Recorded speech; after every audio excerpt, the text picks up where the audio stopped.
Alright, hello folks, I'm Froob. We're going to be here doing a whole bunch of Yakuza. Hopefully you all can hear me. I didn't accidentally mute my mic again, because I did that earlier. Hey.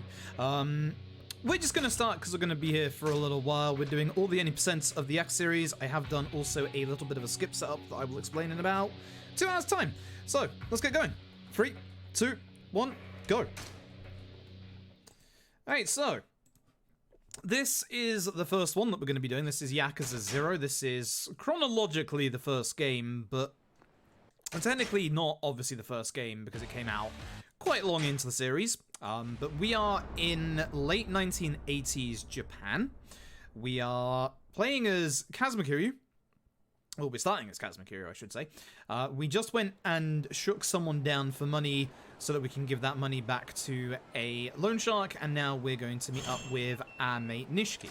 So, what I did off stream that you didn't see was a little bit of a skip setup. We don't have, in the Yakuza series, we don't actually have that much in terms of, like, massively big, like, impressive skips, but we have a lot of things that work under the hood, which I will be explaining when we get to them.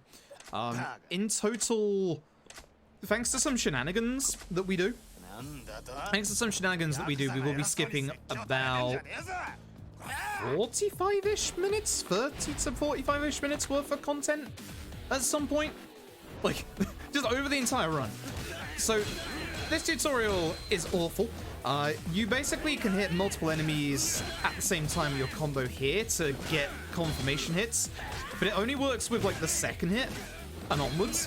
So, you can really lose a lot of time if your early tutorial is bad. We're also hoping that they don't go into an aggro state, and you'll know if they do. Oh boy, 2 of them. So the aggro state is, you saw it right there, where basically the enemies have this like red aura on them, and basically this red aura gives them a bit more hyper armor, and as you can see makes them very much more aggressive, which is not good at all.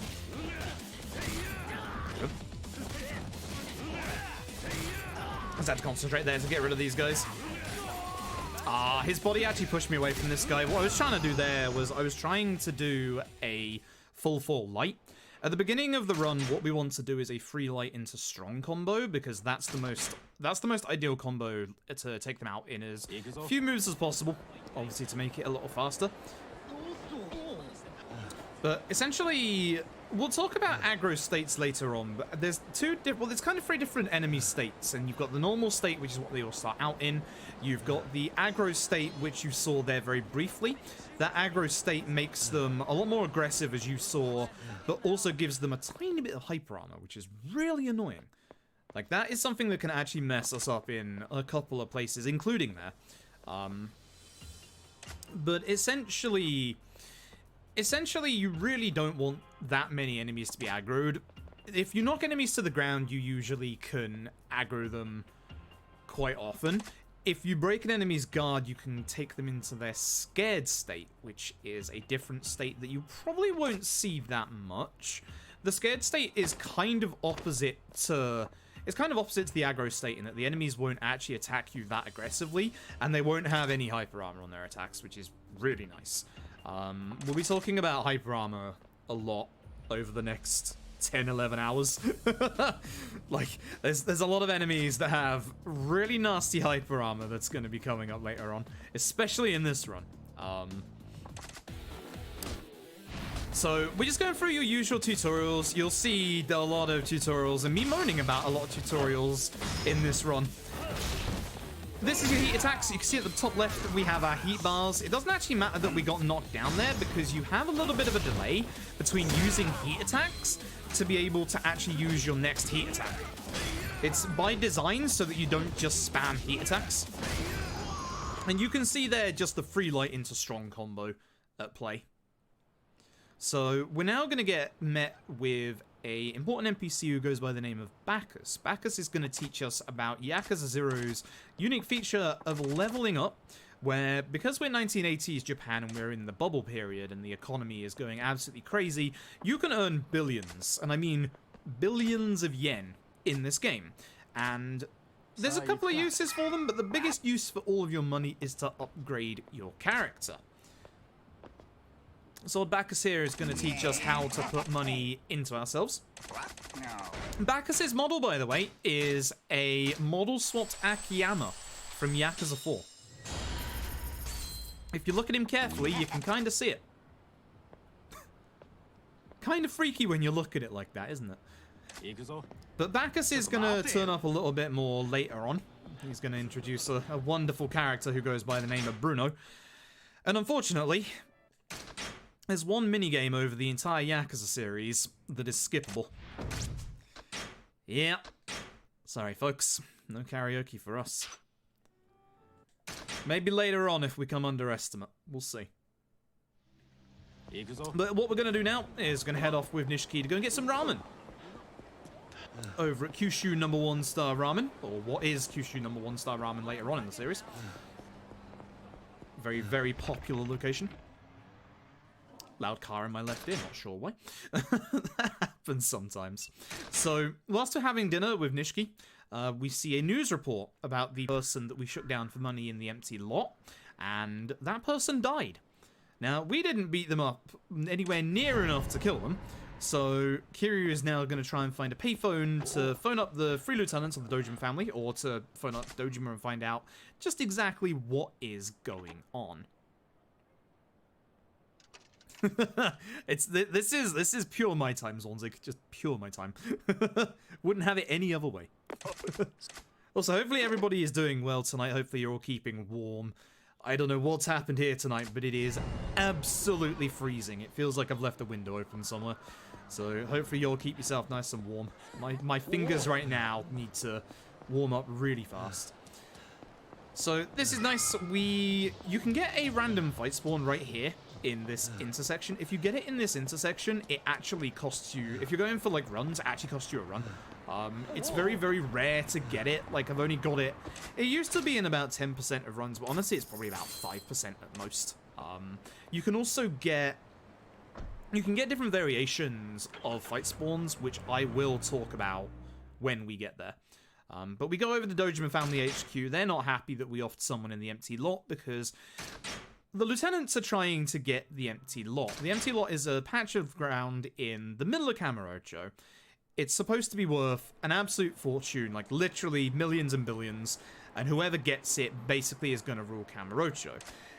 Long story short, that empty lot is going to become the patch of ground for the Millennium Tower, which you'll be seeing in about 4 hours. You might see it explode once or twice today. We'll see. So here's Bacchus again, along with his friend Komoji. Komoji is our second of our Style Masters, and we're about to have our first revelation. This lovely gentleman walking on stream now, this is Bruno in the red shirt. Hi, Bruno. Everybody say hi, Bruno. Bruno ruins speedruns. Thank you, Bruno. Bruno is a pain, so rule of thumb for every single tutorial coming up is that every single tutorial, for some reason, everybody takes extra damage from heat attacks. No, I don't understand why either. That's just the way it is. And it's the same for Bruno. Except Bruno is a pain in the ass because Bruno doesn't like to stay on the ground. So what we're going to do is we're going to try and interrupt Bruno's animation by punching him into a wall. If we can punch him into a wall, be it a physical wall or an invisible wall, it will basically make him stagger a little bit and he should hopefully stay on the ground. If you knock him on his back, he gets up instantly and you have essentially a 1 to 2 frame window to be able to get a heat attack off, which, yeah, good luck. just good luck. So this is Rush style. Kiryu just had a revelation about Rush. Now Rush is, you're only going to see Rush when we use movement later in the run. So it's the one time you'll see us use it. So we're going to triple quick step with it. Oh, Bruno, you are really having to go today, huh? I need to hit him from behind, and he's in the corner where I need to actually knock him into. Where am I from? Ah, he's too close. Bruno, that is what we like to call a bad Bruno. You're supposed to get behind like this, and you do that into the wall, and he just stays down. There you go. Bad Bruno. Terrible Bruno. What the heck, Bruno? That is pretty much a garbage tier, Bruno. That is genuinely terrible. But you kind of saw there how sometimes, Kiryu, when you're trying to hit Bruno, sometimes you or Bruno will kind of pivot a bit and you'll spin around, and then you can't hit Bruno from behind. But you saw what I was talking about, where when I hit Bruno to the ground without knocking up against the wall, he basically got up straight away. Which he did twice, frustratingly. So that's essentially you only have to knock him down with a singular combo and then do a heat attack, and Bruno goes down instantly. That's how much damage you do, extra damage you do with heat attacks in these tutorials, which you will see again in probably about 45 minutes or so. There's Bob on the left. We'll be passing Bob later on. So with the subtitles on the ground, I can see that there's a specific fight spawn that's actually over on the left. That gave me kind of the knowledge that there shouldn't have been a fight spawn in that little alleyway there. It's not always guaranteed that there isn't one, but because of that fight spawn and my knowledge that it was there, I knew that I was a little bit safe to at least go in there. So this is the Loan Shark's office. This is the place that this is for the guy who we got the money for, from the guy we shook down, who is now dead.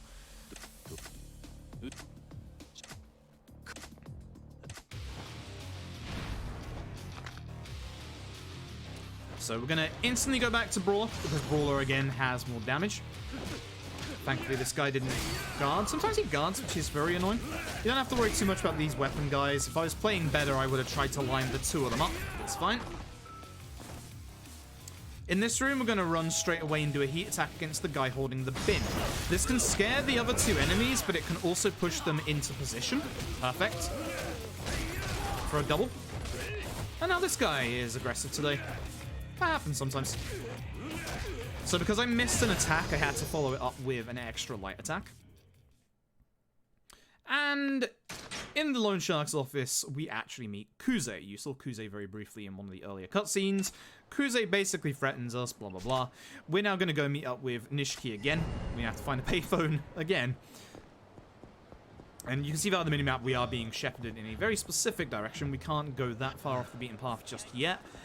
Basically, in Yakuza 0, all the side content of Yakuza 0 opens up in the next chapter, and that's actually kind of important, because what we're going to do is we're going to do a little bit of shopping ahead of time in this chapter once we've phoned Nishiki here.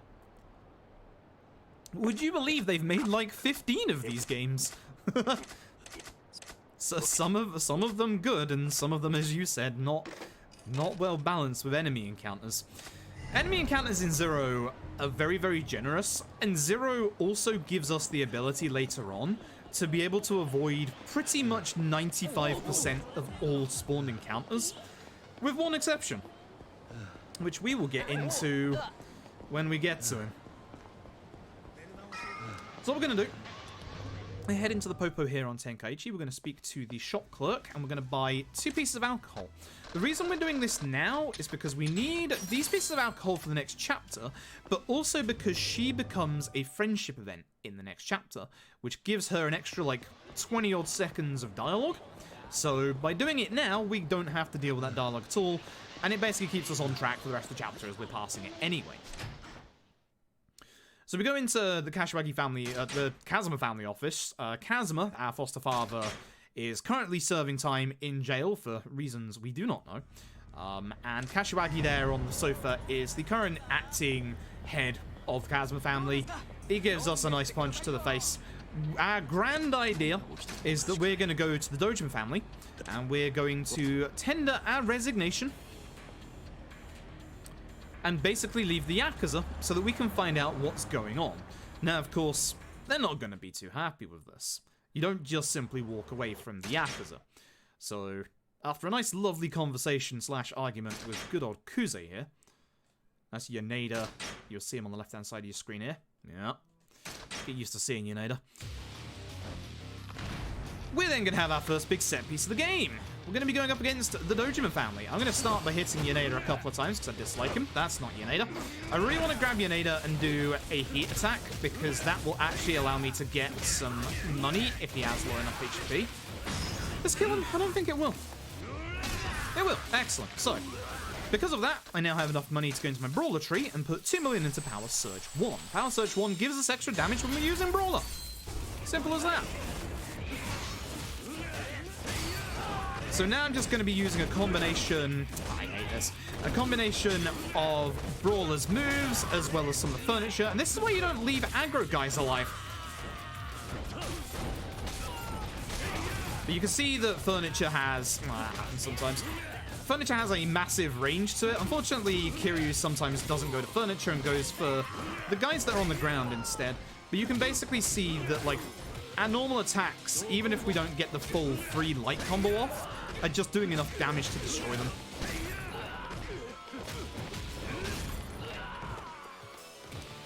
Running through here. Here comes Yaneda.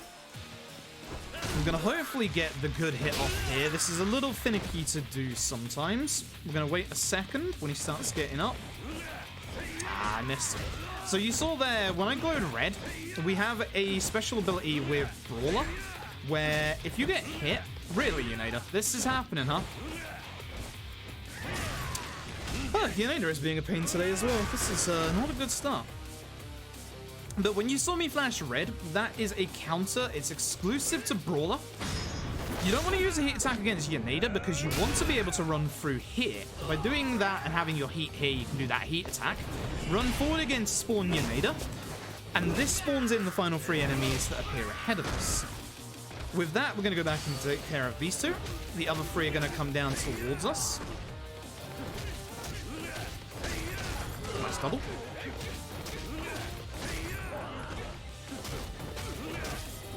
And with that, when we take care of the last guy, it teleports us up to where we need to go next. So let's try again.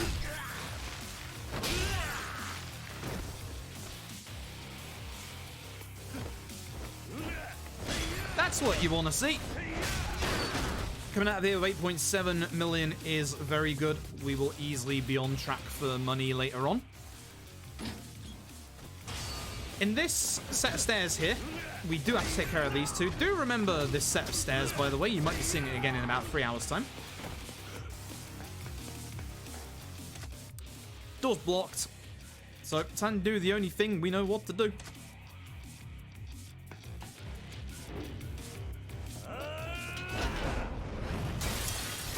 Yep, don't question it. We're just going to jump into the bathroom.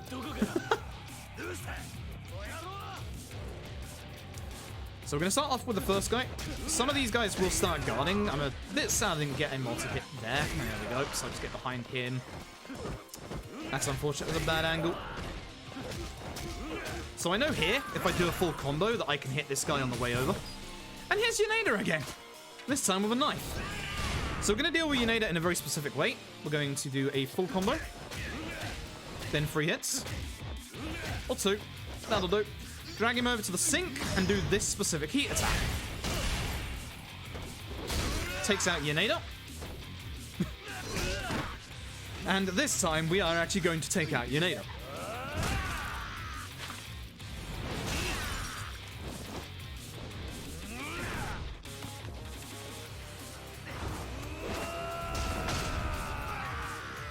Despite being this high up, that's not actually the end of Yaneda. He comes back in the story later on, don't you worry. And with that, we're going to leave and go do our first boss encounter of the run.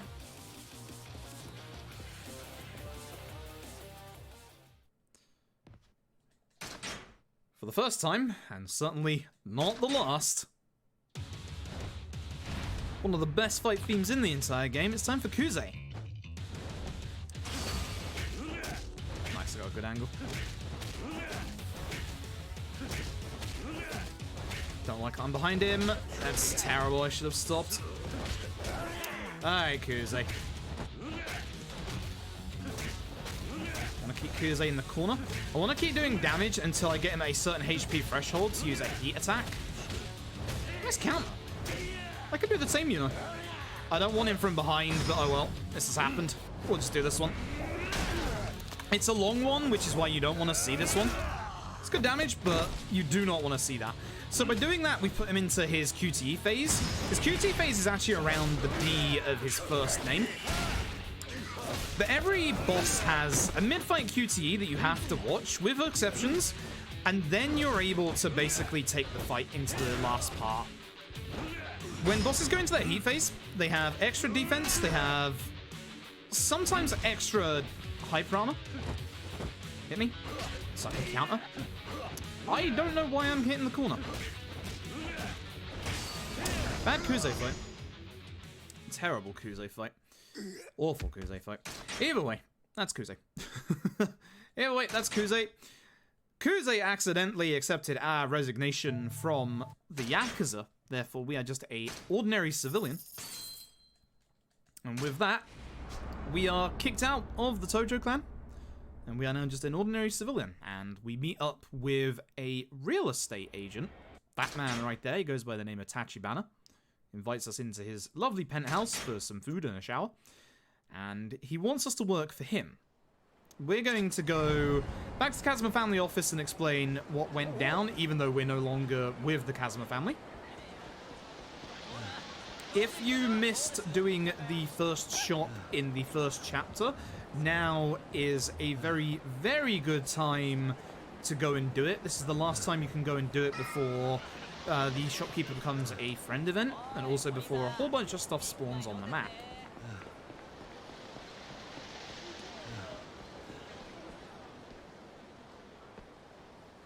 So as you've probably seen and probably know, certain cutscenes are skippable and certain cutscenes are unskippable in the older engine. When we get to the Dragon engine with Kiwami 2 later on, every single cutscene is skippable, which is nice.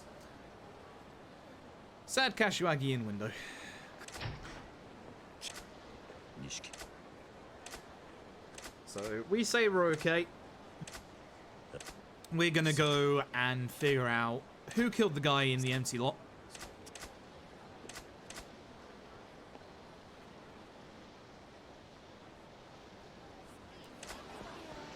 And on the way back, you can probably see him towering over literally everybody else.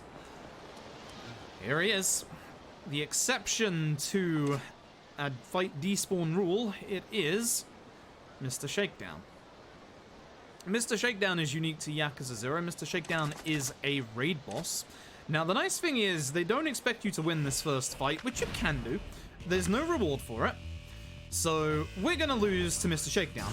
Now, Shakedown can kill you very quickly if he grabs you, but it's exceptionally rare that he does that. I'm hoping he'll hit me now. Nice. That's the very, very quick transition out of Shakedown. There's only one way that is quicker than that, and that is for him to grab you. And again, that just happens exceptionally rarely. But by grabbing him and then waiting on the ground, letting him throw you, standing up and then getting punched like that, what that does is that puts your HP to a low enough threshold that it takes you out of the fight without giving you the death animation slowdown that you'll see on pretty much like every boss that happens in this run. So we're now going to head back home for the evening, and then when we come back to Cabaret, we are going to do a little bit more shopping before we carry on with the story. In this chapter, we essentially need 5 pieces of alcohol, all of which can be gotten in this chapter. Oh, by the way, now sub-stories, friendship events, and Shakedown are all on the map. Now, fight spawns, we're going to have a way to deal with fight spawns in a couple of chapters, not just yet, but the one exception to that rule is Shakedown. Shakedown is not going to get affected by it. And Shakedown also doesn't get affected by us taxiing around. Fight spawns basically spawn around us as we travel around the city. Shakedown is the exception. When you basically get put in the city after having gone like in or out of a shop, then Shakedown will be put not close to you, but kind of like, not a designated area, but kind of like there's set areas he can like kind of spawn away from like a certain vicinity around you. And the exception against that rule is taxis. If you taxi from one corner of the map to the other, Shakedown will not move. So going in and out of the M store here will cause Shakedown to respawn, but going in and out of a taxi will not. So once again, we're going to grab some stuff. We're going to go down here and grab a confectionery gift box and some sake. The confectionery gift box is for chapter 5. The sake is for this chapter, and you can only pick it up here. So you're supposed to swap to those two there to get given a marker to go across halfway across the city, which then tells you to come back to the bowling alley. But the nice thing is we can just go straight there. That fight spawn doesn't matter. Literally get more than enough distance on it. And here we find our next move tutor, who goes by the name of Miss Tatsu. She's going to give us our third and final revelation for Kiryu in the run. And it's also going to be the fighting style that you're going to be seeing the most in this run, because, oh boy, is this broken.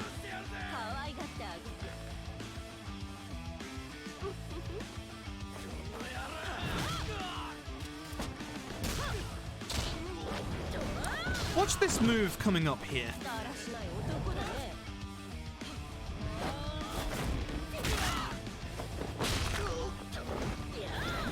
That is Essence of the Beast Tornado, and it is one of the most strongest heat attacks you can get in this entire game, and we'll be using it late game to be able to do certain boss strategies. But this is Beast, and in Zero runs, the popular saying is that Beast is broken because Beast is hilariously broken. Now, I might be doing this run on easy. You can use these strats on legend difficulty. Just repeat after me, because all you have to do is what you're about to see after this. Yeah. So much like Rush, we're going to get into a tutorial for our new style. So, we're going to change into Beast. We have to use a new weapon each time. You don't have to hit any enemies. So we stay next to these boxes because they give us unlimited boxes, but also because we want those signs to stay there on the right, because we are going to be using those signs in a bit. I'm hoping to aggro that enemy who I just knocked down, so he hits me a couple of times. Here you are at the whim of the enemy hitting you multiple times, so try and drop your guard to bait them into attacking you a bit more. One more time, please. It's a lot quicker if you obviously have an enemy actually aggroed. So what we're going to do is going to go to Beast, Power Surge 1 for obvious damage. We need to grab heat retention damage on the way. This stops us losing that much heat when we get hit. But more importantly, we want this. This is Golden Fist. Golden Fist, the power of our attacks in the heat mode at the second and third bar. So, that may not have looked that impressive. Just wait. Essentially what you want to do is you want to grab, with Beast you grab weapons automatically when you use light attacks. What you want to do there is you want to use light attacks to be able to generate enough heat. Light attacks generate more heat than strong attacks do. We will at points be using strong attacks in the run on their own, but here we're just going to be using light. Because we want as much heat as we can for the next encounter. By having our heat at nearly full in the third bar, we're going to be able to end the next encounter in one hit. So, this Yakuza here is also trying to look for Tachibana real estate. So here's what I'm going to do. I want you all to watch his HP bar at the bottom right. I'm going to grab him, we're going to use a heat attack, and yeah, just watch his HP bar.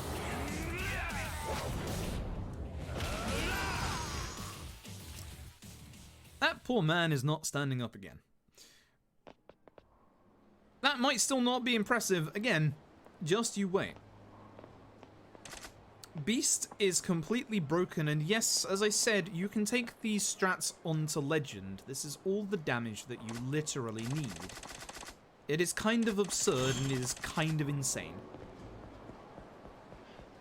Obviously, I don't recommend doing just that, because Legend is Legend. If you do a run on Legend and you die, you go back to your last hard save. And obviously, you might want a little bit of HP, or in my case, maybe you don't. Maybe you just want to go literally crazy. Either way, we're going to be carrying on with the story. We've heard Tachibana Real Estate are working over here at the building over here in front of us. That's a bad fight spawn on the right, so I'm going to have to hold my stamina and then hopefully run past them. Nice. That was lucky. So if you see a fight spawn running towards you like that, you have to kind of hold your stamina just in case, because otherwise you can get into trouble and basically have them run into you. All of the Yakuza runs, and I mean all of the Yakuza runs, this also includes Yakuza 7, aka Like a Dragon. You can complete all of the Yakuza runs without getting into a single optional fight. This is exceptionally true for the older games. So we really don't want to see any optional fights at all if we can help it. So that man that you saw on your screen just a second ago was Oda, the one holding a pile of cash. We'll be seeing him real soon. We still need to find some others who are working for Tachibana Real Estate. This man is telling us that Tachibana Real Estate is buying up all of the real estate around the area of the empty lot. But they're using certain techniques like getting the homeless to camp out outside of buildings to try and force the tenants to move on. So what we're going to do is we're going to go over to the Vincent Crossroad here. The Vincent Crossroad is the worst crossroad in the game. Yep, that's why. Can't go that way now. That's the worst fight spawn you can get there. There is literally no avoiding it. So if you look at the map, you'll see that I'm actually taking a very wide berth around this road. You can see that there is an icon in the car park of just this random person. That's Komoji. Komoji's hitbox is absolutely massive. Komoji's hitbox is basically big enough that he can hit you in the middle of the road, and we will lose about 1.5 to 2 minutes of him just talking. We will have to avoid that later on as well. Pink Street entrance.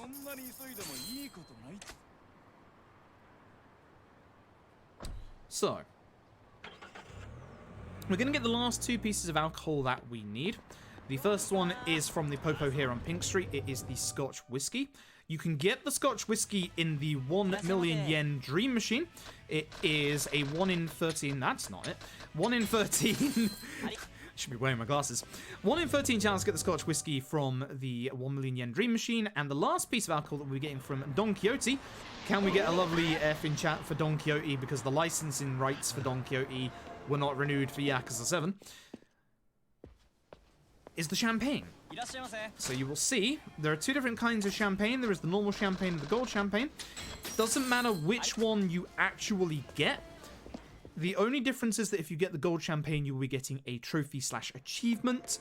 In this run, you can be, and I have been at one point, as close as 2,000 yen off of the amount of yen that I need in Chapter 10. So try not to get the gold champagne if you can help it, but it doesn't matter either way if you accidentally menu onto it and buy it. You're only going to lose damage for a singular fight if you do. So, because we spoke with the 2 homeless people at the top right-hand part of the map, we can now speak to the homeless people in this park. And as you can probably guess, there's 5 of them, and we bought 5 alcoholic drinks. These guys will give us the info that we need, but we do need to give them the alcohol. All of them want different alcohol, ranging from the malt to the champagne, hence why we went and got them ahead of time. And that way you can see as well we got them all on the specified route, so that we made sure that we didn't miss out on any going through, and we didn't trigger any extra like friendship events and stuff like that.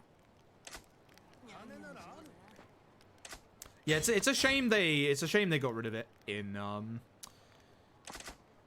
7, and they also got rid of the music in the remasters with a patch, which sucks. But we still have them in the older games. It's still there. Unfortunately, it's not DMCA-able. Thank goodness for that. Or at least not the version that's in these games.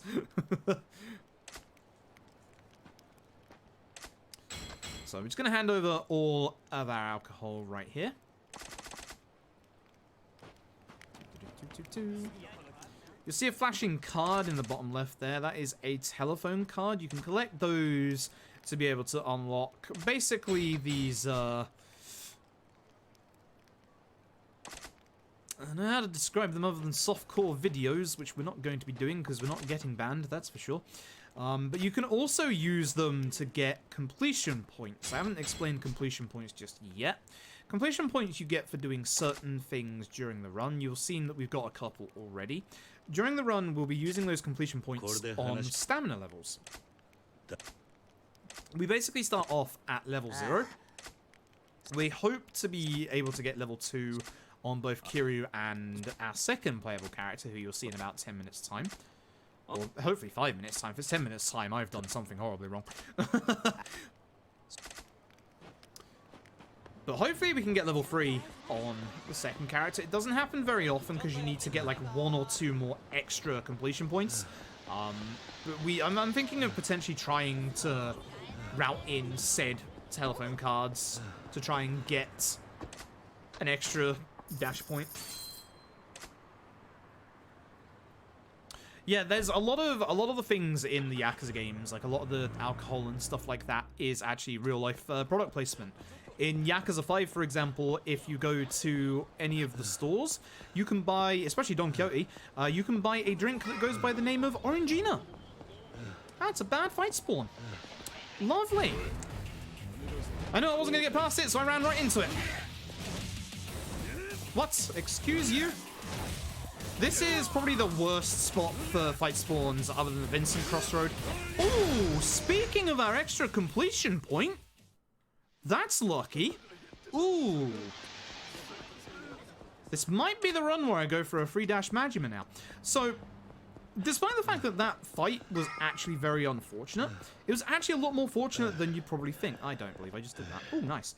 The reason being is that in that random fight, there was a random... Every enemy in this game is randomly named, and there was one character there who was named Sega. In the completion list, you do get a completion point for beating up the character called Sega. That's actually very, very good. That gives me a couple of possibilities for later on. That is not bad, actually. Interesting. I might do the idea I was thinking the other day now. Okay. Shame the other guy went away. Please don't hit me. Thank you. So, seeing that there's now enemies with weapons, I guess I can go over the enemy tier list. Now, the enemy tier list is going to be something we referred to a couple of times during tonight. Essentially, with the weapon tier list, for every Yakuza outside of Like a Dragon, because Like a Dragon is different, we can split enemies into 3 tiers of when to kill them. So you've got the most important to the least important, and the most important, as you could probably be surprised, is enemies with guns. Any enemies with guns, you want to take them out instantly. You don't want to mess around, you don't want to wait, take them out. Because when you get shot with a gun, in this game and in some of the other Yakuzas as well, you don't actually gain any iframes. So if you get shot by one gun, you can get shot by many guns, and when we get to the finale, especially on Kiryu, again, don't be fooled by the fact we're on easy. I can die in almost a single combo if I get chain comboed by guns. And here's the thing, we don't get any HP upgrades and we don't get any healing items in this run. I'll be getting one healing item just in case of shenanigans in the finale for Kiryu, but all fight spawn's going to be out here. That's not good. Cool. So, there is usually a designated spawn point inside of the Champion District. And this is again what I mean about when you have enough knowledge when running these games, you know where the enemy spawns are going to be. Because that fight spawn was not inside of the actual Champion District, I knew it would be outside. I didn't know which one it was going to be. I knew it wasn't going to be the one that's picking on a civilian, because we would have been able to see that ahead of time. Go to the right here to avoid Pocket Circuit, then go to the left here to avoid the Yankee sub-story. The Pocket Circuit sub-story will lose you up to 1.5 minutes, and the Yankee sub-story will lose you 20 seconds here. And it moves to a different place that if you accidentally go to, which you shouldn't, and again with these fight spawns, it's fine. Then it can also move to another place that can be problematic if you go the wrong way later on, which you shouldn't ever do. But essentially, yeah, that's...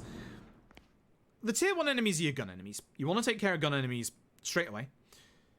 Tier 2, you want to take care of any enemies with knives or stun weapons, which this lad who's walking towards us right now has. He has a lovely stun rod, which is unfortunate. And then tier 3 can kind of get broken up into 2 kind of tiers, with basically the first part of tier 3 being any enemy that has like a baseball bat or anything like that. Baseball bats aren't exactly that problematic in runs, but they can... If that guy in the Champion District with a baseball bat had hit me from behind, he would have knocked me to the ground. So it's one of those things that will cost you time if it happens, but it's not exactly like massively dangerous. And then the final tier is obviously everybody else. There is also kind of a second-ish tier to tier 2 with what we like to call large lads. And we'll get into large lads in a bit. Now, I don't want to use any of my heat here because we're about to get into a boss fight. So usually you can take that room in like multiple different ways. The table's the quickest way because obviously, as you saw, it took out everybody but that one guy. If I was able to just focus on him and get 2 hits, I would have taken him out as well, but everyone was quite spread out. This is kind of the RNG of the Yakuza runs in the...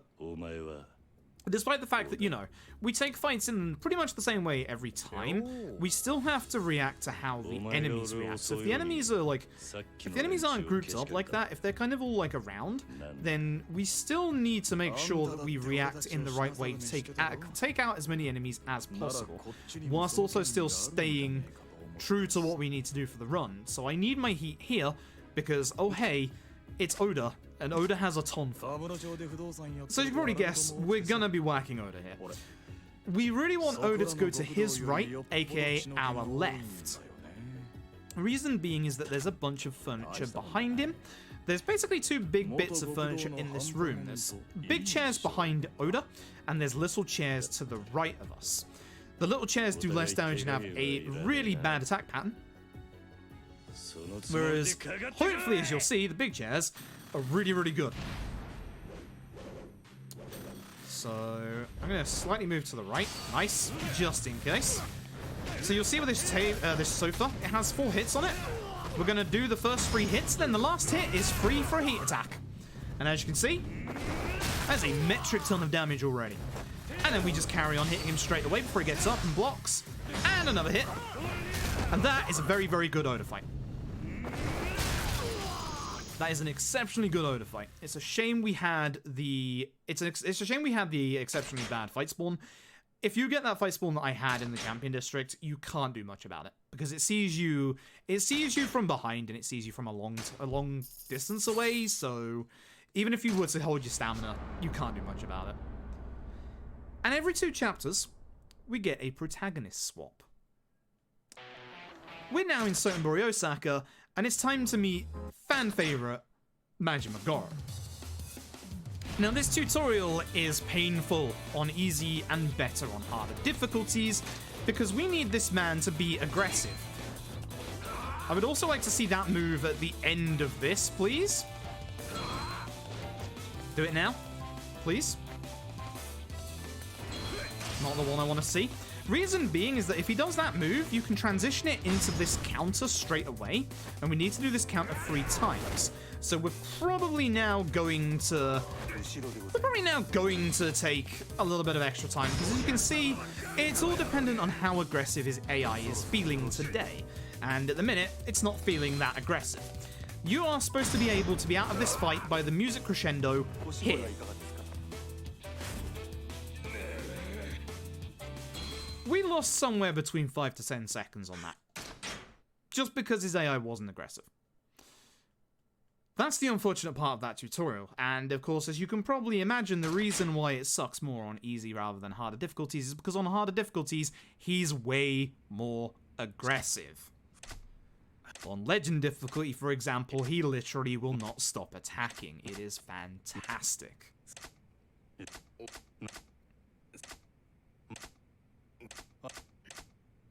So, Majima's story here basically begins in the events of Yakuza 4, which I'm not going to get into because we're only going up to Yakuza 3 in this marathon. I know some people are still waiting on 3 to 6 to go to the Xbox and PC, which hopefully soon. Fingers crossed, hopefully soon. So we're now witnessing Majima as the manager of the Cabaret Grand, the best cabaret club in Sotenbori. And you'll see here that we have specific dialogue options, and I am going to be picking very, very specific ones.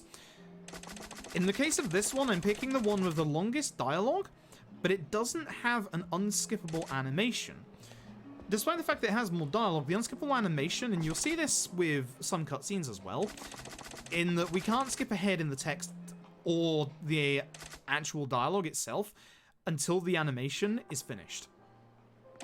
It's one of the reasons why you can actually lose a good minute and 45 seconds in the next chapter. This is Sagawa. He is a high-ranking member of the Omi Alliance. Now, whilst we were dealing with Kiryu and the Tojo, who are the big Yakuza clan over in Tokyo, the Omi Alliance are the big Yakuza clan over in Osaka. So, Majima used to be a part of the Tojo clan, of the Shimano family, and he got expelled for, again, reasons that I won't mention, and he has now been put in charge of the Cabaret Grand and has been told if you can raise enough money with the Cabaret, then we'll let you back into the Yakuza. Hoxie is spreading nasty rumors and lies in chat right now. We do not talk about that game here. we do not mention that name. So, long-term Yakuza legend, you'll remember this lovely fella. This is Kamaki, spelled Kameki in this game for a reason. We have to do our next tutorial with him, so a double square light combo that you will never see again because it's pretty bad. Nice, we got that off instantly. Now, hopefully my game won't glitch out here, because it can sometimes give us the wrong heat attack, which is a pain in the backside. No, that's the good one. So as you can see there, as I was saying earlier, some reason in tutorial fights, heat attacks do an insane amount of damage. For some reason, that move can glitch out, and you do the move where you're standing behind the counter that we just did, and it doesn't do enough damage. Don't know why. Never been able to figure out why, but it just does. There's another one of our completion points right there. I am gonna do the idea that I had earlier to get the extra completion point for the sprint on Majima later. So, fight spawns are on the map. Sub-stories are not on the map. Shakedown is on the map. How much of these runs have I routed myself? In terms of Yakuza 0, I did the vast majority of the routing in this game over the past 3 years, with really good additions from more recent runners. Kiwami, I laid a foundation for, but Kiwami had a very interesting glitch found about a year or two ago, which changed it completely, and we'll talk about that when we get to Kiwami. K2 was my route for the majority of it, and then more recent runners came in like Tap, and basically we started really optimizing that, and it basically changed a lot of that run. So I'd say about half of K2's run is mine, and then like half of it is... The camera here is like massively hypersensitive. That's why I was trying not to move too much there. So K2 I would say is kind of like half my route, half everybody else's, and then Yakuza 3 I was there for the beginnings of, and then a member called Notaku decided to curse Yakuza 3 and 4 runs by introducing gambling. You'll see. You'll see in about 9 hours. We don't talk about Yakuza 4. There's a reason why I'm only doing Yakuza 0 to 3 today, and that's because I don't want to touch Yakuza 4. That's genuinely the reason. So, in regards to these dialogue choices, we're picking the bottom 2 dialogue choices because they're the quick ones. If you pick the top dialogue option, it is a fake option and you have to go through all 3 of them. But for the most part, with Yakuza runs, and it's really interesting because Like a Dragon threw a massive spanner in the works. With the Yakuza runs, whenever we go into a Yakuza run, we kind of know going in, okay, it's an action game, we know what we're doing, we know what we're looking for, we kind of know ahead of time what was broken in the previous games, so we know to look for that in the future games. Like, in Yakuza 6, we knew that CC Lemon from the vending machine was massively broken. Oh, goodness! Hi. Well... Time to leave. Hi, Shakedown. That's what I mean. Shakedown can spawn in corners. Like, he spawned there when we left Odyssey, and yep, he was there. That's Shakedown sighting number 1. Usually, the average Shakedown sighting in a run is 2. It's supposed to be 2. Trust me when that's not the case sometimes. I'm fairly certain one run I saw Shakedown 12 times. 2 of which were run ending. Because Shakedown can end this run. We don't want to see Shakedown. Not for a little while. But either way, like when we're at the Yakuza games, we know for the most part what we're looking for. In 6, CC Lemon was like the strongest attack drink in 6. When K2 came out, we went to look and see how good CC Lemon was in that game, but unfortunately it turned into an EXP drink. So instead we went and had a look at other drinks, and during the optional Super Boss, I found an attack drink that goes by the name of Muscle Soda, which, oh my god, that's one of the most broken things in any Yakuza speedrun ever. You'll see it in about 6 hours? 7 hours? Something like that? You'll see. You'll see. It's very, very, very broken. And that's the thing, is that the RGG team is very good at noticing after games are released what is broken and what isn't broken. So, as I was saying with Kiryu and Beast Form earlier, Golden Fist literally gives him enough damage to just take that onto Legend difficulty. Guess what isn't in Yakuza Kiwami? Golden Fist. Because RGG Studios knew how strong it was, so they removed it. However, as I was saying a little while ago, we have something a little different for Kiwami. And if you've never seen a Kiwami speedrun, all I'm gonna say is, we're gonna kill the final boss in one attack. You'll see. Either way, this is our Slugger tutorial. It's a Slugger revelation. We want to keep Feihu away from any walls. And we also want to be careful because he has a fast jab. The fast jab will knock us to the ground and cost us a bunch of time. Which he hasn't done yet, which is a bit worrying, because he'll probably do it now. Oh, he didn't. Good. So the quickest way to get out of that fight is a 2 light strong combo. If Feihu there does his quick thrust, then he'll knock you to the ground. Like, he'll just interrupt you. Now, I'm going to say something that a lot of people are going to get upset at. Slugger is the worst fighting style in this video game. Slugger is absolutely trash. I will explain why. Don't you worry. Because a lot of people, when they do their first playthrough of Yakuza 0, just rely on Slugger completely. Slugger is absolutely diabolically awful. And I mean awful. And don't you worry, I'll back that up.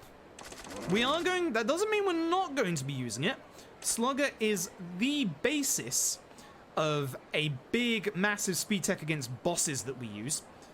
So I'm not saying it's completely useless, I'm just saying it's bad. That's a bad fight spawn, speak of the devil. So I had to hold my stamina until I got close to it. Nice. So if you ever see that fight spawn, you have to hold your stamina. Otherwise you'll run out of stamina trying to run past them at level 0 stamina. But as you see there, even though there's like not that much room to maneuver, you can get past them. It's a little tight if they start running at you early, but they shouldn't do. This fight right here is going to be a perfect example of why Slugger is terrible. So these lovely gentlemen are from the club we visited earlier. Now, Sagawa got rid of our top earning hostess because he realizes Majima is earning too much money and might soon be able to go back to the Tojo. So he's punishing us, and by punishing us, we went over to the next biggest club in town, which is the Odyssey, and we poached some of their #1 girls. And they're not too happy about it. So here's what we're going to do. I'm going to backstep to the right to get them in a bit more position. We're going to do a full 5 light combo into strong. Nice. That actually went really well. So, the whole reason why Slugger is really terrible is that Slugger's damage all comes from the last strong hit of the combo. You might think that's pretty much normal because that's how other styles work, but Slugger has a massive downside to it. Certain moves on Slugger's repertoire actually cause your attack to hit the wall, and if your attack hits the wall, it will bounce off. If your attack bounces off the wall, you will actually lose all of the damage in your combo. And I mean all of it. Slugger is really terrible for any fights that are massively close range, and that's the reason why I did a 5 light combo, because the hit that hits the wall is right at the very end. Slugger is, I would say, worse than Fug. Genuinely. Like, Slugger is terrible in a lot of situations in this game. But again, as I said, it is going to be the basis for a boss strategy that we'll be using in the entire run, so I'm not saying it's useless. And you'll be seeing the other reason as to why it's useless in this chapter. There's an even bigger reason other than the fact that you lose all your damage. So we're going to go to work. I'm going to taxi over there. And taxi up to the Grand.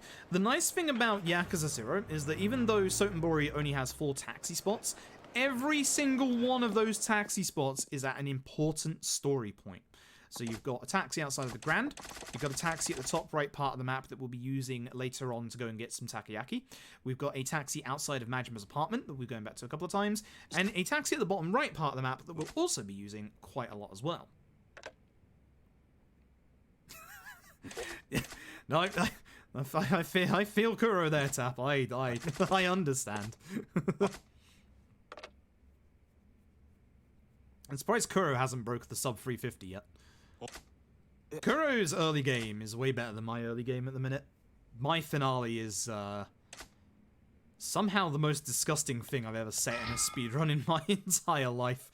Like, we're talking the finale. My finale PB split is on a level that is so disgusting that it has made like literally 0 mistakes, and it's like, it's pretty much, apart from like almost one tiny bit of movement, literally perfect.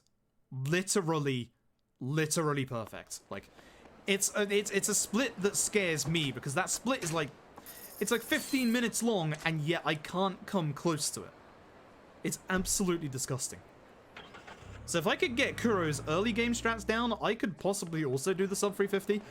But that finale is scary. So you can see there, that's a sub-story right there. I'll speak about the finale when we get there, though, because the finale in this game is long, and it's cool, and it's painful. Very, very painful. Let me play more sure it's 100% possible. Oh yeah, same. Very same. Kuro's been the only runner in about 3 years who has ran Yakuza 0, who I've ever thought has the ability to surpass my time in 0. Which did actually happen. So I was right. So I'm expecting Kuro to be the first person to get sub 350, which would be an insane accomplishment considering last year we were thinking that the sub 4 hours was almost a dream until we found something literally this year that you'll be seeing in this run. There's no way this run is going to PB for me because I accidentally forgot to set up the Chapter 8 skip. I have skipped up the main skip. I've got an idea that I'm going to try with Chapter 8 anyway, because I was an idiot and I messed up. But here is one of the points where under no circumstances do you want to run into Shakedown. We're going to be going to this club. Sagawa has given us the idea that to get back into the Yakuza, we need to go kill someone called Makoto Makimura. Now, we're working at this telephone club to go and find the name, and we do get given the name. Also, chat, say hello to your old friend and mine. His name is Mr. Libido. Hi. Don't ask. Just don't ask. Nice. Yep. Alright, Mr. Libido. See you later. So here is one of these points where Shakedown can spawn. He spawns about 20% of the time here. You can avoid him by going into the pawn shop on the right or by hitting that sub-story on the left. However, you do have to be a little careful because Shakedown can bug if you use the sub-story. As I lovingly found out one time, when I ran into the sub-story, Shakedown activated at the exact same time, and Shakedown literally joins you in the sub-story. He stands there with you and waits until the sub-story is done, and then shakes you down for money. Thanks, Shakedown. Appreciate that. So this is the reason why you can't get into a fight with Shakedown, is because this is Akko. Akko has information on Makoto Makimura, and she will not go on a date with you unless you have 50,000 yen. So if you get into a fight with Shakedown, you either have to win that fight, which is going to take a little while. Not that long, but it is going to take a little while. Because you don't have access to the good style yet. Or you lose intentionally, lose all your money, and then go find a fight spawn. It's one of several points in the run where if you get into a fight with Shakedown, it is the end of the run. There's a lot more of those times with Majima than there are with Kiryu, but with Kiryu, we want to lose literally 0 money until chapter 10. So whilst Majima has worse spots for it, Kiryu's is a constant. Like here, even though Shakedown can't spawn in this bit, if Shakedown spawned in this bit, we'd be fine. Because once we get past the next boss in the run, we have no use for money on Majima at all, other than taxiing. With Majima, you don't need that much money, and again, the strats that I'm going to show you are applicable to Legend as well. So, Akko wants a stuffed toy. I'm fairly confident we've got that one on the left. That's looking pretty good. Yep, I think we've got the entire machine. That's pretty excellent, actually.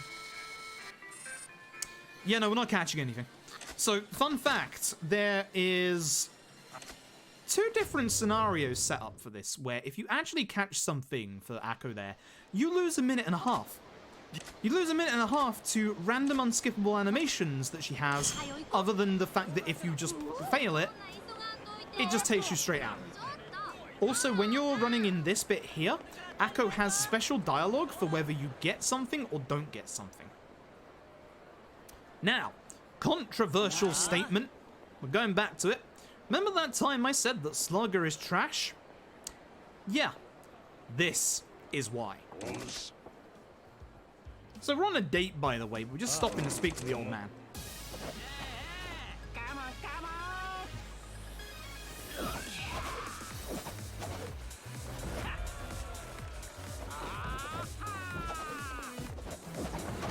Say hello to Majima's final star revelation of the run. This is Breaker. And much like Beast, Breaker is broken.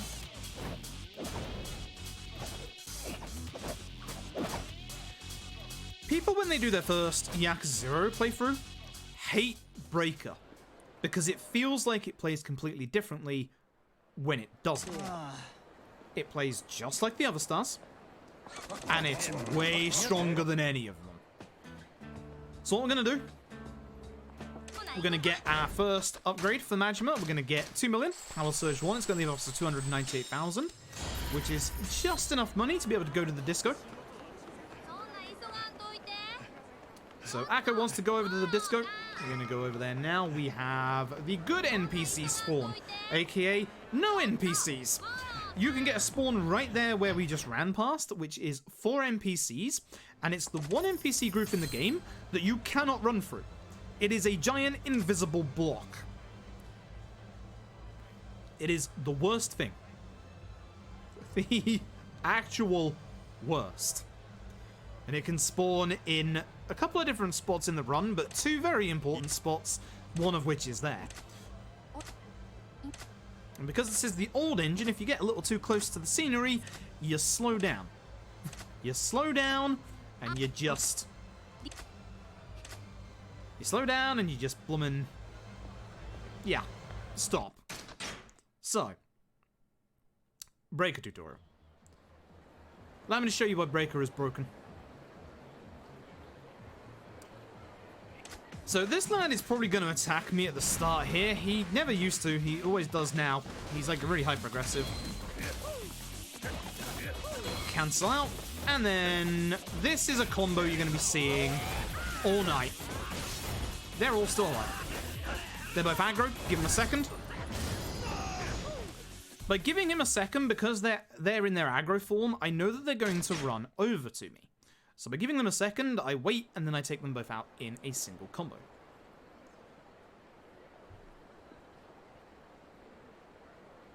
You'll see a bit later on the reasons why Breaker is broken. And it is in tandem with Slugger Star.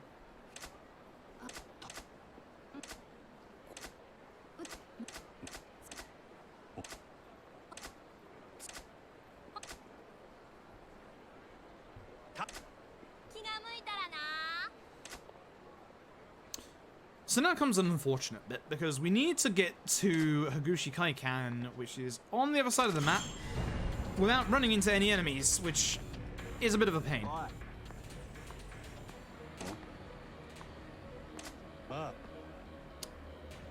Wait.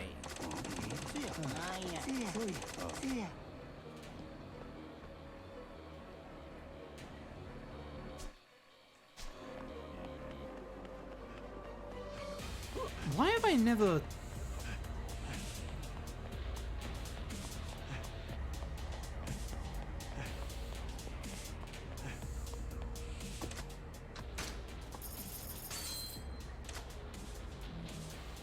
What? Why have we never just taxied over here?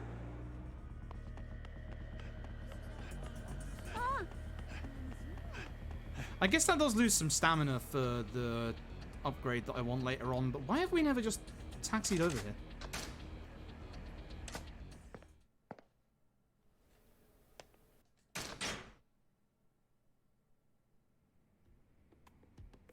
What?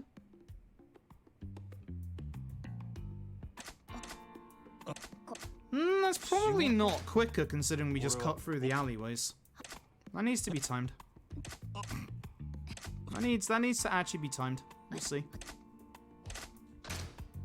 I've actually got my splits up on the side here. We'll see what happens at the end of this split.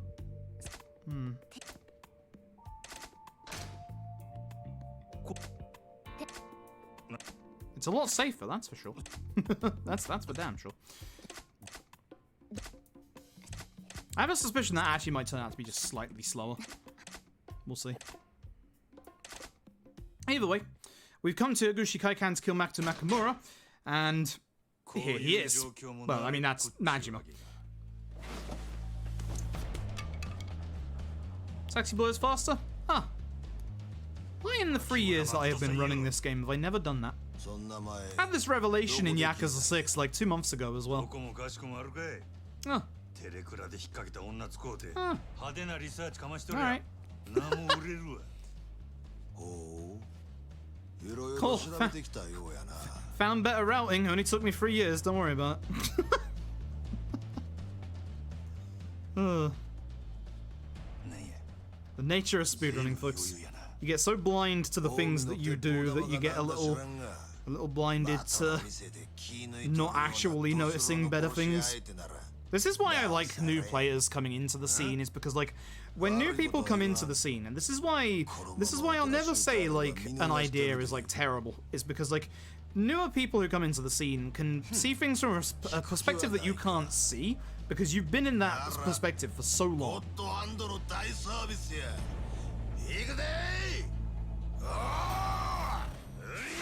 Same the Murky River later. Huh. Well, damn. Alright, so this is Massive Man. We're going to be starting off with a good old singular old breaker combo. Hit him in the corner.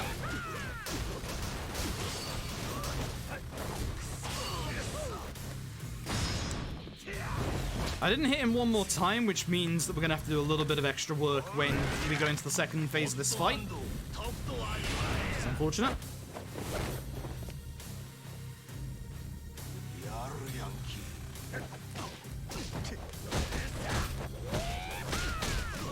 Okay, hit him with the chair a few times, which is good. Neat. Neat. Alright, so, unfortunately, as it turns out, that's not Makoto Makimura, and the blind receptionist was actually Makoto Makimura, and poor Wen Li there gets shot a couple of times by this guy with a gun. That's the other reason why Breaker is so good, is that when you actually break dance into furniture, you can push it into people and do extra damage. That's going to be a boss strategy later on, for a couple of bosses. And with this, we're going to get the last move upgrade that we need on Majima. Oh, whoops. Going the wrong way. Power Surge 2. That's it. That's all you need. That's literally all you need on both any percent for any of the difficulties, even on Legend. I would recommend getting HP upgrades on Legend though. Especially on Majima.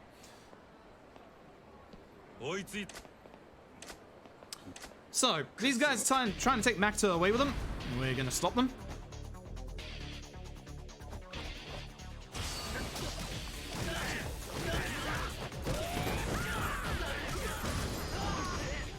And we're now about to start the first of the game's stealth sections. Yes, I used the word stealth section. We're supposed to get across the city without getting Makoto captured. On the different difficulties, she has a HP bar, and she takes different amounts of damage depending on the difficulty. On Legend, she can only take 2 hits. On Hard, it's 3. I believe Normal is 4 and Easy is 5.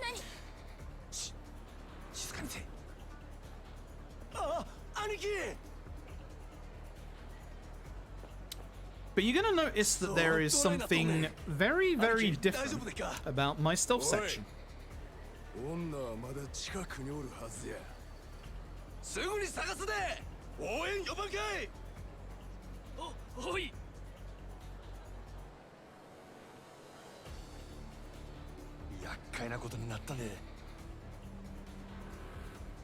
So the game's going to tell us that, kind of like Assassin's Creed, you can hide in like groups of people and stuff like that. So just let me know when you notice anything different with this stealth section.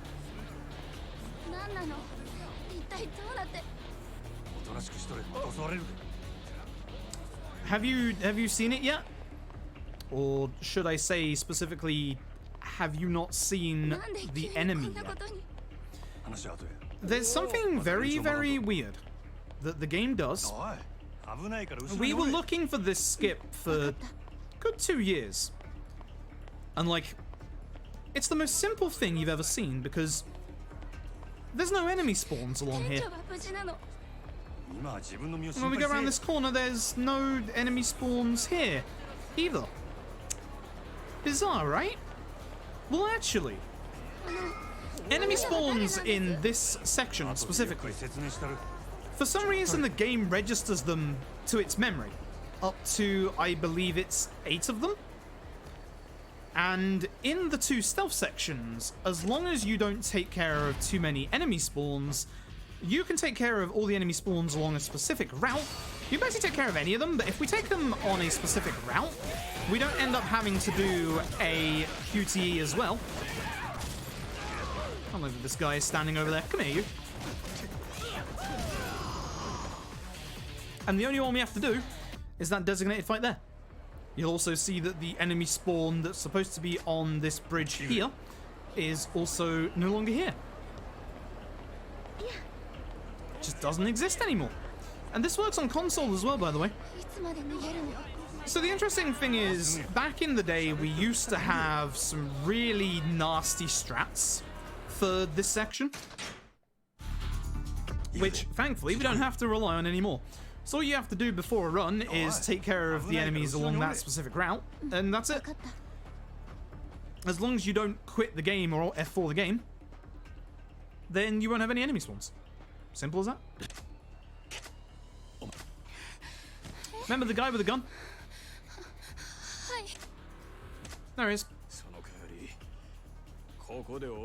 Thankfully he doesn't have a gun this time, but he is one of the more annoying enemies in this enemy encounter.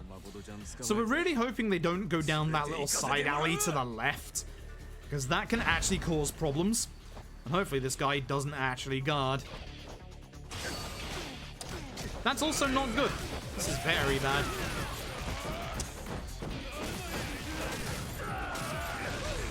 Actually very terrible. You can take out this enemy set in one combo, but not this time. Very much not this time. You can throw him in the river, but it just takes a little bit of time. And with that, that is the end of Majima's second chapter, and we're going to be throwing it back over to Kiryu.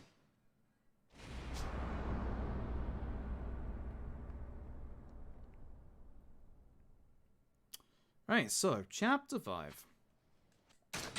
Now that we're out of the Yakuza, we're still hanging out with our best bro, Nishiki.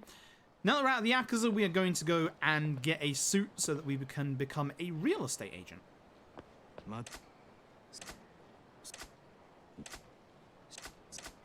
So there's a couple of ground rules when we're with Nishiki. Sub-stories are off the map, and Shakedown should also be off the map. The normal fight spawns are not off the map, as you can see with this guy walking here in the suit to my left. So, the way that fight spawns work, it's probably a good time to go over it right now. There are multiple different fight spawns. You've got the normal singular guy walking that you saw there. That guy you have to walk into to aggro. There might be a fight spawn out here because I haven't seen any, which is bad. Where are the fight spawns? Hello? Not upset at this, I'm just curious where the fight spawns are. That's interesting. Huh. Also, hey Bob, don't speak to Bob. Bob has DLC. DLC's bad. We're gonna get Gotta Go Fast 1, Card Watcher level 2, Gotta Go Fast 2, and Disposable Income 1. Gotta Go Fast is our stamina levels. As you can see here, we are able to sprint for a much, much longer distance. Disposable Income is for a thing we'll be getting in the next chapter that we'll talk about there. But fight spawns. So, you have multiple different fight spawns. You have the singular enemy that we walk past, which you have to walk into to aggro. There are also drunk guys who act like that. You have the set of 3 enemies that are either walking or standing, which you saw us get into chapter 2 earlier. Those ones basically go into a state of alert, which is a yellow cone on the minimap, and then they chase after you.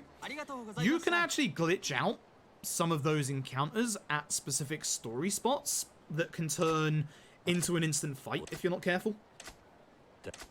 Which is very, very frustrating. Very, very frustrating, let me tell you. And with this, we're going to go and meet up with Oda, who's going to introduce us to a new character called Yamanoi.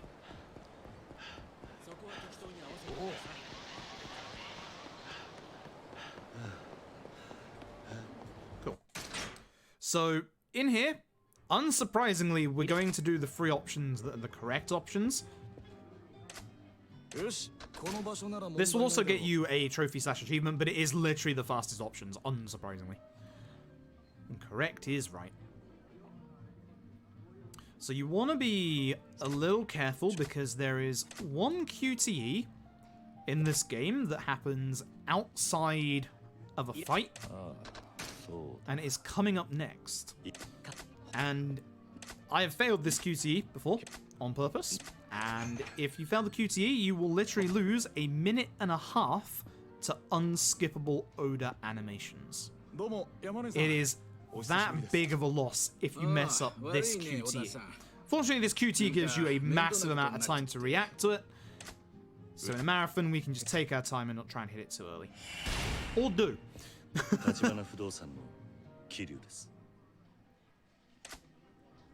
But thanks to that, we've literally saved 1.5 minutes. Oda then gets into... If you mess it up, Oda gets into a comedy routine with you.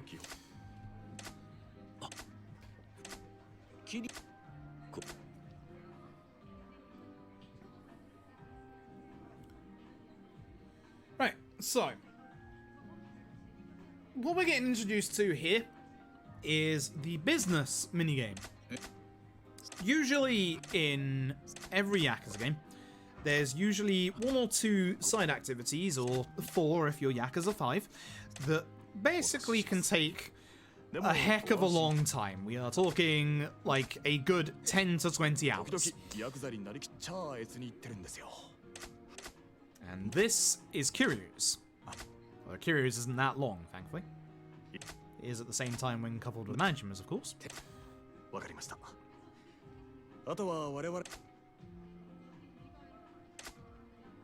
So, Yamanoi is having a bit of a squatter problem. There's a squatter in one of his buildings, and he can't get them out because the squatter is under protection of the Yakuza, so we're going to deal with it. And this is why we bought the confectionery gift box earlier. The store over on West Shichifuku Street is the only store that you're able to buy it from.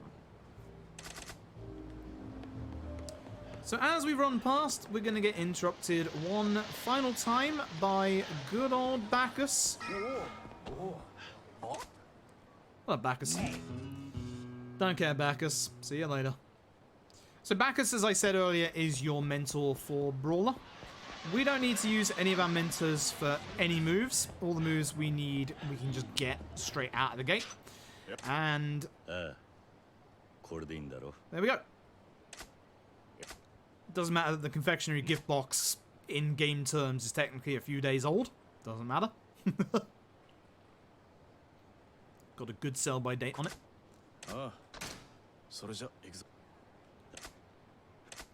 So the nice thing about this chapter is you can remember the skippable cutscenes because all the skippable cutscenes from this point onwards are indoors.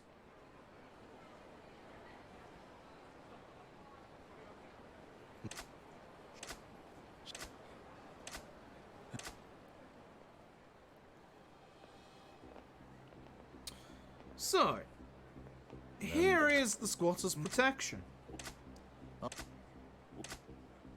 A bunch of Yakuza working for, I believe, the Taihei Association. We're going to remove our amazing disguise. The Clark Kent of disguises, of course. I'm going to introduce you all to bike strats. Bike strats are something that basically carry over pretty much the entire series. Not Yakuza 5, cough. Grab a bike, hit everybody with a bike. And there you go. That's bike strats, in a nutshell. Just grab a bike and hit everyone with a bike. Easy peasy. Builds up your heat nicely, destroys literally everybody.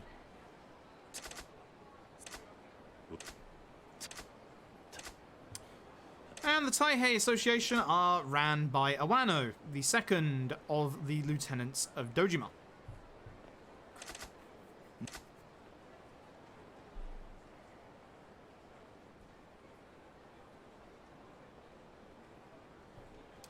And there's our squatter.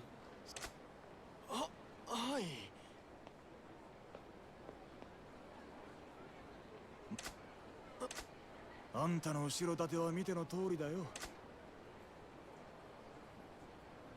And here's his amazing running animation.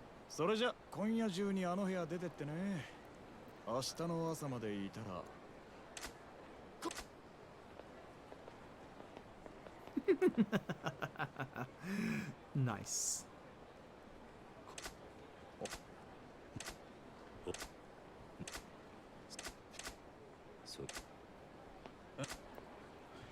So you're going to notice in the bottom right on the mini-map that there is...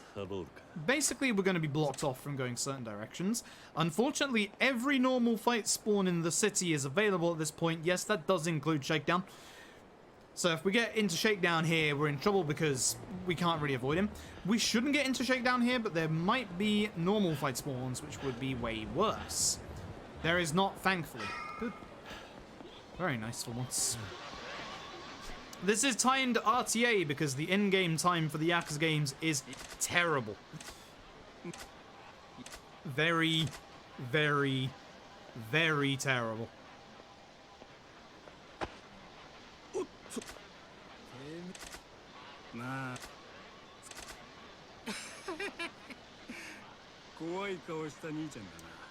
Thankfully, we have a loadless timer for the Dragon Engine games, because the Dragon Engine loads are even crazier. They don't even make sense run to run by the same person.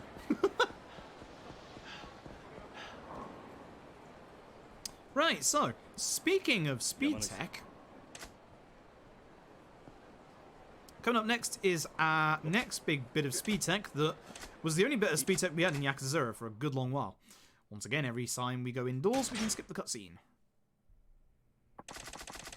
So, Yamanoi is going to be clearing up the office. This is going to take 5 real-world minutes. So in that time, what we're going to do is, let's go have some fun, shall we? We're going to be heading over to Club Sega.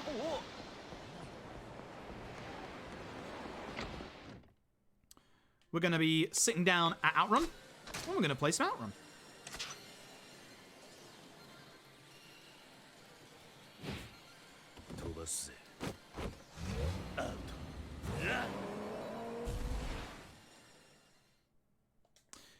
But we are in the middle of a speed run, so we should probably just go.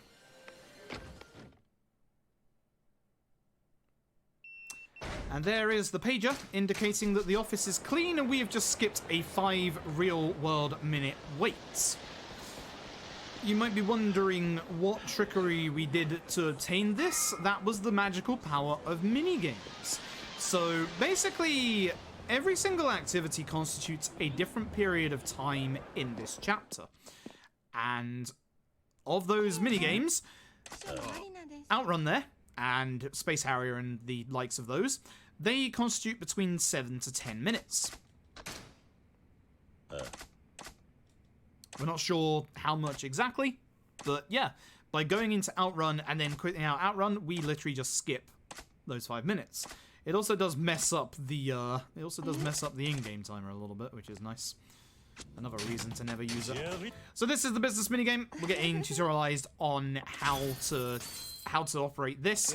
We're going to get a whole bunch of completion points from this. We can't actually go off the beaten path here. We have to go and buy the building that's outside.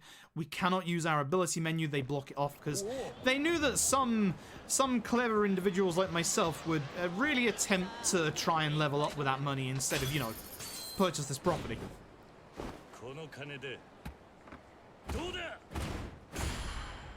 Smug Kiryu, best Kiryu. And we're gonna head back to the business. So this is much quicker than it normally happens, but the business is now gonna have all of the profits come back in. We're gonna grab the profits. And that's that. That's the business section.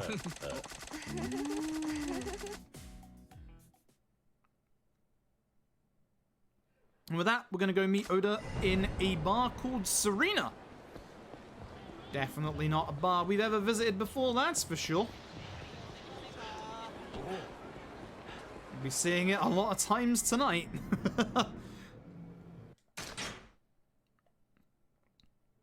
And who do we meet there? Not Oda, but is the barkeep Reina? Nishiki!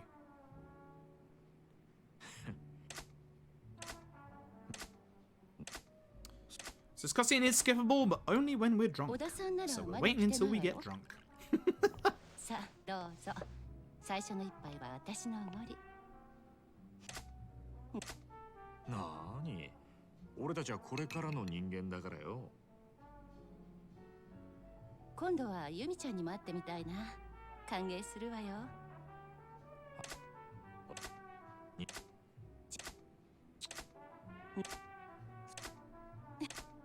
There we go. We're now drunk. And once again, I do apologize. You're gonna get to hear it for a second, but yep. We gotta skip the karaoke, I'm afraid. I do apologize. If we want to stay on track, gonna have to make sure we skip it. But again, if we do well, maybe we'll be able to sneak in some karaoke later. Maybe. Maybe. One day we'll have a Yakuza game where you can't skip the karaoke. Spoilers, it's not like a dragon.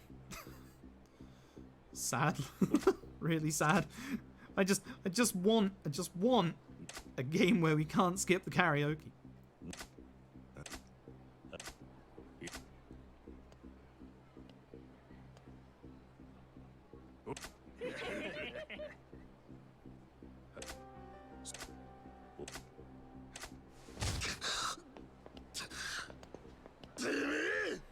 Now, do you remember the guy we hit with the bike?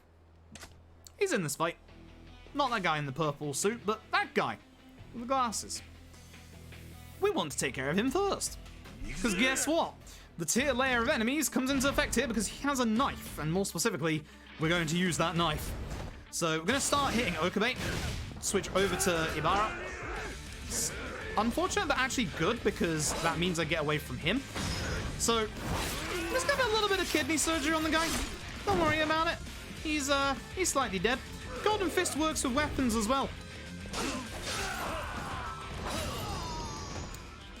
Not great, not too bad. I'll take that. That's fine. That's the end of the chapter. Yeah. Yeah.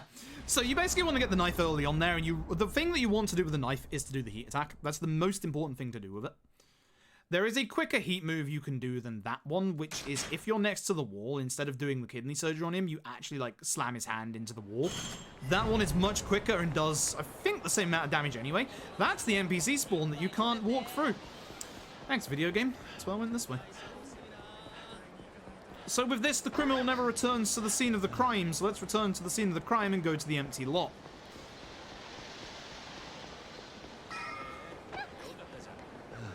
So Tachibana has told us to lie low for a little while. We're obviously not going to do very well at that. We're Kiryu after all. That's the fight spawn there. It was the thug who was drunk. And then in the empty lot, who should we find? Tachibana. Tachibana is once again going to tell us to lay low for 24 hours.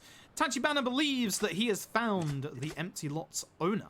He wants to buy the empty lot because then the Dojima family will come hand in hand begging for the actual lot itself, and he'll be able to sell it for a lot of money.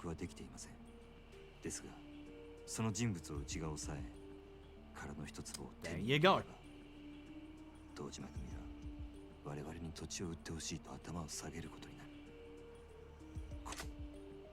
Such is the power of this empty lot.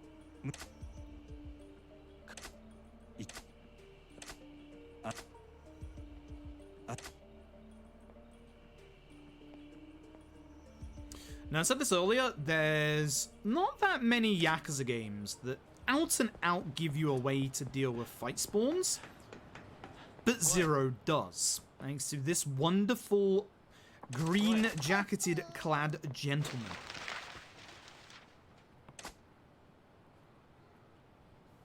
This is Mr. Moneybags. The best laugh you've ever heard. So Mr. Moneybags has a move that goes by the name of Cash Confetti, and he's about to teach it to us. So Cash Confetti has multiple uses. You can use it to distract civilians, which you will literally never use it for. More importantly, you can use it to distract thugs and random fight spawns. That's what you're going to be using it for. Hey, fun fact, once this cutscene is done, Shakedown can walk into this part of the map. That's happened a couple of times. It's not very nice. So unfortunately, Mr. Moneybags is going to teach us of a way to make some quick money. Spoilers, it's not actually that good. It's not as good as the Bank of Shakedown. Sub-stories are back on the map, as you'll see via the two on the left-hand side again here. So just go around to avoid them. Went a little further out just in case. And again, Shakedown is obviously back on the map, so we do have to be a little careful of him. Well, you can now see just how much further we can actually dash with the dash upgrades. So this is classified as a sub-story, but it is unfortunately main story. We do have to do it. This is a minigame that is unique to Yakuza 0. It is awful. Both in sense of what the actual minigame is and the fact that the minigame itself is completely rigged.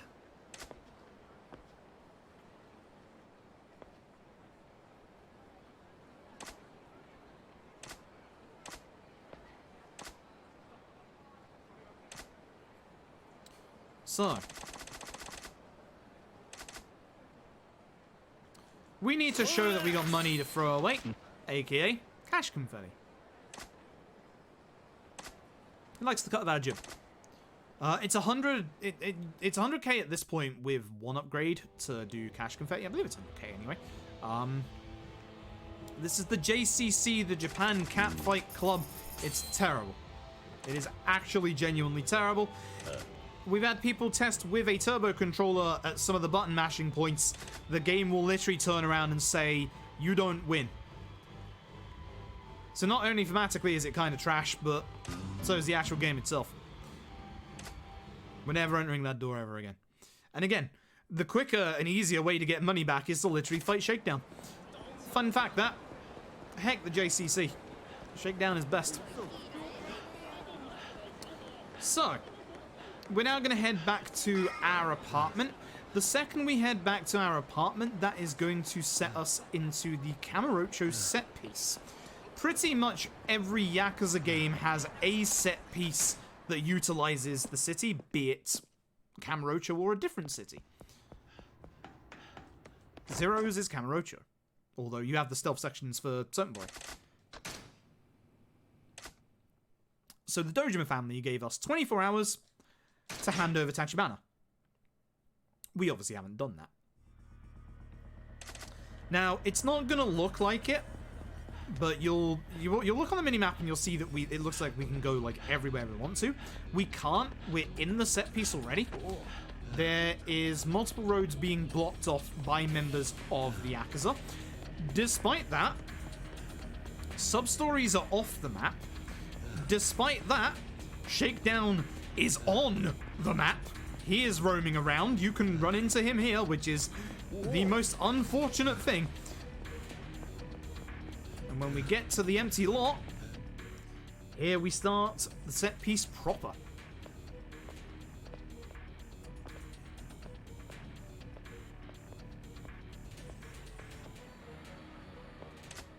Okay. そうまでして死にたがねえか。みっともねえ。裏切り者が身の程わきまえろや。 I could take out the first guy in Brawler. I'll try something real quick. It's a bad idea, but heck it. Let's switch to Brawler. I'm going to try and take out this guy. Not this guy. These two. Oh well. Never mind. Not a good idea. Just go grab this sign as Beast and just hit them with this sign a couple of times. That's what you're supposed to do. Come here, fella. Come here. That's the afraid state. You're alive. So for every movement part, as I said earlier, we're going to switch to Rush. Rush has a little bit of a better move speed than the other styles. Grab that for safety just in case. This is a marathon run after all. Shouldn't have to use it, but again, safety is more important. So at the start of every fight, enemies will usually run towards you. In this part, you need to hit at least 2 enemies with the same attack, which we did. Bikes start with 3 hits, then 2 hits, then they turn into the wheel. When they turn into the wheel, they get a massive damage downgrade, which is why we want to make sure we get enough hits on the enemies to make sure we don't go down to the wheel.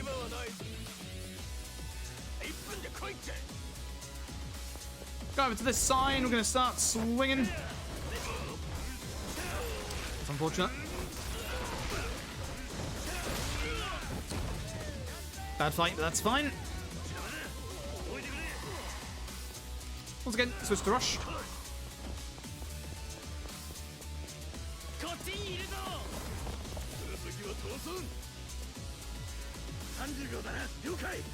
Gonna run over to this bike, grab the bike, hopefully they all stay together, that'd be great. I pushed the bike too far away, that's actually very bad.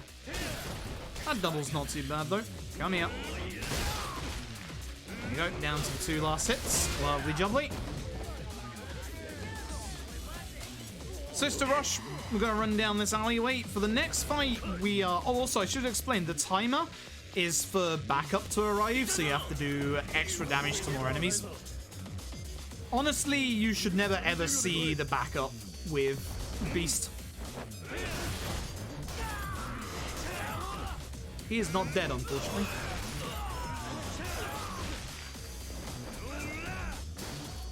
Also terrible.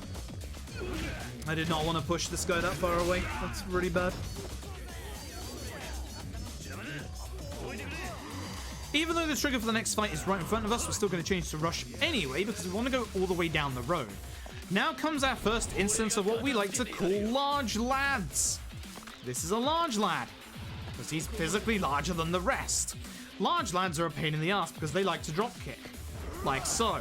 They also have an insane amount of hyper armor. So we don't want to come out of this fight having used up all of our heat. So what we're going to do is we're going to use our heat attack on this guy here to try and take him out. 50 enemies in B-Star. We're then going to take care of the rest of them with one of these bikes. Come here. Beautiful. Not bad. And again, for the sake of marathon safety, we're going to grab these 2 healing items just in case. We wouldn't normally grab these, but just in case. And now, you get to enjoy one of the best boss intros you'll ever see. Have fun.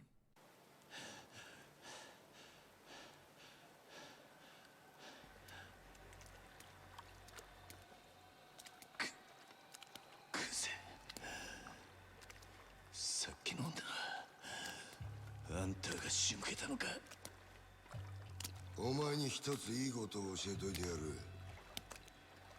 極道ってのはな、ボクシングとは違え。喧嘩に負けたやつが敗者になるんじゃねえ。最後まで張り続けらんなかったやつが負けるんだよ。ああ、そうだろうが。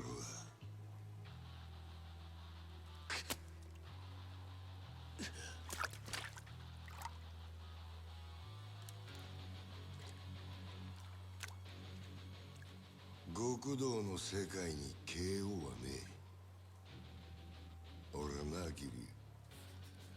指の1本や2本なくそうが、阿波野や渋沢に頭取られようが、そんなことは構えしねえんだ。命ある限り何度でも這い上がってやる。だからよ、てめえみたいな半端もんが一番許せねえんだよ。死ねえボケや。 How you can have one of the most amazing boss intros and be the biggest buster you've ever seen is beyond me. Allow me to show you how to beat Kuze without taking a single hit. And yes, this works on Legend as well. Start off in Beast, completely attack him, knock him to the ground and do a heat attack. We're now going to build up our heat for Golden Fist again, so attack him twice on the ground. Oh heck, he actually attacked fast. Never mind. Charge attack for the third one. Charge attack for the last. Never mind, I got cocky.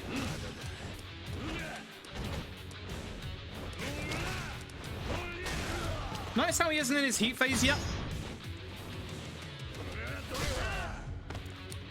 So by keeping attacking him like this, you'll hopefully not knock him into his heat phase until right near the end of the fight. And that's that. Didn't mean to get hit, but oh well. I accidentally did the charge attack one attack too early, but oh well. That's essentially how you do it. Like, it's one of the easiest boss fights in the entire game. Like, genuinely. And by charging up your light attack, he basically drops his guard. Don't know why. Don't know why. He just does. And with that, once again, that's 2 chapters with Kiryu down, and it's time to head over to Sotenbori, where we're going to get our first break point of the run.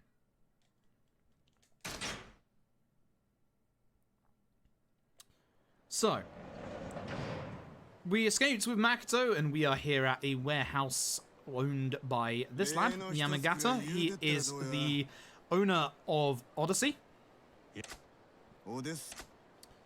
He's helping us out, thankfully.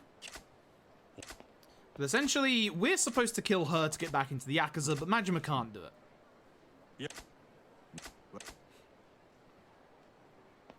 Unfortunately, Yamagata is about to tell us about the wonders of cabaret clubs. I do wish he wouldn't do this.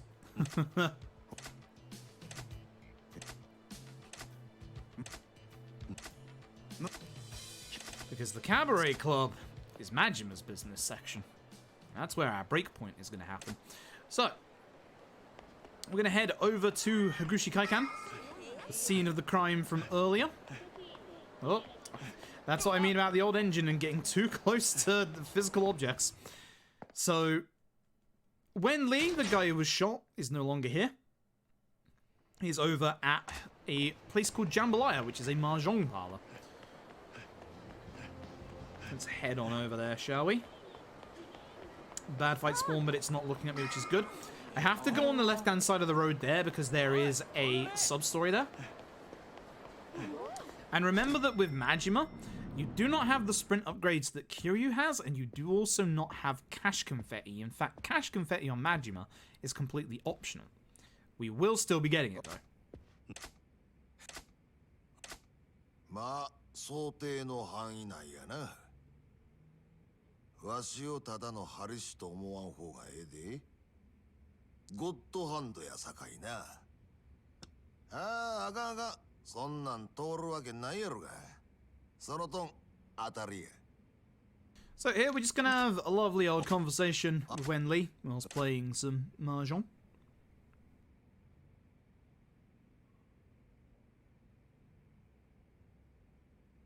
This is probably the chapter that has the longest kind of downtime in it in the run. アホ抜かすな。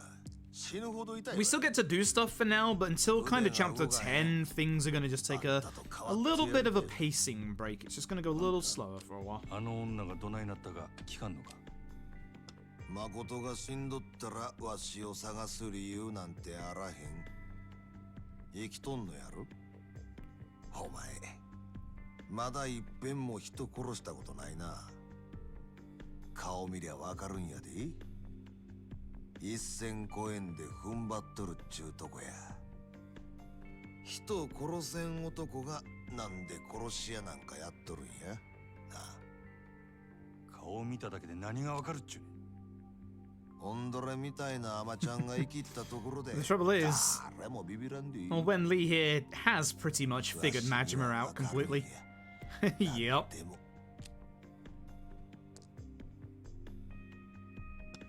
それ論や。悪いな。誠は怪我しとらんのやろな。なあ、女は無事や。安心せえ。 And then we can once the mahjong game is over, we can finally start skipping text again.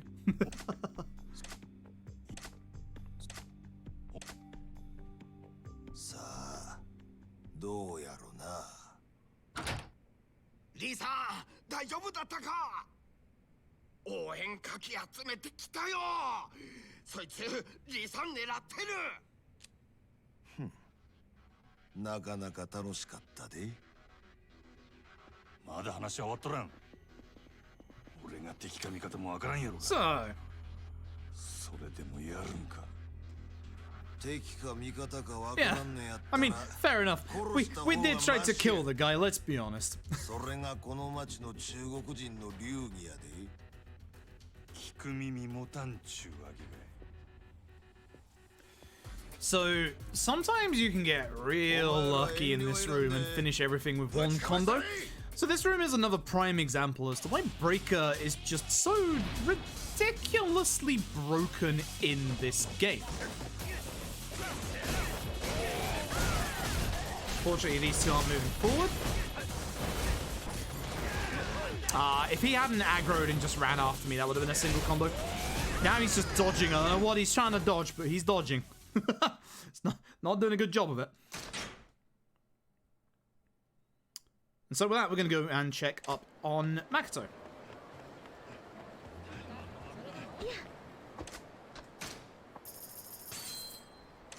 So as I said, there's not much that really happens in this chapter, and we're about to get into the break point. So if, like me, you want to go grab a cup of tea or something, you'll be able to get the perfect opportunity in about 3 minutes or so. I certainly know I'm going to be going and grabbing a cup of tea, and you should too. You should keep yourselves hydrated. Keep yourselves hydrated, well fed, all that good stuff. So, we're going to go get some food for Makoto, before I go and get some food myself. I'm going to be taking a taxi up to the top right part of the map. As I said earlier, all the taxi spots in this game are in perfect places.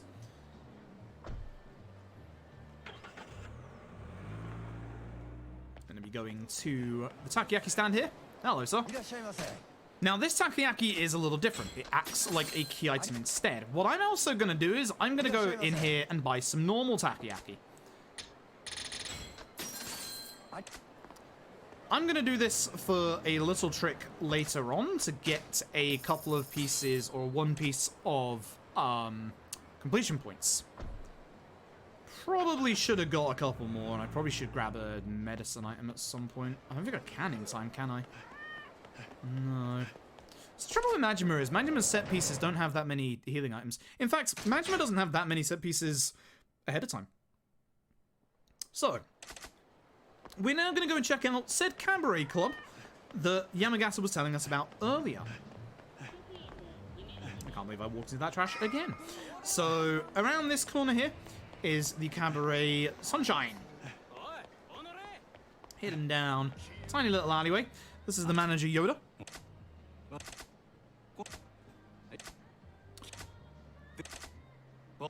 Now, they're not doing too great at the minute. Business is down, and we are going to help them out and manage this place for a little while.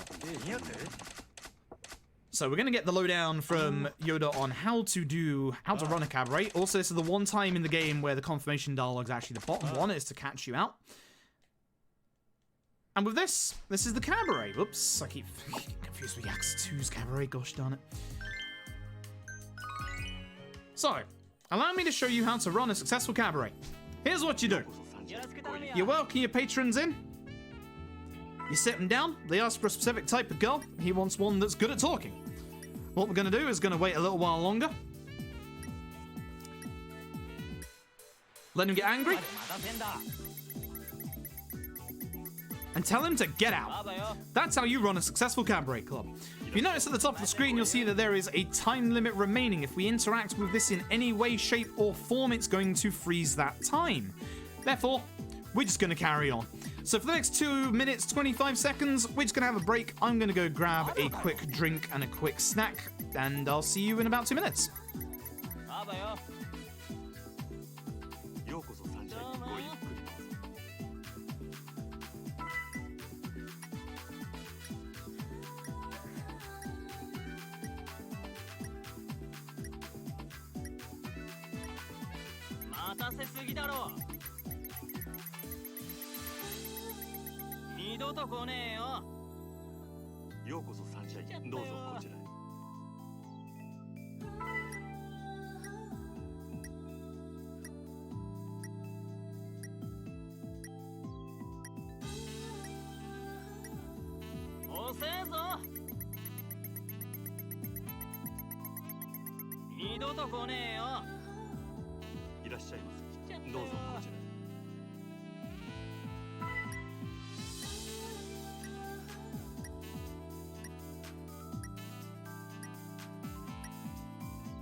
Right, I'm back. Unfortunately, couldn't boil my kettle in time, so just sticking with water for now.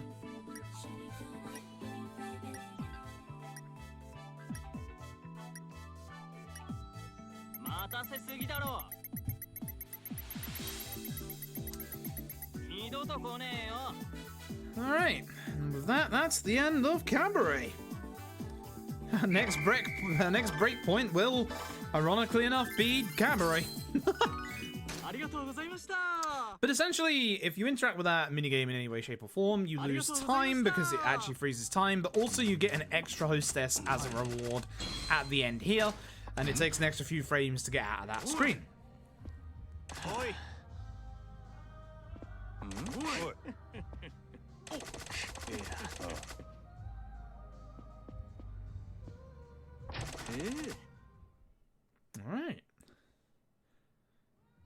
With this, we're going to head back to the Cabaret Grand. That's the end of our characters' business sections. I don't have to worry about those anymore. Now, the nice thing is, on the way, even though I said it was optional, we are going to be grabbing Majima's cash confetti.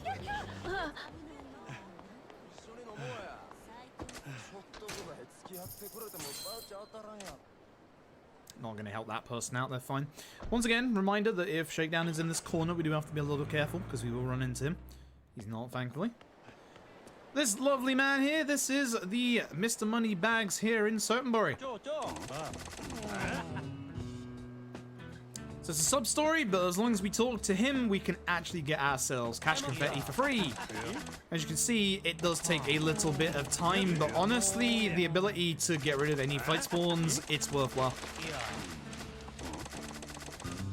Because Majima has a lot of areas he goes to that are very, very hard, if not impossible, to get rid of any fight spawns. Alright. We're going to attempt wait or skip. So, you can only walk in the ground. Unless this guy pushes us. And he didn't. We pushed him. So, when you get to those stairs, if you wiggle right and left, sometimes he can push into you and he'll push you down the stairs, which is a lot faster than just walking.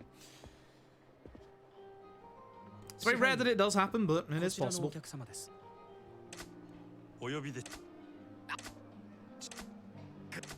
Here's one of the guys we beat up earlier.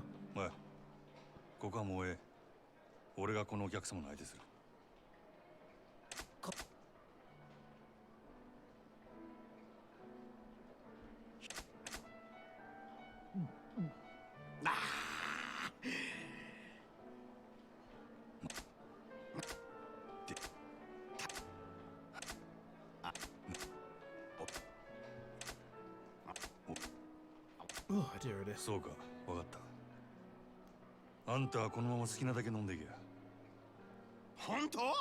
いいの？はあ、さすが太っ腹ね。支配人さん、私あなた大好きよ。Alright. With that, I'm gonna go and find Wen Li. Except as soon as we leave the Grand,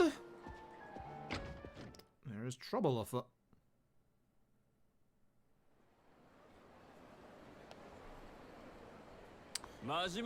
Remember the guy with the gun? Yeah, he's back. Funny that. Even funnier, he still has his gun. He's upgraded all his boys with weapons. He didn't think to get them guns, he just got himself a gun. He got them baseball bats. And pipes. So they're still not that threatening, honestly. So, once again, aim for the guy in front, aim for the guy with the gun. We're hoping to get out of this fight in a free combo. Would be nice. So, I'm going to start off attacking him straight away. Hopefully he doesn't guard. He did, that's fine. Wait. I get to this side and push him down. Caught two there, which is good. I'm readjusting myself here to catch as many enemies as I can in one combo. If I'd have kept that combo going, I'd have got them in a two combo. That's a shame. That's a shame. That would have been a really good fight. Would have been a very, very good fight if I'd have managed that, but oh well. I'll still take that. It's just, it could have been way better.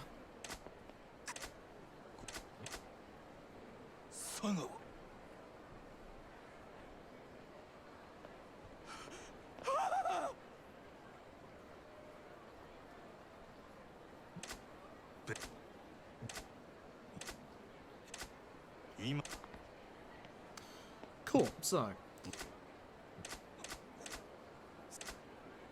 we're just kind of gonna say to Sagawa, yeah.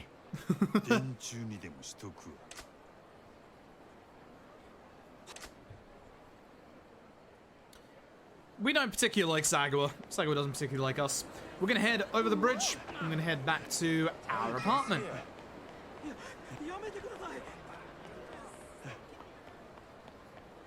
Which is literally just in here. And as we get to our apartment, here comes Wen Li.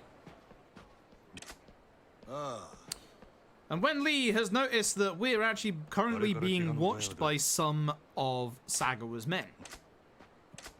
Have been the entire time, because this somebody is supposed to be Majima's prison. He's not supposed to be able to leave here.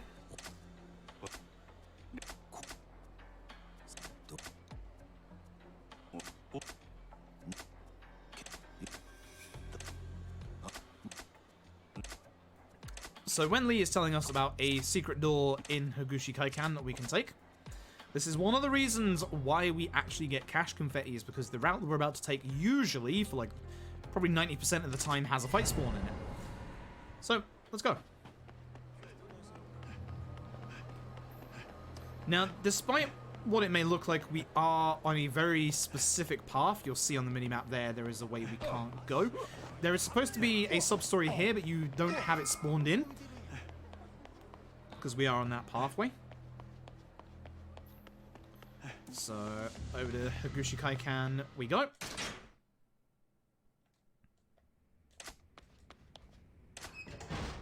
Might need to run around a little bit for my idea here. We'll see. It's 5:15:30, isn't it? Which is a pain. So what I'm going to do, I'm going to go into my inventory.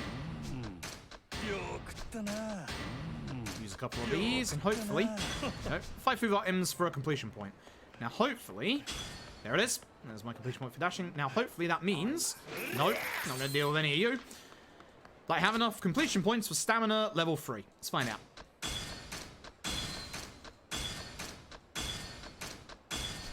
Perfect. Majima does a lot more running around than Kiryu does. With stamina level 3, we're not going to have any problems with that for the entirety of the run now. That is actually perfect. Lovely. Right. So...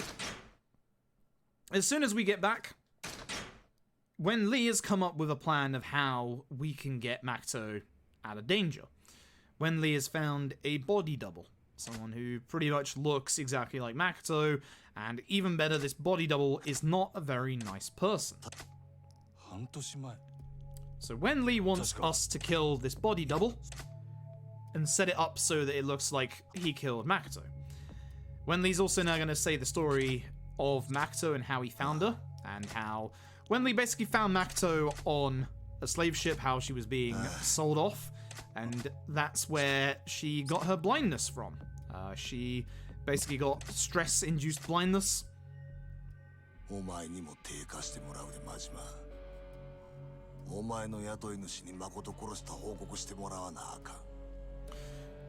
So despite being a chapter early, in this boss right here, you're about to see what we like to call Nishtani strats. This is going to be the basis of all of our boss strategies for the rest of the run. Once again, as I said earlier, Slugger is a trash style, but it does have its uses. Now, with Wenli, it's not going to work as well, because Wenli is a larger character, but it's still going to have a little bit of use.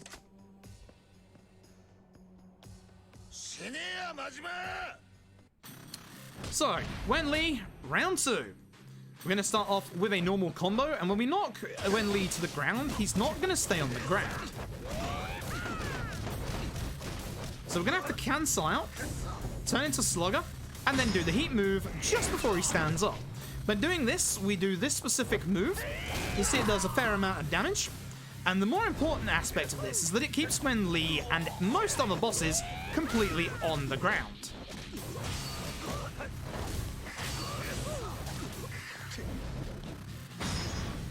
Don't do that one early, it's fine, because this is actually a damage QTE. So we're going to kick him to get him up. Should have done that a little earlier, but it's fine.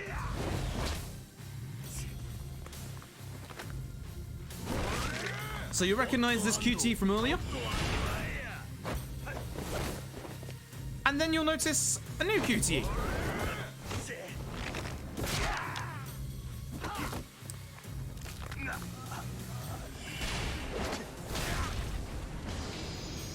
Fight's done. That's it. Fight's done. So, much like every other fight so far, you have to see the mid-fight QTE to be able to end the fight anyway. Now comes one of those points where Shakedown can end the run, because you're going to notice on the minimap in a second, we're blocked from going specific routes, including over to the taxi. So we have to take the bridge, and if Shakedown is on the bridge, that's a problem. And yes, Shakedown can spawn along this bridge. This is also the other reason why we've got cash confetti, is because this group right here, don't care. Not getting into a fight with you.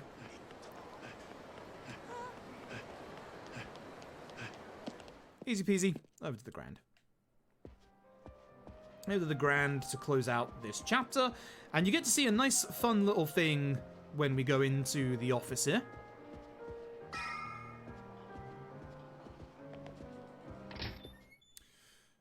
You'll see once we come out of this cutscene here that the door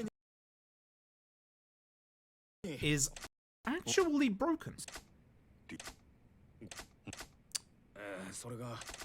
Hello, I hope you can hear me. That was my internet taking a nosedive. Watch this door. That door doesn't work. It's great. That door's hitbox is half the room away. For those of you, and I'm sure you all did buffer there, that's on my end. Sorry about that. Sorry about that. Every so often, my internet decides to die for a couple of seconds. I don't know why. Surprised it took 2 hours for that to happen, actually, but here we are. With that, let's end the chapter. Go over here, taxi down the bottom.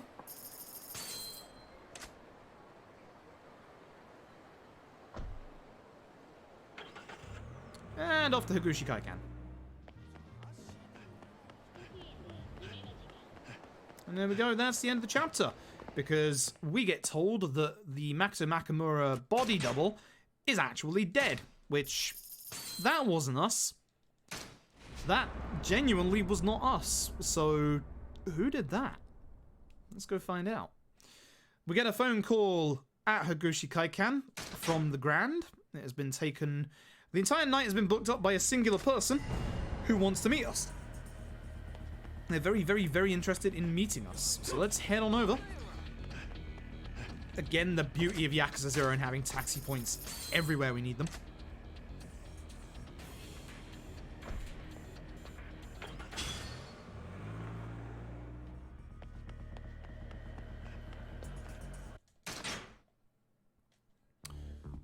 Say hello to the aforementioned Nishitani. So this is why Nishitani strats are called Nishitani strats, because they work a lot better on characters that are the size of Nishitani, and also we found it against Nishitani, so in his honor. We're going to start by doing a breaker combo. As you can see, it does enough to get us a second round of heat, which allows us to do the hit attack.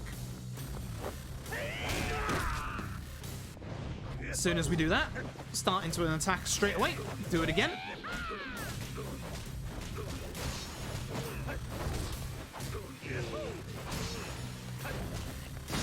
Let his QTE go through. This is a damaged QTE. If you are squeamish, you might want to look away.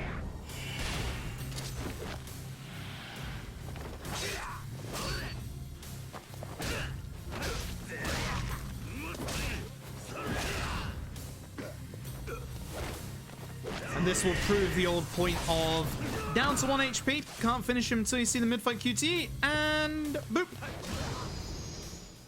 That's Nishitani. So we figured that strat out first against Nishitani. It's basically, you can see it works really well against characters like Nishitani in that it keeps them on the ground for basically as long as you can generate the heat and as long as you don't let them up off the ground.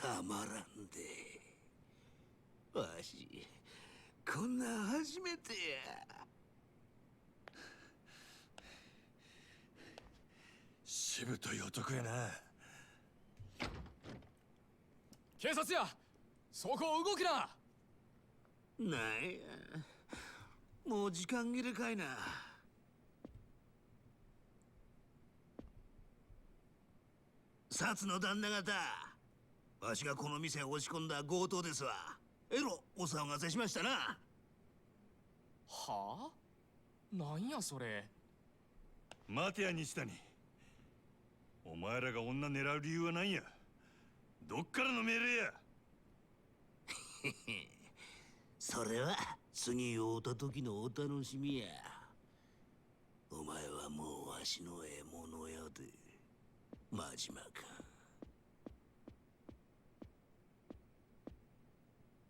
たく、なんなんやお前。とにかくこっち来い。 Good old Nishtani. Nishtani only turns up for like 30 minutes, and yet one year he was like in the top 10 of Yakuza characters popularity poll of all time. People love Nishtani. People really, really love Nishtani. And he turns up for 30 minutes in this game.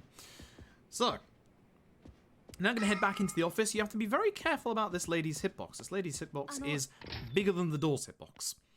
And unfortunately, guess who was here the entire time? Ah. It's Sagawa. So, Sagawa is been here the entire time. He knows about Nishtani. He knows who he is.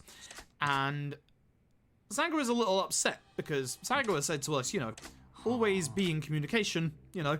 Why didn't we tell Sagawa that we killed Makoto Makimura? There's a few weird things about this kill, like why is there no recognizable face, for instance? Well, the reason for that, which Sagawa shouldn't know that we know, is that Nishtani was the one who did it for us. He didn't ask for anything in return. He's taken a liking to us. Let's just say that.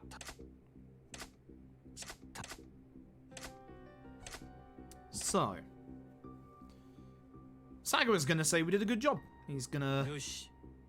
そんじゃ島野の兄弟とはなしつけとくからよ。それまでしっかりこの店儲けさせてくれや。Keep the money coming in. He's gonna go phone his oath brother Shimano, our old patriarch, and get us back into the Yakuza. I'm sure there's nothing wrong with this in the slightest. Once again, you'll get to see how broken this door is. It's literally halfway across the room. It's great.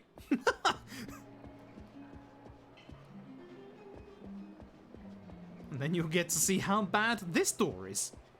Where you have to practically be walking into the door to be able to open it. There are two types of door hitboxes in this game. And then once we get outside... That's our old friend. Unfortunately, when Lee forgot to take his painkillers. You know, the painkillers for getting shot. So we should probably get those painkillers over to him right now. No. Not sure how you treat gunshot wounds with bloody paracetamol, but alright. Sure. Once again, Yakuza 0's amazing taxi list. We can just go straight down to the warehouse. And we can go give Wen Lee his medicine. Except, unfortunately, our Chinese doctor friend turned traitor on us and gave us up to old Sagawa. And here is some of the homeless that were watching over us. And our poor Chinese doctor friend got a crowbar to the chest.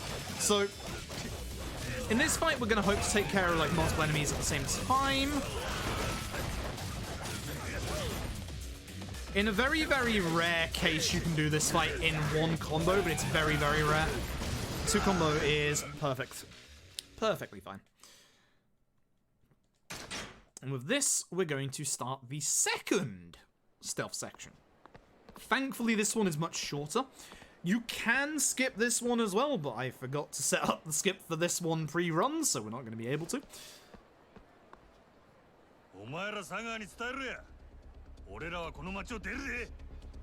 Like, those people have so much money because they are being funded by Sagawa to watch over us.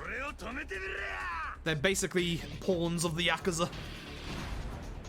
Which, speaking of Yakuza, here's some. Start on the guy on the right because he is not looking at us, he is looking straight at Makoto. I did not want to go this way, but that's fine, I guess. That'll be fine if she takes a couple of hits. She'll be fine. Oh, he came over. Neat. You can do this one in a one combo as well, but unfortunately I set that up really wrong. So you want to be careful because the camera angle after this fight is dependent on the camera angle here. So I put it in a bad position, but it's fine. So what you usually do, I'm just going to get into a fight here to test. In the old days, we used to hide there and wait for this group to run past us. These days, you can despawn it. I didn't despawn it because I forgot. So I'm just going to run at them. Shouldn't be that long of a fight. Should be a lot quicker just to fight it rather than hide from it. Yeah, there's only the 3 of them if we can get them all at the same time.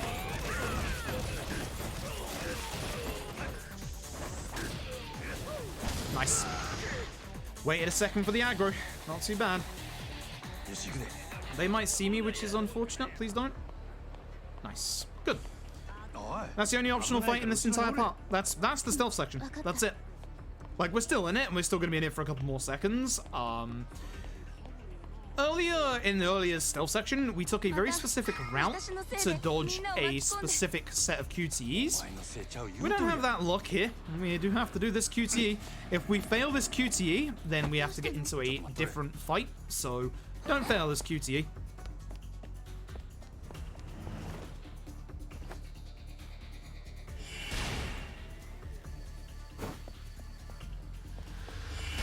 Double circle. Very nice.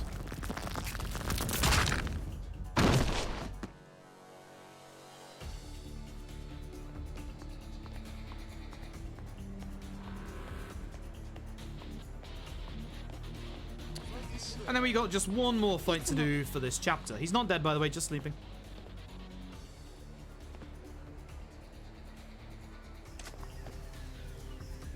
Now, this fight is one of the most annoying fights in the early game. Well, I guess the mid-game at this point.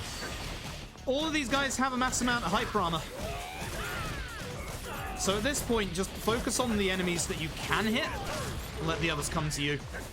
The even worse part is that they can actually aggro as well, which is very bad. I'll honestly take that. It wasn't that. It wasn't that bad. That is a not bad attempt. That's how bad that one can go. Unfortunately, when Lee went bang, when Lee kind of exploded. So with that, we get hit in the explosion, we get knocked out, and Makoto gets taken by a character we don't know. Wasn't Sagura. Now, once again, Tachibana has told us to find a place to lie low. You are kidding. You are kidding me. No. No. Don't do that. Don't you dare do that. That's a bad spawn. It's a bad shakedown right there. Again, I need to keep all of my money on Kiryu until the next chapter. That's a real bad shakedown right there. I get terrified every time I see Shakedown until I hit chapter 10. So, thanks to Taxiing, we know he's still in that top corner. He can't hurt us anymore. Not for the rest of this chapter, thankfully. The one time he could have hit us in this chapter, and he did. Oh, wait, I'm thinking of Kiwami. For some reason, Kiwami's Serena is on the floor below. I don't know why. Anyway, long cutscene, unskippable time. This is why I said that basically, up until kind of like the midpoint of chapter 10, everything at this point is just kind of a bit slower. There's a lot more story, there's a lot more unskippable cutscene, and a lot of these story cutscenes as well are actually unskippable as well. But as of the middle part of the next chapter, things are going to start speeding up a lot again. Casting Shakedown be bad for me. Yes, very. I want my damage upgrades. Actually, would I be able to even get Essence of the Beast at this point if he shook me down? Huh. Might not be able to. That would actually genuinely end the run. It's an interesting thought, actually. Should be able to get enough. Should. But you'd probably only get Essence of the Beast Torment in the finale, which is not good.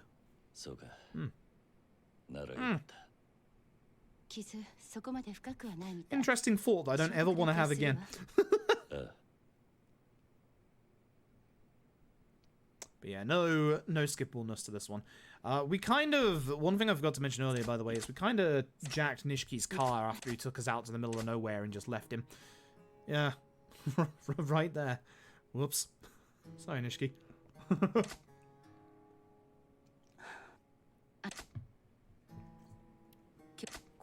Yeah, I think the 2 chapters before the finale would give us like 100 million yen each, which would be enough. But we'd need a little extra on top of that. I guess from this chapter as well. Yeah, it would have to be the finale. So it wouldn't be the run completely over, but you would lose a lot of time. Again, for reasons you'll see in about an hour's time. Not even an hour, I don't think, actually. Yeah, I guess we do Kuze for around 3:15-ish. 堂島組をなめんじゃないよ姉ちゃん。おら出てこいやける。この店はずっと張ってたんだよバカが。こそこそ隠れてんじゃねえぞおら。桐生さんダメ逃げて。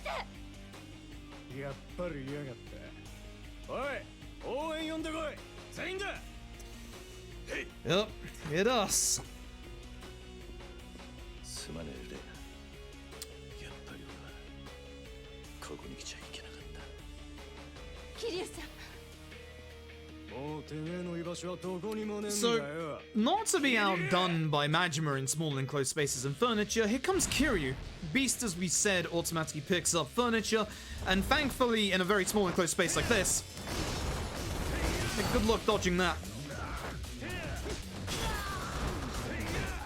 And you also saw there for a second that I had a slight bit of hyper armor. Something that I haven't mentioned yet is that on Beast, if you attack at the right time with a weapon, you do actually get a bit of hyper armor, which you can utilize. Now comes a kind of rough fight. This is everyone, by the way.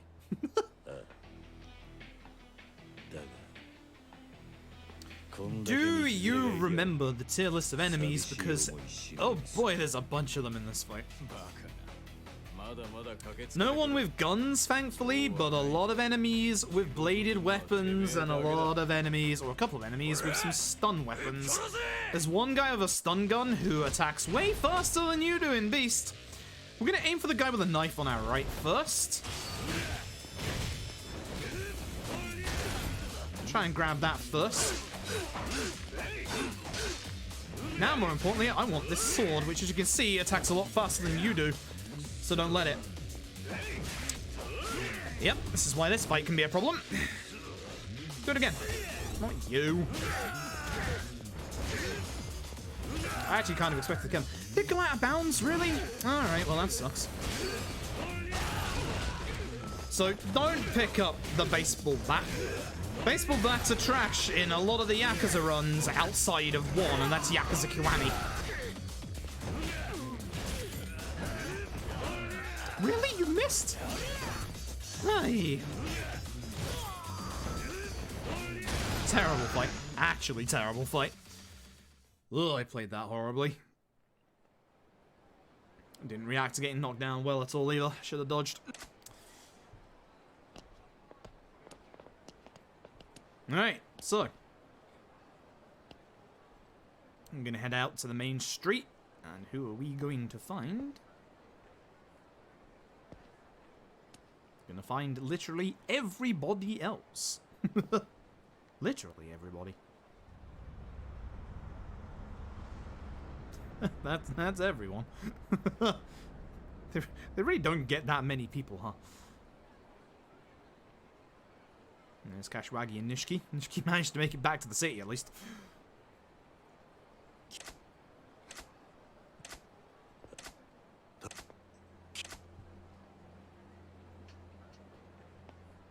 And hey, guess what? It's the three lieutenants. There's Awano. You saw Shibusawa as well. And of course, it's time for the third time to fight Kuze. Now, we do this fight in a very, very specific fashion. We're gonna, at the start, very quickly dodge to the right to dodge Kuze. Try and take care of as many of these enemies as we can. Still have 5 hits left on the side. I'm gonna hit Kuze 3 times. Use the heat move.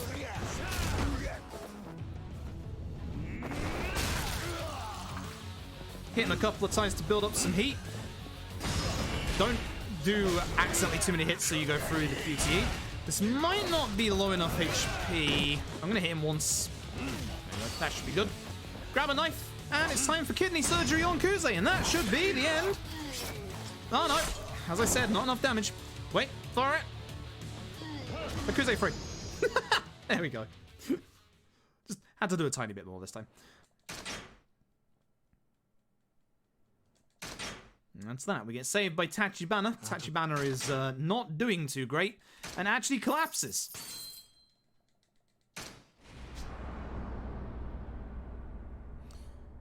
So, we're going to find out that Tachibana needs dialysis. His body is not doing too good. He has a fake arm, after all.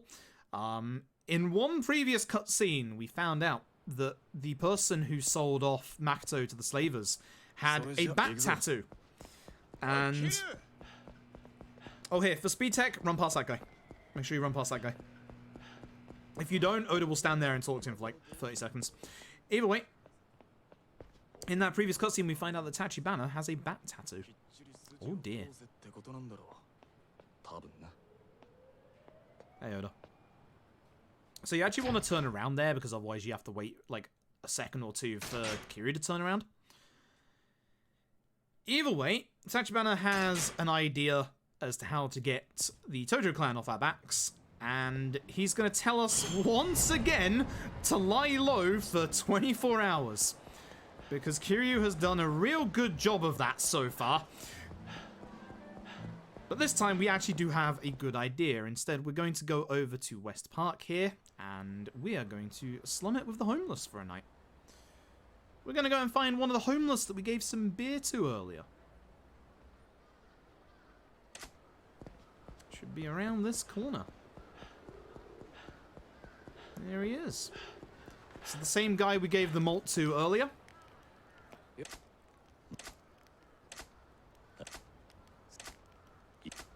I didn't check how much money I had, which is a little unfortunate.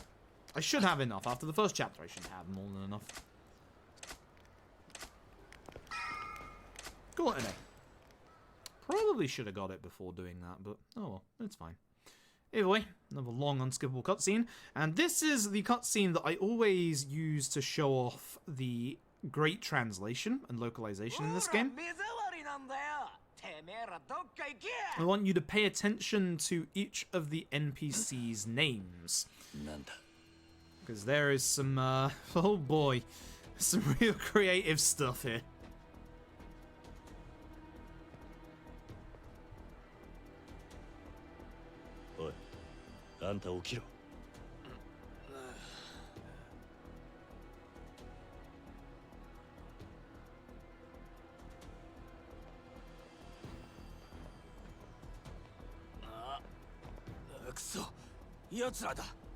Dojima組? Dojima? 何言ってる? こいつらホームレス狩りだ. おい、そこにも2人いるぜ. Hey, hey, hey, hey. Hobo harasser? Homeless hunter? そっちのやつなんかホームレスっぽくないじゃん. 別にいいんじゃね? ここにいんだから同罪だよ. 同罪. And, Bombasher. I don't quite know how that one made its way through, but goddamn. やめろ. 何命令してんの? やめてくださいだろ.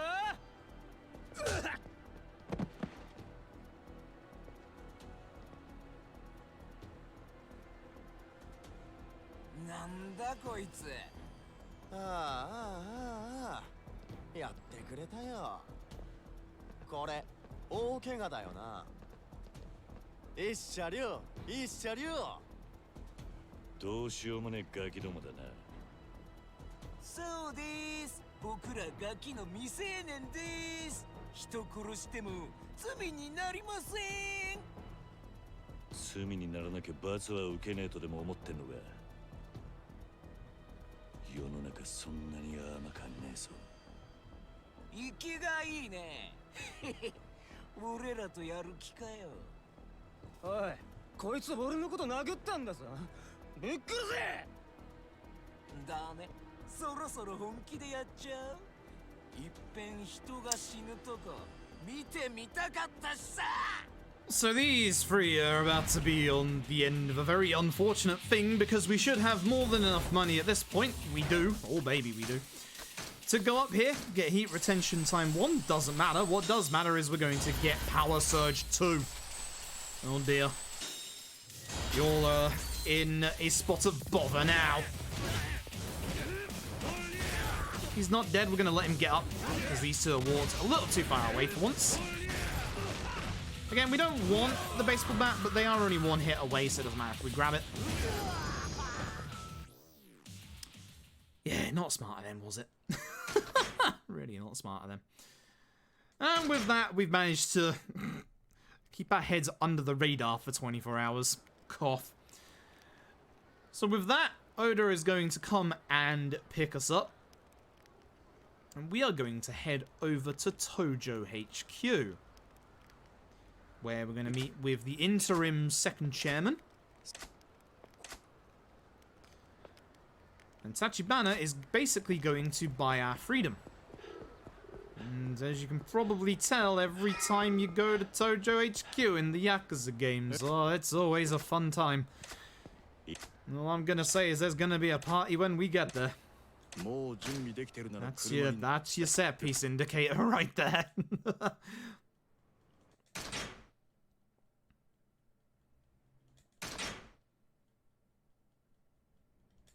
So even though they agree to let us walk away, they're not just gonna let us walk away because, you know, they have standards that they have to uphold. It's time to beat all these Yakuza. So, we're going to start off by attacking as many as we can to build up our heat. And we're going to start heading over here to the right. Over here on the right is a couple of bits of furniture. There's some on the left as well. Just basically go and grab some sofas and go to town.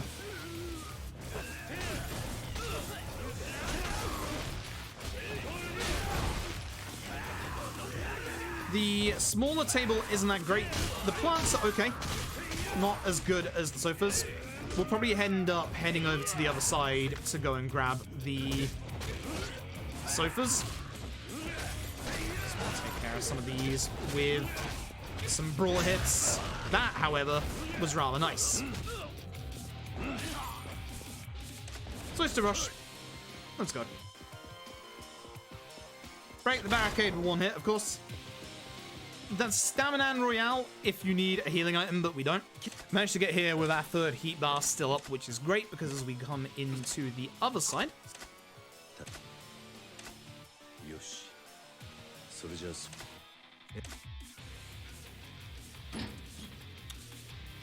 Three dudes! And two giant lanterns.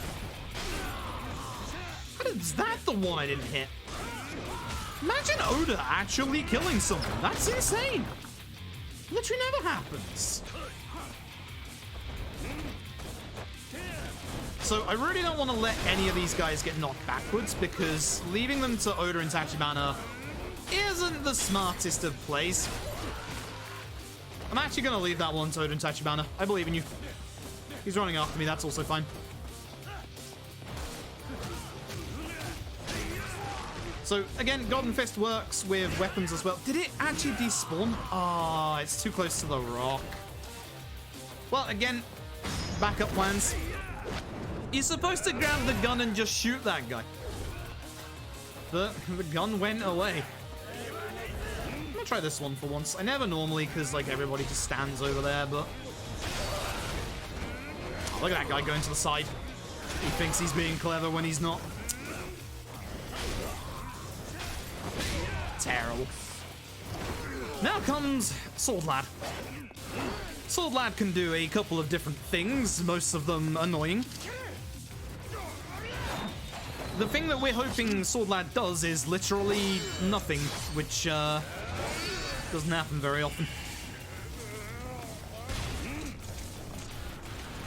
Now everyone's on good behavior apart from, well, hopefully Sword Lad. So start attacking, hopefully he does nothing. Nice, we got him. Never mind, he actually managed to break out of that. But that's okay. That is okay, that's a good Sword Lad. We'll take that.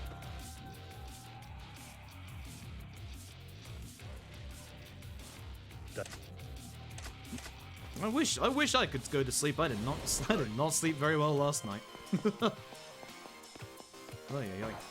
Either way, we're going to carry on. We're going to rush forward here. On the first guy here, we're just going to punch him and then swing. Because then that way he's in front of us along with everybody else. And his body stopped me from hitting anybody else. Unfortunately. That, however, was very nice. Oh no, this is not the time to be knocking over enemies. I appreciate you trying to help. But not today.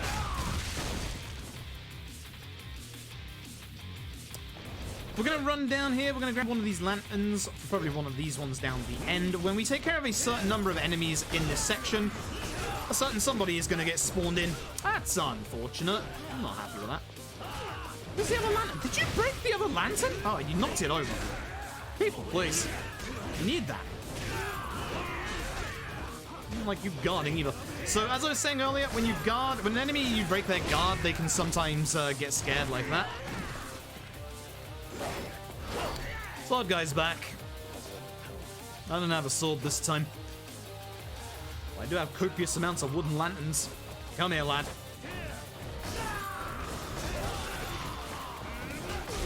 I'm actually gonna leave him alive so I can deal with everybody else. Because he'll run over to me and also get hit again.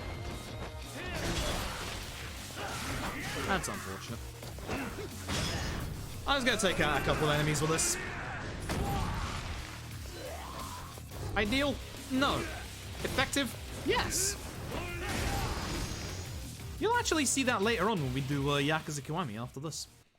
We use that quite a lot in Kiwami, actually. But here it's a little better just to charge people. Alright, so. We're now going to head over to Little Asia. For some reason, Tachibana and Oda are going to drop us off here when they're also going to the same place. Guys? Guys, you could give me a lift. Guys? No? Okay. So we've got to make our own way over the Little Asia. It sounds like even though we have reached a deal with the Tojo not to get hunted down by them, the three lieutenants are still going to try. But Tachibana has a different little announcement for us. It's a fight spawn. It's the very rare Tenkaichi fight spawn. But it's a good one. It's a very, very good one, actually. So we're going to taxi over to East Park Boulevard. It's Park Boulevard East in this one, I suppose. Again, sub-stories and Shakedown are on the map. We could run into the lovely lad himself. Hopefully we don't. We're really hoping we don't. I need my money still. Again, watch out for Kamoji. He has a very, very big hitbox. Lovely jubbly. And into Little Asia, where we meet Oda. Hey, Oda. Yo, Kiryu-kun. And Tachibana then gives us the revelation that the owner of the empty lot is a lady living in Sotenbori. You can probably guess where this one is going. Yes, she goes by the name of Makoto Makimura. Yup. So, 2 chapters down, back to Majima.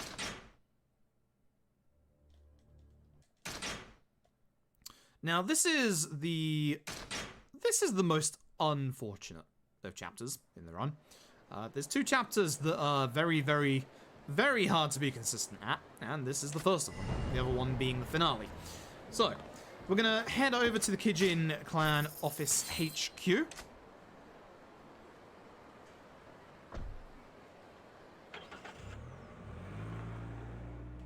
Which is, again, just in this corner. Once again, taxi spots to every location in this game. Absolutely perfect. So we're trying to find out where Nishtani is and where Makoto is. We feel like Nishtani would know. Nishtani's currently in jail. So we're going to go beat up a couple of his boys. Now remember the tier list? Guy on the right has a gun. Take care of him first. So we're going to try and hopefully that's a good angle. Oh, I like that. Push him along to the other 2 and take them all out with a single combo. Or not, because, oh, lucky. The desk pushed me away a little bit. That was unfortunate. So we're going to go and meet a guy called Billiken. Billiken is a detective who is essentially the foster father figure of Nishtani. And he is also the person that can get us into the jail.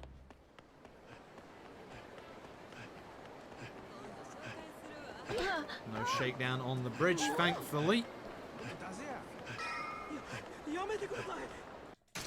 So, Billiken is going to take us on a little bit of a boat trip, and underneath the rivers of Sotenbori is a Colosseum.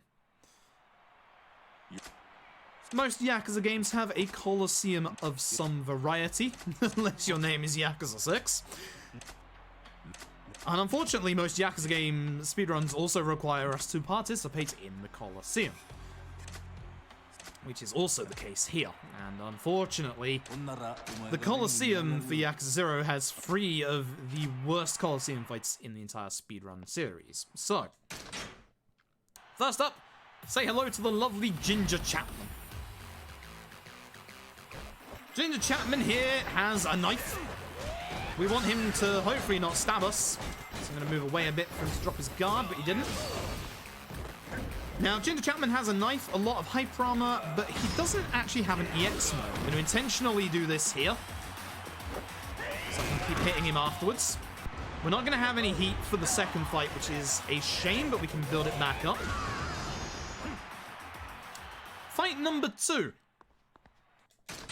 Dr. Kirihito. Dr. Kirihito, as you can see, also has 2 bladed weapons, but this time Dr. Kirihito also has an EX mode.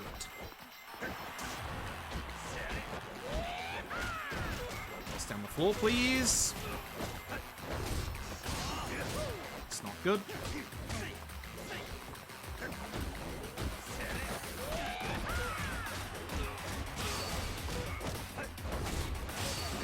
So the nice thing about their EX mode is that we can't hit them during this, but they just stand here, which allows us to use a free heat attack. Note to self, you need to change the breaker straight away. Now comes the unfortunate part.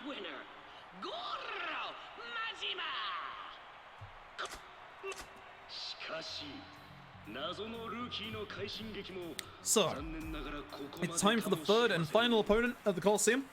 This Colosseum's not been too bad so far, which means that this fight's about to be bad. This lovely gentleman goes by the name of Dead Puncher.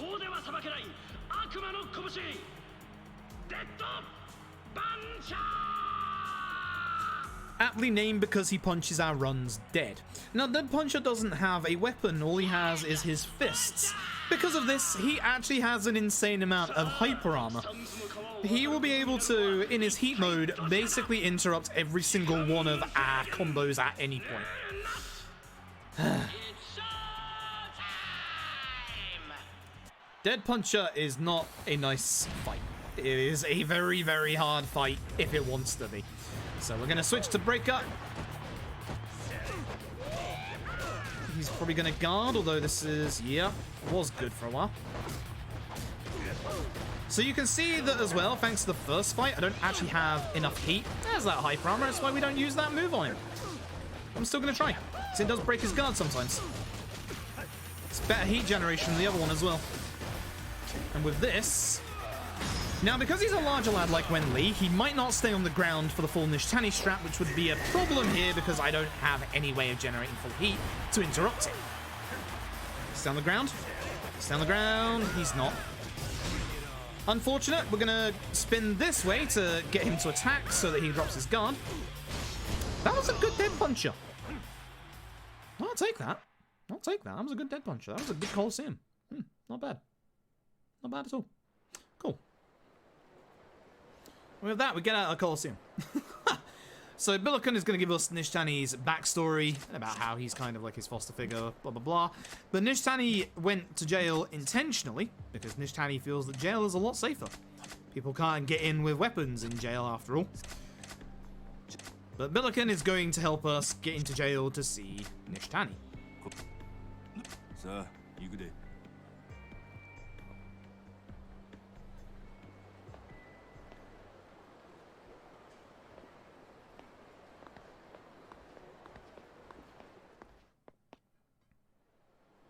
Thankfully, we go straight there. Nice and quick. We're still not out of the hard parts of this chapter just yet because we do have one more boss left to go. You can probably tell who it's gonna be. You can probably tell.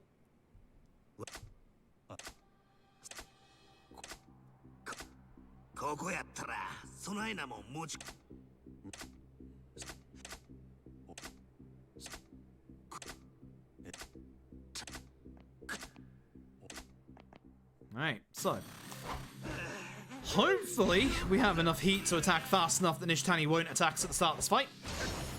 Oh well, happens sometimes. So we're going to push Nishitani into a corner, and we're going to try and keep him in that corner so that we can easily keep him down for a lot of Nishitani strain. We really want to keep him down for as long as possible so that we can basically end the fight with the second set of QTEs.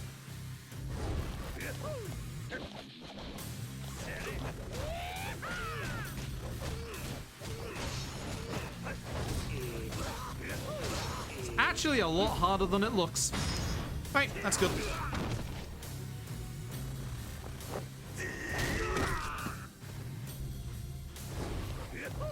Just gonna hit him a couple of times on the ground. Both of these QTs are attack QTs. Yeah, the intro glitches sometimes. I don't know why. I actually don't know why. It's weird. So you'll recognize this QTE. Now, we have a bit of an unfortunate situation with Nishitani here, where he'll either very quickly transition to the final QTE, or he won't. And if he won't, then we're going to lose about 10 seconds. Are you really doing this? Okay. Well, it's still better than the other attack he could have done.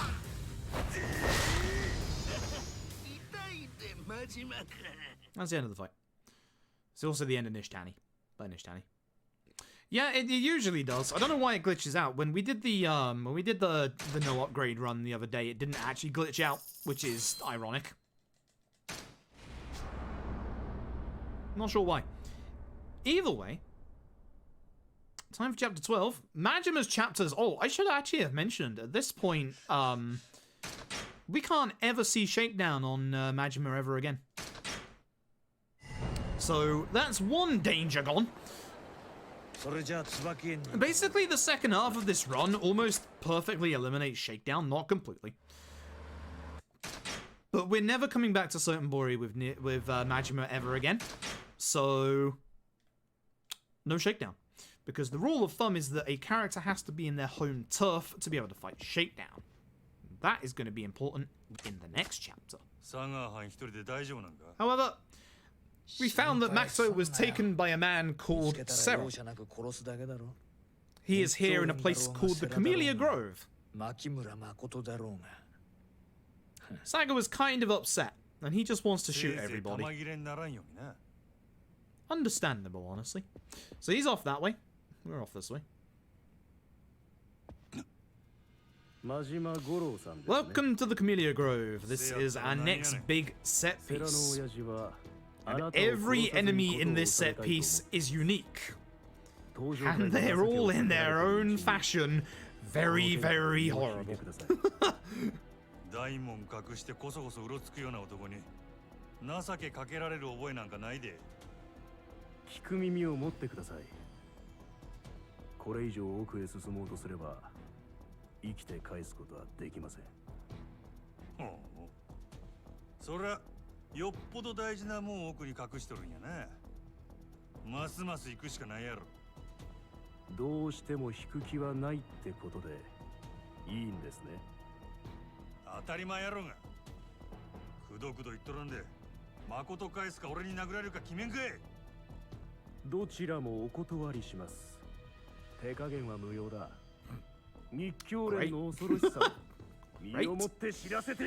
So, these are going to be your normal fighting enemies of the Camellia Grove. The problem that we have with these guys is that they have a lot of hyper armor.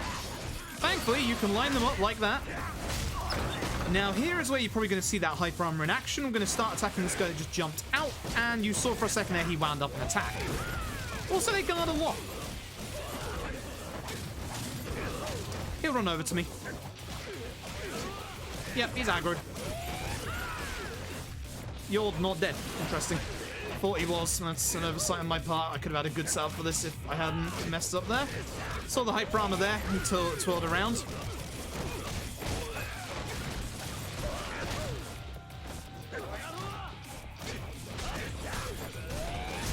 Another Sega! Wow! 2 Segas in one run. That's exceptionally rare. You usually don't get one Sega, let alone two. Oh, damn. I've been blessed.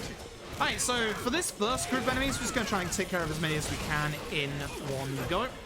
I want you because you have the most HP. Oh, look at that double hit. Beautiful. In the next fight, we actually don't want to take care of any of the large lads first. We want to take care of this guy in the bottom left. The guy in the bottom left has throwing knives. These throwing knives can interrupt our combos from anywhere in this room. And there's one here. The person we have to be careful of is the guy in the middle there walking towards us. You see on the mini-map he actually has a purple arrow. He is the mini-boss of this encounter. He has 2 attacks that can actually stun like that. That one has a lot of hyper armor on it, so you're not actually interrupting it at all. I'm trying to get him in the corner next to some of this furniture, but we've already pushed it away, which is a shame. See how I waited half a second there for him to drop his gun? Very important that you do that. And now for the next set of unique enemies, the geishas. Now the geishas once again have a massive amount of hyper armor and a lot of guard, more so than the normal enemies. To the point where actually with the geishas, what you want to do is instead of concentrating on a big group of them, if they're guarding like this, go after the solo targets. It's a massive difference to how we usually take the other enemies, but that's because that one should aggro. Did not, but came over anyway. Oh, it did actually, it just didn't do the animation. Interesting. The reason being is that when you move away from the geishas, they'll actually drop their guard and run after you. They're a lot more aggressive, even at base aggro, not like angry instead.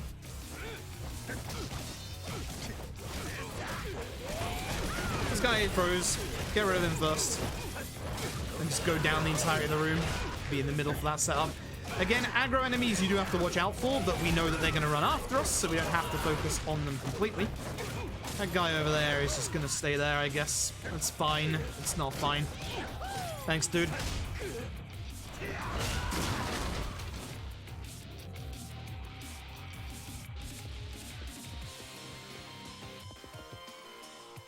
Run up to the next floor. Carry on, and then we're going to want to do something very specific in this next room. We want to keep as many enemies in the corner as possible, which that's gone horribly wrong already.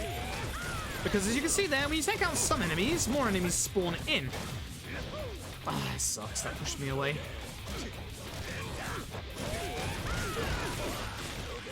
And some of these enemies are going to have throwing knives, and as you'll see in a second, here's some geishas, which that sucks. There's your hyper armor. Look at that.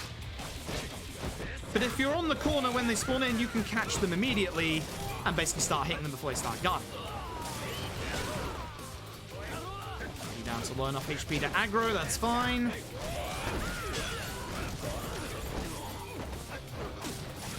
Not too bad. Not great, but not too bad. We'll take that. Here comes our biggest fan. I made that joke last time, and I'm still not sorry.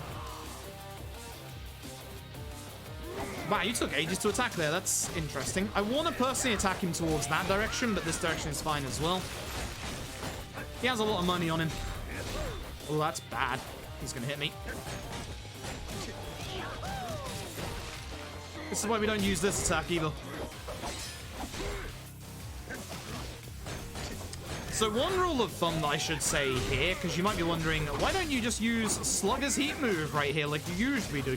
Well, Slugger's Heat move cannot be done if an enemy is already attacking. It's a very important rule, that. And also, I need my heat for after this fight.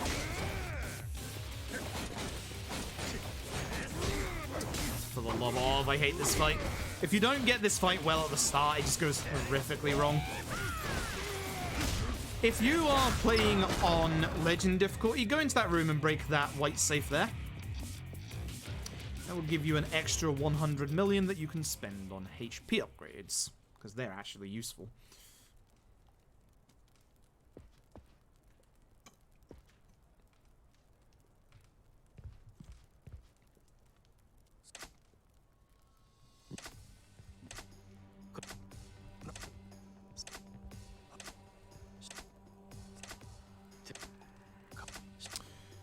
This is Sarah.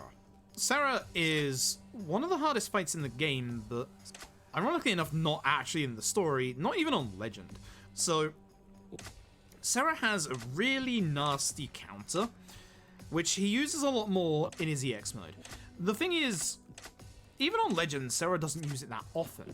But when you go and fight the ultimate climax battle version of Sera, his AI gets ramped up to 20, and oh goodness, he throws it out constantly.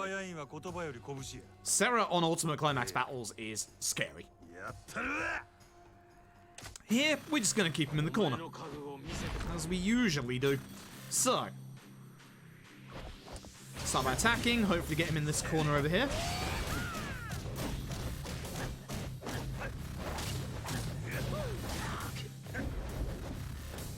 Good start.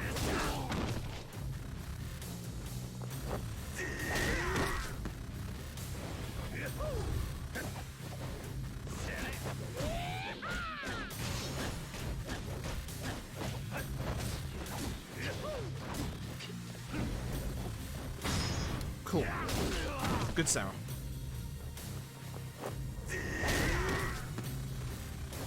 This is a damage QT, but we need to do a little bit more damage to him to be able to end the fight.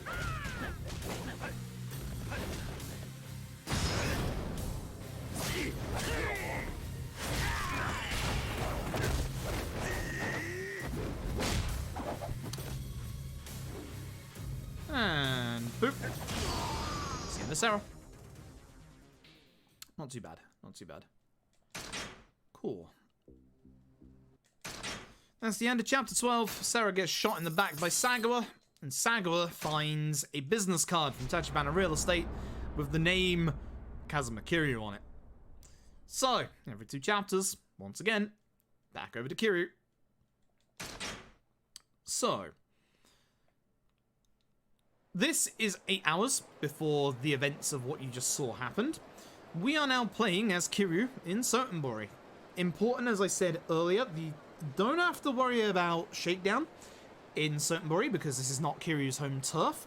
There's also no sub-stories for Kiryu in Sotenbori, so we don't have to worry about that either. Now, if you were here for chapter 5 earlier, we actually have a 15-minute real-world wait here. So we have to literally wait 15 minutes for a phone call from Tachibana. But if you remember earlier, you realize we have a way to skip that.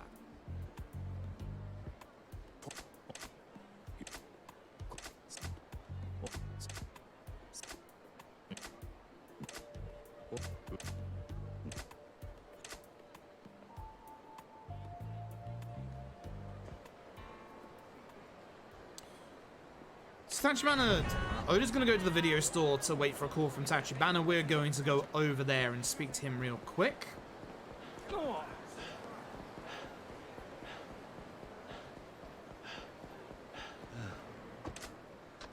Taxi list is the same for Kiryu in Sotenbori as it is Majima in Sotenbori, which is a very important point I must make. You'll see why in 2 chapters. Oh boy. On the right-hand side of your screen, for the final time in this run, you will see him, the Libido. Goodbye, Mr. Libido. So, Oda's going to tell us to go and get some lunch. This starts the 15-minute real-world wait. We're not going to do that. What we're going to do is we're going to go over this taxi, head down to Shofukuto South, and we're going to go over to Higuchi Kaikan. Kiryu's going to make the exclamation that this explosion that happened at Higuchi Kaikan probably had nothing to do with the empty lot, when we know that it does. And the reason why you want to get that is because that is one of 2 hidden triggers in Sotenbori. The other hidden trigger is in front of the Grand. It doesn't matter which one you get, but for speedrun purposes, despite that one being further away from the taxi, the one at the Grand has a small cutscene in front of it. You don't have to do this cutscene, but I like it because it gets my camera angle a little better. So what we're going to do is we're going to head into Club Sega. I'm going to play some Space Harrier.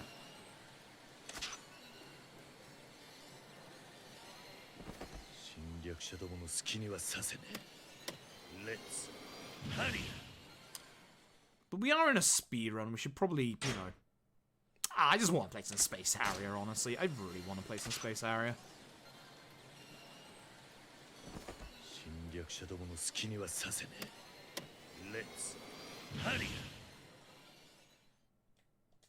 Nah, you know what? We're in the middle of the speedrun. We need to leave. And as soon as we leave, there's the page saying that the call from Tachibana has come in and we have skipped a 15-minute real-world wait. As I was saying earlier back in Chapter 5, different minigames constitute a different period of time. Disco actually freezes time, for example. So with that, we can just carry on with the rest of the chapter.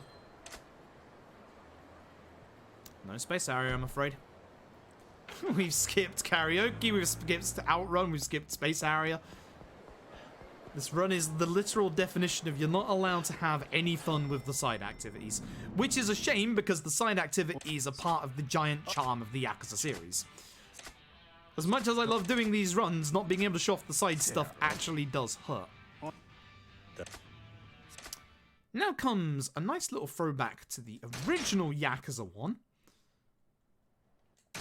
We're going to take Makoto away from the Camellia Grove, but on the way we get flanked by Shibusawa. Shibusawa is finally making his move. We're going to try and have our reticle over on the right to start this off, because we want to kill this guy. Now you want to be a little careful. If we kill too many enemies ahead of time in this section, you can glitch the camera out and actually lose time because of it.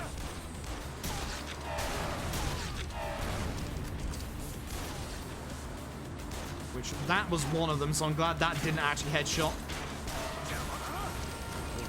No one's dead, by the way.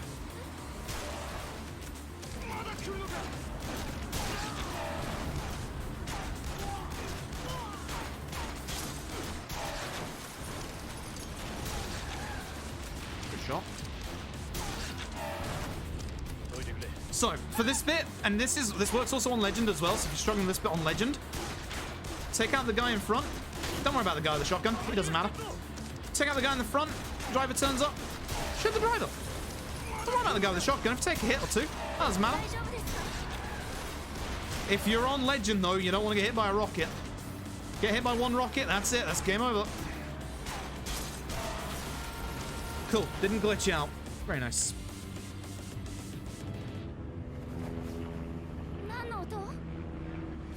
The taxi driver is actually Oda, because the actual taxi driver got shot. Again, struggling on Legend? Let's do this. Ignore the guy with the minigun. So you can see that the helicopter is going like back and forth a little bit. That's because it's still trying to course correct to where it's supposed to be. So it will calm down in a second.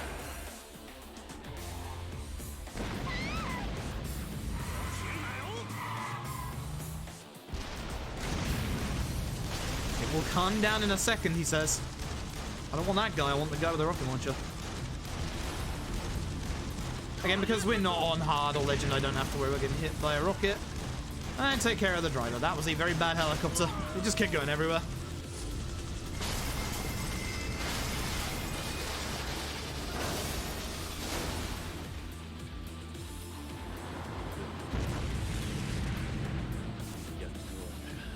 Reminder that if you're on Legend, you go back to the last hard save if you die. So this bit for a lot of people is a real sticking point because of the fact that if you get hit by one rocket, you die. Just follow those strats, especially with the van. You'll have no problems. You'll have literally no problems at all. And with that, we get a huge plot dump. If you don't want spoilers, it's time to listen away for a few seconds because, hey, guess who was a bad guy after all? Oda. Oda was the one who sold off Makoto, and Makoto has turned out to be Tachibana's sister. Oh boy. It's easy, but all these strats work on Legend. Like, literally, you can just do these strats on Legend and it works. So we're going to start off by hitting those guys with that cart, and then clearing the rest of them out with the barrel. missed you, which is a shame. That's fine. Now here comes Circular Sword Dude.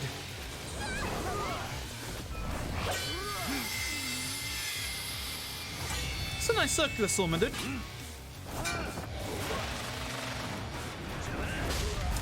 So for this bit, Circular Sword Dude likes to be kind of aggressive, so we're going to be a little careful here. We're going to shimmy to the right and hope that he actually attacks. Nope. Because we just don't want to get hit by that. Any HP that Circular Sword Dude has left over in this part, he takes over the next part. You can see there that I used my Hyper Armor to be able to get through his Hyper Armor. Don't mess up that QT. And you can probably tell the weapon of choice in this part. There are two giant gas cylinders on the right, which we're going to be using. Circular Sword guy will usually do his own thing here. You don't have to worry about him. So we're just going to shimmy to the right. He actually cancelled his attack! I don't think I've ever seen that. And he's guarding everything. Wonderful. Thank you, Circular Sword guy. Which led us into this corner, which is unfortunate. Right, that's that. That is unfortunate. That wasn't that great for the final bit, but the rest of it was okay. The rest of it was pretty good. Poor Oda is not having a good day. Poor Oda's not making it out alive. So, we're going to take Makoto back to Kamurocho, and we're going to go and introduce her to her brother. This is Kiryu's final normal chapter. Now, I've said a couple of times during this run that there are exceptions to the rule. Let's talk about one of the most important exceptions to the rule. Every single chapter in Yakuza 0 heals you at the end of it. With one exception. This one. There's a problem with that, and we'll get into it when we get there. Now, I let go of my control stick there because if you ever remember those old games on the PS2, PS3, where you had the isometric camera angles and you keep holding the forward, or where you were holding forward, it turns you around. Yeah, it's the same here, so. Just doing that to get my movement right. So, what we're going to do is we're going to shimmy over here, grab this cart, and hopefully hit as many people as we can in the first hits. Start hitting these guys over here. I want the cart here because it has more hits on it. This guy is aggro, that's why he keeps going after me, which is a shame. Tachibana did a good job on that guy. Not too bad. Okay. And with that, we're going to get introduced. You won't see him for a little while. You'll see him later. To one of the best, quotation marks, assassins in the world. Who has a lower kill count than some of the other baddies, actually. Lao Gui. Lao Gui is going to kidnap Tachibana. And Tachibana's going to give himself up so that he doesn't kill us, because we got shot twice. You wouldn't believe it, but we have. Make a mental note of that telephone for about 30 minutes time from now, by the way. Very, very important telephone. But we're going to go and get Makoto. And on the way out, we meet our old BFF Nishiki, who's still upset with us.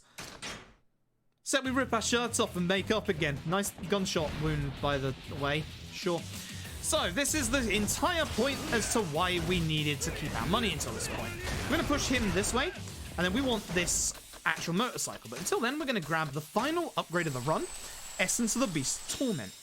You saw it a lot earlier. You'll be seeing it again soon. So, this is one of the motorbike here is one of the strongest weapons you can get in the game.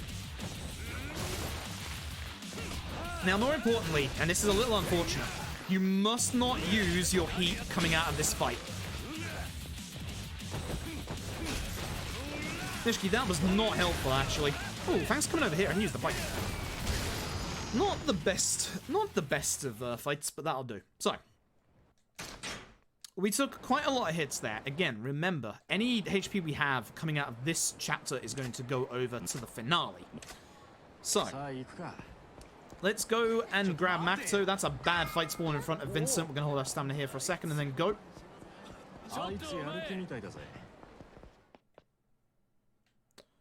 Go around here. And we're going to go over to this little shack over here. where we're going to get Makoto, or at least going to tell Makoto that her brother is here. We're just not going to mention, you know, he just got taken by an assassin. And we're going to go and get a phone call here from Elder Chen of Little Asia, who's going to tell us where Tachibana is. And Tachibana is not too far away in a building currently being held by your old friend and mine, Kuze.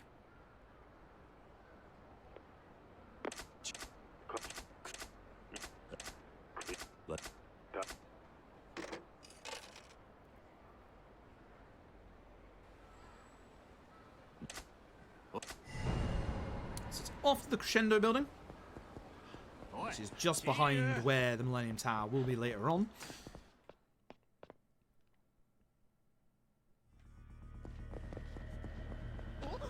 And off we go. So with Nishiki with us, no sub-stories, no shakedown. Fight spawns though. Gotta be careful of this bike. Ooh. Boy, I already pushed that. I should have used cash confetti, but we're okay. we're okay, he says, as they're still chasing me. Please leave me alone. And speaking of good boss intros, I'm gonna shut up for this one as well. Chat, you should know what to do here. Also, cameo from Yaneda, who is currently on the floor.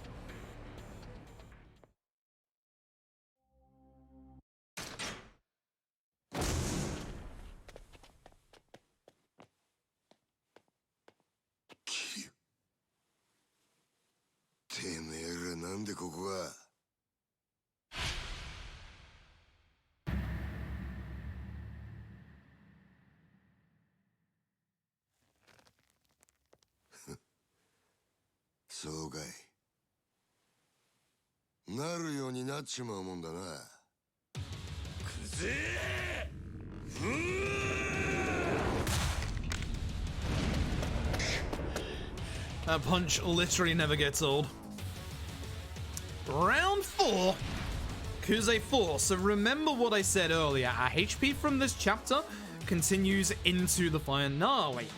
So, we're going to start, because we have our full heat, we can actually hit Kuze first and he can hit us. That's unfortunate. Essence of the Beast Torment. It did it again! It did it again where it swapped it with the other guy. Unbelievable. That is very unfortunate. Well, we're just going to build our heat up with this wagon here. You'll get over it. I'm beginning to really hate this fight because of that. Come on, Kuze. Oh, I didn't wait a second. Don't want this torso, thanks. So there's 2 heat moves in this fight that are really good. Either if Nishiki grabs Kuze, or if Kuze attacks us. This is what I wanted to show you. Watch his HP bar. I can't believe that happened for a second time.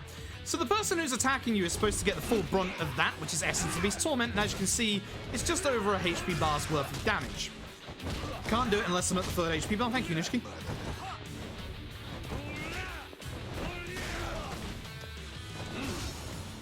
Terrible Kuze fight because of that. So the other good heat attack that you can do in that fight is if Nishiki actually grabs Kuze, but yeah, it doesn't happen very often. And he needs to do it pre-heat mode. That sucks. That was an awful fight. So you're not supposed to Essence of the Beast a different person. You're supposed to Essence of the Beast the person who actually hits you. So that's happened before. We caught it on a clip where Kuze literally teleports out my hands, and boy, did it happen again. What happened in a marathon, huh? I can't say that's never happened before, because that has happened before, and we have the scientific evidence of it. Either way, now we are Majima in Kamurocho. So again, same rules apply as Kiryu in Kamurocho, where there are no sub-stories, there's no shakedown. So up until the finale, the very end of the finale, we don't have to worry about shakedown ever again. We have only about 1 more time for shakedown to actually notice us. So this is why, like, literally about, like, 2.5 hours into the run, shakedown doesn't become that much of a problem. Oh god, the Nishiki split. I'm 2 minutes behind PB pace at this point. It's Not going well.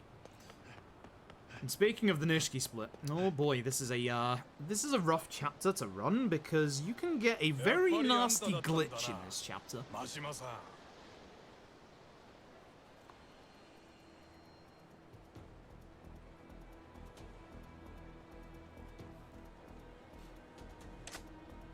So, Shimano family. They obviously recognize who we are, being ex-Shimano. Sangawara has brought us back to Kamurocho because we're looking for Kiryu. He's finally letting us out of that cage of Sokomori.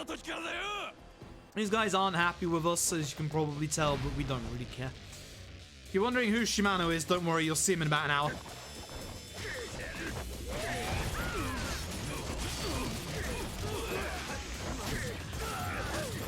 Let's go down here, still has full HP, so we're going after him next. In hopes of the other two aggro, although that's not too bad. A 2 combo here would be very good. Good fight, I'll take that. Happily take that. I've only ever managed to single combo that once.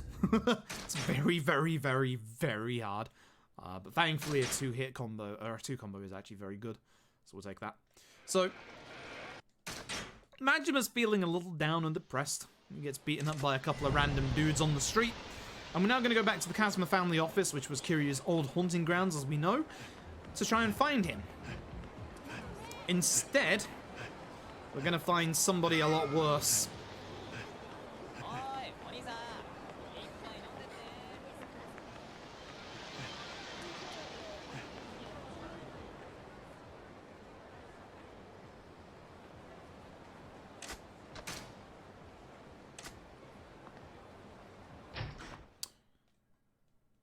So instead of finding Kiryu, we find the absolute legend himself.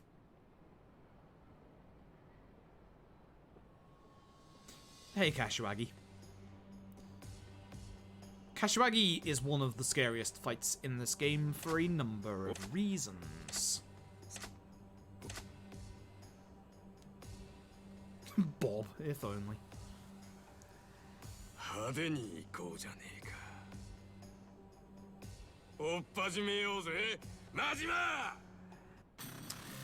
So, Kashiwagi. We're going to try and make sure that Kashiwagi does not go into the second phase of this fight at all.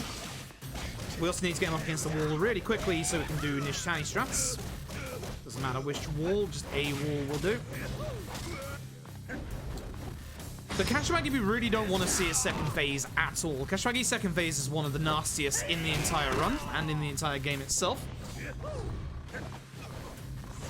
There's also another reason that people fear this fight, and you'll be seeing it very soon. Hopefully not too soon. Almost missed that hit, that would have been bad. Okay, we'll be able to get him down to low enough HP.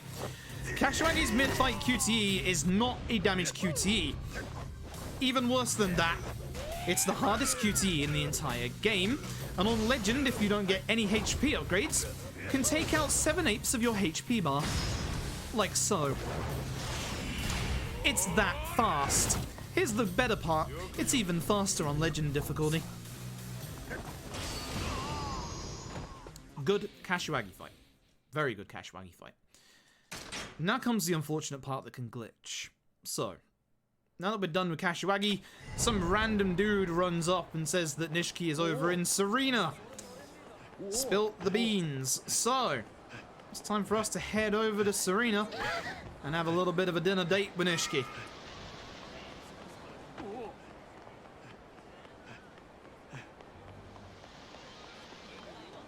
Of course the bad NPC spawn would be in front of Serena. How dare you? How very dare you? So, this is the reason why this fight is actually a little horrible, in that Nishiki can glitch. However, do you remember when I said earlier about how strong Breaker is with furniture? Which is HP. Although it's not that great because I missed a couple of furniture bits. That's a shame.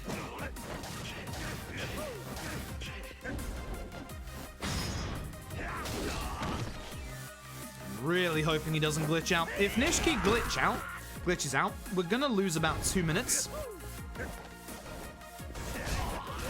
Well, we could lose up to 2 minutes.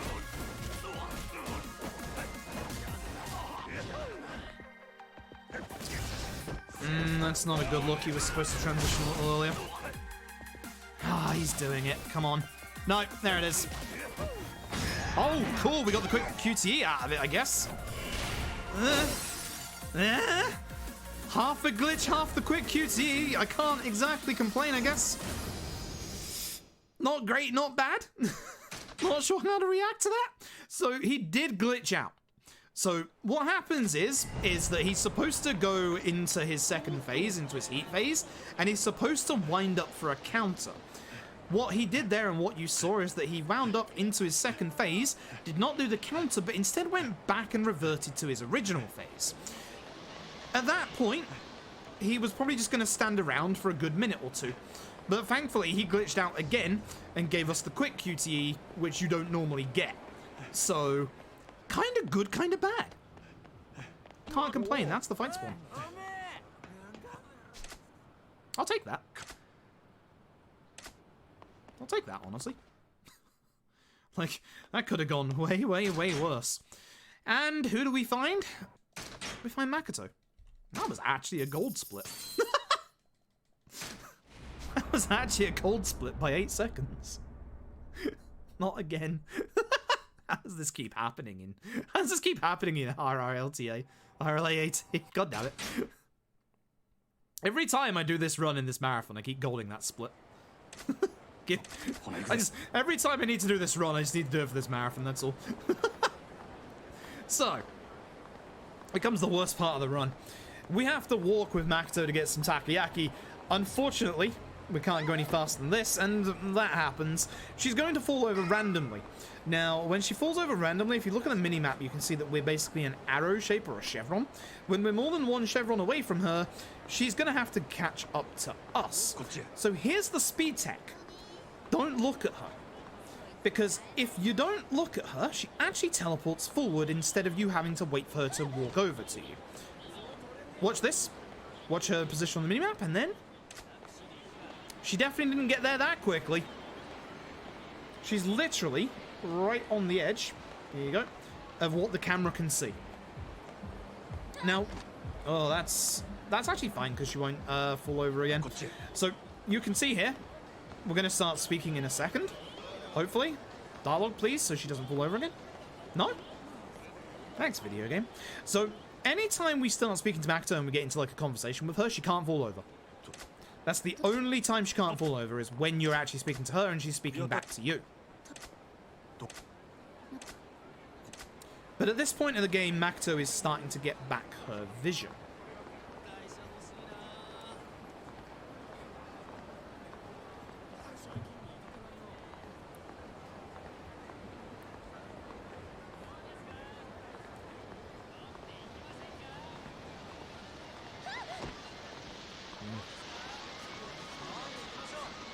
I really want to get past the edge of this pachinko parlor because she can get stuck on these boxes thanks to this bouncer right here. So I'm really hoping she doesn't fall over again until we get around the corner.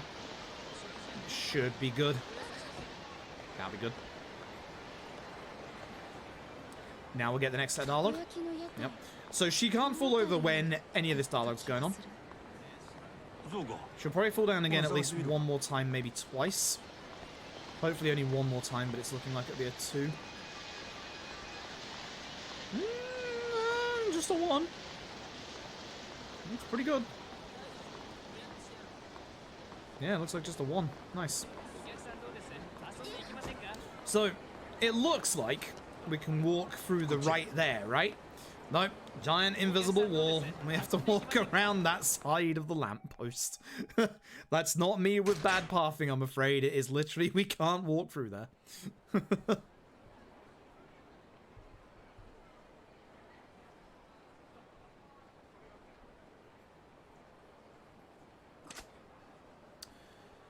So she enjoyed the takoyaki and is about to go and get some more, but we say we're going to go get it for her.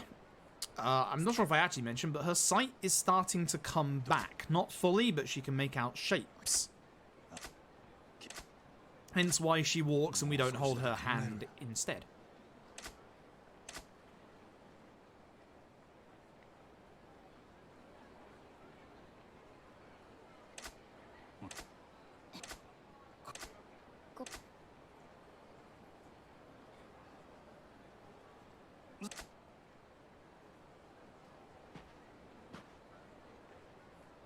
We're about 30 minutes away from the end of this. In fact, we are literally 30 minutes away from the end of this. Like, on the dot. Calling it now, we're gonna get a free 54. Unless the finale goes badly, at which point we're getting way longer than a free 54. But I'm thinking we're getting a free 54. Which, honestly, in a marathon, I would take a free 54. I'd be happy with that. I'd be very, very happy with that. So thanks to sprint level 3, I don't have to worry about dropping sprint with Majima here. Even better than that, we now have to go back to the empty lot, which is in the middle of the city, and thankfully we have sprint level 3. So off we go. We can go a lot further.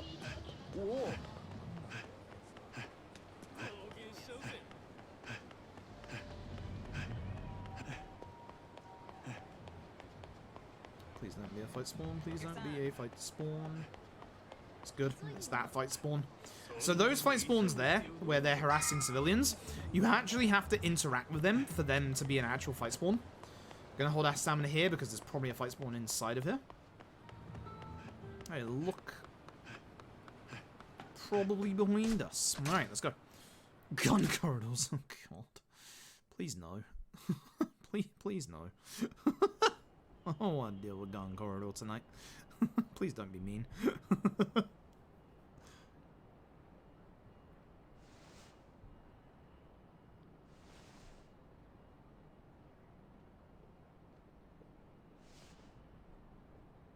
So we are waiting for Makoto to turn up.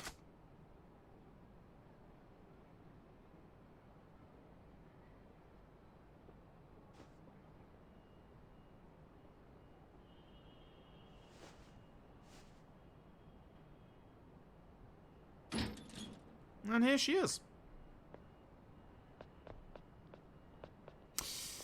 Except that's not her.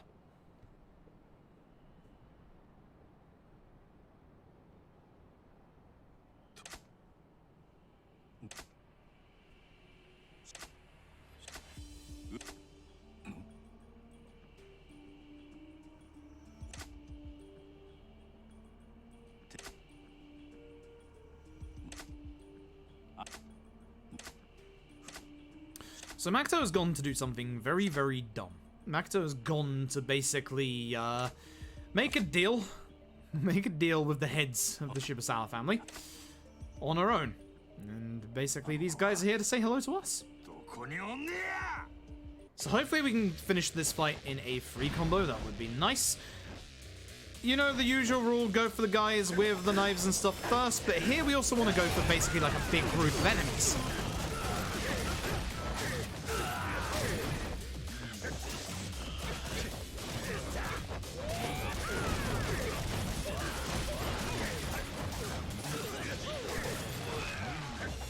One aggro guy, yep, he's gonna run to us. We'll take care of this guy here. Okay.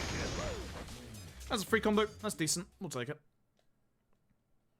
Right, and now we're gonna go to the Sebastian building where Makoto has gone to confront the 3 lieutenants and Dojima himself. So once again, this is going to require us running past the Vincent Crossroad. I walked into that lamppost. Nice.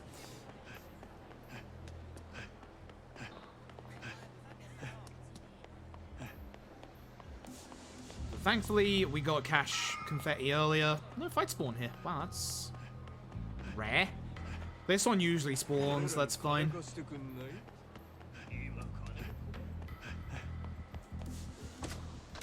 And off we go. Right, so Makoto is currently making that deal with the lieutenants, and we're gonna join the party a little late. There's a bunch of guys on the lookout. We are, of course, gonna have to deal with them.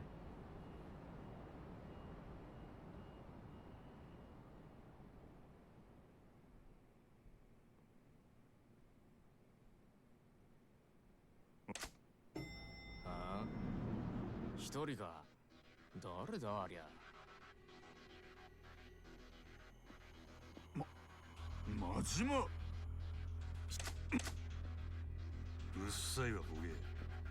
Yeah, Majima's a bit mad at this point. He's done. 道明けな血見るだけやで。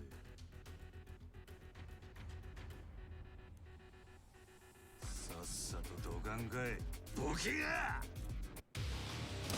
Alright, so this room right here, there's not really that great of a way to deal with it, so we're going to start on the right-hand side and just kind of go in a counterclockwise direction and just hope that, okay, that people just get together. A lot of these guys as well have some hyper armor, like a very tiny bit. If they... Really? Okay. Wow, this is going horrifically. This is going very horrifically. Unbelievable. I'm calling it a 355. You want to be careful with how many enemies aggro in this section. One is fine. Deal with him. Two. They're both dead. Placed by him. Honey up. Where you going? Waited half a second to be able to catch him there. Not too bad. And then unfortunately Makoto gets shot. Now Majima is really angry. And here's a lot more dudes to fight. So again, counterclockwise. Try and take out a big group of people rather than just concentrate on a couple. When we get enough enemies defeated, another enemy is going to spawn in. And again, be very careful with how many enemies you aggro in this fight.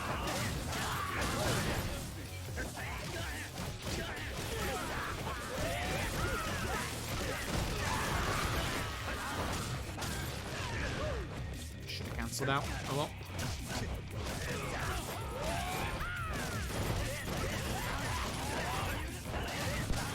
Cool.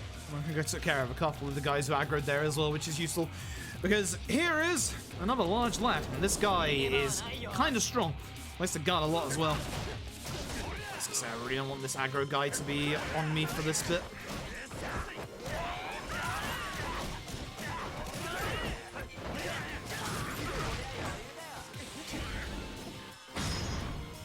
Oh, really? It hit him instead? That sucks. I really wanted the guy on the floor. It's going to be a very slow fight now, because he had no HP left. And that would have taken out the large lad. Thanks, large lad.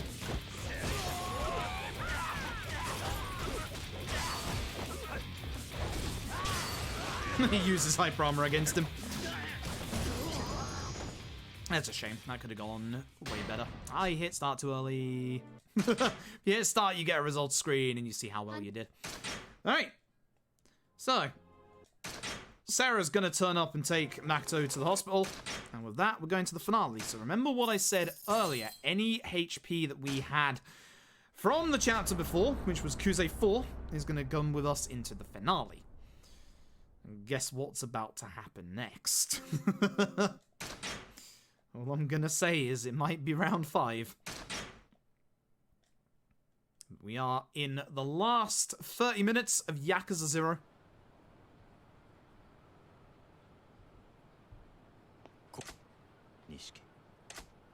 So Nishiki is gonna say about Majima going to beat up him and Kashiwagi. And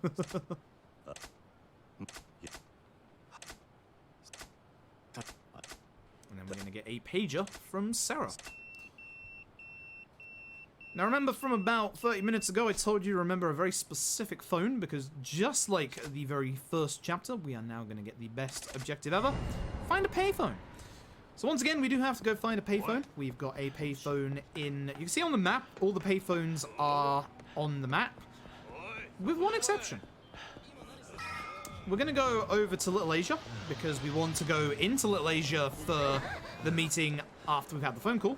And you'll see as we go into Little Asia, oh hey, there's another arrow that's appeared on our map, and that's because this is the phone that I told you about earlier. And yes, this one counts as well.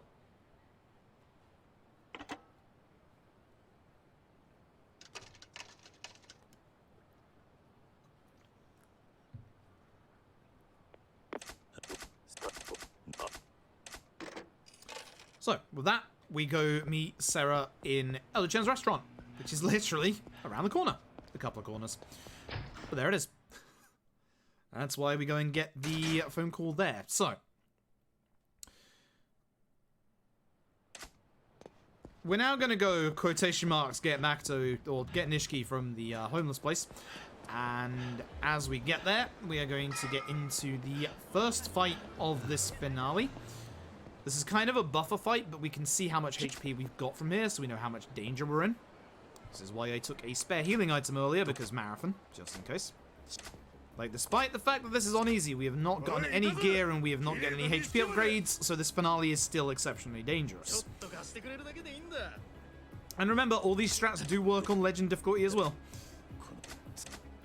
お前は風間組に行け。柏木さんにも身を隠すように伝え。早く行け。分かったよ。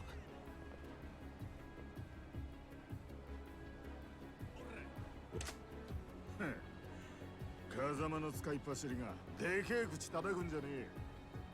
お前らは全員皆殺しだ。恨むなら風間を恨め。 So, frustrating little fight here. We've got a guy with a knife and a guy with a stun baton, so we're going to start walking over. Almost half HP. Want to turn around there because I knew he was going to attack me. If we go to the side here, we've got a nice little sign we can use. And out of here, baseball bat guy. So I'm going to grab the stun baton because the stun baton and the knife that you can grab in this fight are actually really good because the enemy can't guard against them.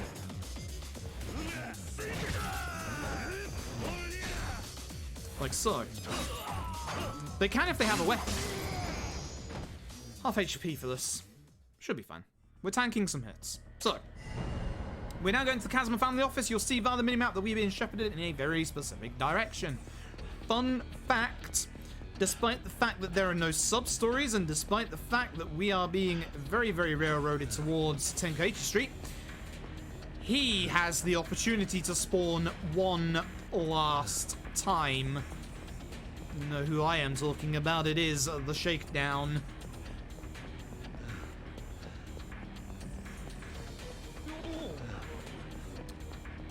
Hopefully he does not. Looking like it is a Shakedown-free finale, thankfully. He turned up once and almost ended a run in this finale, which was kind of terrifying. And as we get to Tenkaichi, you'll notice that there are suddenly no civilians anymore. Why is that? This is why that is.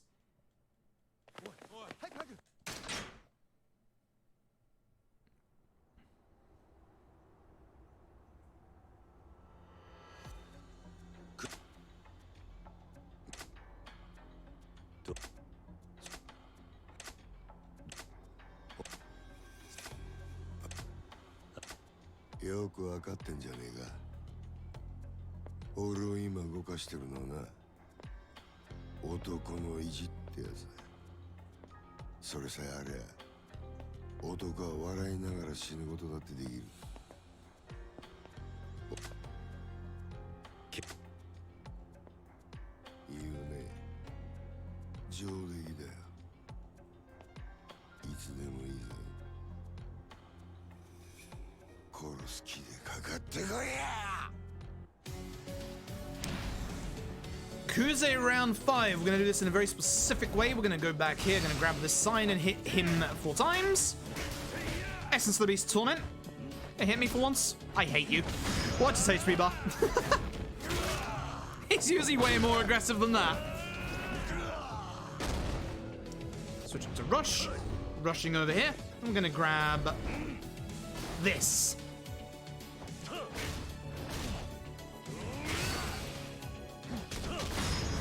Comes the QT8. Look at that damage. Get ready for the biggest no-sell you've ever seen in your life.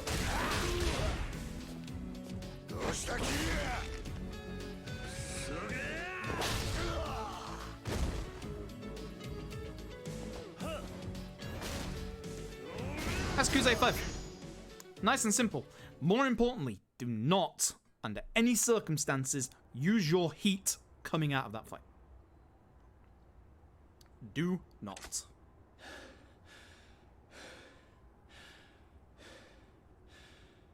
Unless, of course, you have a heat item.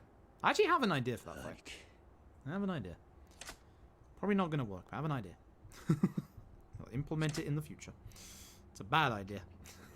It's not going to work. Hey, sir. I've tried it before, actually. Hmm.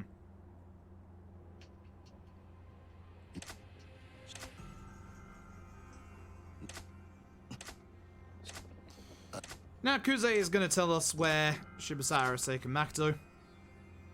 I really like as well this little bit here because it's a nice sum up of like the relationship that Kiryu and Kuze had and kind of like the respect that they start showing to each other over the end of the game. Like Kuze started recognizing us as a real Yakuza after the 4th time we beat him, and now we're showing him the respect back. And that's the end of Kuze. Go to jail, old man. Leave us alone. No, it is, yeah, the using the bike's heat move pre QTE, but you would need a heat item coming out of this. So do the normal 3 hits and then use the heat attack. You would need the heat item for the finale though, 100%. I think it'd work though. I think it would definitely work. Actually, would you? Because the QTE... The mid-fight QTE would give you heat. I guess it depends if the mid-fight QTE finishes them or not. If it does...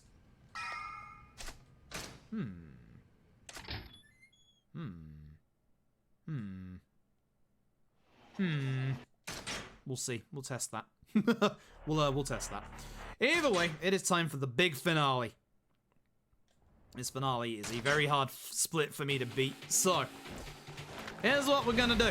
This is the reason why you kept your heat. You want to change to Brawler. Dodge this gunshot. And that grenade. Heat attack the guy with the sofa.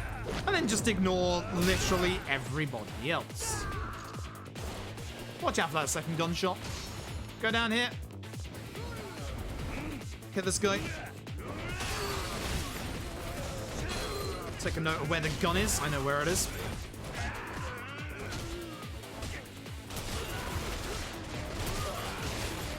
This actually isn't too bad. Everybody got knocked over here, which they usually don't come this way, so being over here is actually not too bad. Just don't hit the other guy there, but oh. Bit sloppy, but it's fine. We're gonna shimmy along in here. 2 guys with guns. Like the guy at the back is not coming forward. No. Your gun. I said gun, not guy. Thank you. Your gun. Nishiki was just glitched on the door or something, because for once he was not helping. Thanks, Nishiki. Appreciate it. Grab that if you need a spare healing item. I don't, because I picked up some earlier.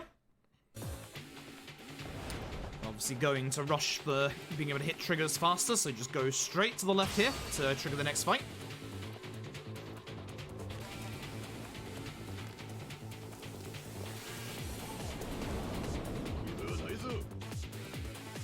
Rush over to this table and try and use this table against him.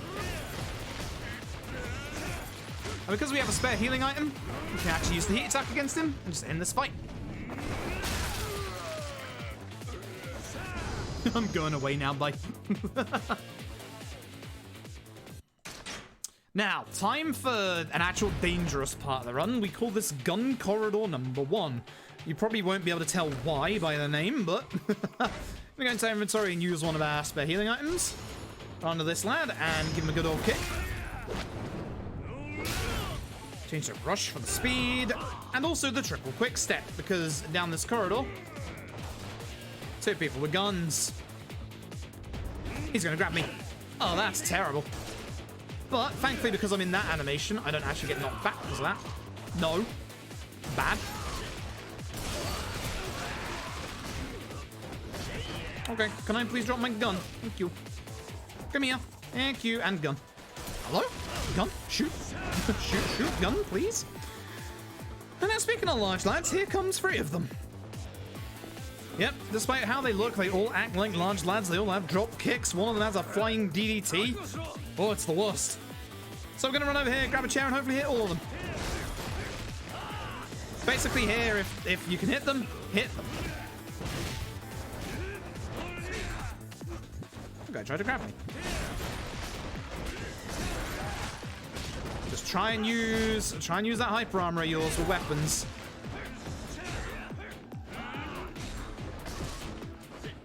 This is bad.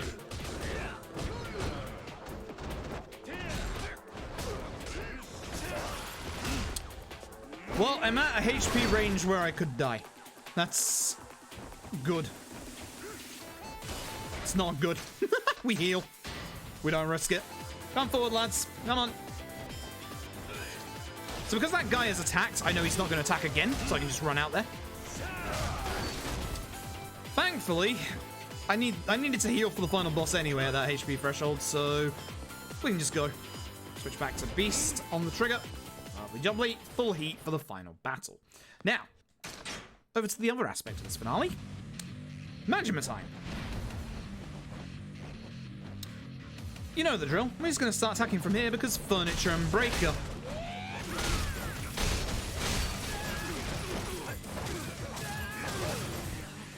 That guy aggro's. Ignore him. That guy in the corner's still alive. That guy's aggroed, so ignore him and go for this one. Ah, shame. I was hoping to get to my spin in time. Should take him out of this combo. When going around this corner, attack immediately. You have 3 exceptionally large lads, including one who goes by the name of Yoshi. Oh, he had hyper armor. They all have hyper armor, by the way. Okay, stop that. I'm just gonna go over here and just do this, thank you. Take care of Yoshi first, he's the worst. Actually, I'm gonna let him come back here. That's probably a mistake. Oh dear, 2 of them are aggroed. That's actually very bad. Excuse me. Leaving.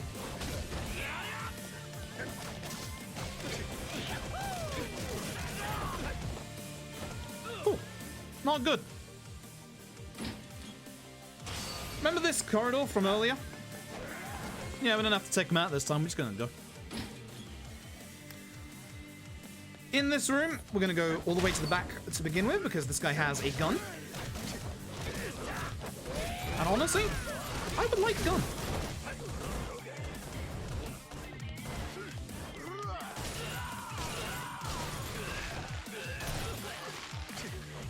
You had more HP. I should have just done the heat attack. Oh, well. Actually, I need my heat for this next bit. Ah, that's fine. We just have enough. All right. This next bit is a little finicky. You can lose up to 45 seconds here if you get bad luck. But what we're going to do is going to run all the way up here. I need to hit this guy for heat instead of letting it go down for once. Heat attack this guy on the wall because this makes it so that the shotgun doesn't despawn through the floor. How many times I've had that happen. Beautiful.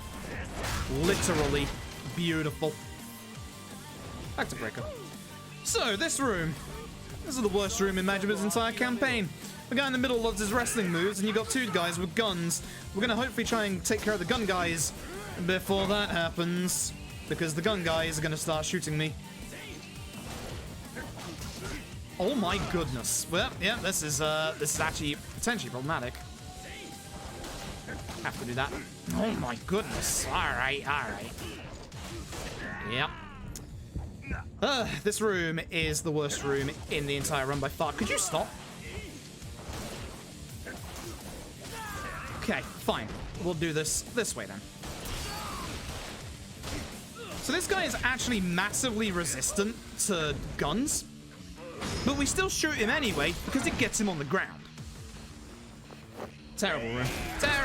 Terrible room. I know Kuro has also felt the pain of this room many times. Get in the corner. Look at that hyper armor! Dude! So I'm gonna have to pick up a spare healing item just in case, thank you very much. I'm very much at the range where I'm going to die, and we still have 2 bosses left. Technically 3, but 2 with Majima. Hatred for that room. Hate that room so much. Loved it, yeah. Know that feeling. I hate that room so much. Like, if the guy didn't interrupt me straight away, I'd have killed the first guy, grabbed the gun, shot the other gun guy, took him down, and just done what I did at the end of the fight. So I lost 45 seconds or so just to him being him. Like, hyper armor wrestling move using Horrible person. Also, finally, here's Awano. With Awano noises. Yeah, like that.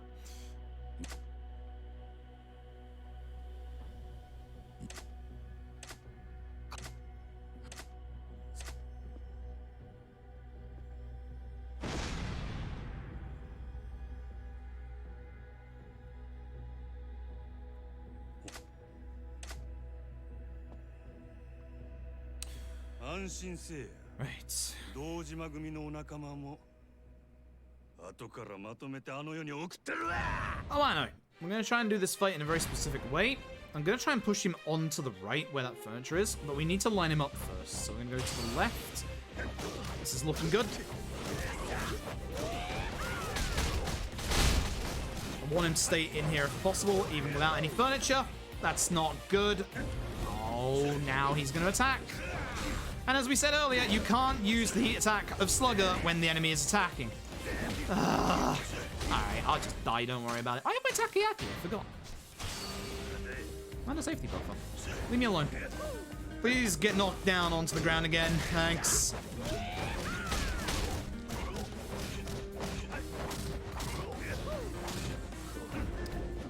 Again, you don't want to... That was early? Really? Seriously? That's not good.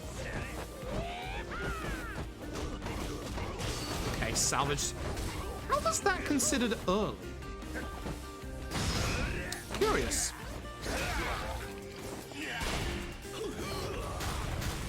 Yeah, don't get hit by that. It's pretty strong. Also, I'm saying it's a 355 now, not a 354. Oh yeah, that doesn't kill you in one hit, so I don't have you at 1 HP. Owies. Oh no, please stop. I only have like 4 pieces of takoyaki left. Alright, Awano's dead. Thanks to this guy, you finally get to meet him. Not him, that's Dojima. Laogui!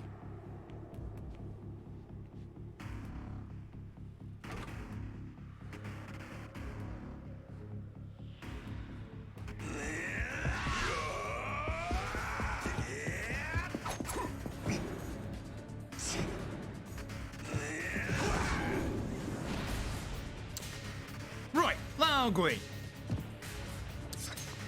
Don't input any directions at the start of this fight, just attack, because Laogui is perfectly set up to go into this corner with all the furniture.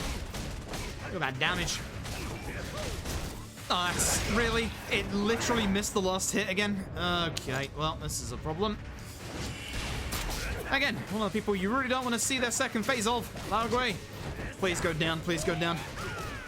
Go into that furniture. Go over there. Laogui's second phase consists of a sword and a gun. You can probably guess how annoying it is. I'm actually glad he's not attacking. Okay, that's very, very early.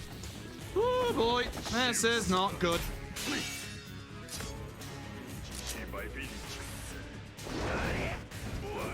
Best assassin in the game, by the way. Only manages to kill Wano, by the way.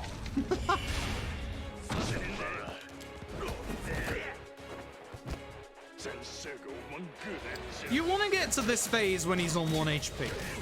Because Laogui now turns into Neo from the Matrix.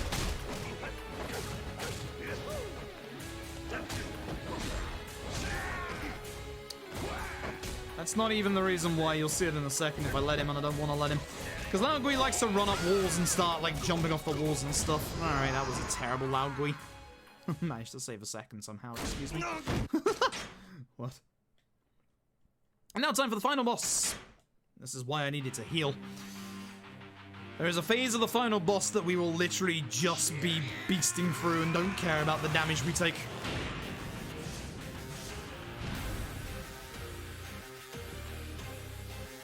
Alright, what I'm going to do at the end of this run is I'm going to go grab a quick drink because I'm out, and then we're going to come back and start up Kiwami instantly. That's the Beast Torment. He's now in HP range for the second part of this fight.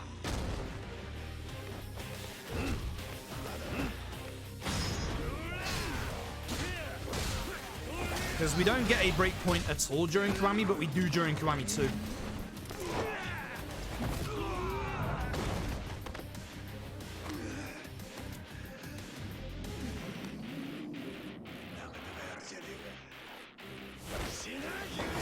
Do this to get our heat back even. We're going to try and go to the right to grab this table. That's unfortunate. Table's way better, has more damage as well. Please don't grab the table. Thank you, sir. Oh, this is a bad day. Excuse me, that's my table. Give that back. Thank you. Good damage, at least. Okay, final phase. That's okay, even though I messed it up. I'll take it. That's the phase you want to basically beast through as well.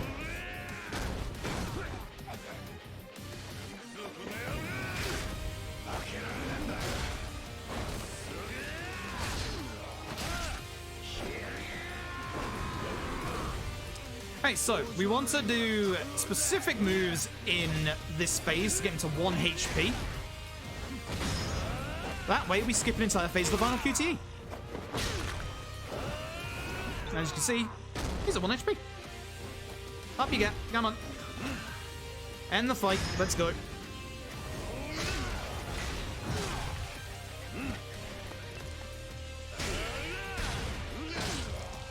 But there's supposed to be a follow-up to the QTE here, but you don't see it because he's on 1 HP. I messed up. Does that mess this up? Somehow not.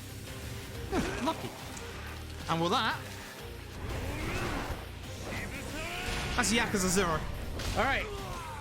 I'm going to go grab that fresh drink real quick, so give me 2 seconds.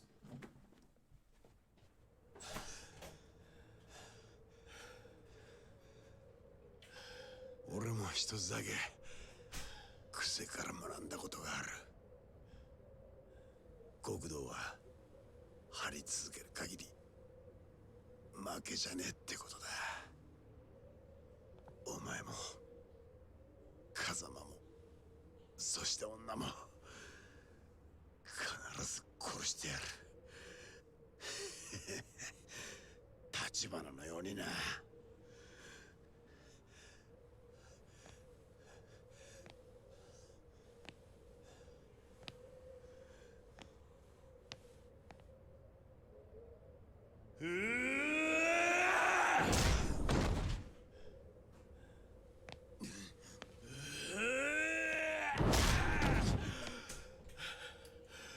Okay, right. We're all ready to go. Yeah, we're all ready to go. Yeah, 356.02, which is not that great, but okay. Alt F4. Goodbye, Yakuza 0. Hello, Yakuza Kiwami. Ladies and gentlemen of the chat, you might want to mute for a few seconds because the Sega logo is about to explode eardrums. There it is. Okay. Right. If you've never seen a Yakuza Kiwami run, you're going to get shocked by this. This is a good run, and time is already going, so let us just get going. Would have helped if I brought up my upgrade notes just in case, because I don't want to forget those again. Lovely jubbly. Cool. Right. Yakuza Kiwami. Taking place a couple of years after the events of Yakuza 0, over in 1995. Kiryu is now a higher ranking member of the Kazuma family, I think, which is a bit weird, because it contradicts what happened at the end of the last game, but no. I can't remember if it's Kazuma or Dojima. Either way. Either way, we're going to head over to Peace Finance. That's our mate Shinji. You'll see Shinji again soon. Back to basic stamina. I hate it. Alright. So, as I said earlier, we're going to be getting a couple of tutorials, and you're about to see a style that you didn't see in 0. This is the Dragon style. This is Kiryu's legendary style. Stay together. Ah, of course you would guard Hirata. You can't ever let me have a nice hit, can you? You can never let me have a nice hit. And of course that would happen. Yeah, it's a 356.02. Just 2 minutes. Well, actually, it's 4 minutes off PB, but no, whatever. Get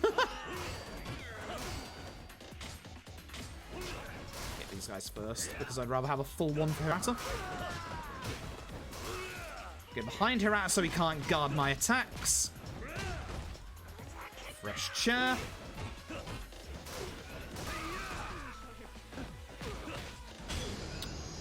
That's okay.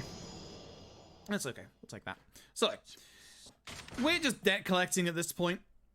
And now everything that happens after this is kind of... Almost the thing that happen after this is new to Kiwami. Yeah, I'm happy with it. I'm happy with that.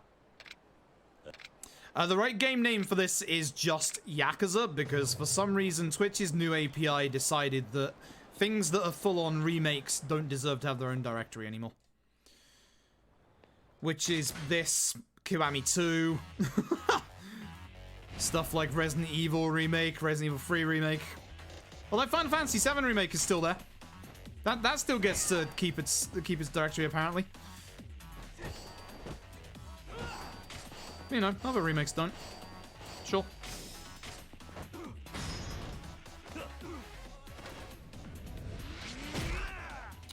Alright, so more tutorials, you know the drill here, it's just heat attacks. The real meat and veg of this run will be happening in about 10 minutes time. Most of this is going to seem pretty familiar for the most part. Oh, I didn't hit. You know, I saw that coming. That keeps happening. That keeps happening. Yeah, no, you have to use basic Yakuza 1 now, unfortunately. Which is, again, weird, because Yakuza Kiwami is a full-on remake. The games don't play anything like each other. The original Yakuza 1 and 2 were both isometric camera angled, play completely differently because of that. But for some reason, they don't count as separate games when they are separate games. Yakuza Kiwami 1 and 2 both actually add stuff that weren't in the original games as well, so it's a little frustrating. It's a little very, very frustrating, but oh well. Hey Bob, we'll see Bob later. Note to self, you're on level 0 stamina. It's so hard to get used to that again after being on like level 3 for ages there.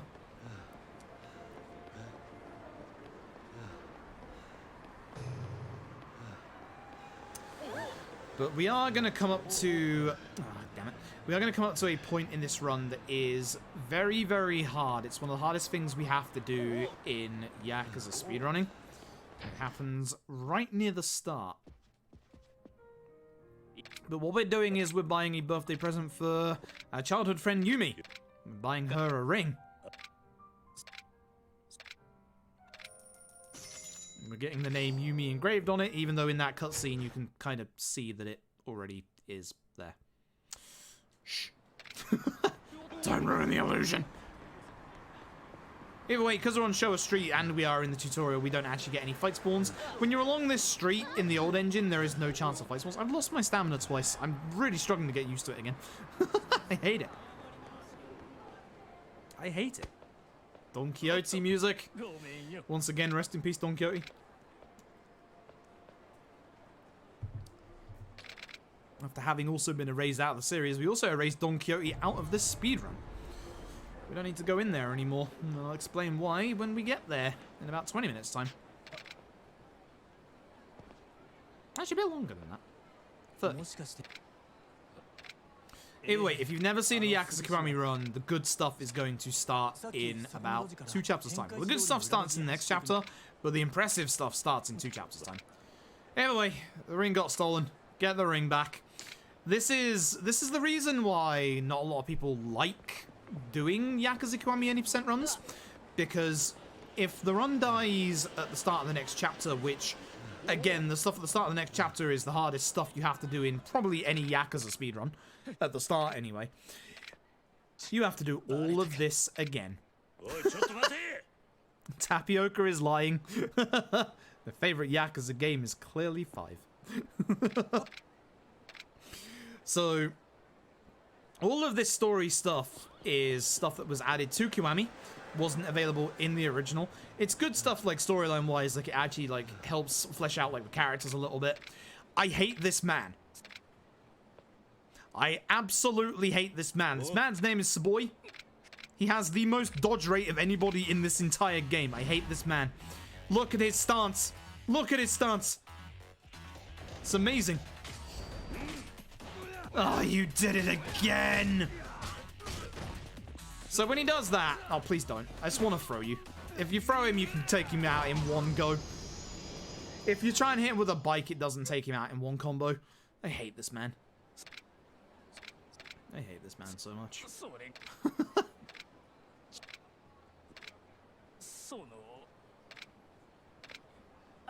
Well, currently longest mainline Yakuza game, and we're talking mainline, is Yakuza 5.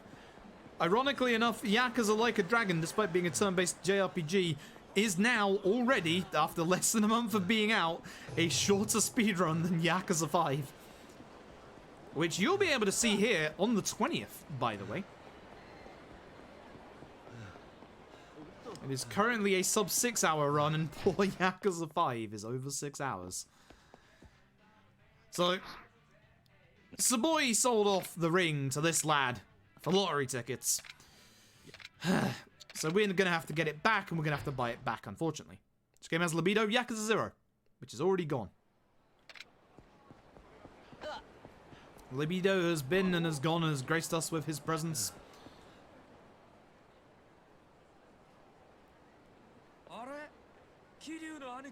So what we're going to do instead is we're going to steal Shinji's money.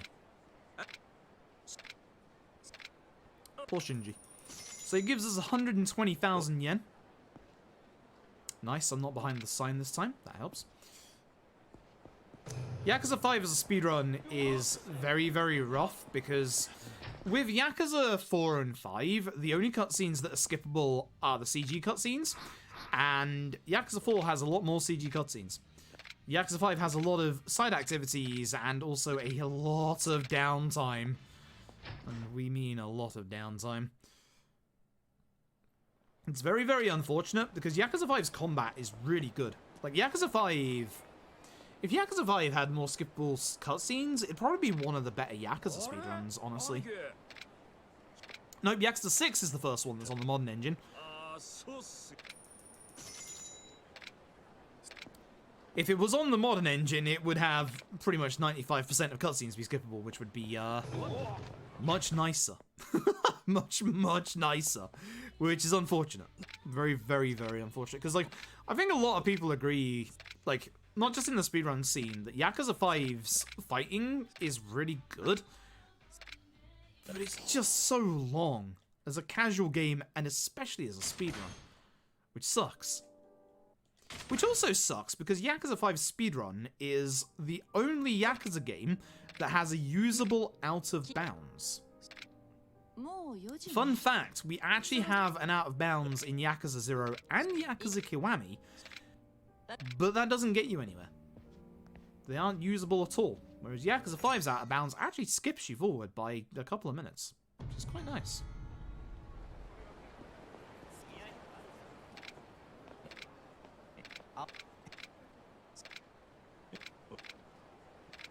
But one of the reasons why I didn't offer the 0 to 6 is I just didn't want to do 4 to 6. And I'm kind of glad I didn't, because real life has taken a very nasty dump on me this week, and I wouldn't have had the time or the patience to do it. It's been a very, very rough week this week. Things were looking nicer again, and then all of a sudden not. So I'm kind of glad I just get to sit here and chill and do this. Honestly, like I get to say, you know, for 11 hours, like leave me alone. I'm doing this. I don't care about anything that happens outside of this. I'm just gonna sit here and play video games for 11 hours. I said my sorting voice for my 4 run.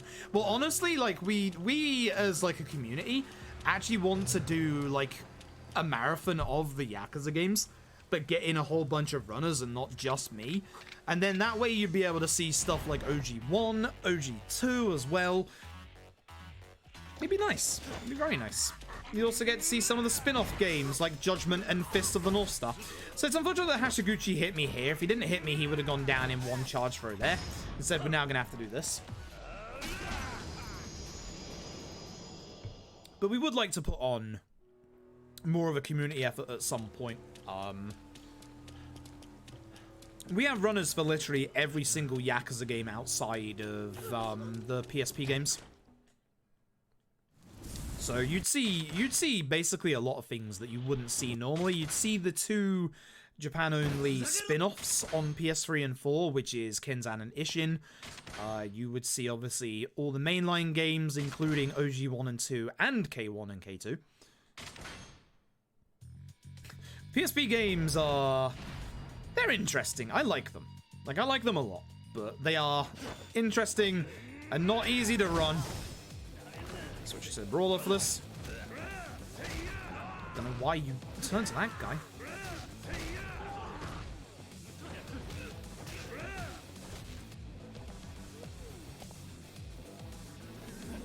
We get to see zombie Yakuza. Somebody would speedrun Dead Souls and it wouldn't be me, that's for sure. There are other people who speedrun Dead Souls now, so count me out. I refuse. So the game's now going to teach us about these Kiwami moves.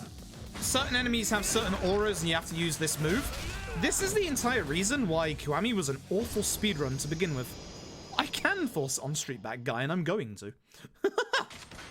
I absolutely am. Unfortunately, that means I'm stuck with Fist of the North Star because no one else wants to run that game. Ugh. Unless we could get Lily back. Just stick me with Judgment. I'm happy with Judgment. I love Judgment. Alright, so this is where the hard part of the run happens. It's also where I forgot to make a safety save. We might be in trouble. I'm fairly certain I have a safety save for this one. I've made it for many, many marathons a long time ago. At worst, I'll just have to break out my PS4. Either way, Kiwami's speedrun is very, very different to any of the other speedruns in the Yakuza series. We're going to get this one move that we can get. It's called Max Crush. It allows us to do a charged throw. Now, you might remember when I was talking about Zero earlier, Golden Fist from Zero is not in this game. So our big damage dealer with Beast isn't in this game. Except we actually have a glitch. Hey, Majima. So this is also new to Kiwami, the Majima Everywhere system. This is the tutorial where Majima is our raid boss of this game, not Mr. Shakedown. Now, Shakedown doesn't give you any reward if you beat him. Majima does. Majima does. He gives us 100 levels of experience, which means that we have to beat Majima. Which is one of the hardest things you have to do in any Yakuza speedrun. That's a shame. I don't want to be on the floor. Thanks, Majima. Oh, thankfully, I've managed to change the beast on the floor. I don't want to hit any weapons here, but I do want to build up my heat. So we're going to hit Majima a couple of times. I'm going to drag him into this corner. Build up his heat. Now, what I want to do is hit him with this move here to make sure he breaks his guard. Too close to the weapon again. This is not a good Majima. Right, so do it again. Break his guard as he comes up. That way you can grab him and he doesn't interrupt you. Throw him to the ground. And we're going to grab a weapon here. Now watch how much damage we do. He's now in his phase for his Kiwami because, unfortunately, yeah, I did too much damage otherwise. So I'll just use this sign to do a little bit of damage and generate some heat, more importantly. Try and break his guard again, but it didn't matter. This is problematic. Yep. Please don't use the heat move. Oh, for God's sake. This might be a load. This is what I was worried about. This is a terrible Majima fight. And the bike broke, which is a shame because that was the other weapon that I needed. In fact, yeah, I'm calling it. I'm calling it already. There's my chapter 2 save. Yep. Oh, autosave. Right. Yeah, that works. I've got this game as autosave. We need to win this fight. That is a terrible fight. That is a very, very aggressive Majima, which doesn't happen that often, but hey. Had to happen some point. I guess this is why you have safety saves. So, we actually do need to beat Majima. That's the unfortunate thing. The nice thing is, I gave myself a 15-minute buffer for this entire thing. So, don't worry.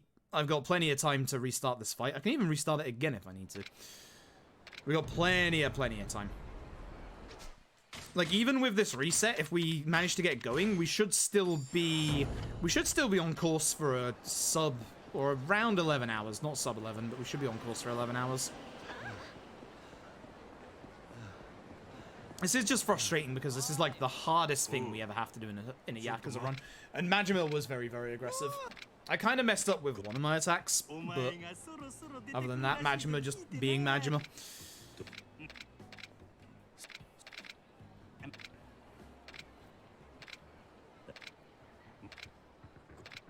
Alright, so let's do this again and show you how to actually beat Majima. Just follow these hot tips and tricks. So, please don't hit me. Spin. That works. So, we're going to do the Max Crush, which is that. It's not available in Yakuza 0, which is why we don't get it in Yakuza 0, because we can't. Lovely. Throw him in the corner. Is that enough heat? Nope, just not enough, so do it again. Again with the sign. On the ground. Grab the sign. Watch the damage we do. Notice how it is doing more damage than it normally would. That is because with Max Crush, and that didn't break his guard, so I can't grab him right now. There you go, that'll do. With Max Crush, you are actually able to do extra damage with your next heat attack. Really? This game. I'd like you, Yakuza Kiwami, but not right now. Over here. So, he's in range for his Kiwami, which I'm going to wait for to intentionally interrupt. Probably in range for your next one, huh? This is actually fine at this point. Just going to get some heat back real quick.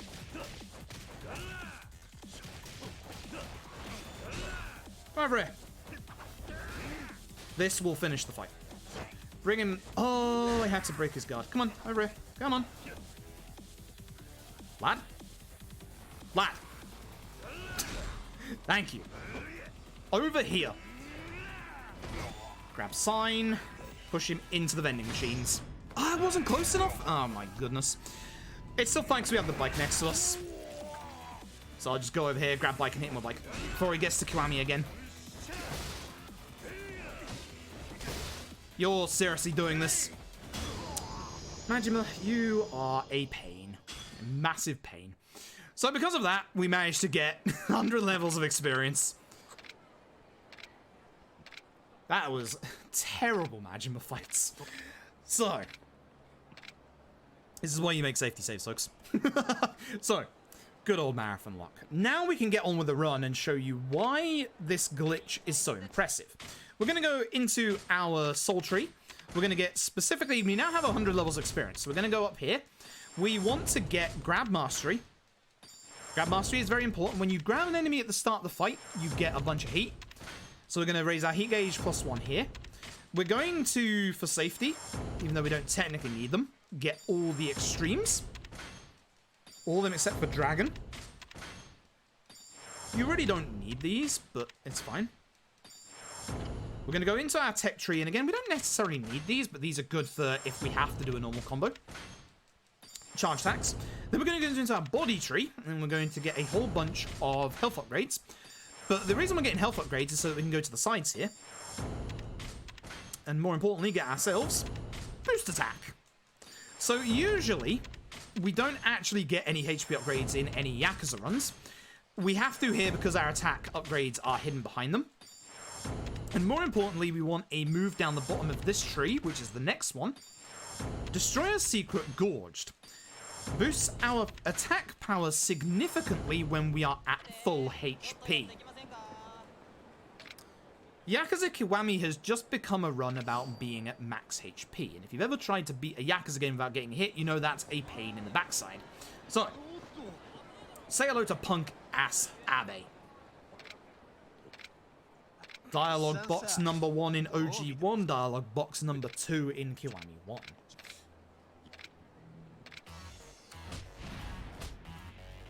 So, grab Abe, charge through Abe, he attack Abe. Goodbye, Abe. That wasn't that impressive just yet, which is fair enough. Hold on. As I said, next chapter.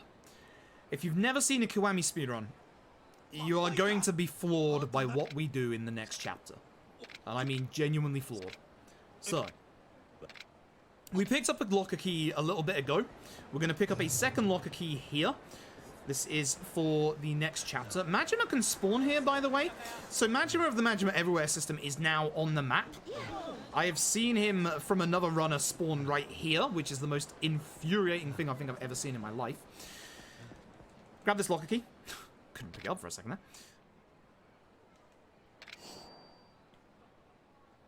We're going to run. You need to run before you hit the stairs in this game, otherwise you go slower up them. It's a bad fight spawn. Okay. Speak to old Aoki here. He is somebody that we meet for the first time in the prologue. We met him alongside someone called Tamura, and unfortunately Tamura is no longer with us. Hence the sad music. Now, you need to pick the top option here. It's actually the option that has a hidden trigger applied to it. And say I'm good. And off we go. Now, sub-stories are on the map. See that lady on the right there? She's a sub-story. We used to do her sub-story a long time ago before Lily found the Max Crush glitch, so that we could do the Kiwami move on the boss coming up in the next chapter. Thankfully, utilizing the Max Crush damage glitch, we can actually skip pretty much every single Feel the Heat in the game. So, say hello to Yuya. This should be a bit more impressive. Grab Yuya, charge throw Yuya, hit attack Yuya. Launch Yuya's HP bar. He doesn't have it anymore. And if that wasn't impressive enough, wait about 10 minutes. You'll see something that will really impress you. So, I'm going to go into Stardust. We're going to meet Kazuki and again Yuya. We're going to go downstairs. Speak to this lad. So this is going to start a big fight in this room. So what we're going to do is we're going to grab somebody at the start of this fight. Doesn't matter who. Probably one guy on the left. This guy has the dagger, which is important. We need to remember where that is. There. Good. We're going to run over here and grab this lampstand. And take care of as many of the normal enemies as we can, not the guy that we're currently hitting. We don't want to get hit during all of this. That's good. Right. Where did the knife get knocked to? We don't know because you moved it away. Thanks, Yuya. Instead, we'll do this heat attack. Should take him out. Good. It's slower than the knife one, though. So because we're on full HP, what is he doing over there? Alright, well, this is a bad Stardust. I have no idea where the knife went. Yuya kicked it away. Thanks, Yuya. Always ruining my runs. So, with that, that's going to end the chapter. We're going to meet up with our old friend, going through a little bit of a Sword Art Online phase. It's Shinji!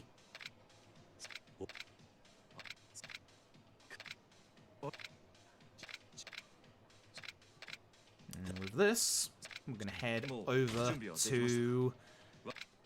Basically, a whole bunch of money has gone missing from the Tojo clan. No one knows where. And Chairman Serra, aka that Serra from Yakuza 0 we fought about an hour ago, he's now dead.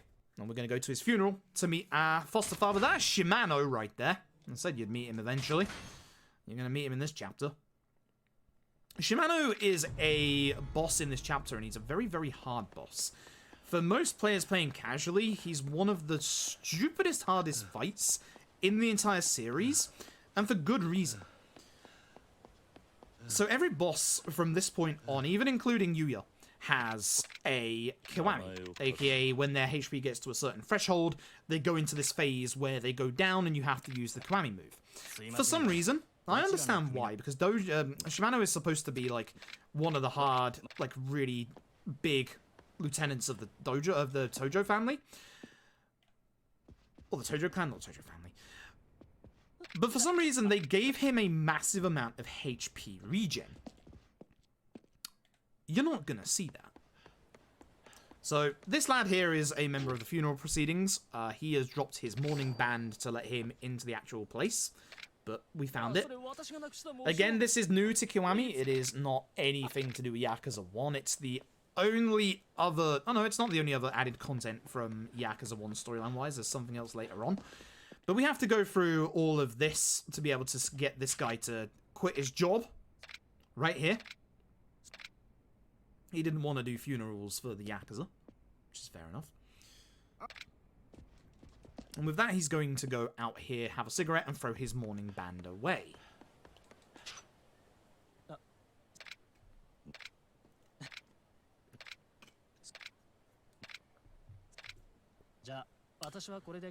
This is why resetting runs of Yakuza Kiwami is painful, because you have to take 10 minutes to get the ring back, and then if you get this far, you also have to do all of this again. And for those wondering, that Majima reset, by the way, cost us 3 minutes. That's why you have to do Majima first time around. So if you have a really aggressive Majima, you're getting the ring back. So, despite the fact that we killed Sohei Dojima, and the rest of the Tojo should recognize us, only this Umi Alliance man recognizes us. At least he's doing his job, I suppose.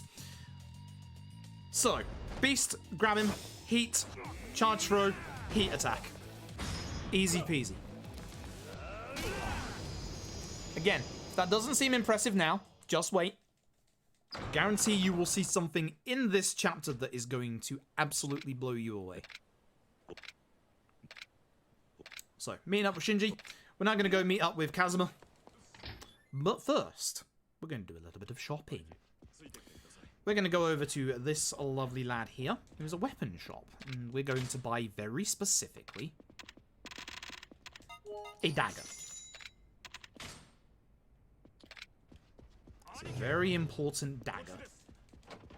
Very, very important, as you will see at the end of this chapter. So,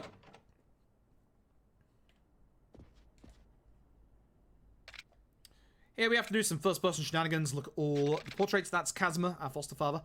There's good old Sarah again. He's now dead. There's Sohei Dojima again. He's now dead. Here's Shimano. Soon to be dead. And here's Nishiki. Our good old brother, whose hair is now slicked back, so he has definitely joined the dark side of the Force. And there's Shimano. So, Kazuma gets shot by an unknown assailant. Cough, it was Nishiki. We're gonna hit these guys with this bench. Lovely. Sometimes you can get them all in one hit, but they are not cooperating lately. There's Shimano. We'll see him real soon. So, we're gonna grab this lantern at the start. Hopefully get everybody to come over here. So we don't want anybody to kind of get behind us here, like that guy on the left. We want to try and not get hit here, because remember, the essence of Destroy Secret Gorge relies on us having full HP. Actually, should have been Brawler here, not Rush. That was my mistake. I don't know why that guy just completely misses, but, you know. It works. Shano's eyebrow game is on point. Let's not get that mistaken, shall we? Anyway, we're going to go into this corner. I don't like how fast you're chasing me. Please don't hit me. Lovely. Close, but still fine. Ooh, I almost got hit by that. Nice. There's one guy still alive. Lovely. Wait, how are you still alive after 2 hits of that? That doesn't make any sense. Watch that.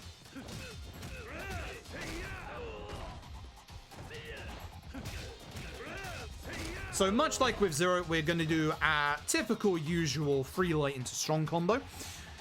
We used to stab this guy with a knife, but instead now we're just going to grab him and throw him. And then use that heat move. We're still at full HP, which is really good, so we're doing all of our damage. Please don't hit me like the other day. Thank you! We don't even have to do the heat move when we do this. Oh no! Well, if I was able to hit the second hit, maybe.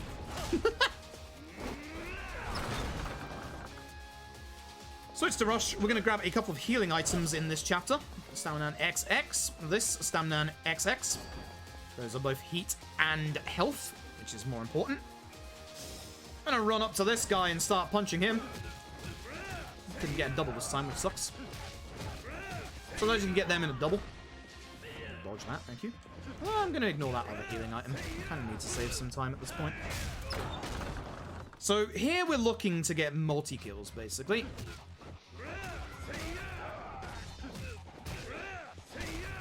Ah, that sucks. Now I've lost some of my damage because of that. Nice double. Take care of you.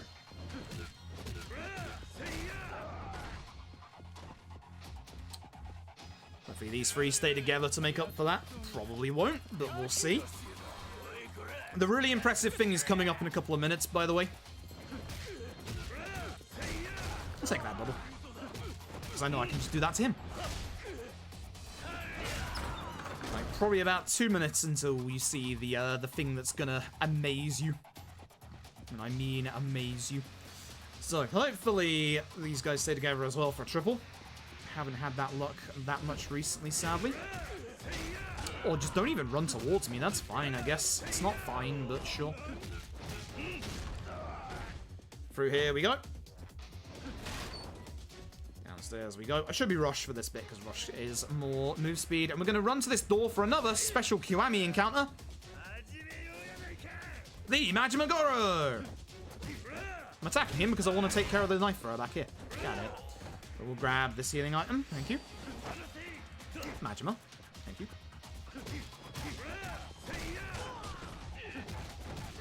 I want to take care of the ads before we take care of Majima. Majima is very easy to deal with, but I don't want the ads to get in the way. Majima, with me, please. I'm going to go over here and grab this. Stamina XX. We're going to grab Majima. We're going to max crush him because I don't have full HP. Grab Sofa and use it on Majima. That's the end of Majima Goro.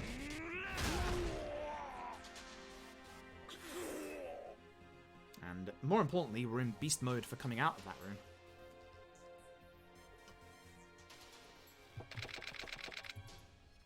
Majima warns us Shimano is up ahead. Not much we can really do about it now.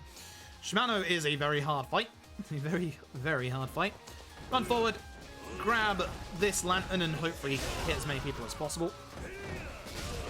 That's a pretty good hit.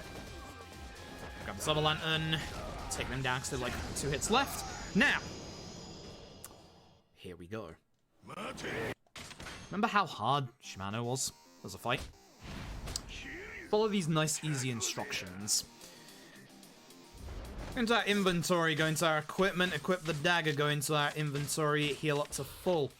Grab Shimano, max crush Shimano, equip the dagger, watch Shimano's HP bar. Yes, we just killed Shimano in one heat attack.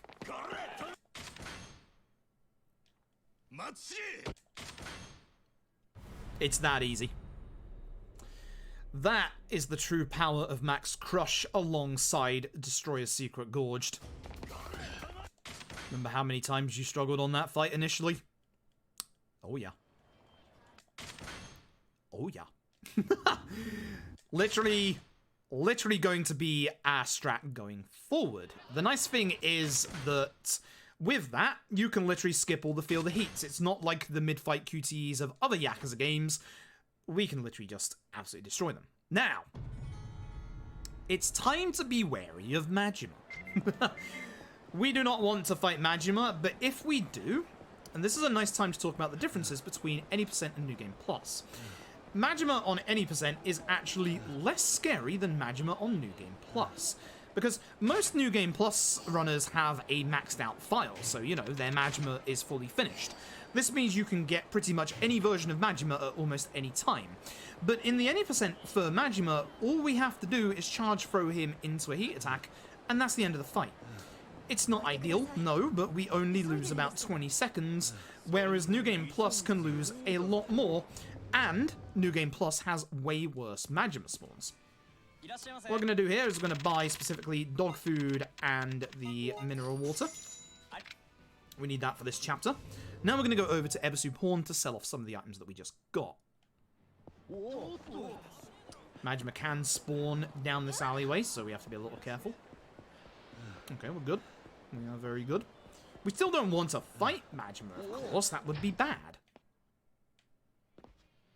Hello, sir. Same guy from earlier. We're going to sell the silver coin and stamina and spark we just picked up.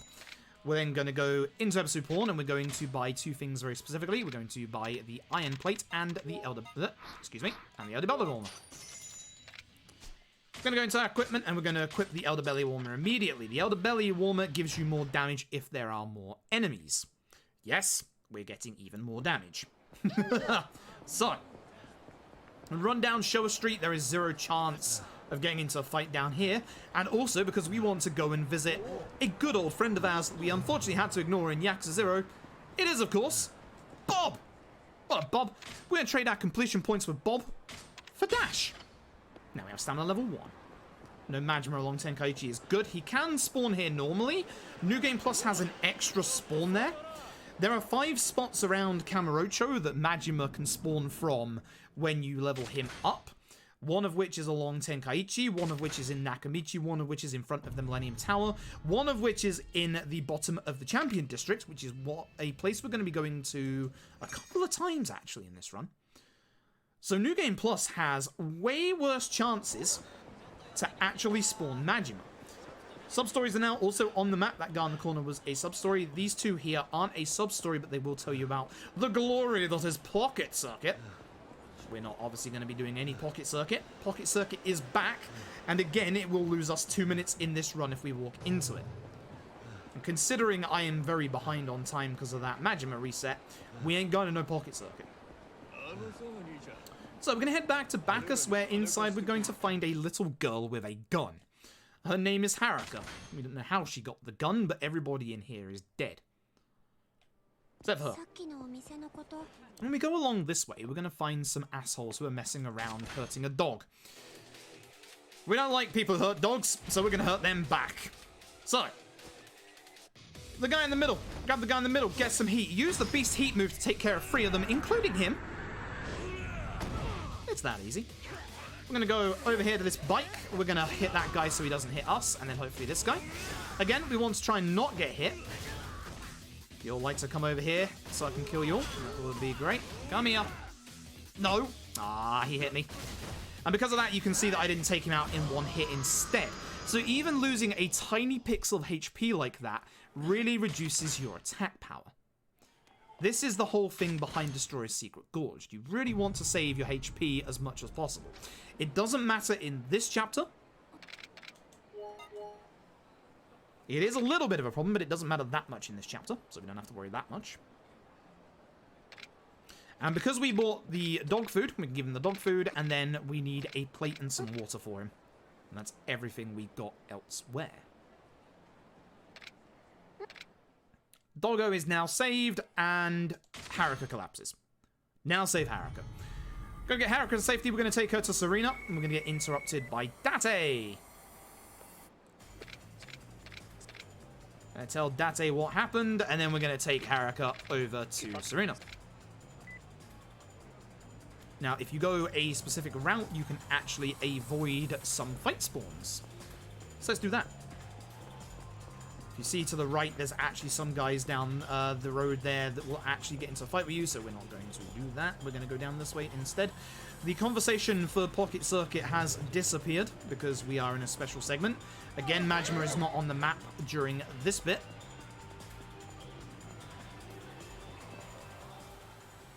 Now, these 3 will just stare at us for a couple of seconds and then they'll fight us.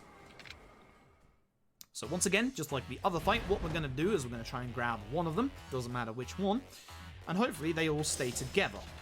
Perfect.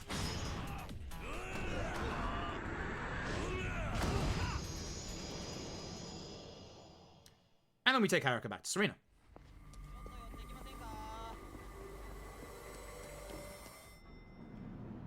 Unskippable until the cutscene transitions. There we go. Lovely. With this, Haruka is going to tell us about her mother Mizuki and her aunt Yumi. Yes, very same Yumi. Or was it the other way around? I don't remember. Either way, we're going to go to Mizuki's bar up in the Millennium Tower. The Millennium Tower, excuse me. Millennium Tower is a new landmark you won't have seen before because it is, if you remember Yakuza 0, in the exact same place where the empty lot was. This policeman's going to stop us, that's why we went to the right to get his hitbox earlier, and we're just going to do the last conversation option because that is the quickest. If you ever doubt why we're doing certain dialogue or boxes, it is because they are the quickest, obviously.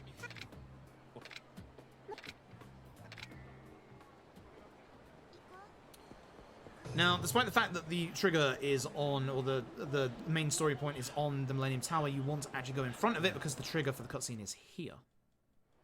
Can't get in until you see this one. Hold X as you're skipping through this cutscene because otherwise you'll talk to that guy there.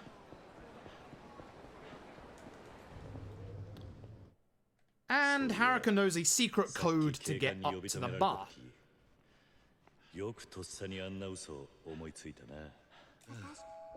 So up we go.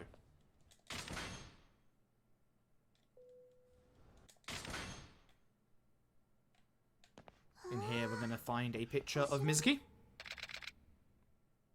Kiryu says, wow, she really does look like Yumi. And here is a lovely old friend. You haven't seen him before this point, but here is Hiroshi Hayashi. Good old Hayashi here. We're going to do a charge throw, as you can probably imagine. Thank you, sir. I don't want to get knocked down, but hey, Hayashi. It's the end of Hayashi. Next up, everybody else. Even without full HP, they don't have enough HP to survive. Literally that. Hi. Nice and simple. Nice and simple.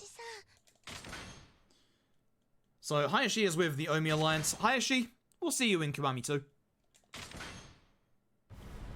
That's the end of that chapter. Man, if this was a PB paste run, that would have been a very good chapter. Dang. Alright, so. Chapter 5. Speak to Date. Hi, Date. Date, we need some information. Date is going to tell us about the legendary informant, the Florist. And I'm going to remember not to skip the sub-story in this chapter, aren't I? Yes. So, I'm going to head over to a place called Purgatory. Purgatory is an underground pleasure district for the rich and the wealthy. But before we do that, hello again, Bob. We'll speak to you again later on. We're going to go and do a very quick sub-story. So this sub-story, this is an interesting sub-story because in the origins of this run before we had Max Crush, we used to fight this sub-story, then we used to pay this sub-story, then we didn't go near this sub-story at all. Now this sub-story is back in the run. So this guy is collecting tolls from anyone who runs down this street, so what instead we're going to do is we're going to fight him. To get him to stop doing that, so that we can keep coming down this street every time we need to come down here story-wise. Switch to Beast. Hopefully he doesn't hit me. Thank you. Charge throw. Heat attack. That's the end of him. You need to make sure you do not get hit in this sub-story or the next tutorial, because otherwise you're going to be in a lot of trouble going into the bit after that. If I don't get to do this 40 minutes in a run, did that once. Feels bad. Leech gloves. A very good piece of equipment. If you equip those and grab enemies, you absorb some heat from them. But you already know that we get heat from just grabbing the first enemy of a fight anyway, so why are we getting those heat gloves? Or those leech gloves even? Well, I'll show you. I'm going to walk in here. There's going to be some hobos that stop us. Hello. Asked us if we saw the sign that said out of order. Yeah, we saw it. These hobos are about to pull out some guns, which... that's not good. We're going to get saved by another Yakuza legend himself. This is Gary Buster Holmes on the left. I'm going to go to the weapon shop, and we're going to sell the leech gloves that we just got, because as you can see, they're worth 500,000 yen. Then we're going to go down into Purgatory, hidden in the Park of the Homeless. We're going to go into our equipment right here, and we're going to unequip our dagger and our binding, because for the next part, we're not allowed to have any equipment on.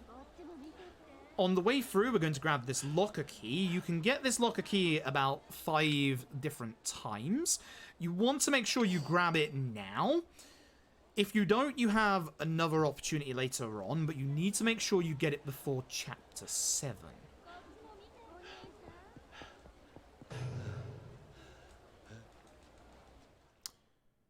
Now, remember what I said with Yakuza 0 in the every Yakuza game has a Colosseum section. Hi. This is the Florist, the legendary informant. He doesn't know how to put on a shirt. So, we're going to enter the Colosseum. So, no dagger strats for us. However, that's rude. This is D. Feldman. Grab him. Max crush him. Heat attack him. Easy enough. Nice fight. Coming up next, G. Pramuk, a former Muay Thai fighter. I say former, he still does it. He's a former champion. Grab him, throw him, heat attack him. Simple enough, right? It's time to find the one man, the one legend who can survive this. It's Gary Buster Holmes. It's our old mate Gary. So, we're going to grab Gary, we're going to do that charge throw, and then we're not going to do the heat move. We're going to break his guard on the way up, grab Gary, do it again, and then do the heat move. Gary will actually survive doing that the first time around, and if you let Gary survive doing that the first time around, he'll get up and he'll pile drive you. Because he is the Gary Buster Holmes, an actual legend. We all love Gary. Gary is awesome. So, we're going to speak to the florist. He's going to give us some information about the Tojo and about Mizuki. Mizuki's daughter, Haruka, yes, that Haruka, she has a pendant. That pendant is said to be the secret behind the Tojo's missing money. And also, the florist has a network of underground hidden cameras. Save Date. Date's currently being beaten up by hobos. We're going to... Oops, a daisy. Hold on a second there. We're going to equip the dagger back and the elder belly warmer. We're going to go and save Date.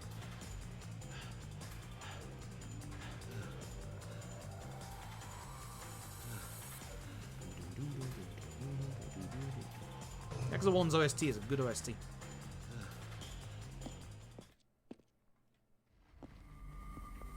An old man there on the left. You might recognize him. You'll see him soon. Guaranteed. I've read Date's being beaten up by homeless men with swords, so it's time to save him. Also, someone asked what time it is where I am right now. 4 AM. This is actually good, because I've got to do something in the morning before I go to sleep, so... This works for me. Alright, so, start with the usual. Beast Throw takes out a couple of them. Switch to Brawler. No! Dude, that actually hit. That's unfortunate. It's not that bad, but it is just a pain in the backside for the next fight. Dude. So, here's a phrase you might hear a couple of times tonight. Haruka's been kidnapped. Date's not looking too good. Yep, Haruka has been kidnapped, so we're gonna have to go save her, and she had been kidnapped by, would you believe, Majima. This is one of 2 points where Majima is not actually roaming around Kamurocho on the map during the run, because we know he is in the baseball center. So off we go.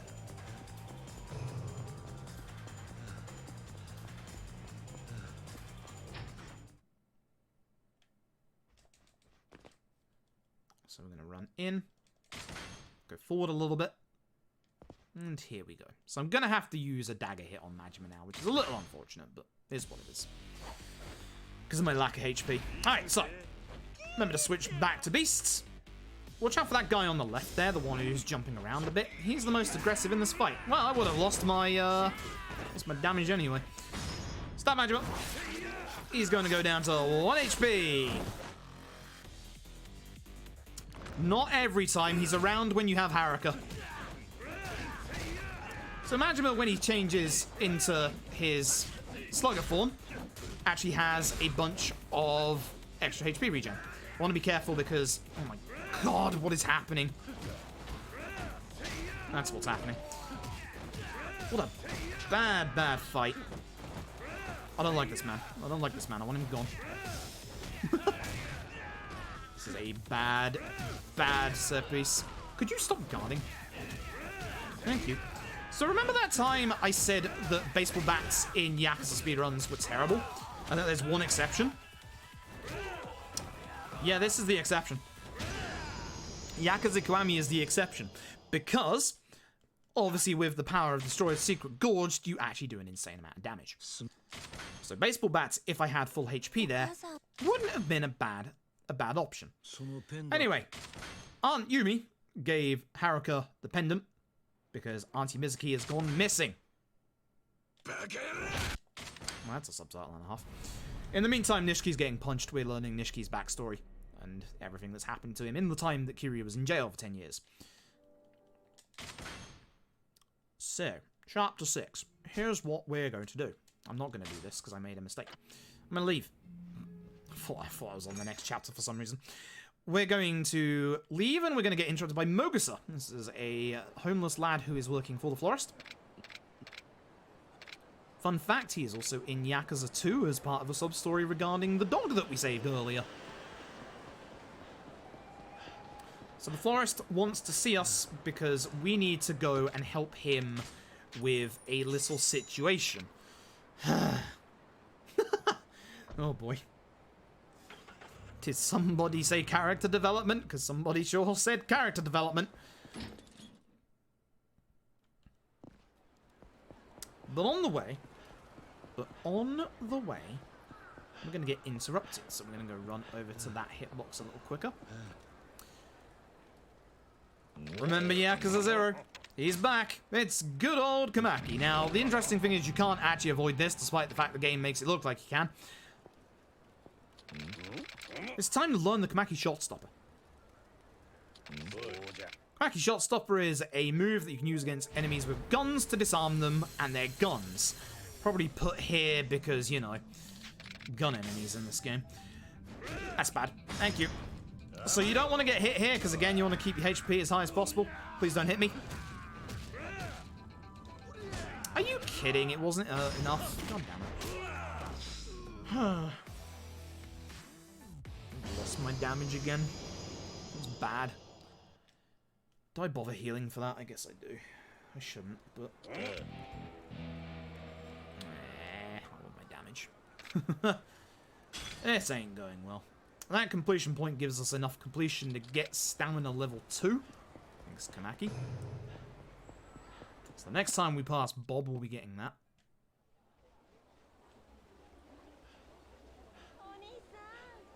Once again, if you missed that locker key earlier, you can grab it there.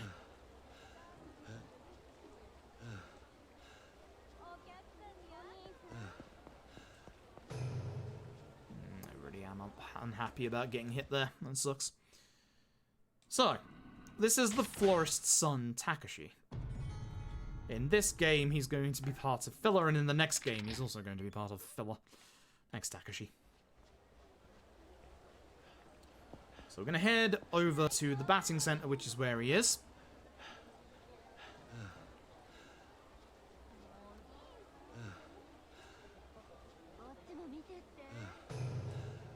I'm making the decision whether I'm going to heal or not in my head, which I probably am. I shouldn't, but I probably am. It's not that bad that we took that hit, but I do want the damage for this bit. Just for the batting center alone. And Debo, if we can get over there, honestly.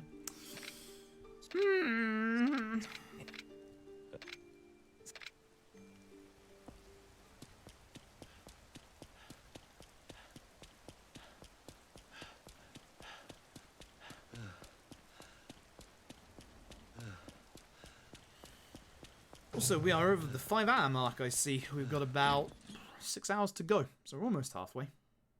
Almost halfway. Almost halfway, and we still have 4 games to go.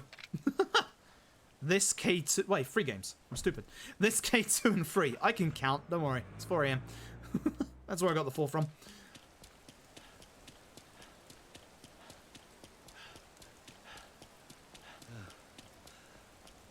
So, we'll be heading back to the batting center.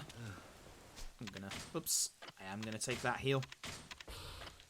Shouldn't, but I really, really want the damage. I want to get past this fight as fast as possible and the next 2 fights. Alright, so. Mental note, change back to Beast. This is Takashi. Grab him. Charge throw him. Heat attack him. You know the drill.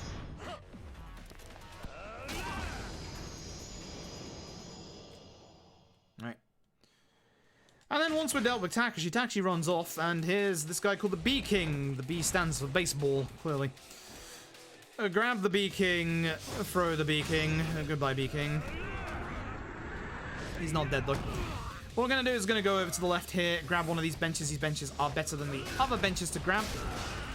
Try and take care of everybody else. Grab this bench, or the ashtray, I guess. It's not great, but just use the heat attack. Take care of him.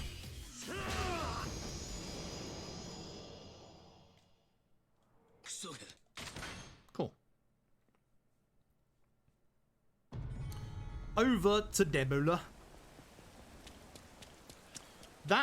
Those three people walking on the right there are a sub-story. Be very careful. There's Majima. I should turn around. Can I get past here without him noticing me? Yeah, I can. Good. I held off on my stamina a bit there because of that. So, here's another example. These three here are supposed to be a fight. But because Majima's aggro is on us, we can walk right past them. So, Majima was actually a very good spawn. Not a bad spawn. Not bad. Majima was actually a very good spawn there. We got very lucky. Here's Takashi running off with the daughter of a Yakuza boss again. Gosh darn it. So, we want to grab one person here. Doesn't matter who. The guy in the middle usually runs back, so we'll grab this guy.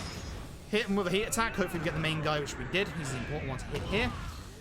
We're going to shimmy backwards, grab this table. Hopefully not get hit. I hate you so very, very, very much, sir.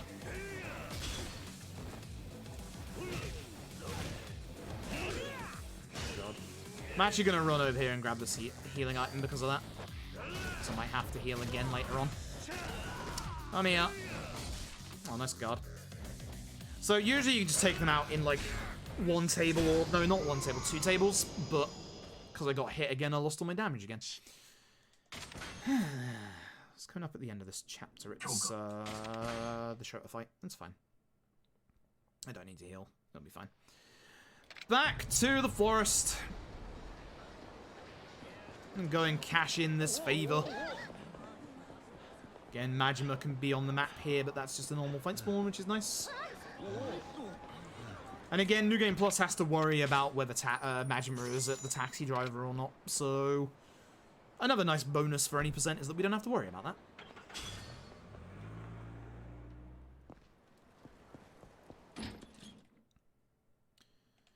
You'll be seeing us make this run a lot. I'm seeing us make this run a heck of a lot, unfortunately. There's nothing we can do to skip past it. Yeah, Kiwami is a remake of the first Yakuza. And unfortunately, Twitch erased Kiwami and Kiwami 2's directories, so we can only go in the original game's directories. Very unfortunate. Yeah, Majima can be a taxi driver. Majima are everywhere, after all.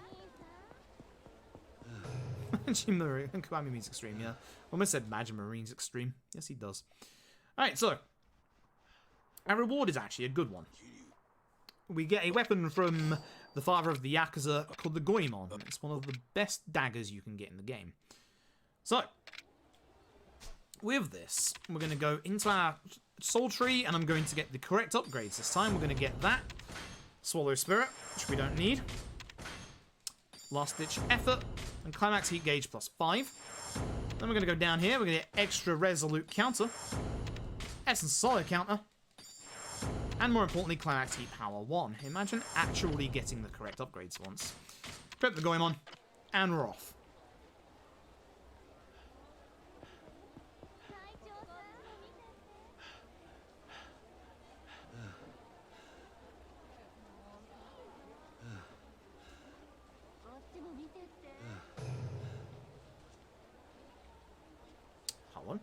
Okay, so as we leave, we're going to get a phone call from Reina. Date's drunk. Let's go deal with drunk Date, I guess.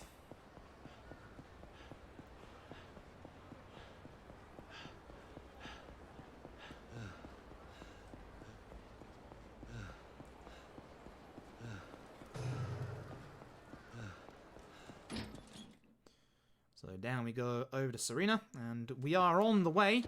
Going to visit your old friend and mine, Mr. Utsunomiya Bob. Hello, Bob. Bob. I'm like, Bob. Thanks. Sprint level 2, please.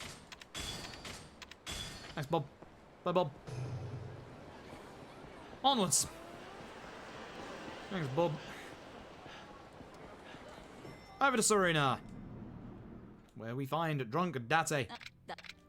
So Date is a divorced parent. Date has a daughter. We're going to go and meet Date's daughter. Yep. We're going to avoid the sub-story on the corner, aren't we? Yes, we are. Good. Thankfully, she's just over here. And there she is on the right. She's gonna go and spend some time with her boyfriend, who is a host over at Stardust. We're gonna get some info from Saya's friend that maybe he's not actually that good of a person and that we should probably go investigate him. So we're gonna go over to the Champion District to get some information on him because he goes and frequents a bar over there.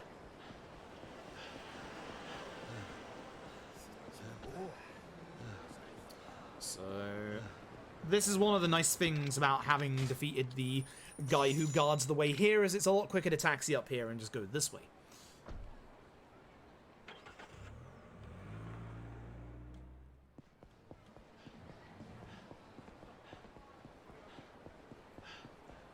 So, again, Majima is running around the map somewhere. Just keep an eye out. Be careful. Oh, that one doesn't get in the way. There's a fight spawn that happens in Yakuza 0 in the finale. In Majima's final chapter, that literally can block you completely, which is frustrating. Yam friend Yamazaki, 25 years old. Those are the answers you want.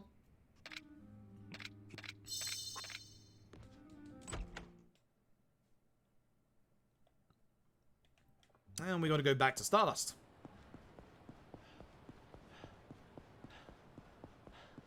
So back up we go to taxi down to Tenkaichi.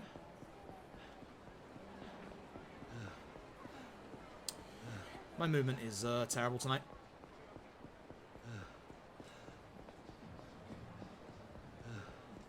Taxi. Tenkaichi.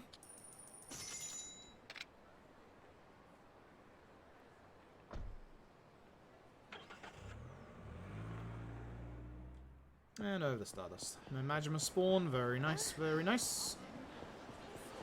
You can have Majima basically walking down Tenkaichi. He can even do it in the finale, which I have had PB pace runs die to that. Which is a shame.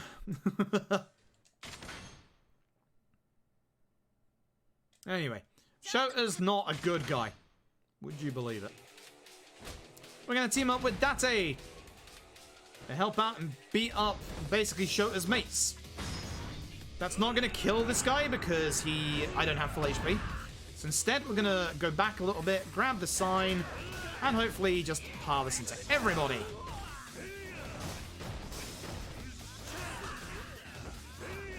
can see people here are also taking a couple of hits to go down. Come here. Come here. Good lad.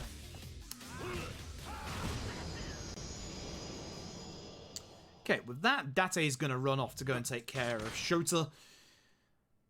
We're going to go off with his daughter, Saya, to go and actually save him. And that will be the end of this chapter. So let's get over and do that, shall we?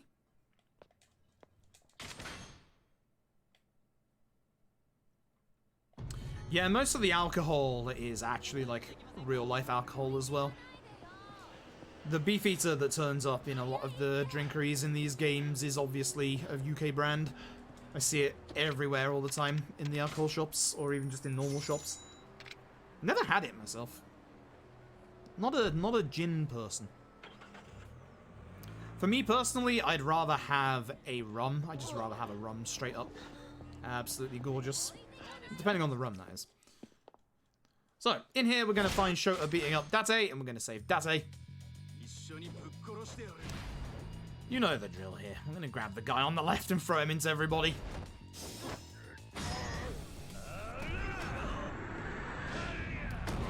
It's going to leave us a little out of hand in terms of heat, so we're going to beat this guy up with a chair.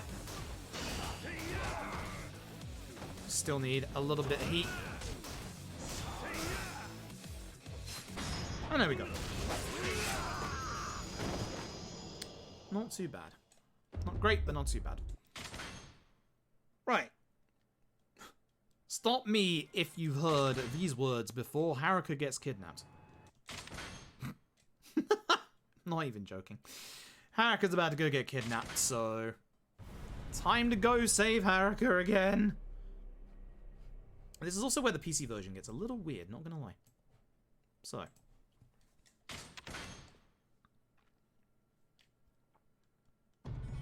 we're gonna go to Ryujin Hall. Mizuki's body has been found. I'm gonna head over there. And we're also gonna get our tattoo touched up at the same time. So, over to Pink Street. I went the wrong way on the taxi list. I was thinking of the other taxi list. I was thinking of a different one. Heck. I'm gonna head over this way.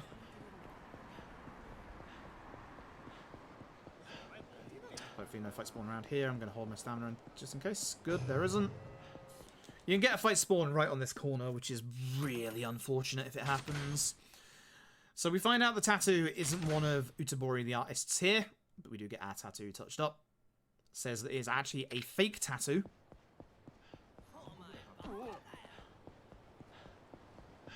And then we're going to head back to Serena.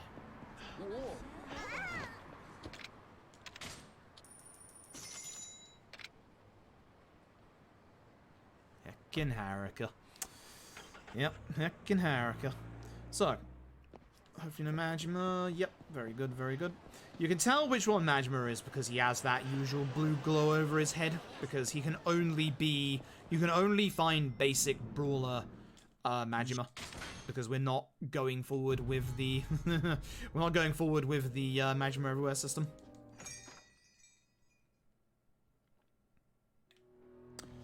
So, we're going to head over to Theatre Square. I'm fairly certain in this bit, Majima can't spawn.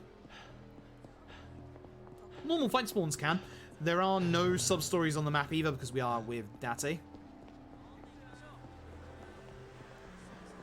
So we need to find Haruka, so we're going to go and speak to good old Aoki here.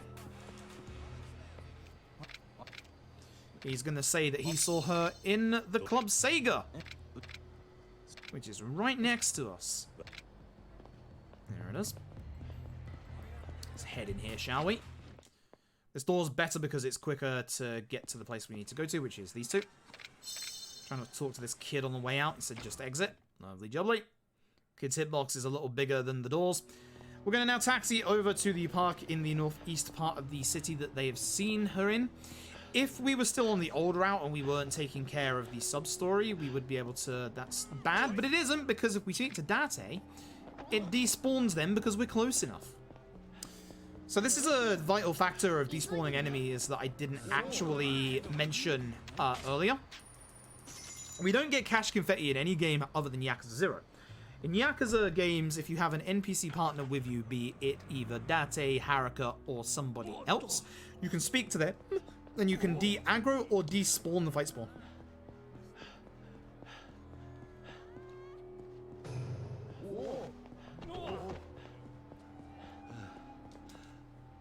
So this guy's drunk. I'm going to threaten him.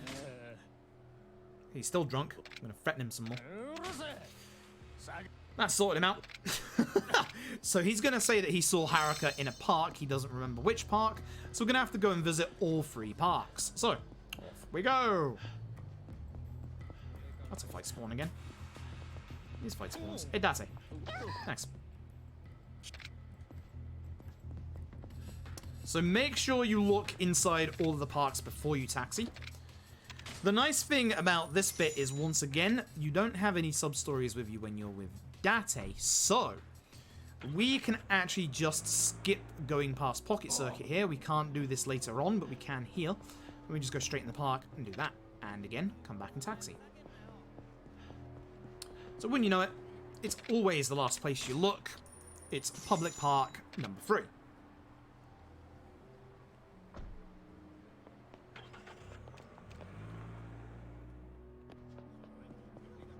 Bob. So we're going to get to the park and we're going to meet somebody associated with the mysterious organization. I don't actually remember who they were. They were a Yakuza clan of some kind. They're going to take us into Stardust where they have Haruka, and then we're going to get into a fight with them. Surprise. So, the usual, we're gonna grab someone, doesn't matter who, just one of them. Ooh, good thing we didn't get hit there. Again, trying to save our HP for our damage here. Yes, a lot of them have guns. Ah, oh, that's unfortunate. There goes my damage. Now I'm just gonna use the tables. They're gonna get rid of my damage. I'm just gonna use furniture. That is how this works. You're the one that has the most defense. I'm gonna hit him with a table and then... Oh, a gun. Alright, you don't take any damage from guns, I kind of forgot. I'm not sure how I forgot, but I did. Anyway, I'm gonna grab him. Come here. Come here. I'm gonna grab him. I'm gonna throw him. You know the drill. Goodbye, HP bomb.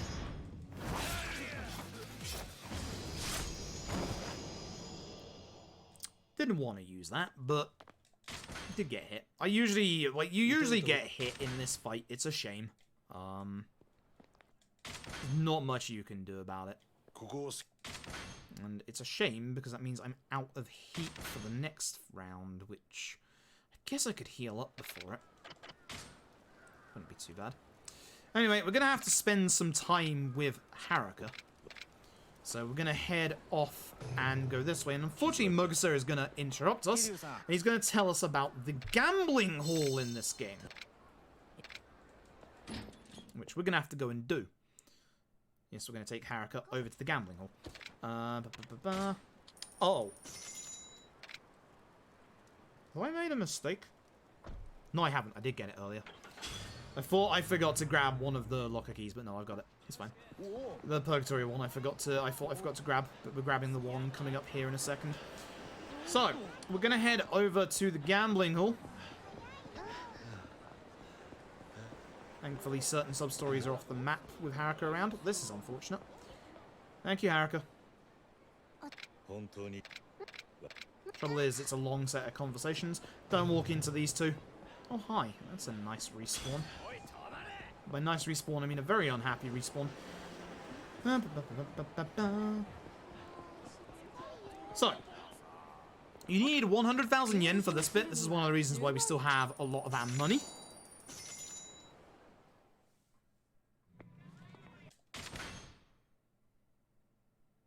We're going to be running around to the back of... Hello? The back of the gambling hall. I'm going to grab this locker key. Thank you. Am I going to heal again? How many healing items do I have? I guess. Use this so I get heat. Right, so. This is a very weird bit. This is actually a little glitched on PC. This is supposed to go the same way each time, in that you're supposed to win every single bet here. Now, when we come out of this, we don't gain or lose any money, hence why we're only doing a bet of 1. So it's going to be 5 bets. We're supposed to win all of them, but for some reason on the PC version, you can actually lose some of them. Like this.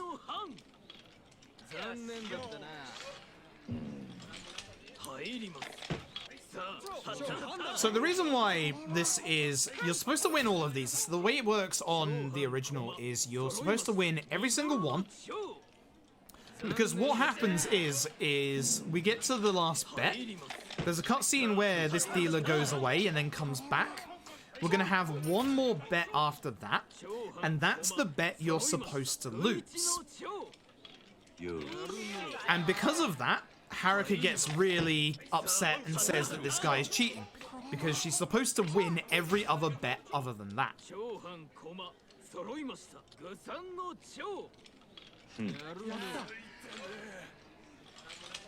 So here he's supposed to go away. We're supposed to have won all the games. He comes back. We have one more bet. We're supposed to lose.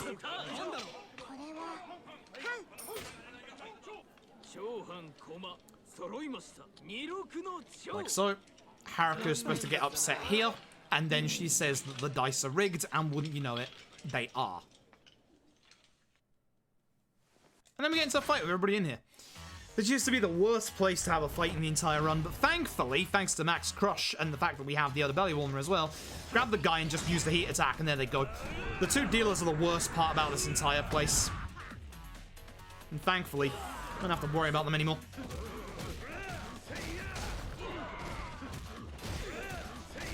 And then Brawler is just disgustingly good.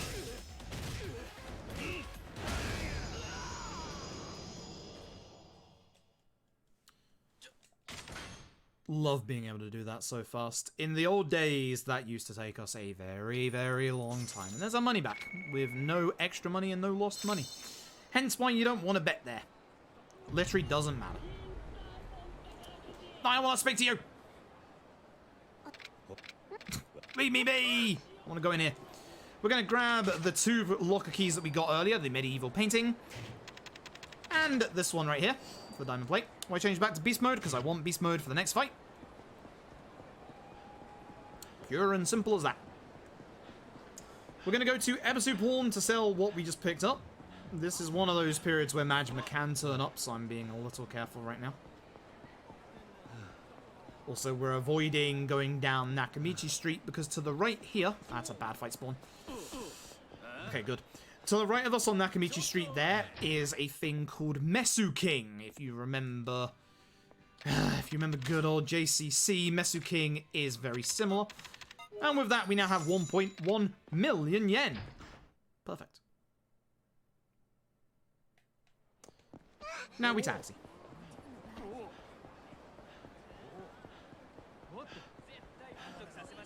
Bad fight spawn, I'm gonna run it.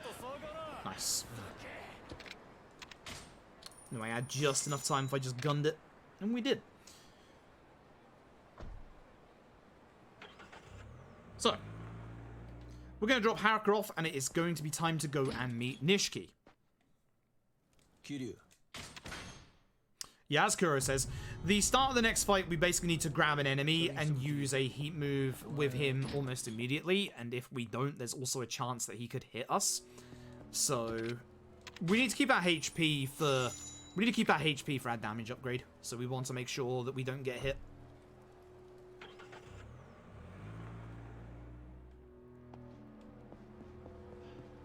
It's time to go meet good old brother Nishiki for the first time since we went to jail. Well, other than the one time we saw him at Tojo HQ.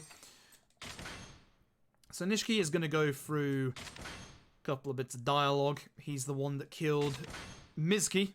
Quote unquote. He really has turned. He wants to aim for the top. He wants the money back to save the Tojo himself and get to be the chairman of the Tojo. So what we're gonna do, we're gonna fight a couple of his family first. We're gonna grab this guy. This is why I don't want to be in Brawler at the beginning of the other one. 100 enemies in Beast. Lovely jubbly. No, come on. I wanted to grab the bar stool and it didn't. It would have stopped him. Oh. This is what's infuriating about Kiwami runs, is that just the littlest thing that goes slightly wrong and you lose your damage upgrade. It's not the end of the world. It's still bad. So, meet Shindo. Shindo right there. This is what we're gonna do. Despite the fact that I've lost all my extra damage, I'm gonna stab Shindo. Still works. That's the beautiful part. Bye. Now we beat up everybody else. I was hoping to get multiple with that. I like Brawler here for the multi-hits, but you can use Beast with a sword. It works, again, a lot better if you also still have your max HP for damage. You just want to be very careful, because these guys with the daggers are very fast and will interrupt your attacks. That was an okay fight. Not the best. Brawler is a little faster there. And that is the end of that chapter. I have to remember to do my shopping in this chapter for sure. Right. Chapter 8. We're going to get a move upgrade right here.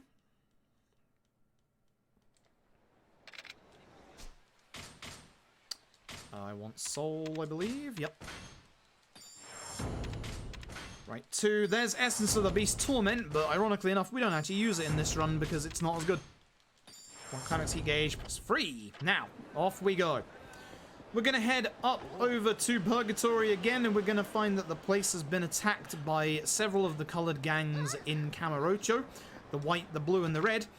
And, stop me if you've heard this one before. Arika's been kidnapped. It's the 3rd time today. That is the 3rd time today. And we're only an hour and 20 minutes into the game. Unbelievable. Unbelievable. So, we're going to go and coerce the color gang to tell us where she is. So, we need to be very careful with this one, because this one is right next to Pocket Circuit, and Pocket Circuit is now on the map. So we need to be very, very, very careful.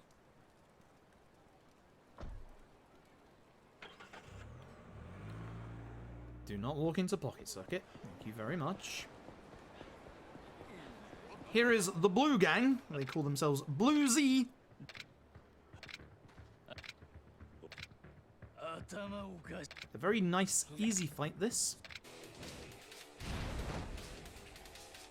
This is what we're going to do. Grab the guy on the left. I'm going to heat attack all of them, and that's the end of the fight. Nice, easy fight. Very, very nice and easy. When you come out of here to go to the taxi, do not, under any circumstances, run into Pocket Circuit. The amount of times I have done so in the past is gut-wrenching and heartbreaking.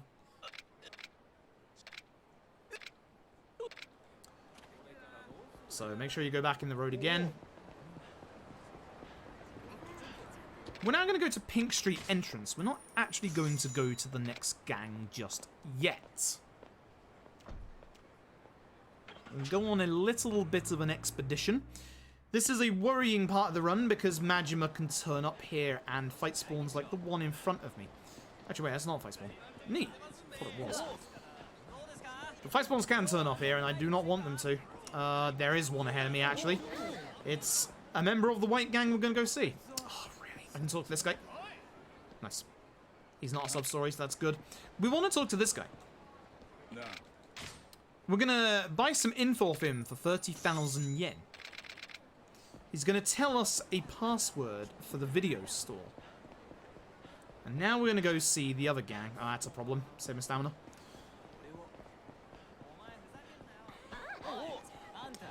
The manhole that we just passed over, that is one of the problematic points in New Game Plus, because that's one of Majima's favourite spawn points. Here is Shiraki, the leader of the white gang. We're going to just grab him, throw him into the others, and that's going to be the end of him. Remember that time I said baseball bats were good? Unbelievable, I'm actually using a baseball bat in a Yakuza speedrun. Do not hit me. Thank you. Oh, hey. I need a new one. So you want to hit them with the second and the third hit because they have more damage than the first hit. And then that way you can save it for the last guy there.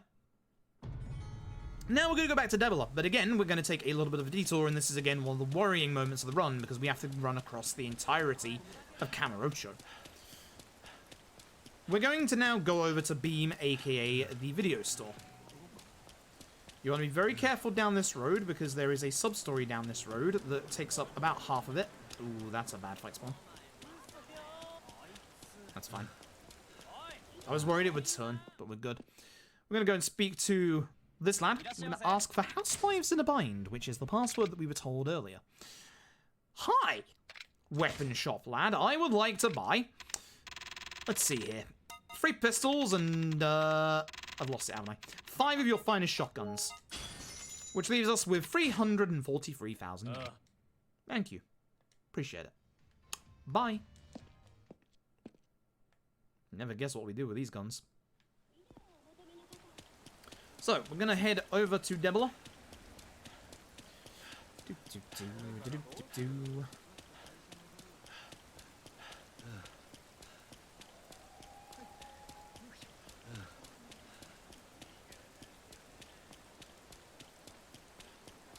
our stamina here. No fight spawns means there's probably one around here somewhere. I'm getting a little worried. There's one. There's another. That's real bad. I should have got the aggro of the other one. Oh, that was lucky. It's a good thing I held off on my stamina. Otherwise, we would have got caught there. Either way, we're going to go up to the second floor. That's a good point. Kuro, when a Kiwami runs. Alright, speak to this guy. We're asking where Haruka is. This is the Bloody Eye, the Red Gang. Now, as tempting as it is to throw him over the ledge, which I've done many a time, we need our heat in the next fight. So grab him, charge throw him. That's it. It's also a lot quicker that way. With that, the two down here are going to notice us. Now, you have the younger brother who's the larger and the elder brother who is the shorter of the two. The elder brother is the danger because the elder brother has Majima's breaker style. Yeah. So here's what we're going to do. We're going to go into the fight. That guy. We're going to the fight. I'm going to instantly equip our knife. We've got heat from the last fight. Get out of my way. Whilst I still have HP. Thank you.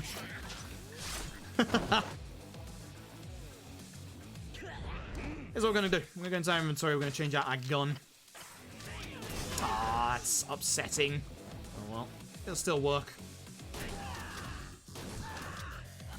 It'll just take a little bit of extra coercion.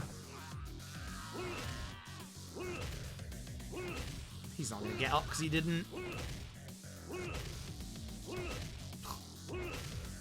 I can. Oh, it's not the same move. Oh, well. Problems are the good. Get up. See, this is why you want to stab him, is because he just dodges all the time. Look at this lad. Oh, I can't grab him, can I? Well, that's even worse. Where are we even looking? Hi. Come here. Oh my god. Come here. What is this?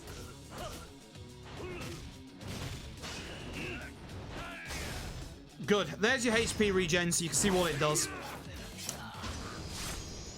I hate this man. I hate this man so much. Bad fight.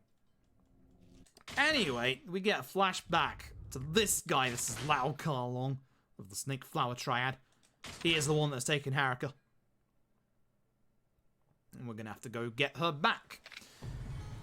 And we're heading to a place called Yokohama. Which, funnily enough, we'll be heading back there on the 20th.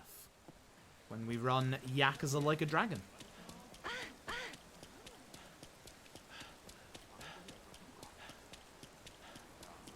So we're gonna taxi over.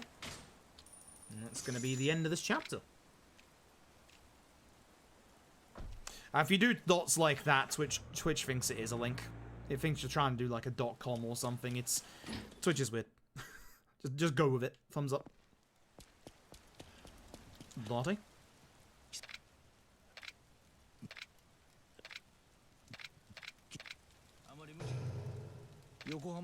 And we get Shimano laughing at us, because why not? You know? Yeah. Great. Great. So. Time for one big chapter that is a big giant set piece. We're indeed heading to Yokohama. You'll see this gate again on the 20th, as I said. And here's what we're going to do. I'm going to change to old Brawly Brawler. Hopefully not get hit by this guy behind us. I'm going to go down here because I'm going to equip my shotgun. I don't know why I changed back to Beast, but I did. Do not. I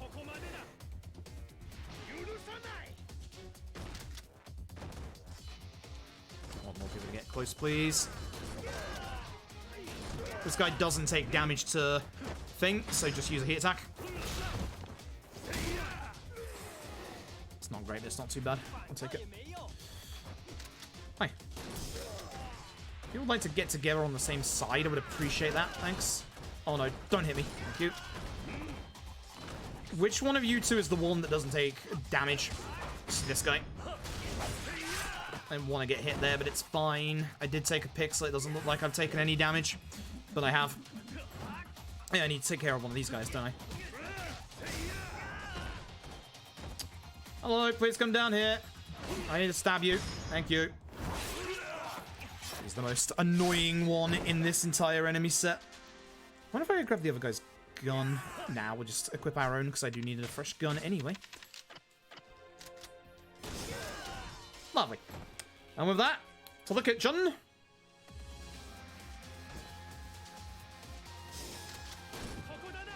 We're going to shoot more people. Oh, I forgot you had a gun. I don't know how I forgot you had a gun, but I forgot you had a gun. Not that it matters.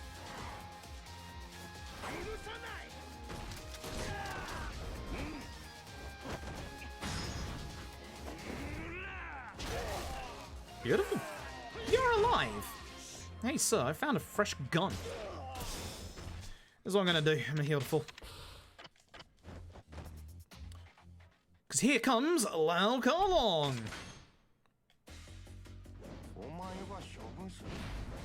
So, this is what we're going to do. Would you be surprised? We're going to grab Lao Kalong. We're going to charge for Lao Kalong. I'm going to go into my inventory. I'm going to quit my knife. And goodbye, Lao Kalong. Cool. Yeah, just like that. We do need him to get up and go to second phase, so kick him again. That's going to hit us. It's fine. I was trying to counter it. Let him get his swords. Now, we want to attack him really quickly here so that he doesn't go into his extreme, because if he goes into his extreme, we're going to lose a lot of time. Lovely. Beautiful. Somewhat decent Lao Kalong. We'll take that. Now, do you remember Yakuza 0 and how I said the shooting section in Yakuza 0 was a homage to the original Yakuza 1? Well, surprise. Guess what? Kiwami 1 also has a shooting section. Because Kiwami 1 is Yakuza 1.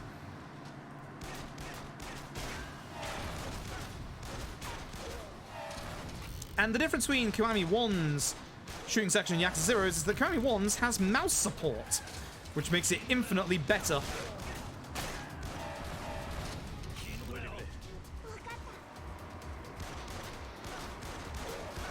As far as I'm aware, this bit has never glitched out, unlike Zero's. So really hoping it doesn't. Also, revolver with 15 shots, by the way. Non-lethal.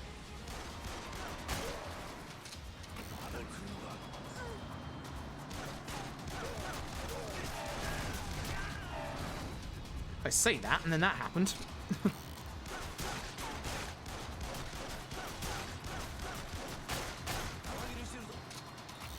I was a Call of Duty pro back in my old days. Back as a young Froob. Actually, I say that, I did play competitive Team Fortress 2 for a while. Never again. All these headshots. I was actually well into Counter-Strike as well.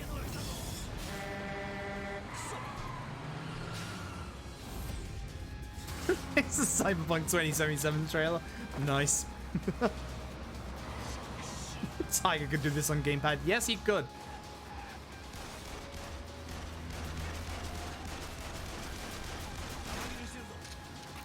So again, if you're on Legend difficulty, just take out the guys with the rocket launchers. I don't like how you can see how he's like floating because he's not in the place he's supposed to be. So you can slightly glitch it out a little bit, but ignore the cars. Like if you're doing this on Legend, ignore the cars. Go for the guys on top of the truck. Don't ignore the bikes because they have rockets.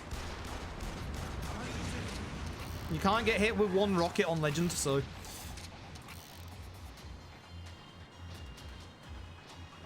Hi! I missed 2 hits, that's bad. I'll probably not be able to stop him from ramming me. I did. Stop going all over the place! Drive in a straight line! You're a bad driver! Get out of here!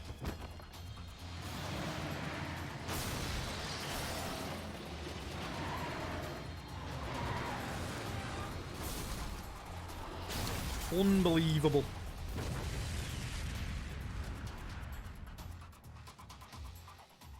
Okay.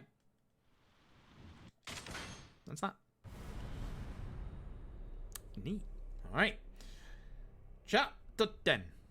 We're getting near the end of the game. We're literally about 30-ish minutes away from the end. So we're getting there. So this chapter is essentially almost one big set piece. It's not quite that big, but as soon as we get back to Serena, we're going to do a level up, and we're going to notice that there's a lot of blood on the floor. That's not good.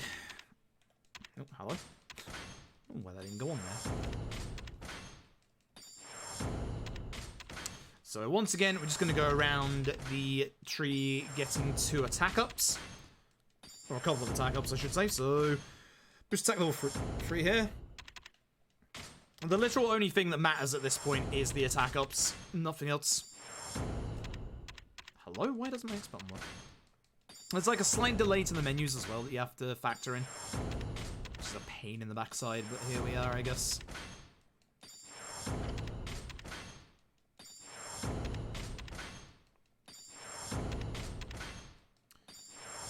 Boost attack 4, and then we want one more boost attack for the end.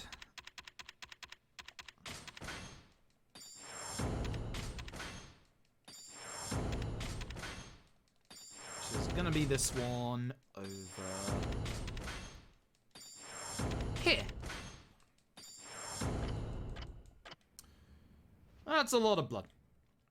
So there's a note here from Shinji. It says that Nishiki has gone after him and Reina, and we're gonna have to go and save them. So as we go across Kamurocho right here, you're gonna notice there's a lot of blood on the floor. We're supposed to follow the line of the blood. You don't have to like hit them exactly. Sub-stories are still on the map, and more importantly, so is Majima. Because the problem here is that you have to follow these roads. If you don't follow these roads, you don't get the phone call at the end. So you don't have to hit every piece of dialogue. It's actually good to get fight aggro onto you. That's bad, so I'll get rid of it. Just in case Majima is around. And yes, we're going around a very, very large chunk of Kamurocho, which means there's a very, very high chance of finding Majima. He was there. He was there and he was going left. That's potentially good, potentially bad. We need him not to go north. If he goes north, he's going to run into us. He's going to cut us off. I didn't mean to pick that up. I was trying to run. I was trying to run. Heck. That's gonna really make Majima catch up to us. That's not good at all. Actually, that's good. Aggro me. Thank you.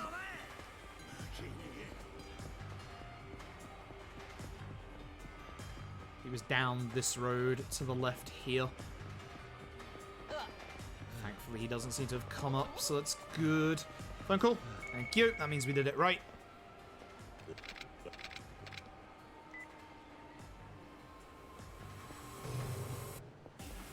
Gonna head up here. We're gonna be very careful to avoid a guy on the left there. That guy in front of the place we need to go to is a sub-story, not an actual NPC here. So just be very careful. And we're gonna head inside, and I'm gonna go into my inventory. I'm gonna equip one of my pistols. It's pistol time. You can start with Zero or K1. There's nothing that you'll miss playing Zero first. It's a very, very good prequel in that you need no knowledge of the other Yakuzas. You start wherever. I would also recommend Zero first, with the caveat that K1 feels very rough compared to Zero, because K1 is a remake of the original one, so it does still have a couple of weird design decisions in places. Please don't hit me, I need my damage. Come here. I knew he was going to go around the corner, but I didn't want to get hit.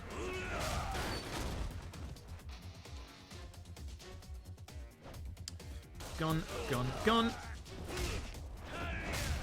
Can you imagine we're going to be using gun in here? I'm surprised to learn this. Just dodge him because you don't want to get hit and lose your damage buff.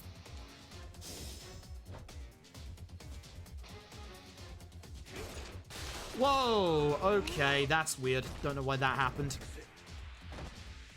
Must have been too close to the wall. Which is bad, I need to equip a new gun. I'm gonna be one bullet down. Actually, not if I use this one.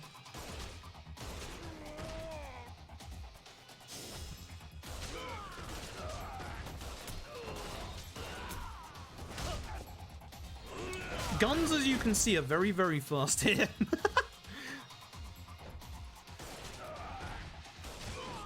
Be very careful of them not being too aggro, because they can be, and they can basically interrupt you.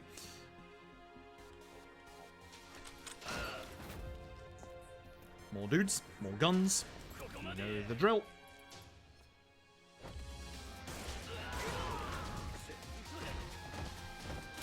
I don't know why I didn't fire there, but...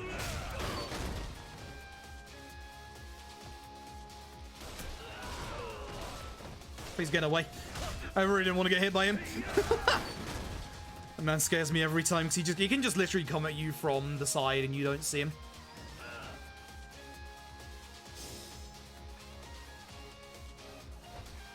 Oh, I need to equip new gun. Uh-oh. Please don't shoot me. Ooh. Lucky.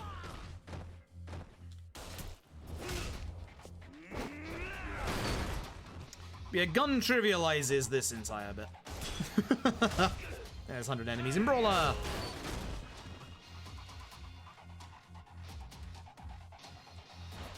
Don't like that man either.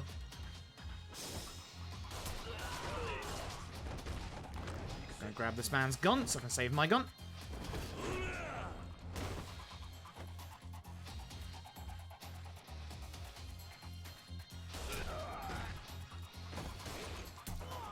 Make sure you dodge in case he does get a shot off. He can. Very rarely, but he can.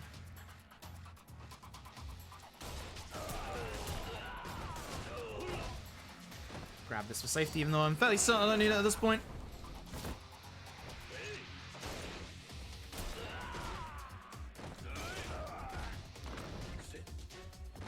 Gun.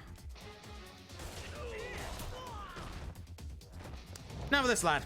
I still don't have a good way of dealing with this lad. In fact, I might do. Hang on a second. Meh. When in doubt. And again, just like earlier, we're going to switch into Beast real quick because we want that for the next fight. Probably should have walked over there before I switched to Beast, but you know.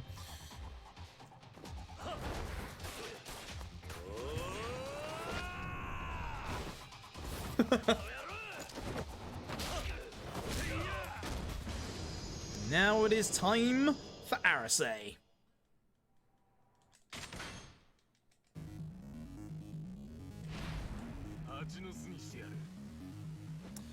So what we're going to do is we're going to go to the left, grab this guy, use the heat move. It's RSA, which is interesting. Usually some others run forward there. Where's the gun? Because the problem is that puts RSA next to me. Doesn't matter, he's in his field of heat, regenerating HP. I just want to dodge these guys, shoot these guys. There you go, that's the end of the fight. So I wanted to go around him to make sure I didn't shoot him by accident. Just makes the fight, like, way faster. Shinji and Reina aren't having a good day. Cool, right. Chapter 11. Chapter 11 is a reasonably long chapter. I think it's the longest of the chapters we've got remaining, actually. Finally, might be a bit longer. We'll see. Either way, we're going to go and head to a place called Shangri-La. We need to go get a membership card for it first, though, so we're going to go and speak to somebody about that. So, Pink Street entrance. I wish we went back to Tenkaichi, because I think I would grab Sprint Free at this point. Tempted to actually go back there and find out if it is better or not.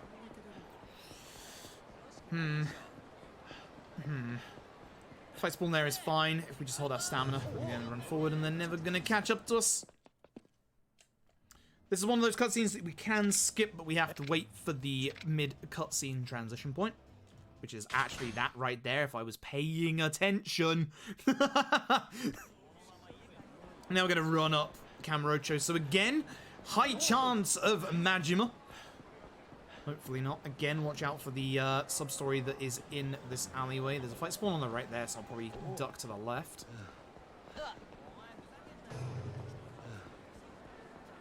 Fight spawn there. Oh, go behind it. Nope, that's not happening. We'll go in and out of Bacchus. Or Bantam even. This was Bacchus back in 0. No, it is. No, it's Bacchus in... Yeah. It was Bacchus in K2. Right? No. This. Yeah. No. Yes. No. Question mark? Why am I forgetting that bar? am I forgetting this? Not good. Once again, once this cutscene fades to black, we can then skip it. Hey, look, I'm paying attention this time. Thumbs up. This one can't be. Basically, we need to get a card to get into Shangri-La. Now, that card is being held by somebody who wants a fake passport so she can stay in the country. Those two, or we're not here. We're here looking for a forger. These two are also members of the Snakefire Triad. They're upset.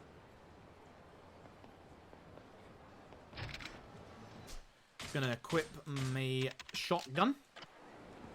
Don't worry about it. And skip through this. So, a couple of them have gone after the barmaid here because she is actually the forger. And it's snowing as a reminder, very casual reminder. Yakuza 1 is a Christmas game. And it is actually, we're not talking Die Hard is a Christmas movie, we are talking this is a Christmas game. But Die Hard is a Christmas movie. Okay? I'm glad we're on the same page.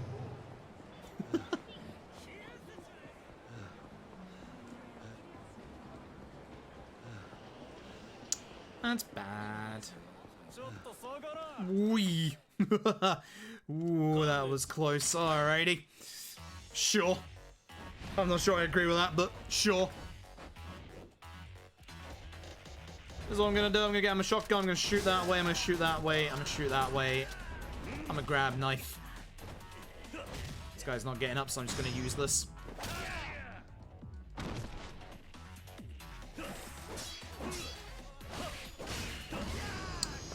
Little unfortunate. Usually, if you cannot have him, like, staggered to the ground, you can just stab him. But, oh. You're about to write. No, Die Hard is a Christmas movie. But Love Actually is the best Christmas movie, and I'm sorry. It is true.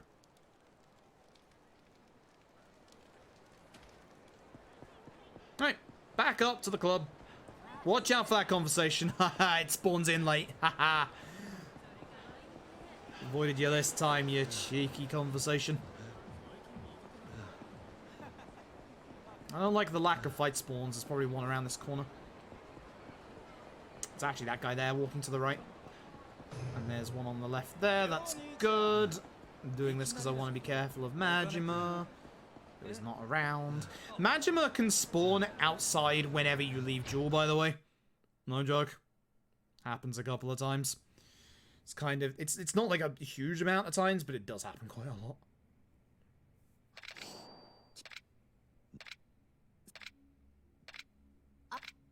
Ow. There's my arm. Don't know if that was audible on the mic or not. Alright. Please no Majima, please no Majima, please no Majima. Cool.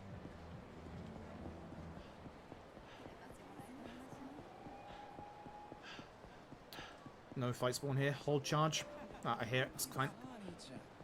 Good, good. Good, good, good. Please no fight spawn down here. Well, never mind. I can't make this. I can, but I'm risking it a little bit. Sorry, I was running to that to despawn the fight spawn behind and in front of me. And with this, we speak to the lady here once again, and she gives us nothing, because she actually sold the Shangri-La passport. So, we're gonna have to go and buy the Shangri-La card from the person that she actually sold it to.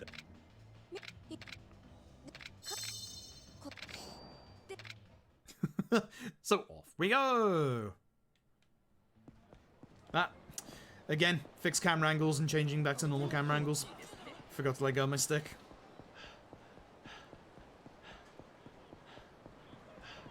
So we're gonna taxi up to the hotel district.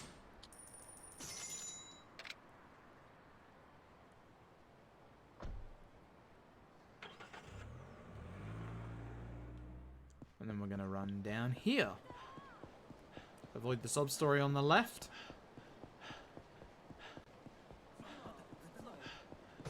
So all of a sudden it is getting very, very, very cold. I need to put a jumper on or something. It's a fine fight spawn. So fun fact, Majima is now off the map. So in the original Yakuza 1, Majima gets stabbed after the events of the batting cage. So he's supposed to be out of action because of that, but because this game has the Majima Everywhere system, it doesn't actually keep him out of action for that long. So instead, because this is a remake and we need Majima to disappear for a while, don't like that, but we're gonna have to get Majima to disappear. And to do that, we're gonna throw into a Kiwami specific set piece. Okay, no one on the vid. No, no, no, no, no, no, no, no, no, no, no, no, no, no, no, no, no. Can't believe I almost made that mistake a second time. There's a sub-story down that road. Ooh, wow. Ooh, wow, imagine if I ran into that. I was very, very close to that. That sub-story would have wasted like a good 30 seconds to a minute. Ooh. Ooh. Thank you, memory, for randomly remembering there. Ooh. Dear oh dear. That is not good. That's very not good. I'll be honest, I was confused with Zero, because I obviously having run Zero and running up there earlier. Alright, so former Dojima family members. Would you believe what we're going to do here? We're going to get out the shotgun, which still has 2 shots on it. Shoot them, shoot them. Change back to normal. Grab knife and stab guy in midair. I needed to use the charge throw first, but it's fine.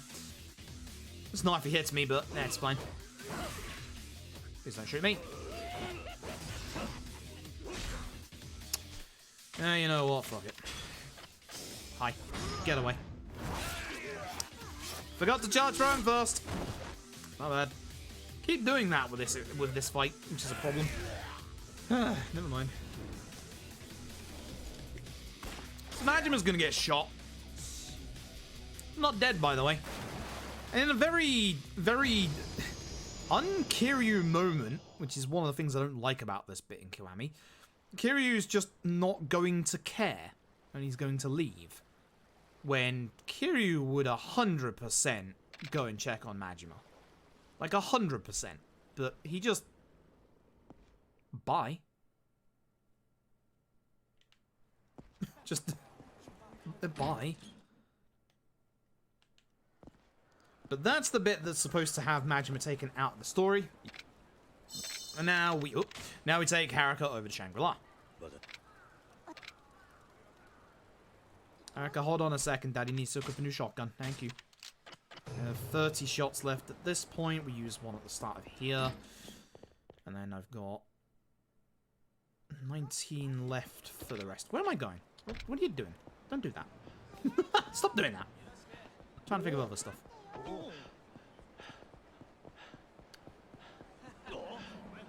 See, I wanted to run into him intentionally in case there was a fight spawn down here, which there is, but it's that guy we just passed, so it wasn't that bad. Enough, Haruka. Oh, that's not good. That was close.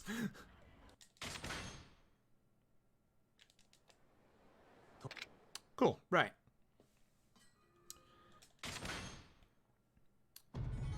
Time to head upstairs. We're gonna go find Kazuma, our foster father, who is supposedly hiding out with Shinji's girlfriend in this so-planned called Shangri-La, which you'll see again in Yakuza 2, and it ain't gonna look as good. Poor Shangri-La. Really? Really? Old engine, you gonna do this to me?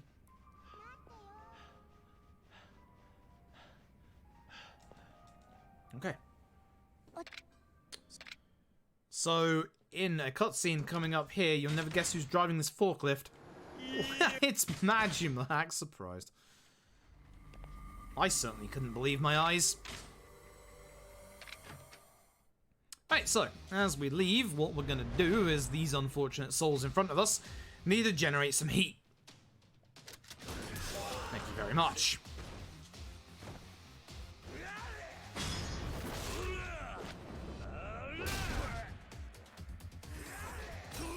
That hit? Wow. That's... Never had that hit before. That is literally a first time. Wow. That's unfortunate. Also unfortunate. I should have got dodged that guy. I usually do anyway, but... Huh. Well, I guess this means I've got to heal. So for some reason it zooms in on the dead guy. I don't know why. I really don't know why. Anyway. Actually, I don't think I need to. No, it should be fine. It should be fine. If it's not fine, I'll just figure it out. There's Majima. Grab Majima. Max cross Majima. Don't forget to re-equip your dagger. Bye, Majima. That's more than fine, look at that. More than fine. Right, so. Kick Majima a couple of times. We really want to build up some heat, but also stop him from going into his extreme. Actually, no, it would be better to do it there. I should stop interrupting him there, honestly.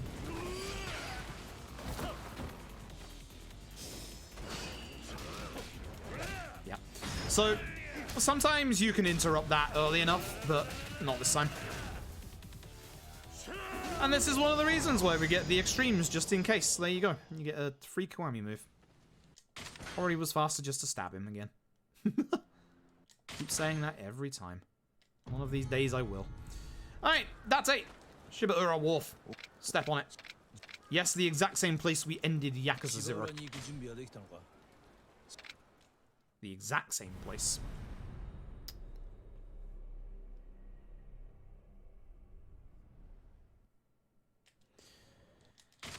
Alright, so.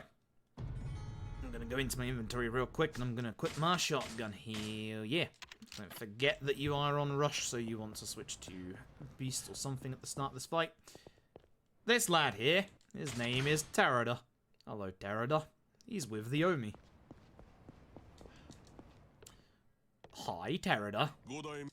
See you in about 10 minutes, Terada. After this. There's our foster father.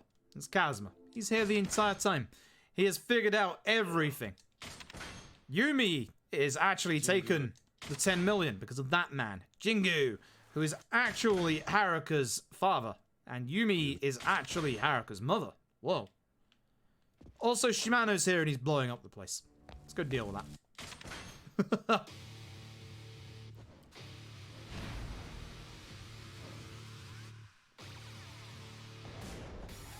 Excuse me.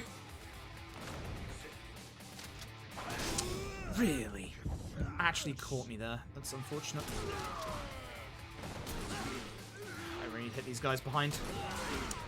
Sir, kill us all, sir. No. Bad. Do you mind? Oh, okay, apparently you do. Goodbye. Hi, grenade guy. 2 secs.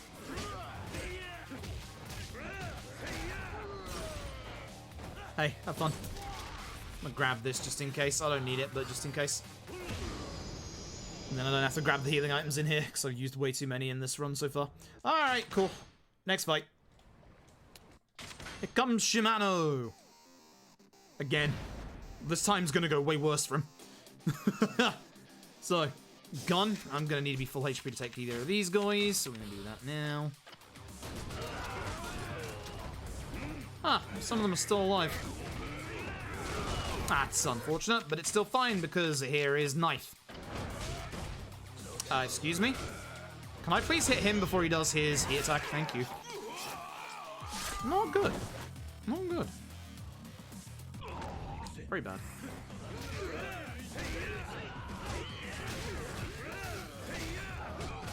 I don't want to switch back to gun because I need the ammo. Oh, you're a friend. It's really hard to tell who are the enemy here and who aren't. Back to Beast. I need Beast for the finale. Probably should have switched to Beast when we were more over here. Not good. Very not good.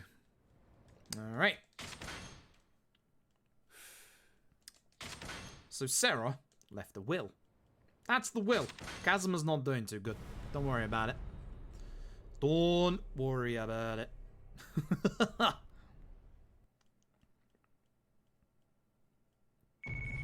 Hey, finale time. Thankfully, Nope, there he is. Just spawned in. Beautiful. What a spawn. At least he's going the other way. Oh my goodness. Look at this cheeky guy. He might actually get into a fight with me. If he does, oh well, I give the people what they want.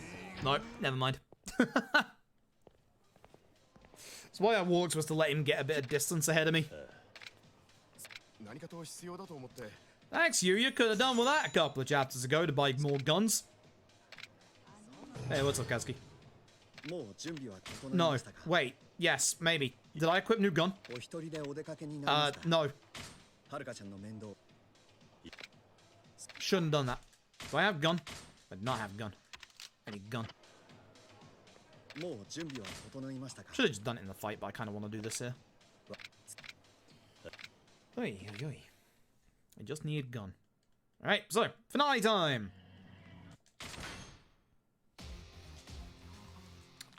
Here's the mob.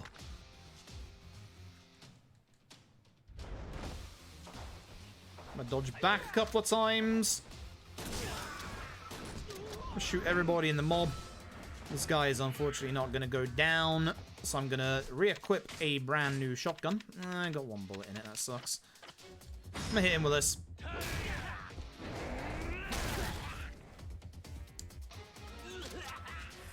Because I need my gun for this part.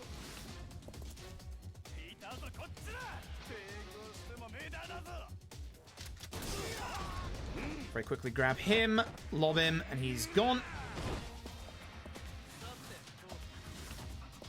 That's why you need to set up for that quite quickly. And here, same again.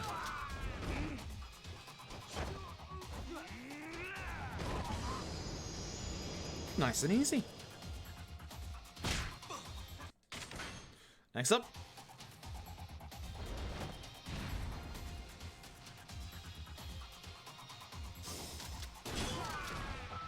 Yo, could get in front of me, I'd appreciate that, thank you. Okay, cool. I see you don't want... How did I miss these two? Terrible setup. Come here. Ah, you would hit me. Should probably just start shooting there, honestly. Rather than worrying about HP. It's not too bad for that final part. Part is apparently a hard word to say. I am very, very cold right now, so I need to warm up. I need to go grab a jumper before we start K2.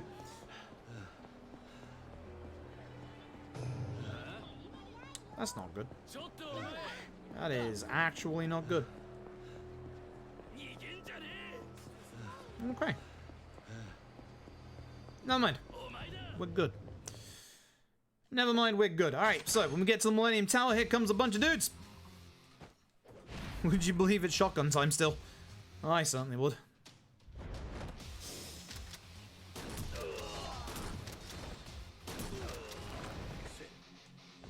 Yep. Yep.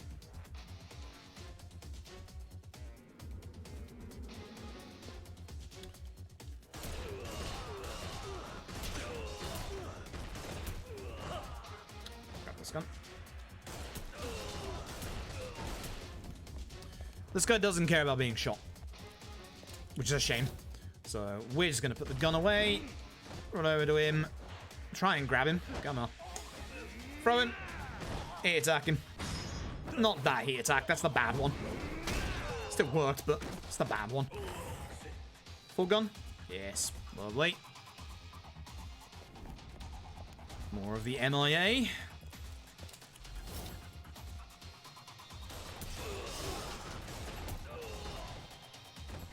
Should have one shot left in my shotgun, I believe. Yeah, perfect. Absolutely perfect. So we're gonna go in front, shoot everybody, except for this guy because, again, he doesn't mind guns. Throw him to the floor, heat attack, easy peasy. Now we equip a new gun. So the next 10 shots will be fine for the rest of the finale. Before I go, am I gonna... Yeah. I have spare healing items. Want to be on full HP for this, just in case. If I could get a kill on this first go, it'd be nice. Alright, so, that's my stomach. So, Jingu's gonna turn up, we're gonna get shot. We're then gonna reveal the contents of Sera's will that reveal that we, Kazumakura, are the 4th chairman of the Tojo. And now I'm gonna have to shoot these dudes. Because Jingu's working with Yomi, act surprised.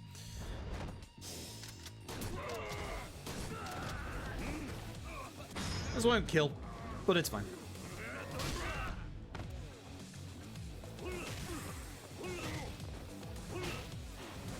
That's not fine, though. Ah, whatever. We'll just heal before Jingu. Could you stop? Thank you. Just need to hit you. Please stop guarding. I hate that, man. I hate that, man. Alright, Jingu. So, fun fact here, you can actually shoot Jingu from here and get him down to 1 HP, but he heals all his HP back, so don't bother.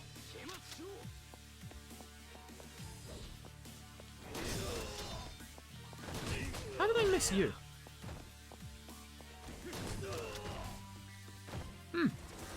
Okay. Sure, whatever you say. Yeah, sure. Yeah, alright. Alright, Jingu's gonna leave on his helicopter. Off it goes. Bye, Jingu. You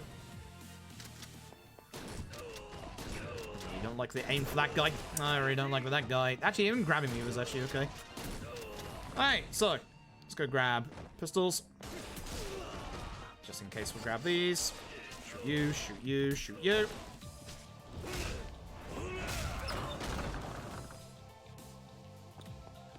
And now, more importantly than that, we need to heal and we need to equip the Goinon because we have 2 final fights coming up here.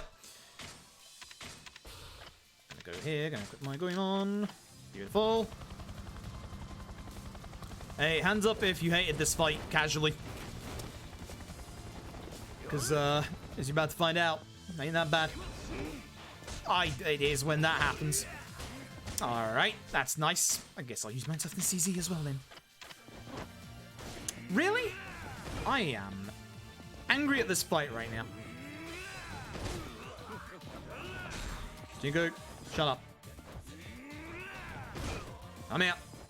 No, I'm supposed to do that. Excuse you. Excuse you, that's my plan. Alright, Jingu, I got spare healing items. It's fine. Let Jingu laugh. Don't interrupt him. Just don't. We'll kill him eventually. So, his 2 commandos are gonna get up. Please don't attack me this time. Please don't. Please don't.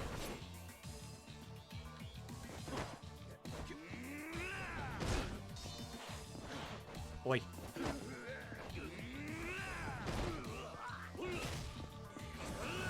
That's bad, he's gonna hit me. Whatever. Cool. Hey, Jingu, I got a present for you. No. No grabsies.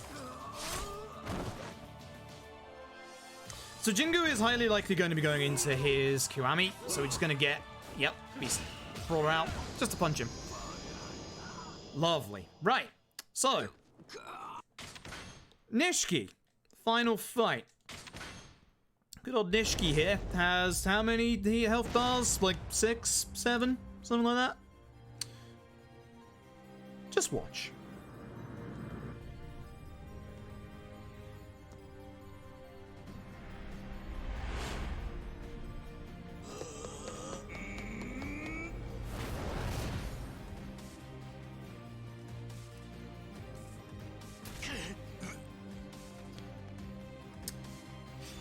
Swift to beast. Got Nishiki. Charge for Nishiki. I don't have that much climax heat, so we're gonna just do that. And look at Nishiki's HP bar. It doesn't exist anymore. Shame that, isn't it? Get up. I didn't mean to do that. I did it again. I keep doing this lately. Hold L2. You idiot.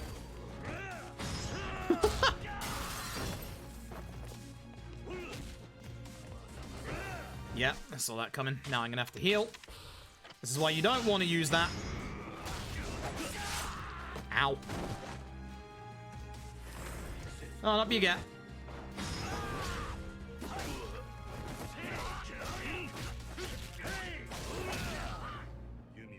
So yeah, just like with the other Yakuza games, you have to go through literally all of this just to get to the end. It is pretty cool though. It's very, very cool though. Ah, camera.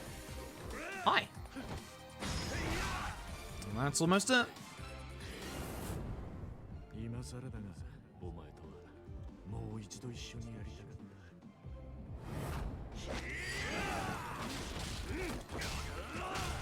Oh, that's Yakuza Kiwami.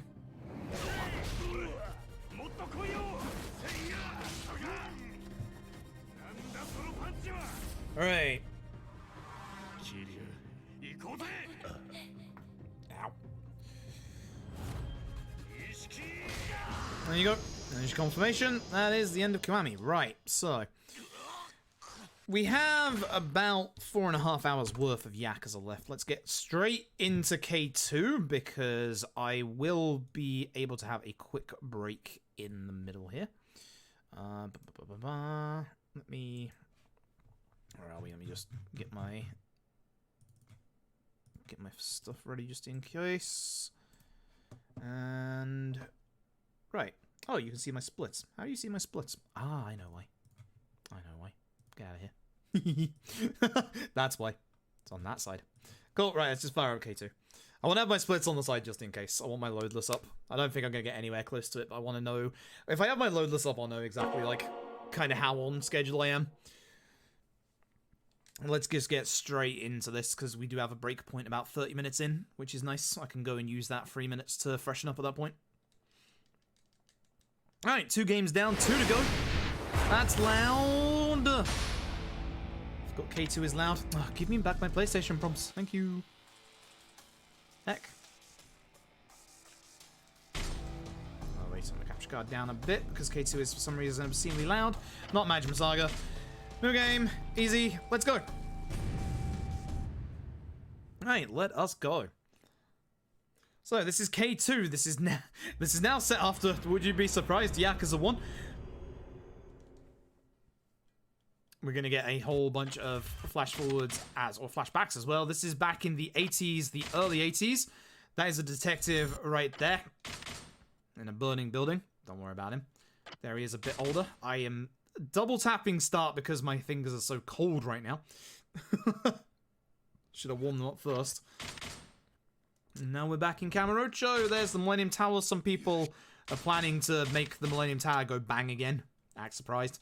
Here's us and Haruka at the graveyard to pay respects to everybody who died in Yakuza 1. And we're not going to remember the events of 1 year ago. We just did them. Over the last 2 hours. Right, so, in the graveyard, we're going to start hitting these guys. It's the usual Yakuza tutorial. This is how you play the video game, etc. Good tutorial.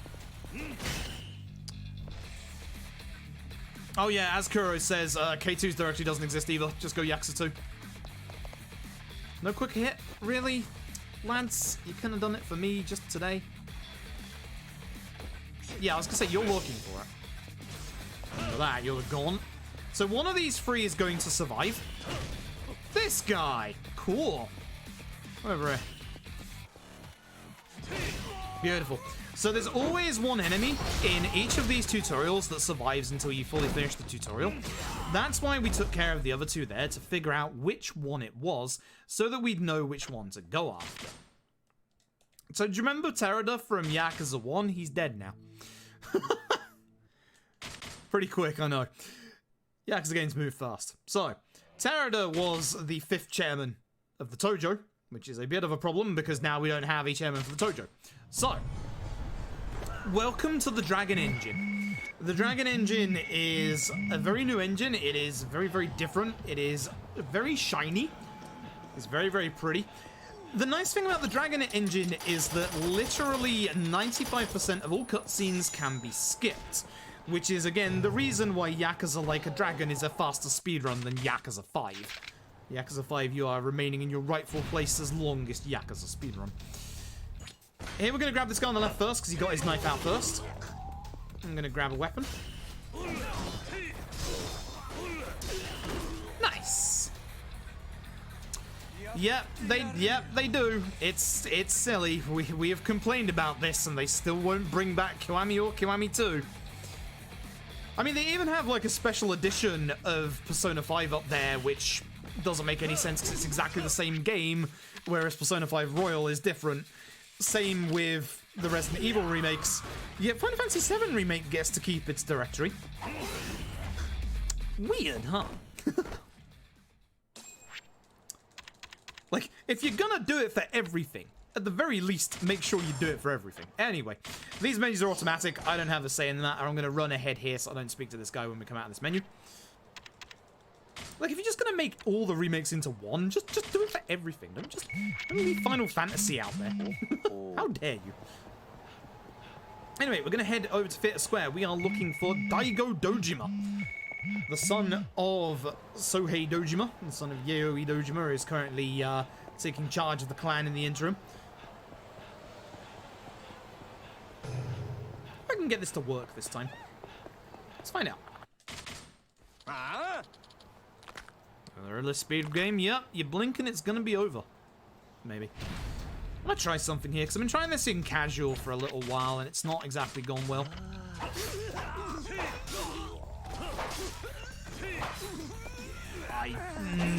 It still feels slow. I don't like that. I don't know. Yeah. Yeah. I don't like. Right. We're now going to go and specifically buy a drink that we weren't able to get before. So, Yakuza 6, which was the first game in the Dragon Engine, introduced vending machines. These vending machines, that's a fight spawn that's not exactly... fine. Vending machines allow us to get a variety of different drinks, and some of the ones that I've been using so far, Poseidon Power allow us to have unlimited stamina, so it allows us to get all the way over here without having to worry about, like, maintaining stamina and stuff. It's an arrow trigger, it's fine, it's fine, it's fine, it's fine, it's fine, don't run back. Oh, they didn't even get into fight with me anyway. And the one that we just got there, the one that we got at the start, Citrus Cider, is a medium-based attack drink, and the one that we just picked up there is a Muscle Soda, which is the strongest attack drink in the game, with the caveat that it gives you a massive amount of knockback on your attacks. Not with weapons, though. Second too early, that's fine. Oh, I got the triple. And I missed the double. Oh, I actually got the triple for once. Oh, that's so satisfying to get that. The range on the... Oh, I need my keyboard, don't I? The range on the short dagger is really bad. Now, if Daigo could behave and not fly off, that would be nice. Hey, Daigo, get hit by the bike. Thanks, Daigo. Whoa, and he's off. I'm gonna have to wait for him to try and attack me here, otherwise he's gonna leave. Oh, that's unfortunate. Okay, I'll do. So, something cursed we found in the PC version of K2. You can input controller and keyboard inputs at the same time. So, if you're a slow masher like myself, you can use both controller and keyboard at the same time to mash as fast as the people who can mash fast. Also, some cursed people who might have world record run this game at max FOV just for an endgame strat.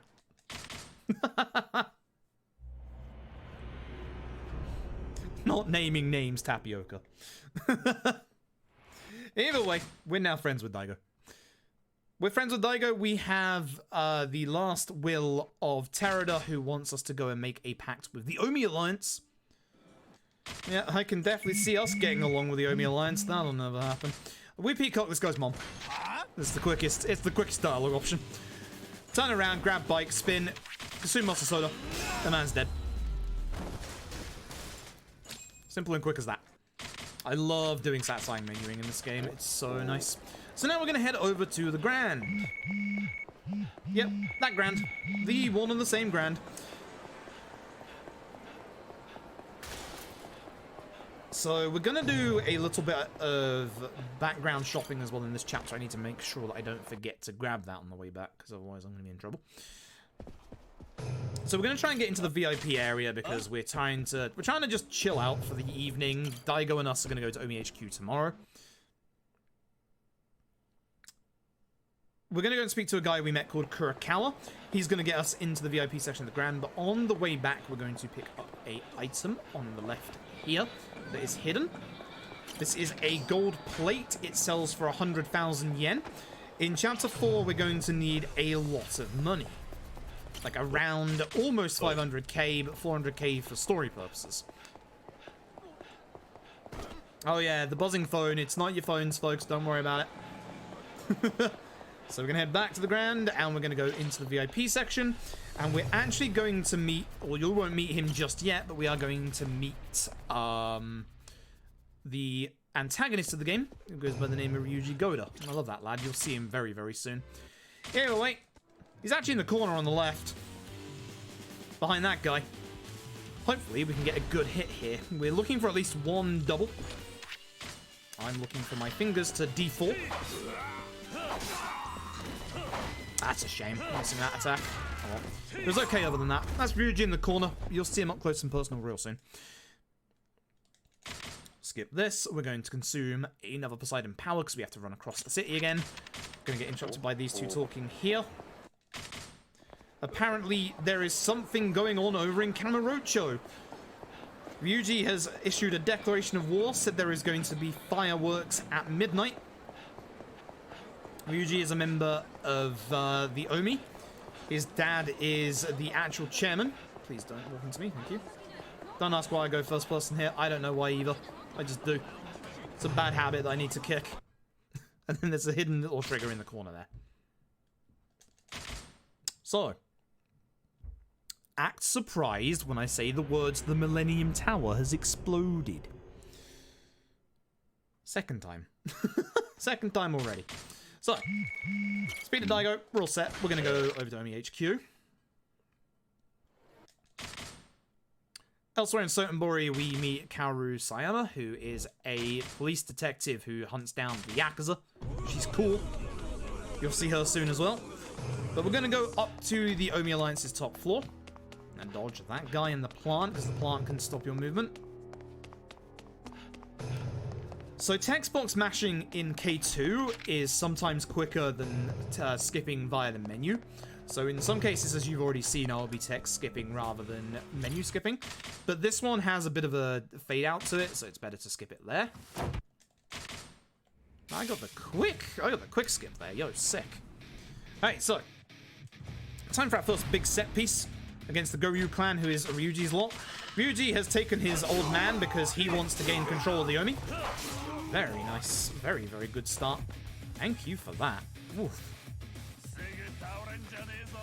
So what we want to do is we want to attack that guy with the wooden sword with a weapon, or we want to throw him. What the heck? Okay. Reason being is that we want the sword to drop. I basically put the enemies in a bad position.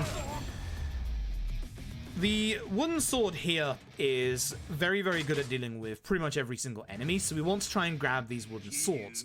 One thing that you've seen in the tutorials is that K2 allows you to store weapons, and we're going to be doing that at several points.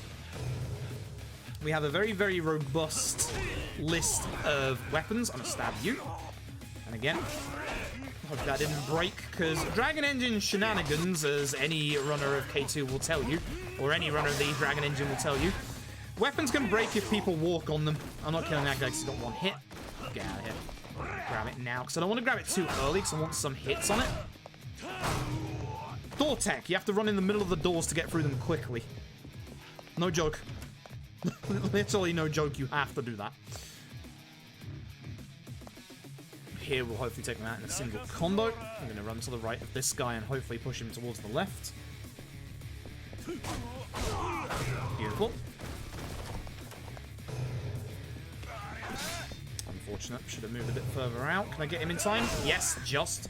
I was a bit lucky. I shouldn't have risked that really, but.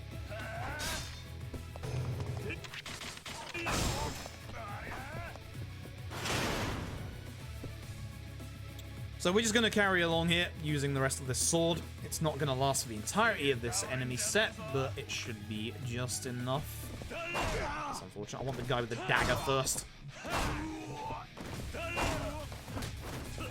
So there you can see the massive knockback in effect. That's the Muscle Soda's drawback to having such high damage. As I run through here, I'm going to hold my strong attack, because I'm going to need it for the end of this corridor coming up. Even without an attack buff, these guys go down in one hit, but thanks to the... I should have moved. Thanks to the Muscle Soda, they fly.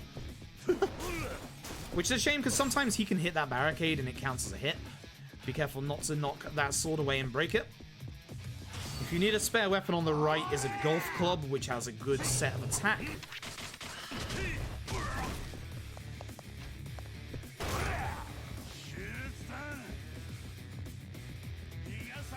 In this room, we're going to grab a sofa behind us. We're going to hit these guys, especially the guy with the HP bar straight away. Shame you didn't go down on the second hit. That's a bit of a time loss. I'm going to try and bait him to attack again. Please hit me. That's a shame. If he hits me, he interrupts my attack. He interrupts my attack animation, and then we can get out of that faster. Now for the lobby. We used to use the heat attack on the chandelier here, but it's actually a lot quicker just to run down the stairs. And run down the stairs, take out the gun guy. Shame we didn't hit him, but it's fine. I'm gonna attack most of them. Didn't get hit by the guy with the plant. We're gonna use a Muscle Soda. We're also gonna equip our new sword. Gun guy's alive. That's not good. Don't go upstairs. Oi! Starts to do nicely. And his gun broke. Okay, we're gonna have to go for spare gun. That is fine. So you can sometimes get out of there with one of the wooden swords, which is quite nice. It just speeds up this final encounter. You can still go reasonably fast if I can set this up correctly. I'm gonna hit you. Good. And here he is, the lovely lad himself. Good old Ryuji Goda. I love this lad. He's such a good antagonist. So, here's what we're going to do. We're going to get out our nameless katana that we just equipped. We're going to hit him twice. We're going to use a hit attack. I'll put it away and I'm going to hit him up the butt. Now we're going to dodge. Because we don't want Ryuji to hit us. Lovely. And there we go. And that's the end of Omi HQ.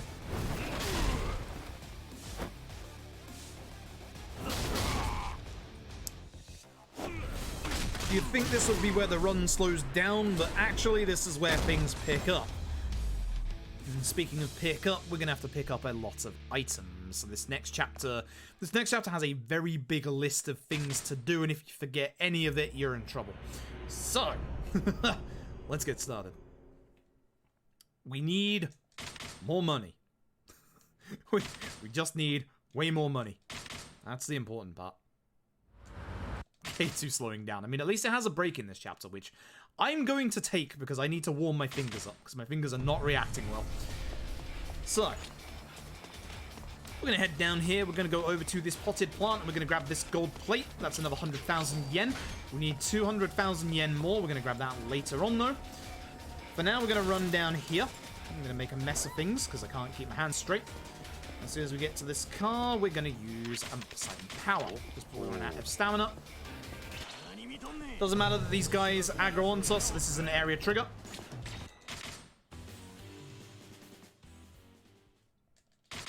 And we're off. So basically, on the way back here, we met up with Kaoru. She arrested us. Thought we were up to no good, which, I mean, yeah, kind of. And then, unfortunately, she got shot. So we're going to have to go back and help her. And I'm going to cough, and I can't take my hand off the keyboard to mute my mic. I'm sorry. Oh, something stuck in my throat. Cool. So with this, we're going to carry Kaoru to Aoi, the bar that we just went to. We want to be careful of this lady on the right. If you look on the minimap, she is a purple dot. If we get too close to her, she'll stop us and we'll have to talk to her. We want to get Kaoru to the bar without hitting at least 2 NPCs, because then we're going to get some extra dialogue, which isn't good. Ooh, excuse me. That guy is also one that will stop us, so we have to be careful of him. okay NPC spawns, I suppose. Right, and now we're going to do our big, long shopping list. So we have about 2 minutes until we get the 2 phone calls that we need. So what we're going to do is we're going to head over here first, and we're going to get into this sub-story. We're going to hammer through it for 50,000 yen. One of the other options gives us 100,000, but we don't need that much. I'm going to head over here and grab this technique tome, or this locker key for the technique tome. We're then going to go down to Southwest Shofukucho. Now, because I have 2 muscle soda left, I don't need to replenish my muscle soda just yet. So we'll just carry on with the rest of the chapter as per normal. Ladies, run up here into this side room here. We'll be going back into the side room a little later on. But what we want now is we want this platinum plate hidden under the sofa. That is 200,000 yen. Gonna head down the bottom. There's gonna be an enemy spawn behind us. Doesn't matter because we're about to de-aggro it. Gonna go down this little corridor here. We're gonna grab this locker key, which is for a blood-caked chainmail. Gonna get our first phone call here. Second one is when the item we can get appears in the shop. We're gonna use the taxi here. We're gonna go to Iwao Bridge, which is up by 4. We're going to be heading to the right, and we're going to go down these stairs real quick. We're going to grab this locker key right here. This is for an antique gun that has 1 bullet. Trust me, that bullet is going to be useful later on. We're going to go back over to this side of the bridge, and we're going to go grab a locker key down here. This locker key is infinitely more useful for now because this contains an oakwood katana. The oakwood katana contains 36 hits, which is a heck of a lot. Yeah, I'm grabbing the gun. I'm going to be a bit late in time for the second phone call, especially when I do that. But I'm still going to grab it. Speak to you. We want to sell our 2 gold plates and platinum plate. Thank you. 3 bullets. Do the Shindo strat. What heat move do I have to learn for that? I don't know the Shindo strat. Damn. I need to learn the Shindo strat. Shindo strat is new. We shoot Shindo. Spoiler, Shindo's coming back, by the way. Weird camera angle that happened. Second phone call will happen in a second. I'm a little far out from the pharmacy, but that's fine.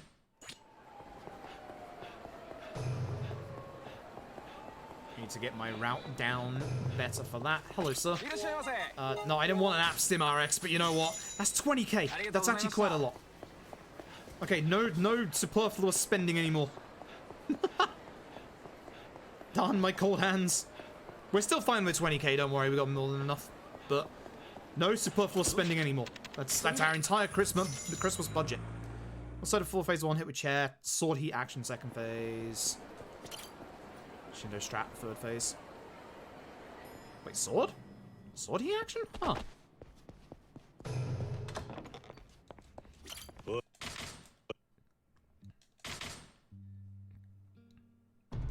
Right, now we've got to meet with the information dealer. I might just do it the old-fashioned way, considering marathon. Oh, hi. I don't like you. That's a bad fight spawn. That's the wrong one. I'm stupid. You're supposed to hit down twice, not once. It's fine. It's fine. Now we go to the Mahjong parlor. Fun fact, if you were playing OG2, you would talk to this guy 15 times. He would get so annoyed with you that he would let you in. But in K2, we have to do this. Match is it's the same speed. It's the same speed, but I like going first person just so I have straighter lines sometimes.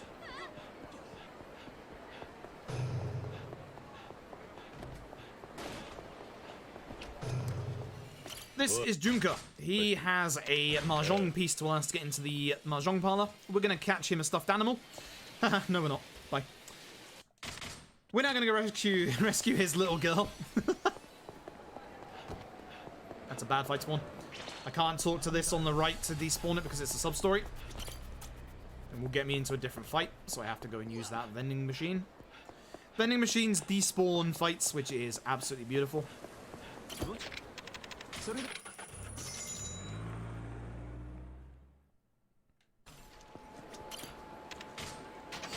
gun.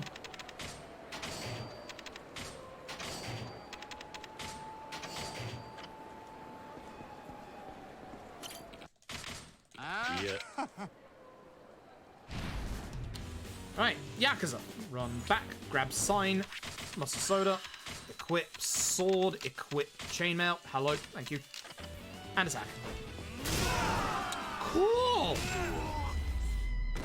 Nice to see that guy not playing nicely again. Side and pat, and off we go. We still have one more muscle soda for one more fight in this chapter.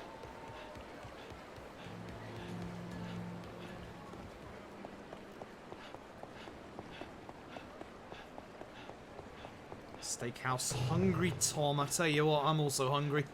I'm gonna have a steak right now. Gosh darn. Alright.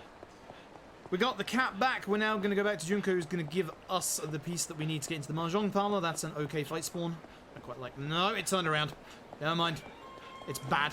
It's horrible. Please get in front of the vending machine, Kiryu. Oh, this video game.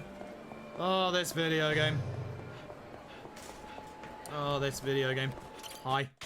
Thanks. Bye.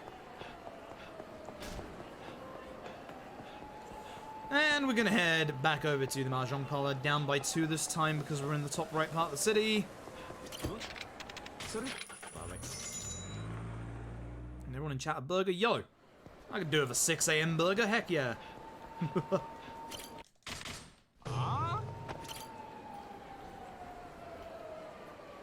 Alright, so we're now in the Mahjong parlor and we're gonna go see the information dealer.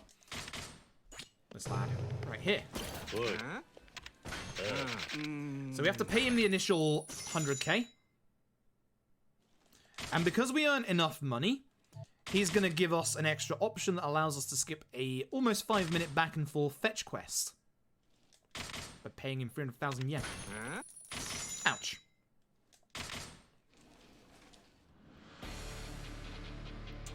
Alright, so every time there's a fight in the Mahjong parlor, you've heard me say it earlier, it's terrible. We're gonna run back, we're gonna grab this, gonna muscle soda up my last muscle soda. I should be using light attacks instead of strong attacks, but heck it. Heck you, Asaki. Can I hit you two, please? Nope, apparently not.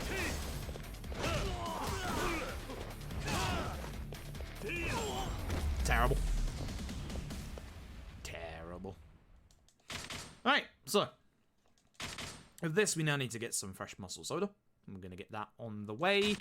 This bit right here is brand new to Kiwami 2. It wasn't in the original Yakuza 2. We're going to be heading down here. It doesn't look like it, but we're actually being railroaded in a very specific direction. I don't like any of you. Goodbye. Grab fresh muscle soda. 50,000 yen on the dot. Cool, I guess. This is an area trigger, so we don't have to worry if there is a fight spawn around here. Not that it ever really reaches us. Hey, guess what? Remember the last time we had an in-game break? If it isn't Club Sunshine. It's the return of the Cabaret. Yep. You'll remember how to run a good Cabaret? I hope so, because I'm going to be back in 3 minutes. I'll be right back.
いらっしゃいませお客さん。おっといななめとんのか。ようこそまた来たで。フォーシャイン。待たせすぎだろ。ふざけんなよ。ようこそフォーシャインへ。遅いわ、まだかいな。まったく。いらっしゃいませ来ちゃったよ。お客さん。遅えぞ。調子乗ってんなよ。ようこそフォーシャインへ。待たせすぎだろ。ふざけんなよ。いらっしゃいませまた来たよ。お客さん。まだかよ。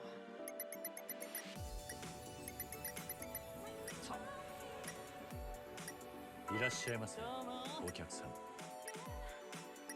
いつまで待たせんだ。ふざけるなよ。ようこそフォーシャインへ。 See, that's the strap. Ran my hands under some hot water and now we're back. Easy peasy. Should be よう good. こそフォーシャインへ。遅えぞ。 Cool. Yep, the way you run it is you do not. Don't touch it. You're not allowed to touch it. Don't do it. Because weirdly, unlike Yakuza 0, you don't actually lose any money for not doing anything there.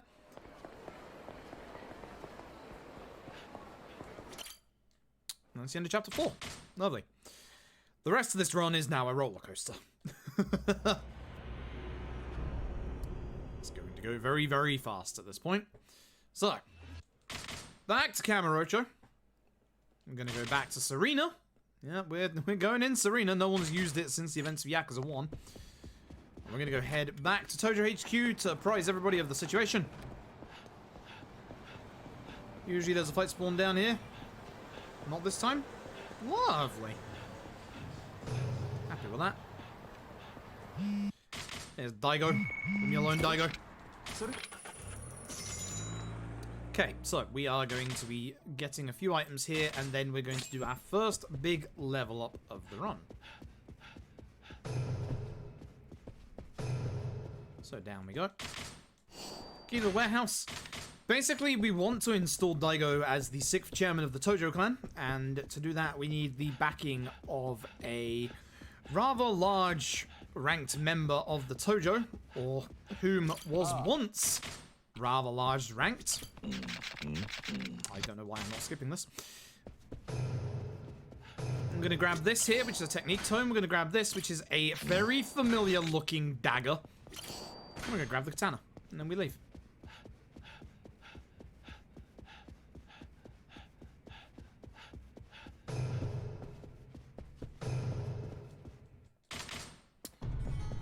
Right, on the way out, there's going to be, oh no, an assassin, a hitman sent after us.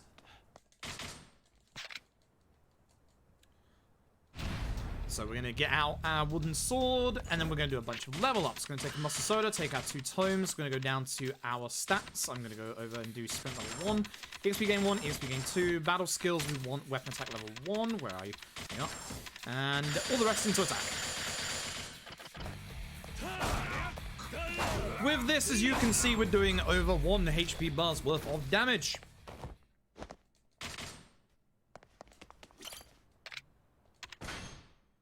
Simple as that. Back in Kamurocho, we now have enough sprint to be able to run around for a little while. So we're going to run down here. That's a fight spawn there that I'm going to get rid of just in case. Not going to risk it. Possibly could have, but yeah. Sub-story there. I'm not going to deal with that, obviously. For Cabaret, we need to get some malts and some underwear. I really didn't want to buy another item, considering my money is getting kind of low, but it's fine. And then we're going to taxi back to Tenkaichi.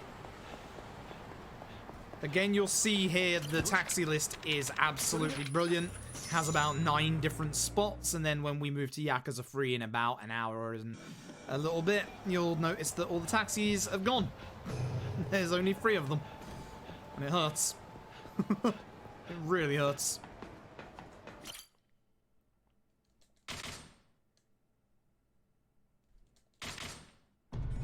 Right, off to Purgatory. That's where old Majima Goro has gone. Here is a pupil of Kamaki's. Guess what? I'm not doing any of the training. Bye-bye. You're not going to get to see old man Kamaki in this run, I'm afraid. I'm not going to get to see him in 3 either, actually.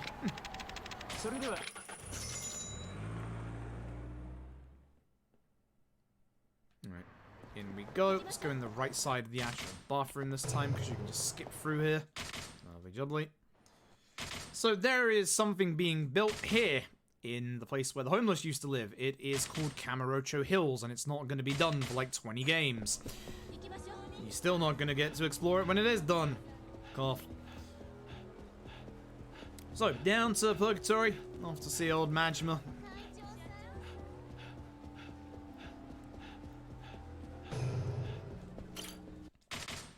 And he is indeed here. Hey, remember that time that I said about Colosseums in the Yakuza games? Hey, guess what? Yeah. Yeah. So, the Squeever. Start out getting our sword out, Muscle Soda up. 3 hits.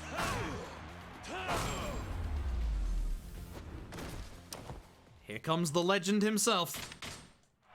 Gary Buster Holmes. You can actually get his weapons in this game. It's not worthwhile in the speedrun because you have to do a lot of the Colosseum. Love you, Gary. And of course, wouldn't be a Yakuza game without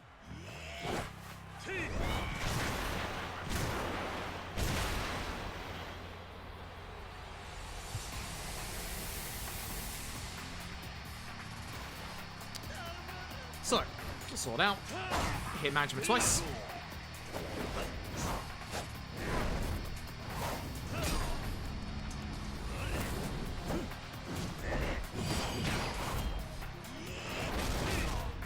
QT gets him to 1 HP, and now we just have to tap him once, which is a pain because Majima loves to run away.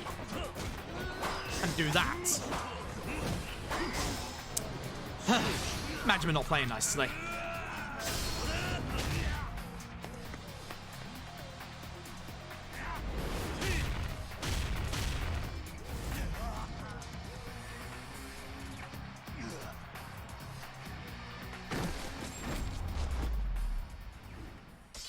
And that is Majima. Now, speaking of things that are unique to...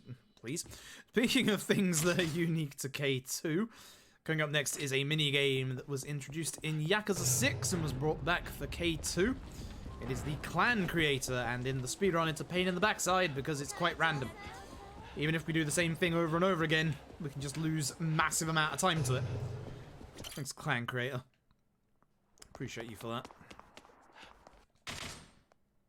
So, whereas Yakuza 6's Clan Creator is really fast and acts like a more RTS game, this is more of a tower defense. Yeah, the beach episode is coming up in like an hour, don't worry about it.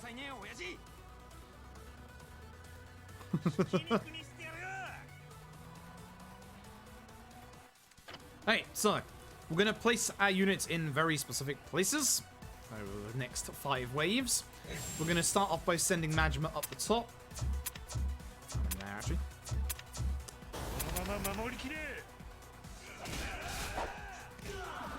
So Majima should be more on the square.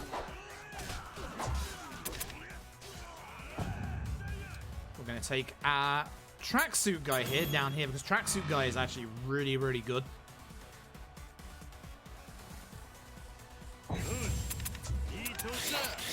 Level them up once each. Majima, you missed. Okay, you come up here. There you go, because I need you in the middle. I need a couple folks in the middle, actually. Leveling up once more each. Once Majima is busy dealing with the final round, we're going to put him up here. I tell you what, we're going to put him up here as well. Oh, that's a bit late. That's fine. Hopefully we can take care of a multitude of enemies with Majima's special. We're going to miss the guy on the left, so I need to bring this guy here. You'll take care of them, please. Cool. And for the final phase, we're going to start by using an attack buff against this guy. Bring everybody else over. Majima spun, which is really bad for us. Majima spinning, he does no damage. If Majima didn't spin, that was going to be like a 50-51. Maybe sub 50, but I doubt it. Thanks, Majima. Useless.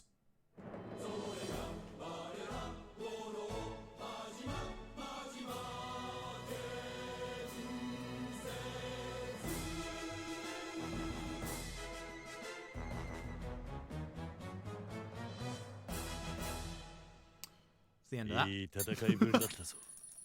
Get some money, which I do need. Thank you.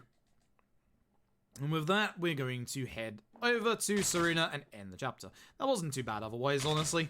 Like, could have gone way worse. I'll take it.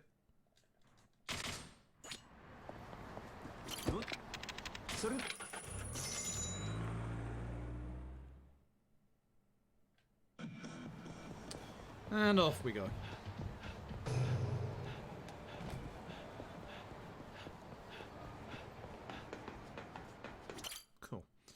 End of the chapter. Right, chapter 5. 6? 6 even. I am a chapter leader. Yay, good. This one has a big, long set piece in the middle of it. Quite a cool set piece at that. Excuse me, please skip. Thank you.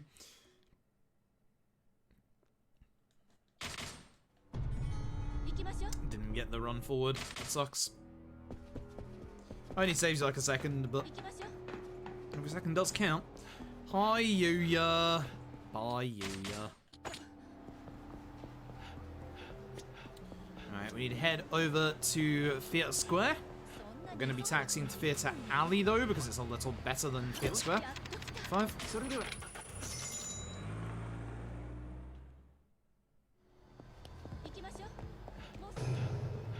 If I spawn over there, it's fine. It'll disappear when we speak to Aoki here. I don't want to mash all of that to my fingers right now, so I'm going to do this. Lovely. If I spawn despawned, it might respawn up here, so I'm being careful and just looking. Sub-story on the right, be careful of him. Cool, right. In these next few battles, we have to do this very quickly whilst we still have some buff from our muscle soda. Grab the cone, swing, muscle soda. Should have taken care of this guy. Not done that, but oh well. Takes him out, I guess. Should have used a sword hit, honestly. Head over to the Millennium Tower. Note to self, don't bother getting your drinks here. You know you don't. We need to. I keep wanting to because of old muscle memory, but haha. Head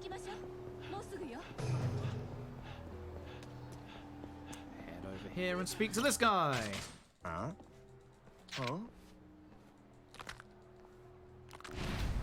So hopefully we can take both of these out in a single combo. That's bad.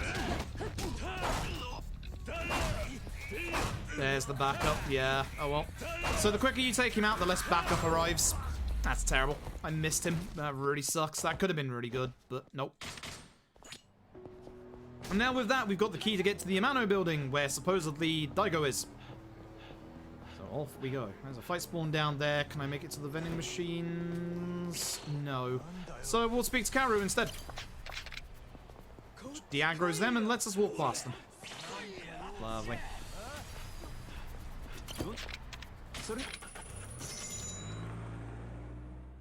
I'm glad I haven't tried to hit R2 at all during this run, because, like, the newer Dragon Engine games, aka Judgment and Like a Dragon, allow you to run with R2, which is so nice.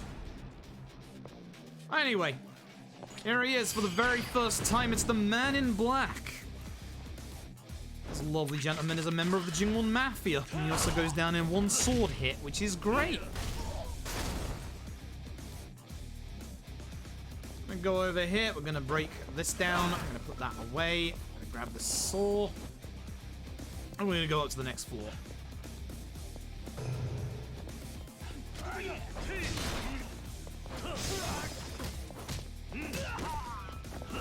Okay. One broke, but one is alive, which is good. Note to self, remember to not go too far to one side of the wall this time.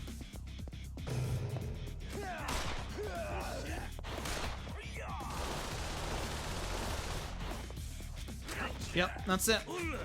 That's the trick.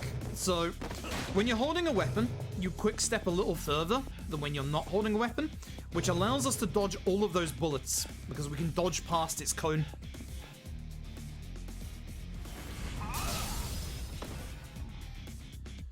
Here he is once again, just drop kicking into the 3rd floor somehow, don't ask how. It's the man in black, and here is us punching the man in black out of the window of the 3rd floor. Bye. Onwards. I'm gonna hopefully grab this lad's sword right here. Nice. Gonna use that on these stairs here. Get this guy here. Very nice. Very nice. I wanted 3 hits on this. Excellent, excellent. Note to self, don't forget. There you go. Imagine me remembering the muscle soda here for once. Actual miracle.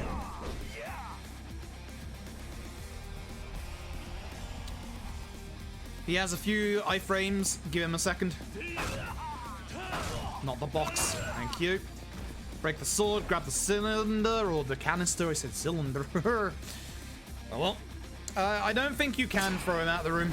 Also, he's still back up. Now he has knife shoes, which is actually changes the dynamics of this fight.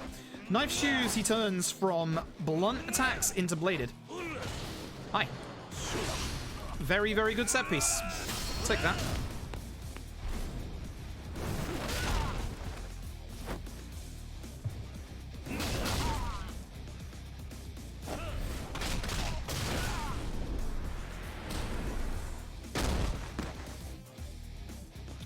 Not bad. And of course, the quickest way to go through doors is to punch them, so just punch every door you come across. Let that be your Yakuza life lesson for the day. Punch doors.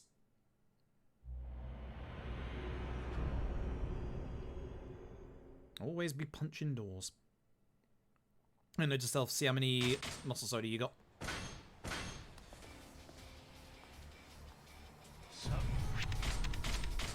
Four? 4 should be enough for the rest of this chapter, right? You've got the Dokomoto fight, the bar fight, Granny White, and then 1 left over for the next chapter. Yeah. We're good. Yeah, we're good. Nice. I'm on the actual good soda route for once in my life. It's been a very long time since I have been. Right, so we gotta get with Kazuki over to Dokomoto's. The trouble is, you've got 3 policemen who are gonna spawn in the next bit, completely random. If you manage to get 1 right here, you're in a bit of trouble, but we haven't, which is good. It is very rare, but it can happen. We don't, again, much like earlier, don't want to run into NPCs. There's 1 crossing to the right there, which should be fine. 1 to the right of that, which is good, and I don't know where the last one is, which is the worry. Ah, he's back there, we're fine.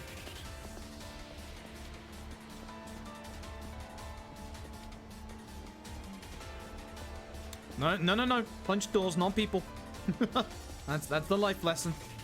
If you need to get through a door quickly, you just punch or kick it. Easy peasy. That's the life lesson Yakuza has taught us today. Alright, into Dokomoto as we go. Beautiful. Speaking of Dokomoto, that's him right there. Bantam. So Bacchus has become Bantam. We still have our drink, which is good. We can just run straight over there. Would you all like to know a secret of Date's, if he ever catches up? Did you know that Date is a spoopy ghost? Look at that.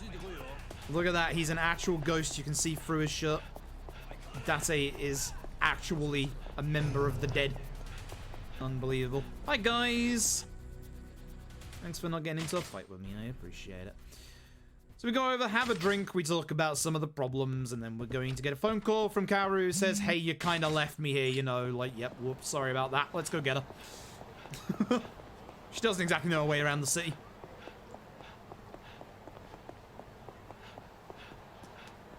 Twice more on the right is good. That's going the other way, so we don't have to worry about it. Spooky. I can't believe Date was Bruce Willis the entire time. An unbelievable plot twist. Yes, I'm going for the table. Hush your faces, I know you're gonna go, no, Fruit's not going for the table again. Yes, I am. Hush your faces. You only need one of them at 1 HP here. The fight actually ends when you do the feel the heat for one of them.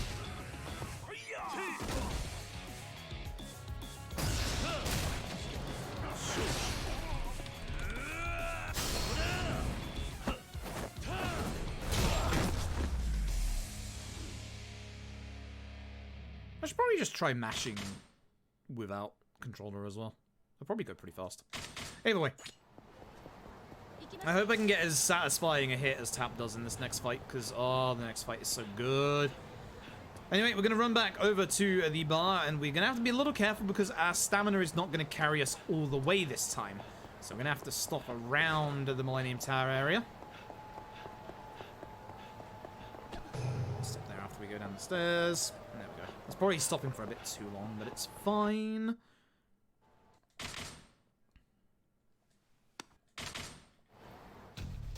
Okay, sword out. These are the citizens of Cabaret. They're a little unhappy. I don't know why. I got one person out of all of that. Out of all of that, I got one person. Tap does it, he gets 4. I get 1. Alright. Alright. Two Monster Soda, we're good. We can just go to the end of the chapter. Yeah, real bad targeting. I clearly just have to learn the proper angle for that. I'll make the nice thing about K2 is being able to save anywhere, so I can make a save before that place, and then I can just practice from then on. Figure out, hey, this is where I need to aim my sword. I walked too close to Gindako Highball. And as we go back, we're gonna walk into a familiar face. You can avoid her in OG2. You can't here. It's Granny White. We're gonna go over here, grab this sign. I'm gonna swing the sign and probably miss everybody. I just missed literally 2 people. I'm upset. No, I got everybody somehow. I don't understand how that happened because that didn't look like it was hitting the guy on the right or the guy in the back. But you know what? We shut up and we take those. Absolute shenanigans, I'm telling you. Not good. That's the end of the chapter. Cool.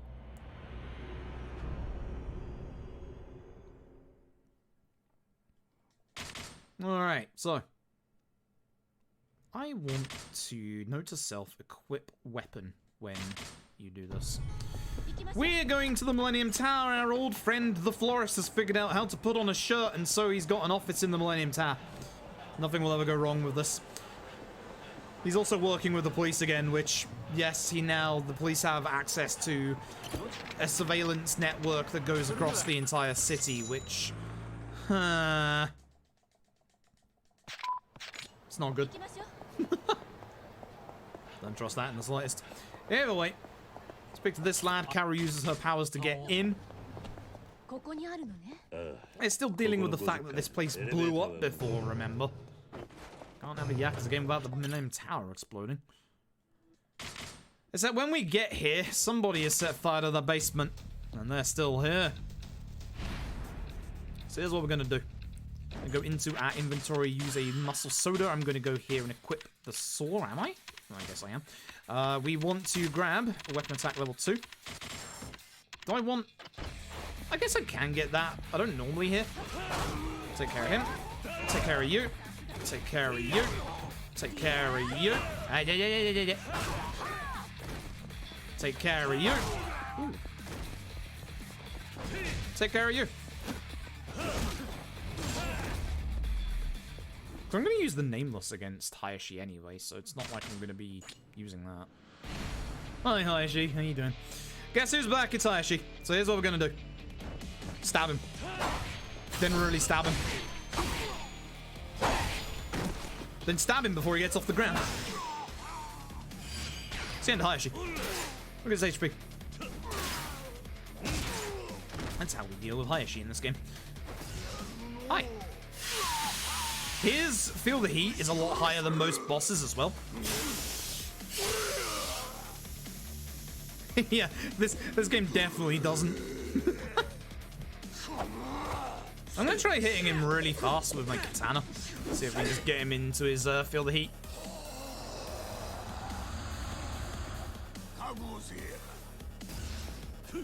Which we can. Lovely. So, here's the one QT in the series you don't want to do because it extends the length of this fight. Which is understandable. I mean, who wouldn't want to punch Hayashi? Ow. See you in Dead Souls, Hayashi.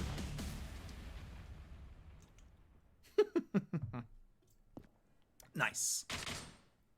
Very nice. Alright. Shangri-La.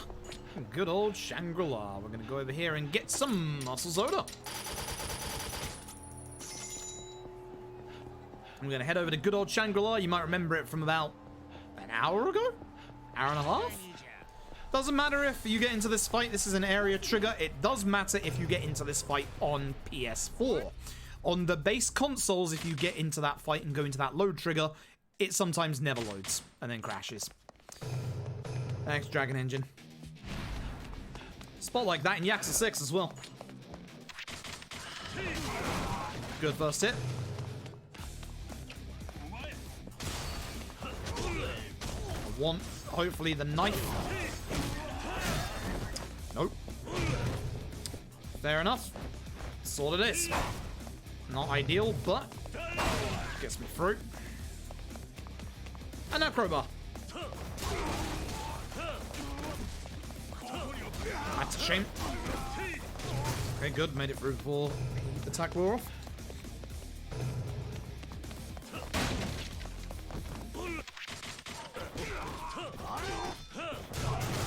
Beautiful.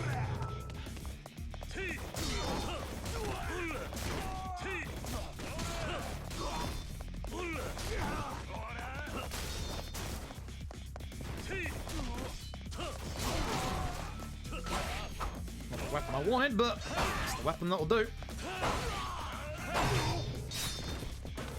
No, I won't, because I need a weapon to throw. Uh-oh. Pipe. Hoip. Please. Have a pipe. Thank you.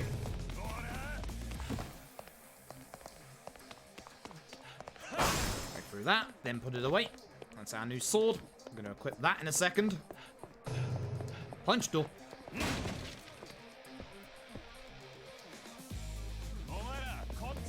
Come a bunch of dudes. I'm gonna grab crowbar. I'm gonna run over here and take care of these guys.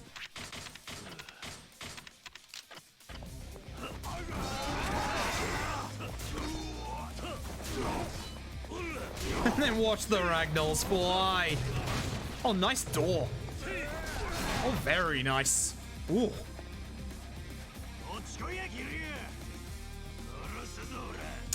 This guy is one of the most annoying enemies in this place, if you let him be, so I'm not gonna let... Did you break my crowbar? That was my spare crowbar.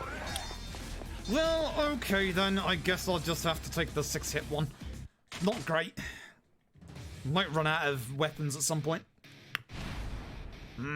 Safety spear.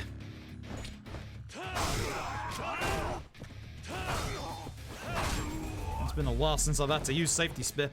Getting in here without using my next muscle soda, that's pretty fast. I'm happy with that. Very happy with that. Yeah, the ragdolls in this engine are fantastic, and they also hurt because they just broke a weapon that I needed.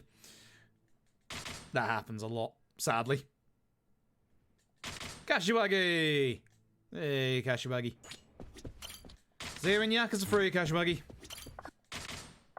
That's the one that you don't skip for. Why do I keep forgetting that? Aye, aye, aye. Bad muscle memory. Right, over to Tojo HQ. Terada's funeral. So. No fight spawn. I see the fight spawn. Is it coming towards me? Yeah, it is. It needs to be despawned. Go vending machines. Excuse me, sir. Thank you. Okay, cool. Right, let's head into Teruda's funeral.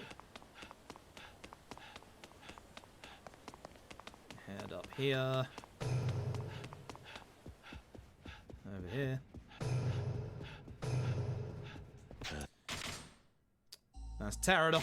Remember him from an hour ago and now he's already gone. Oh dear. Anyway, now we go. And thankfully I have my new sword equipped, so I don't have to worry about that at the start of this fight.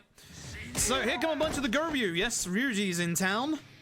Wants to pay his respects to Teruda by fighting everybody, I guess. That's how this works, right? Wow, I've never seen him start with an attack. I've never seen that man just straight up start by trying to Beyblade Daigo. Wow. That's lucky. That's very lucky. Also, I'm going to do the old strat just because I'm feeling comfortable at the minute and I don't want to try something new. I can't see my splits, but I have a suspicion. I have a suspicion I'm actually ahead at this point. But I can't see my splits at all. We'll see after the run. I've actually been playing really well. Running my hands under the hot water was the smart thing to do. Yeah, this is Kiwami 2. It's a remake of Yakuza 2, but Twitch decided that, you know, you don't need, oh, hello. You don't actually need any directories for K2, so, oh well. No need for that anymore, I guess. That's why we're under Yakuza 2's directory, is because there is no K2 anymore. I can't believe this game doesn't exist. It's insane. I can't believe this is the exact same game that came out on the PlayStation 2 like 10 years ago. Looks pretty good for a PS2 game, doesn't it? Yeah. Right. You have to be very, very careful here because in this fight right here, you can softlock the game. Don't do that. So. Oh, hello. Hello. Hello. No. Hello. Fingers. Look at me. Don't kill these guys before the title screen goes away. Oh, all the swords broke. Well, if you do, then you can't break through these. It's gonna use a lot of my own weaponry. That's not good.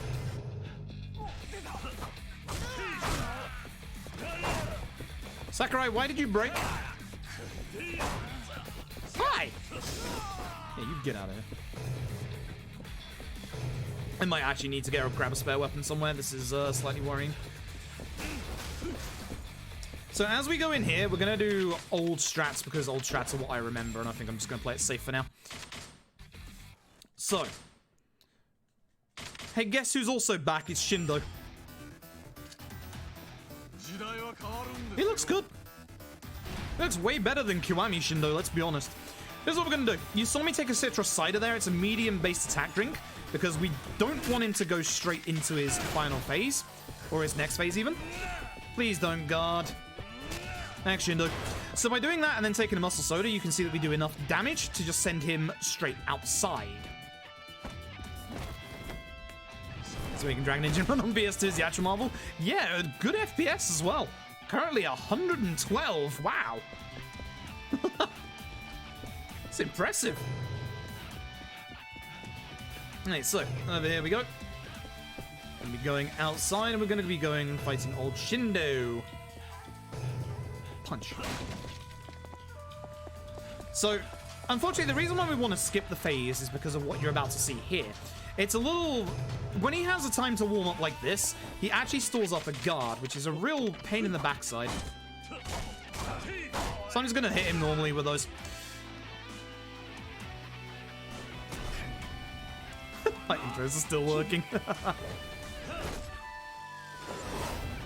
Well, I've said it many times, if any fighting game adds a Yakuza character, I'll buy your fighting game annual season pass. And I'm hoping it's Tekken, because I haven't played Tekken since the PS2 days. Also, what's after?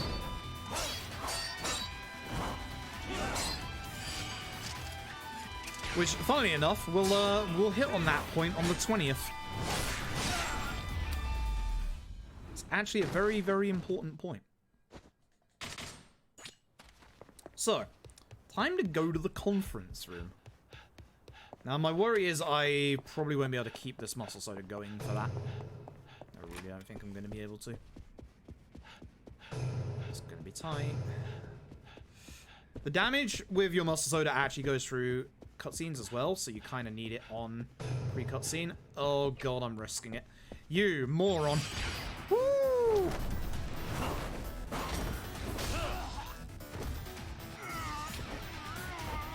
Made it.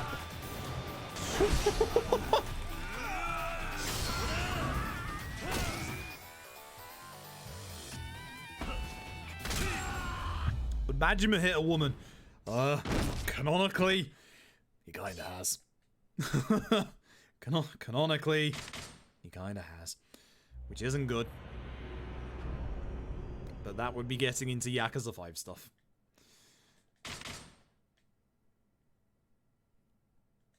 Alright. Hey, remember when Kiwami 1 had a filler chapter about the Florist Sun? Would it be so great if Kiwami 2 had a filler chapter about the Florist Sun? No? Too bad.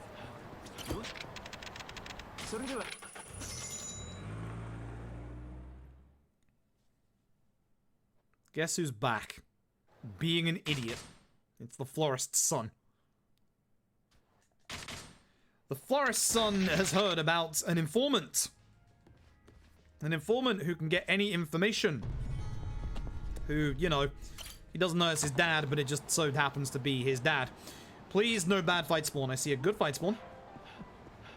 Nice. Hey. So if you get a fight spawn in here walking towards you, that's it. That's the end of the run. You are very, very, very rarely not making it past them. I managed it once. I don't know how. I actually don't know how. I think we were all still amazed at that. But yeah, if you get the fight spawn walking towards you there, it's over. Like, you've got no way of dealing with it because there's no way to despawn it. There's no vending machines. Then if you go backwards, you have to go back to the bar you came from because there are 2 different sub-stories in the Champion District that take longer. So, yeah. Here's what I'm gonna do. I'm gonna use Sudden Power. Free Muscle Soda. What's the next chapter? Did we grab Muscle Soda here or not? I've never been on the good Muscle Soda route. Free Muscle Soda. I will just in case, I think. Just in case. Just because I don't know.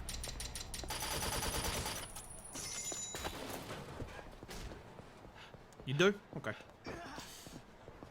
Ooh! Well, that's... Ooh. Once again, you have to follow this route in the Champion District because of all the sub-stories I was talking about. Boy, that was scary for a second. I didn't forego into Tojo? Yes, correct. Correct. Right, well, we'll be good until Osaka Car. In fact, we might be okay until... No, I should get the soda there so I can be done until the finale. Or penultimate chapter. Alright, Serena! We're off to Sotenbori! This is going to be the last time we go to Sotenbori. So, enjoy the sights. That's a self-saw is on right D-pad.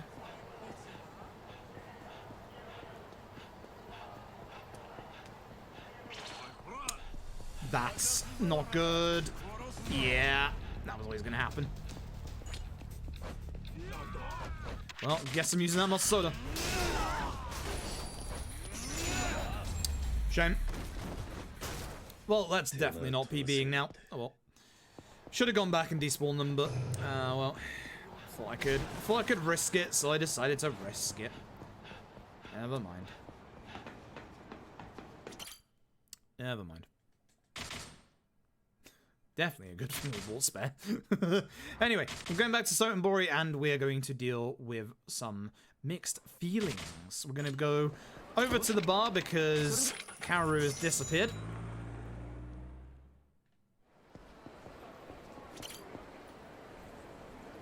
Yeah, LAD is really good fun. I really like the speedrun for it as well. It's different, but it's very involved for a lot of the game. And it's not as long as Yakuza 5. Thumbs up.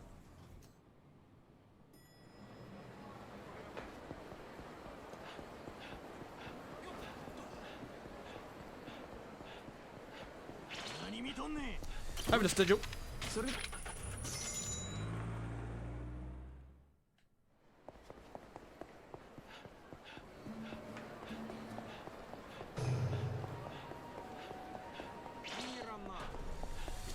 Lovely. So we're going to find Kaoru, but we're going to find out that she's not actually here. Well, I didn't accidentally hit the sub-story there. It was a little weird angling from my part.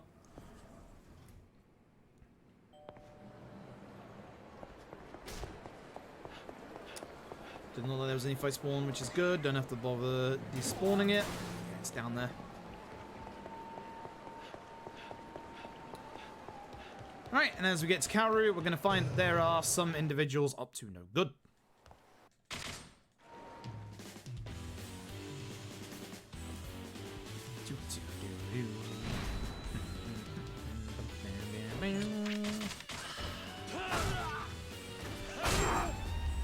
Beautiful. We'll take that triple. Absolutely. Thank you. Oh no, you see her at the start of free. You'll see her at the start of free, and then you'll never see her after that. Alright, dodge the sub-story to the left, which opens up a weapon shop. Dodge the sub-story to the right, which is the voice acting one. And down the stairs we go.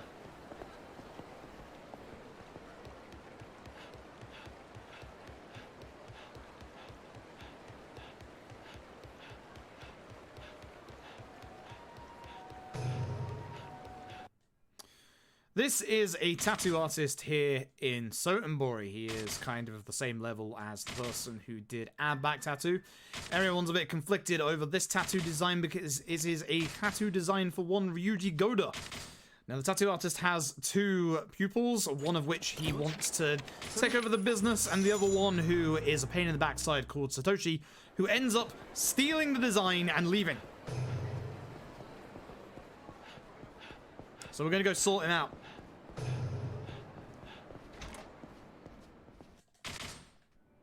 With my lack of weapons, I might just go the old-fashioned route here. Yeah, I think I will. Can I get the cooler? Actually, let's see. Can I get the cooler? Can I get the cooler? No, bin. You know, it would have been really good had I actually used Master Soda. Actually, would have been really good had I... Ow. Now it's bad.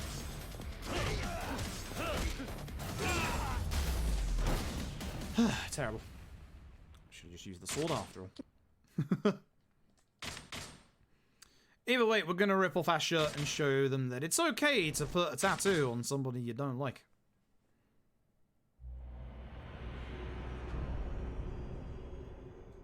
Anyway, chapter 11.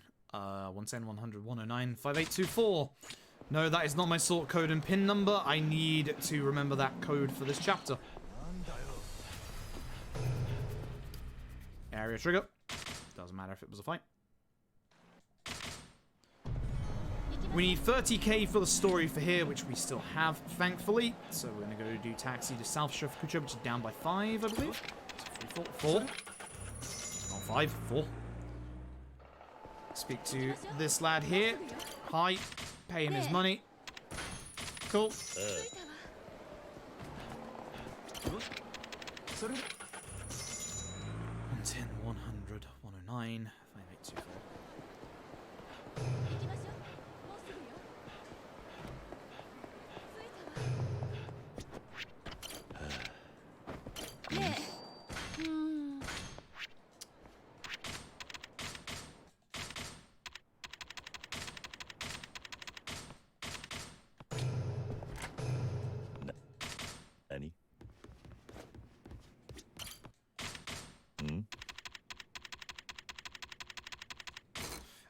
Bad menuing. Bad menuing. Oh. So the two codes that you get for that, you get one of them from the men's entertainment booth, and you get the other one from that shogi board there. That's got to get despawned. There's no way we get around that. Shame, but oh well. Cool. Right. Now for this annoying little man who actually Says very rude things about me. I'm gonna get out my sword and we're gonna stab him. Good music. Good music. Alright. Here we go.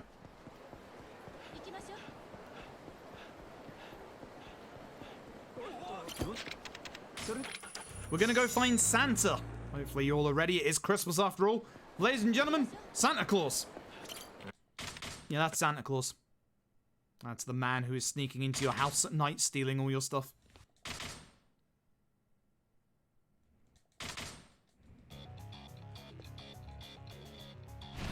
Alright.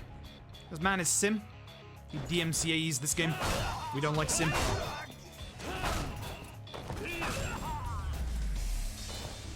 6 hit left on this wooden sword. Okay. Not great. Not great, but it's fine.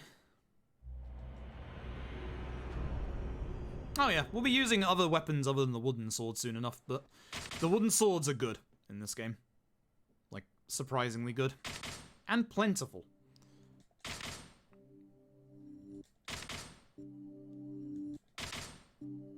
Okay. Whole bunch of flashback stuff where Kiryu realizes he was at the Jingwon Mafia raid back in the 80s as a kid. Kaoru's kind of realizing that her parents were involved in it, blah blah blah. Oh yeah, but here's the thing, all of these strats also work on legend difficulty. Literally everything that I am currently doing. Even the wooden swords. I would know, I have the world record.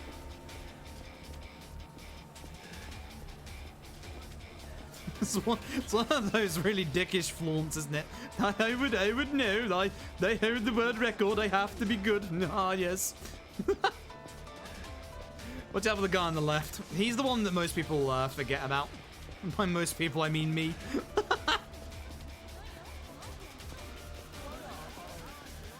I didn't mean for that to come off as dickish as it did. You gotta watch out for everybody in this segment. We can't walk in a straight line. Kiryu's been stabbed and he acts like he's actually drunk. And this is the only time the game actually heals you, so any HP we have after this is what we have going forward. So we're trying not to get hit too many times here. Not too bad, I guess.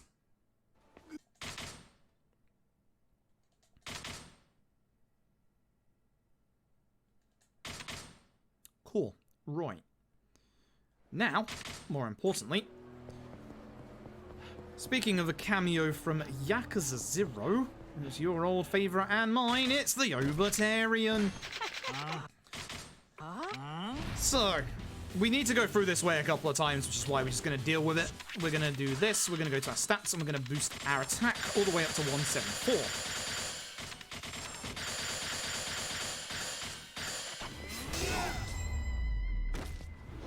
Didn't want to go over accidentally. It's the end of him. We're going to carry on. We're going to try and get to the golf center real quick. Whoops, almost went the wrong way. 0 taxi list in my mind because I said 0. Everyone's running because the effects of the previous fight is still on. That's actually a good fight aggro to get in case there is a fight spawn inside the golf center.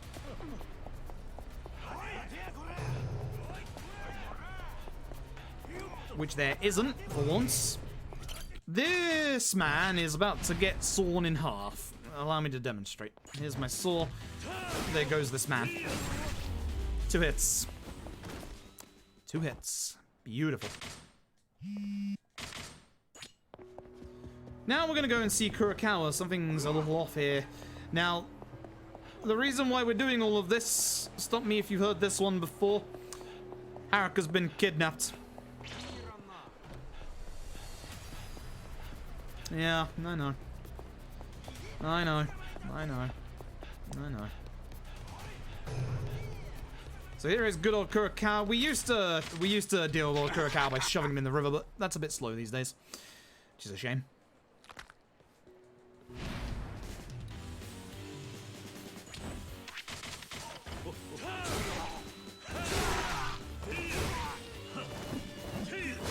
Wow, actually, Kurokawa? What? He's a dodge god. Unbelievable. Oi.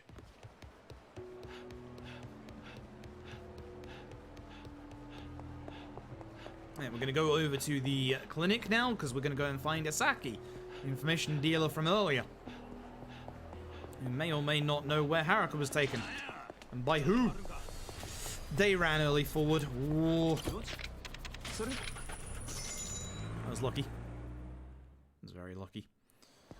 Should have gotten into a fight there. Anyway, you can learn some moves in here, including the Tiger Drop in the next chapter, but we're not getting the Tiger Drop. It's slow. Hi, Asaki. How you doing?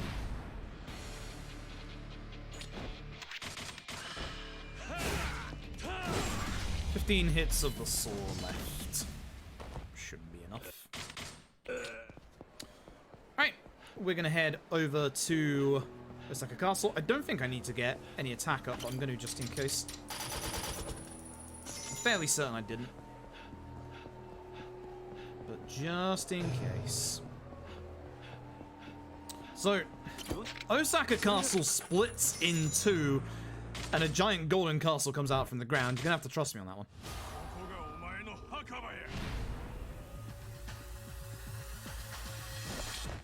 Gonna use Liquid Sword. We need to take care of everybody else for Kunieda. Okay, cool. That's not great. Every time I try and use a strong attack, he blocks it, which is why I was trying lights, but not good.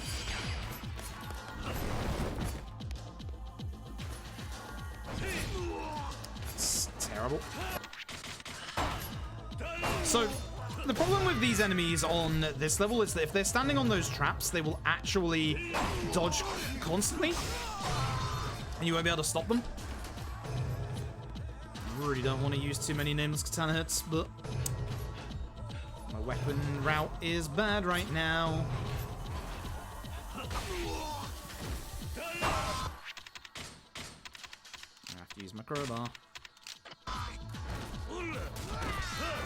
Thank you, dead body, for launching me forward.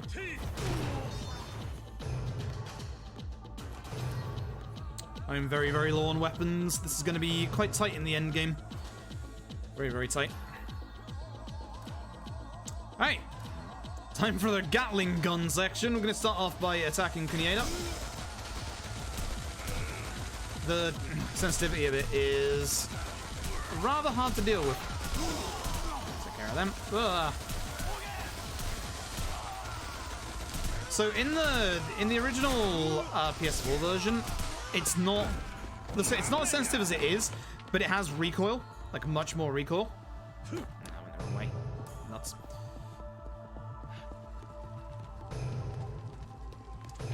And unlike the very first floor of this room, or this building even, we now want to take care of Kunieda first.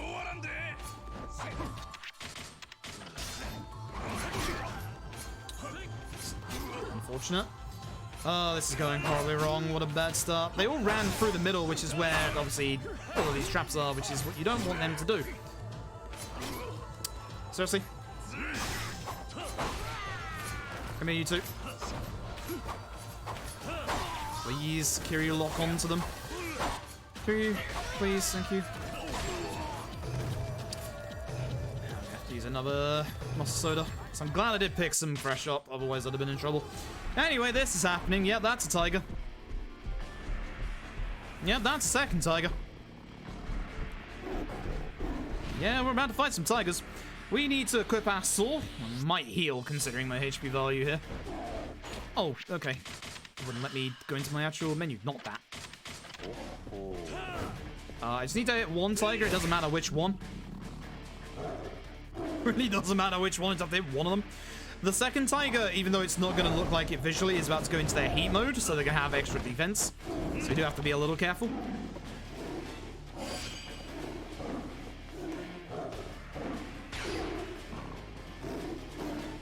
Oh, there's Kiryu in this game 40-something?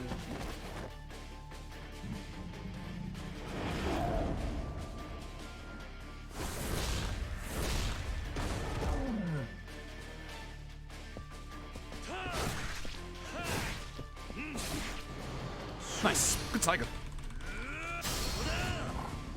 Very good tiger. I was just considering grabbing a spear for safety there, but guess not.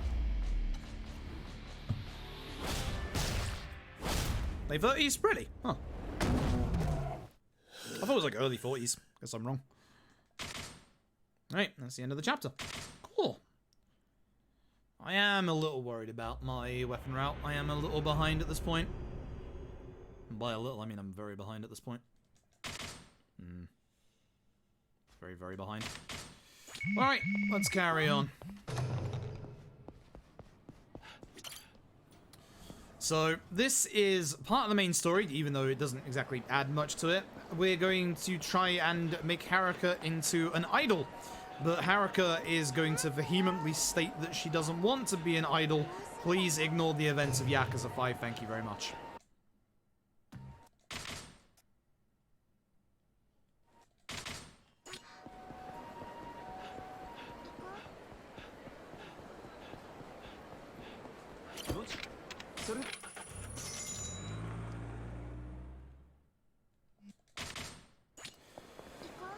Back down southwest.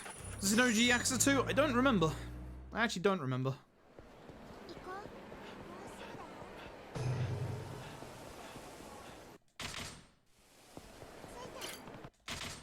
Okay, in we go. This could be in Haruka's best interests. And then, wouldn't you know it, someone's trying to make some crap with Haruka outside. It was? Oh. Well. Good. I guess. So this guy is about to get a sign to the face.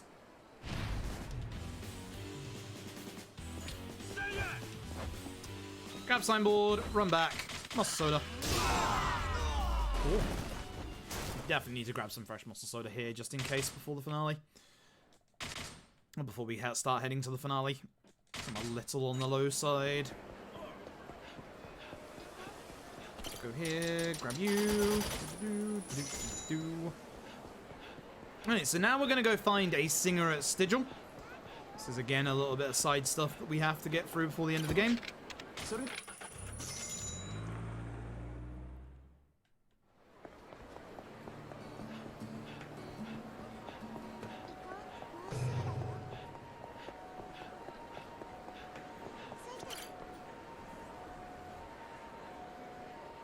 Let's get the lady in the bar because we're going to go camera just there early. Interesting. Nice. It's pretty cool. Wish that was here. Really wish that was here, but no well. Right, so she's over at the riverside. There's no enemies on my minimap, so I can just go over there.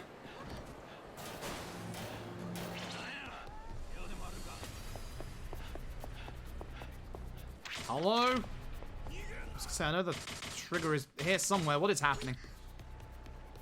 What is actually happening? Finale time? No, nowhere near. We've still got like 2 free chapters left. I'm still in Sotenbori.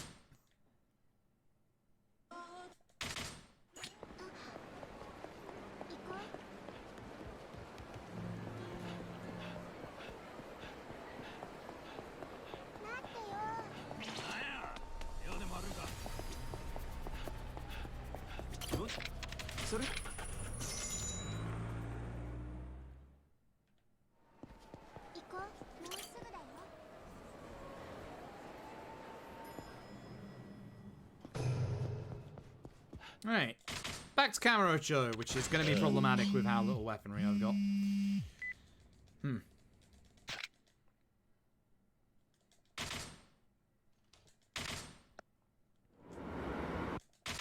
Time to equip the gun. I think it's time to equip the gun. Jing one time, we're going to grab the guy in the middle. This is one of the nice benefits to the new engine, is physics. Goodbye. Oh, I still have. That's a problem. Should have muscle sodaed while I was there.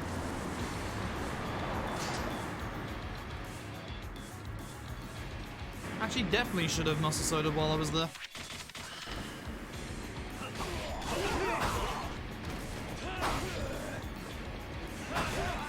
What? Okay. I don't know why I'm trying to keep those 2 hits.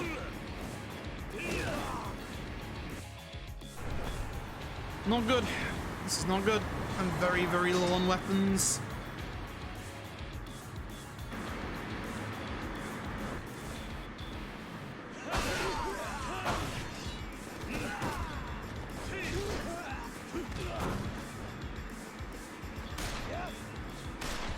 game actually giving me the gun fonts. Thanks, game.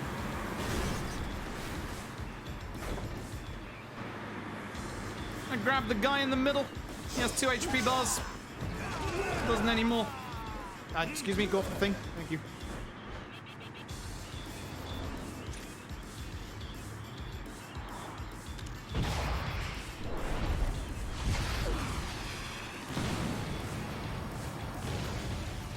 It's a little on the dangerous side, but, you know.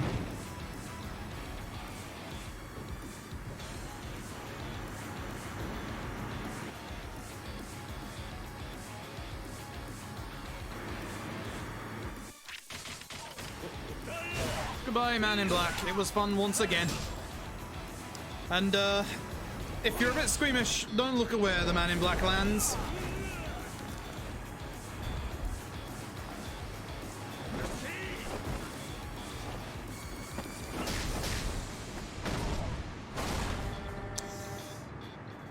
Ouch. It's not good. It's definitely not good. Right, off the Millennium Tap. We've got to go save Date this time. And the Florist. That's a bad fight spawn. Can I make this? I think I can make this. Just.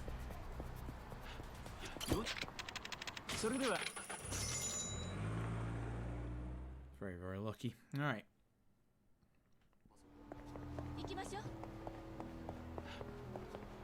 And we go to the Millennium Tap. Once again. I'm going to use up the rest of our saw from now on. 3 crowbars, just in case I need them later. Here is Kurahashi, who is an undercover Jingwon agent. Oh no.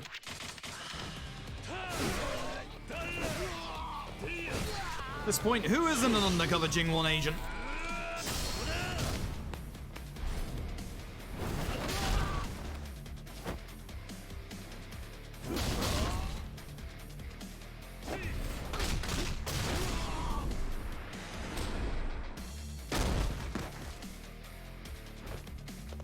That's not my saw, because I usually have it on that button.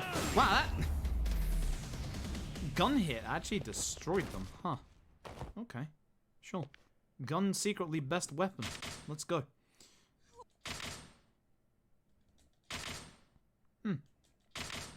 So, Kaoru finds out that the detective here is her old man, but her mother was in the Jingwon raid. And her mother actually had 2 kids. Oh no, she has a brother. You'll never guess where this is going. Please skip cutscene. Thank you.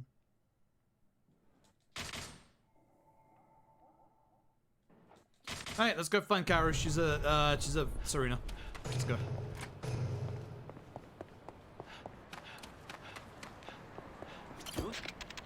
Ah. The taxiing is all over the place.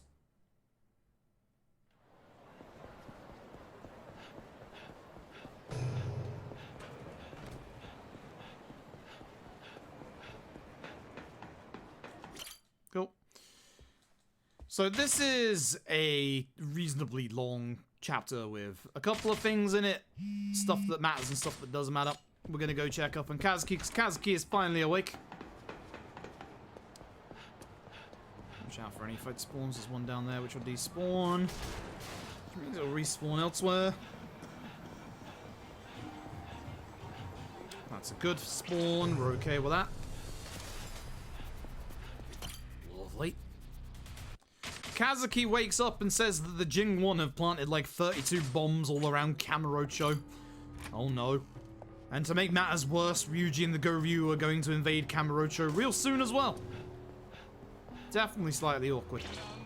Also, speaking of awkward, that fight spawn. So we're going to have to go to Tojo HQ to get them to help with defusing the bombs, whilst we hold off the Goryu clan. All by ourselves.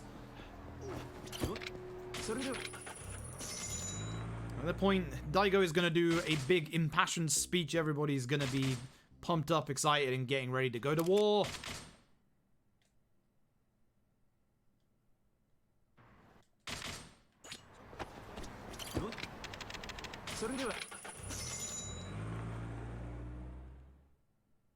So we're going to go to Purgatory. We're going to go see old Majima. Even though he's, right there. Hey, Majima.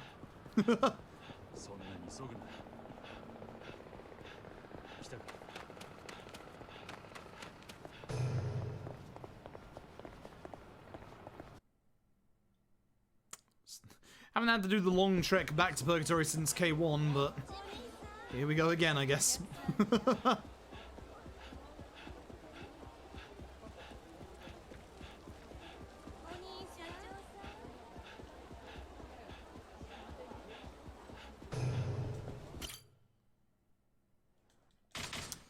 Thankfully, Majima kept the florist's surveillance system still going whilst he was away, which is kind of... Imagining that Majima is the head of a giant surveillance system is not exactly the most comforting thing, really.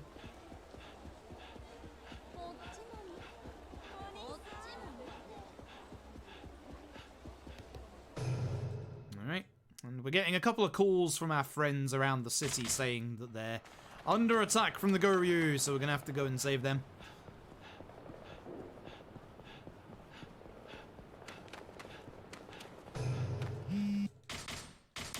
Please, D-pad. Thank you. Also, Daoki is also still here. Hi, bye.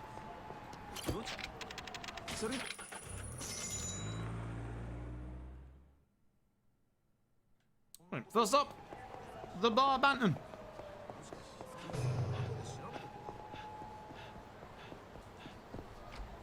Couple of dudes up to no good. I'm gonna hit them with a table.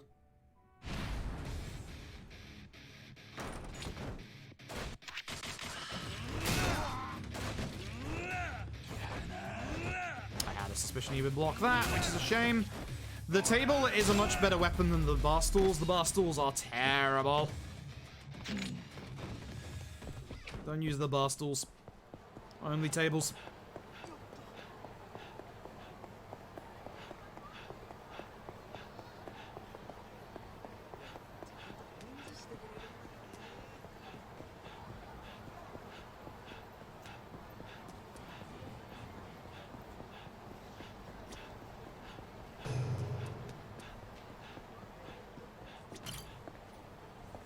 Also, how many hours in are we so far, by the way?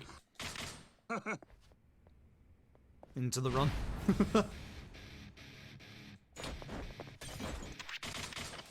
That's not... That's unfortunate.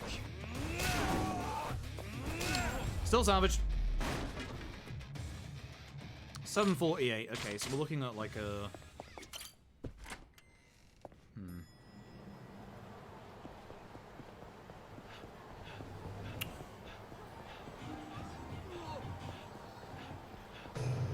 So we're looking at probably an 8-hour, just over 8-hour run here, and then 2.5 in Yakuza 3.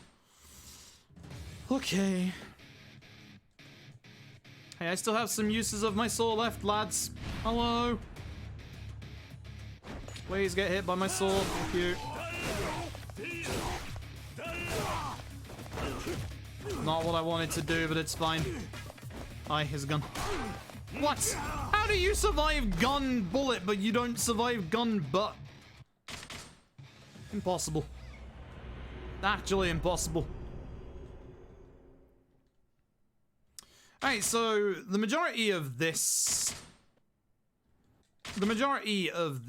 is probably going to be auto-scroller. Or it is pretty much auto-scroller, we just have to get to the auto-scroller part. We have a time waiting segment with Haruka, which is literally 3 minutes. As long as I say, we're probably finishing around, if I had to guess, the 10:30, 10:45 mark. That way. I had to remember where I was going for a second there. What I was going to do was I was going to post in the Discord when I was just starting Yakuza 3, because that should be 2.5 hours before the end. I do have to set up my PS4, though. So that's gonna take me like a couple of minutes.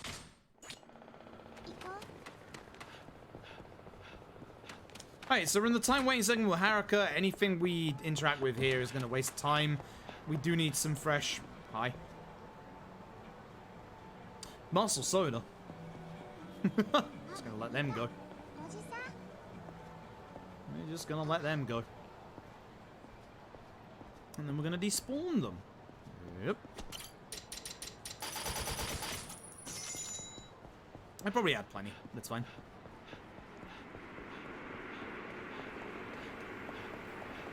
Don't run to the right. There's a sub-story there.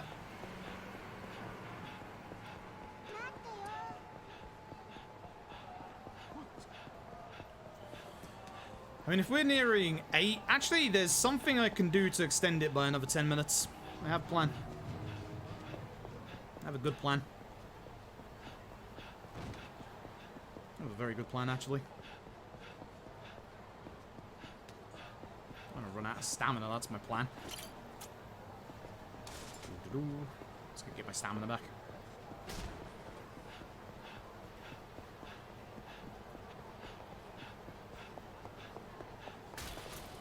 Extended this rate, fair enough. I was gonna do a side story that only takes 10 minutes with Majima, but I'll hold off for now. We can always load it back up. We'll load up karaoke if we need some time. I'm sure chat would like some karaoke.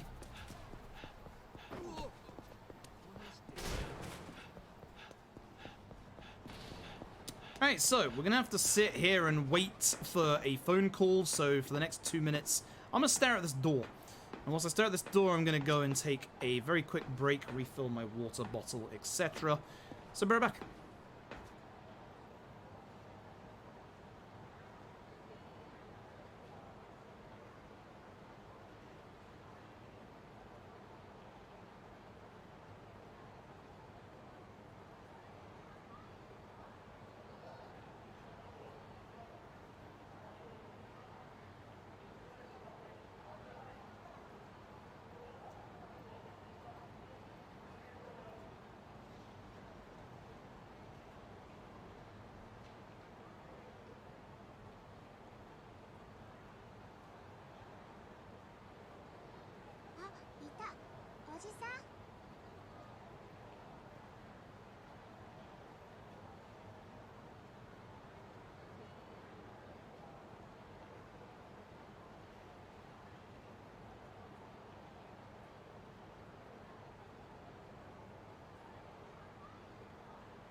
That's a good thing I got back, isn't it? Heck. Heck. That was a lot quicker than I was expecting. How long did I spend getting a snack? I really didn't think it was that long.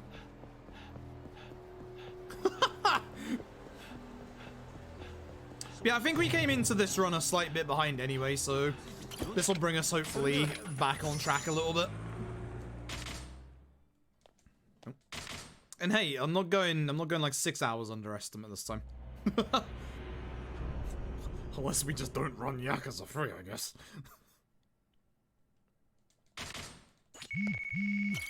Oh. Alright, finale. Here we go.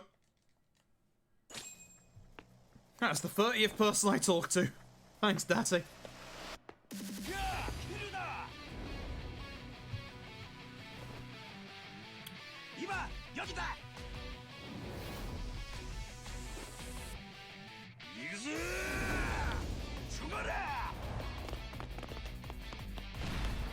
Right, run forward, grab sign, spin sign, hopefully hit people with muscle soda. Beautiful. What are you doing over there? I haven't seen that in a while. Right, so we're gonna grab a certain amount of weapons in this finale. We're gonna use some of the ones that are scattered all around the city as well to help us. Right,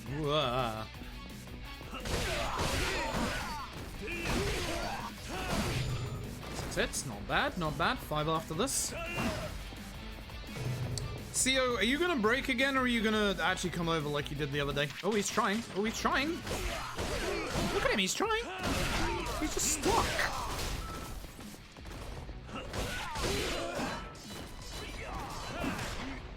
I actually kind of appreciate that, because that unstuck me from my animation. He tried, bless him. He did try. Can I get all these with 6 hits? I can. Come here. Hey, come here. There you go. Oh my days. Kind of forgot my muscle soda there. That happens sometimes. Make that. Rocket that. We're going to go to the left specifically to avoid those guys down there because they have rocket launchers. Now we have more than enough weapons for the rest of the run.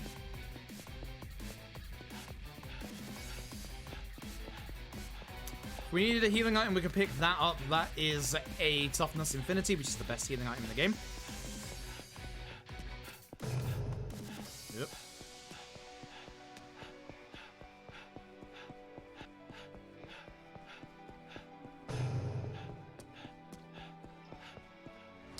Alright.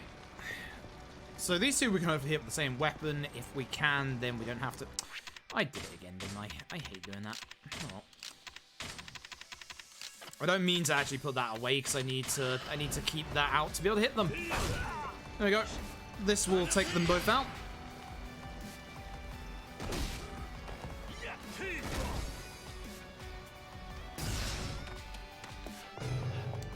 And in we go. And this entire bit is the reason why Tap runs this at high FOV, is to spawn in enemies in a better way here.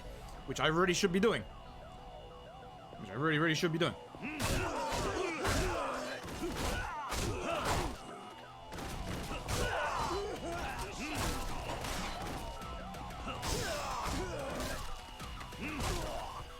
One guy all the way behind me.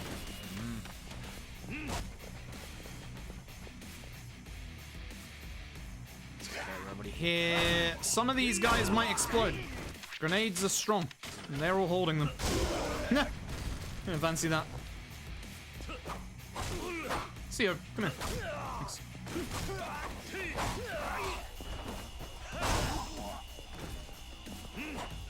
What do you mean no? Alright. Here he is. One final time. Hits the man in black. I don't know how he just jumped down from all the way up there, but that's fine.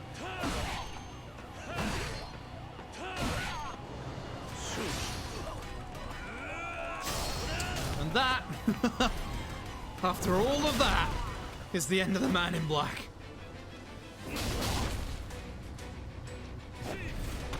Take a rest, buddy. You deserved it.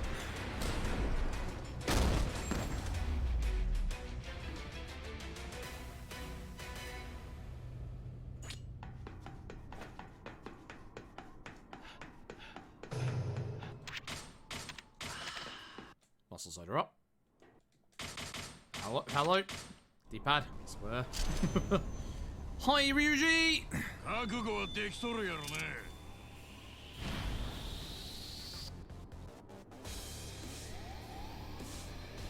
Slow down, Ryuji.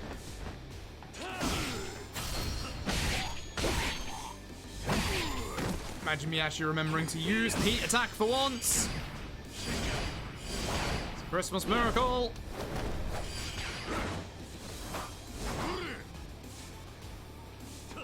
No. Bad Ryuji.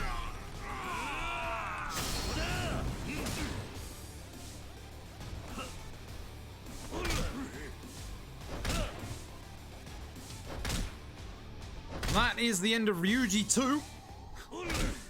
Not the end of Ryuji though. I have downloaded the lore. Downloaded the lore on good old Dojima Kim. Now Dojima Kim might look a little familiar. This man might look like Teruda, and he might be Teruda, but he's Dojima Kim. I'm gonna hit him with a sword. Specifically the Oakwood sword. Or the Darkwood sword even, actually. Imagine me doing this right and actually getting Dojima Kim down to 1 HP bar. Don't run away. Good. My hatred for this fight is unparalleled. Dojima Kim can break out of the field of heat here and shoot you, by the way. But usually what Dojima Kim likes to do is he likes to run away and shoot you. I hate this fight. I'm so glad that worked. As you get squished, you lose a lot of HP. That's it. Fun fact, the final boss QT in this game, if you fail it, you actually get a game over. Do you mind?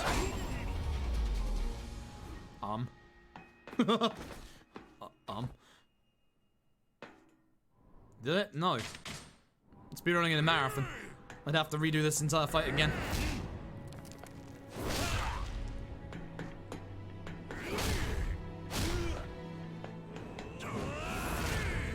Now we're gonna start with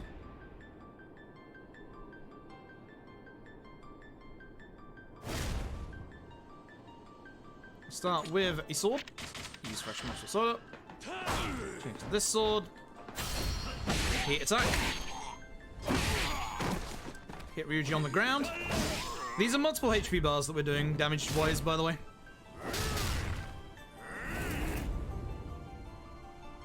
This QTE is going to do about 2 HP bars worth of damage. We should be able to hit him, hopefully, on the ground one more time.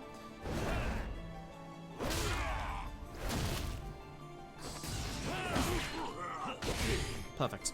And as long as we don't mess up this QTE, that's the end of the fight, and that's the end of Yakuza Kiwami 2.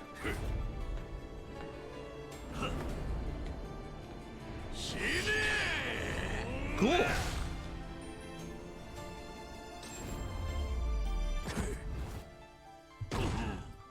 Oh boy, it's time for Yakuza 3. Oh boy, let me just skip past the VOD muting end credits. No, don't you dare. Alright, give me a second here. Let's Alt F4, and now I'm going to have to... I'm gonna have to go and... Oh, interesting. I did get 2 goals in there. I'm gonna have to go and set up my PS4, so give me a second here. Alright, let's see.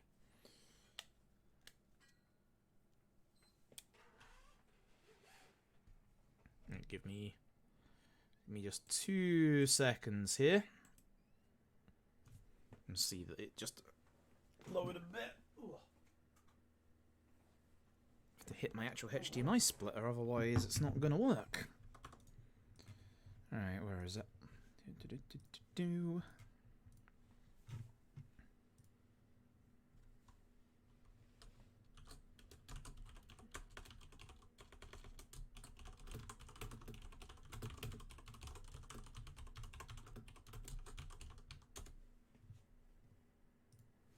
Okay. That's not my controller. That's my controller. What do you mean update my profile? No thanks. Can we not right now? Thanks, PSN. Appreciate it. Where is my... it was that account for Yakuza 3, wasn't it? Yeah. Let's grab that. Right?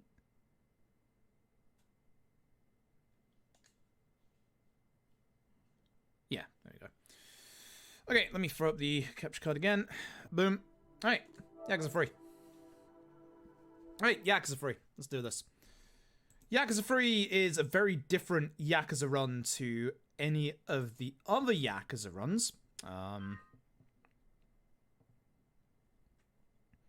It's very awkward in places. Also allow me to actually open up my notes real quick just in case. Would be very useful. Watch a little bit of the opening. My notes. There we are. Because there's things I need to do that I am going to forget to do. Cool. Alright, let's do this. Right. The final game of this mini Yakuza marathon. Yakuza 3.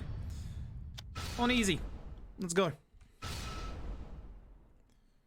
Let us go. This is going to take us about... probably about 2.5 hours. Something like that. Because I don't run very well with Yakuza 3. I need to do more runs.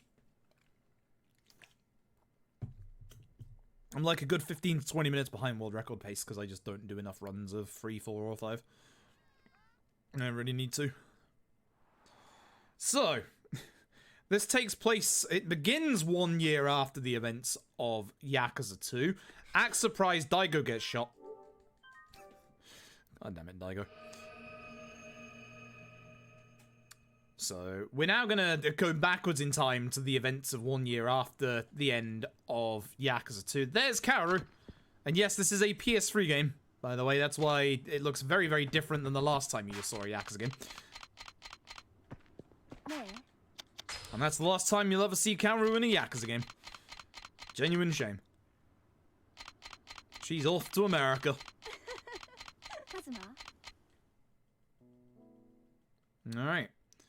So we're going to head back to Kamurocho. We're going to say our goodbyes, but we're also going to go and speak to a certain somebody and ask them to look after the Tojo while we're gone. Now, you'll see here that I am actually panning the camera downwards, and you might be wondering why that is.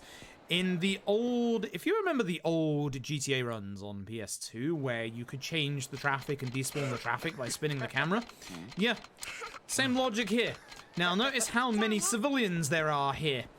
One of the bad aspects of running the remasters over the original is that actually the remasters have a much, much higher density for civilian spawns. I'm going to document those. And of course, wouldn't you guess it? Here's more thugs to fight us. Here comes a good old Yakuza Free move tutorial.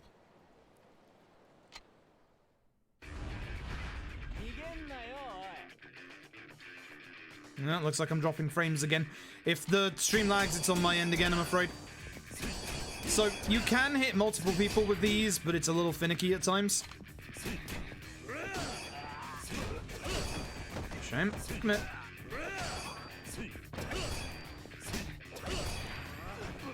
Someone stand up, please. Oh, he did. Not what I wanted to do, but...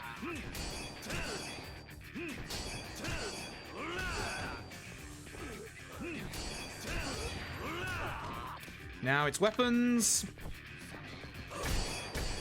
Now the weird thing is weapons can sometimes either they can guard against it, or again, sometimes it doesn't actually register an input, which is weird. We need to attack to increase our heat, so what we're going to do is we're going to bound this guy against the wall. What that means is we're going to bounce him off the wall, and it's going to generate extra heat. Now, every time we're doing all these tutorials against these guys, they are actually taking damage. So by the end of this, they're all going to be on 1 HP because we spread out our attacks enough. So at this point, we're going to be able to just boop them. Boop. Boop. Boop. Simple as that. So Yakuza 3's combat is actually a little different than most of the Yakuza games in the series. In the enemies will guard a lot. It kind of wants you to try and counter a lot, but we, with the speedrun, actually have an almost infinite combo on most bosses whose name doesn't begin with M. Not trying to subtly hint at something there. Either way, here's Dokumoto's. Kazuki's still here. Actually, this isn't a year after Yakuza 2, is it? I got my timeline wrong. Here's Dokumoto. Dokumoto doesn't have a cigarette in his hand, but his hand is smoking, so... Oh, there it is. It appeared. Alright. So. We're going to go... Oh, there goes my internet again. We're going to go and meet a certain Majima Goro. Which, oh, this fight is a pain. So, you can go 2 different ways here to spawn this first tutorial, but going this way actually gets you out of the fight. Gets you into it quicker and also gets you out of the fight in the better place. So, they brought along a friend this time. Also, there's some blood on that guy's shirt on the left. I don't know what that is. It's not as good as the fart jumper from the original Yakuza games. I miss you, Fart Jumper. He was so good. So here, I'm gonna hope that they attack me. Don't taunt me, please attack. Come on. Come on, need you all to attack me. Come on. One more. Good lad. So, here's your lock on. Hold R1, move around a little bit. I'm gonna start bringing them over here for a second. Come on.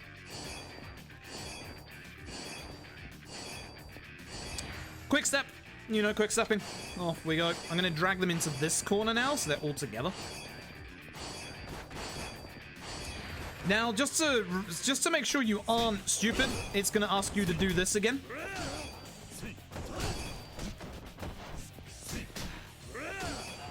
Kind of surprised that only hit one.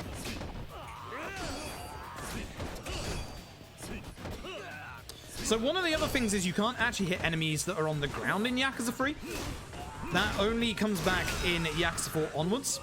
I'll go over here and grab this bike now. I'm gonna hit him with the heat move of it. I can't hit you, can I? Come here. Come here. Good lad. So, heat moves are reasonably strong in this, but there is one thing that is much stronger, which we'll get into later on. And we're just gonna do this. Cool. It doesn't despawn, yeah, it doesn't despawn enemies, it only prevents civilians from occurring. Look how many there are on the screen right now. And look how many disappear and come back in when it comes back on. It's genuinely, like, the PS4 ports, the remasters of this, actually, like, have way more civilian density, which in some of the games is kind of problematic, because it's, it did spawn an enemy. Good.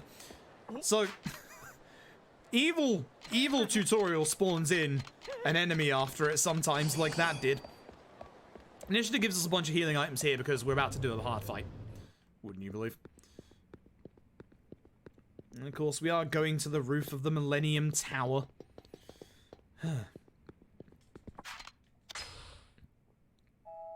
But hey, good news. Millennium Tower's not going to exactly explode in this game. Only slightly break. Hey, it's Majima. So Majima's tattoo is slightly radioactive in this game and kind of glows. Same in Yakuza 4. It's weird. It's more pronounced in 4. Hey, wait, here's Majima. I'm going to grab him so that he breaks free. Or he's not. Cool. Because then I can do this. Now Majima gets up like that, which makes us try and do our infinite combo a lot harder. So every boss fight has a field of heat. We don't want to see it if we can help it. With Majima, it's really hard to avoid it. That's unfortunate.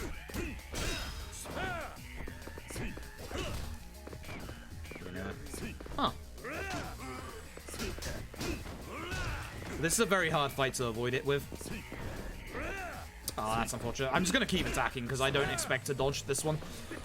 Not good enough. Yeah. So this is the field of heat. This is basically the same thing you saw at the end of the end of boss fights in K2, but it's a very, very long cutscene.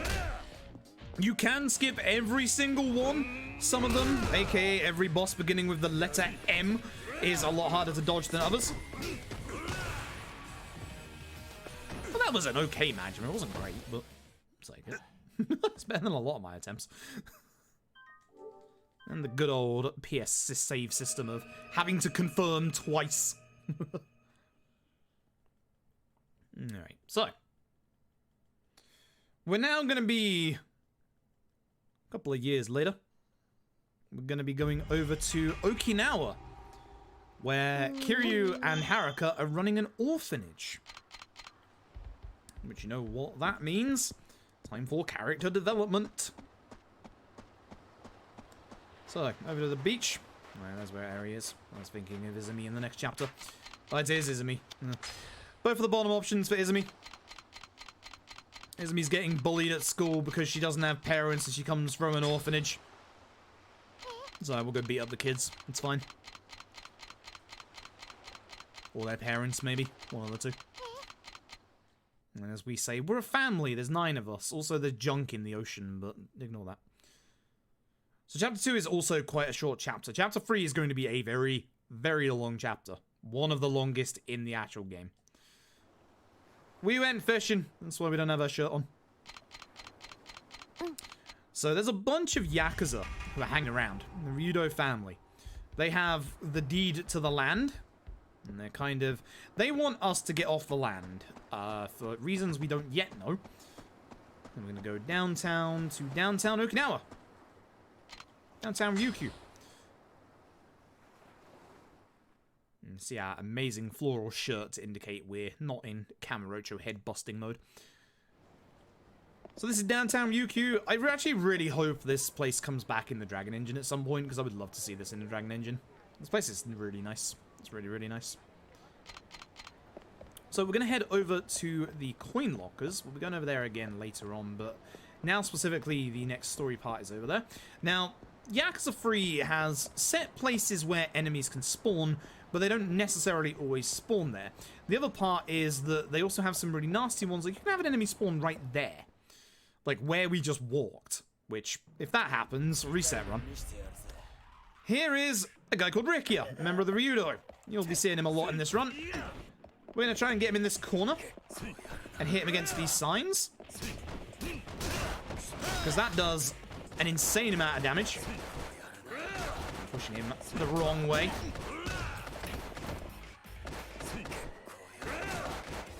But this is basically bounding, where you basically hit the enemy into the corner as much as you can. I want to throw you instead of...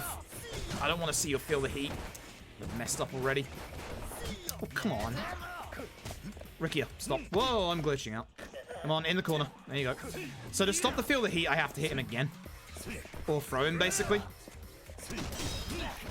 I could have done that combo. Oh. But as long as we connect with that hit there, and if he's getting up early, we can do that to keep him down. This happens with, like, most bosses as well. Not a good fight. Not a good fight. That's basically kind of what you want to do, but you want to be more in the other corner where we started out because of the scooter and the two signs. If you can do a full combo with Ricky in that corner like we did, you basically hit the signs at the same time and you see how much damage it does. Anyway, the other guy there is Mikio. Basically, two members of a three-man band. They're a very, very small Yakuza family. Rikia's tattoo isn't fully finished yet. Oh well, but he's going to show us around the sites and show us the family office, which, yeah, we're running ahead of him, because Rikia is slow. Unfortunately, you can't skip over there. You can see on the minimap we are being shepherded in this direction, where we get to meet all of the locals, and see actually how much the locals really kind of like the Ryudo family. Which is kind of weird for a Yakuza group, but hey. Chatty old lady. We'll see her again in a little bit. Now we do have to wait for Rikia to catch up for us.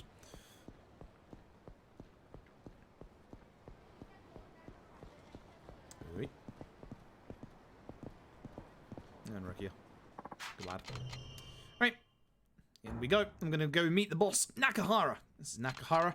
He has a daughter named Saki. She is adopted. She is completely mute.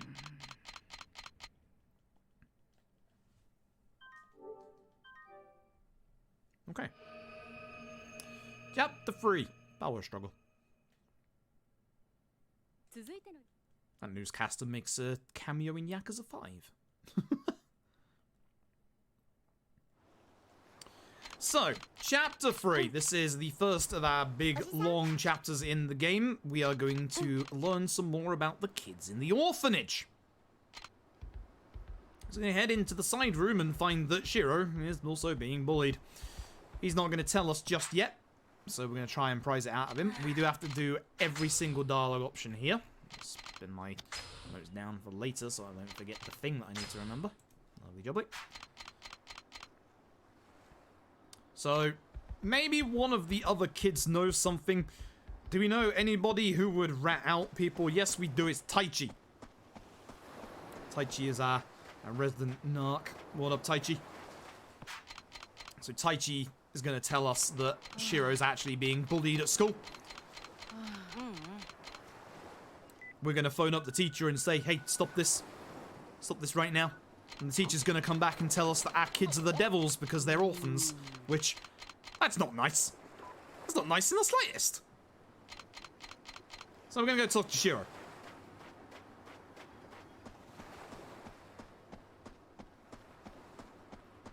So in the side bedroom we go. You always walk inside, so you need to go to, like, the door that's closest. Taichi would never... So, Shiro is not... Shiro confirms he's getting bullied, but he won't say anything else. Why won't he say anything else? Oh, I don't know. Let's go ask Taichi again. Thanks, Taichi. Taichi confirms that one of the bullies is actually the son of the teacher. Oh, no. So we're going to go and speak to Shiro. And apparently the teacher plays golf with a member of the school board called Akasaka. So our plan is we're going to go and play some golf. And you might remember me saying earlier that karaoke was the one minigame that is consistently skippable across the entire Yakuza series. Yakuza 3 turns up with golf and laughs in your face because golf is not skippable. So let's go play some golf. Now the problem is that golf is random.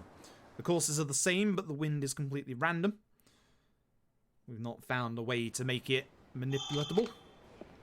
It's completely random, so off we go. Let's go find this Akasaka and go play some golf.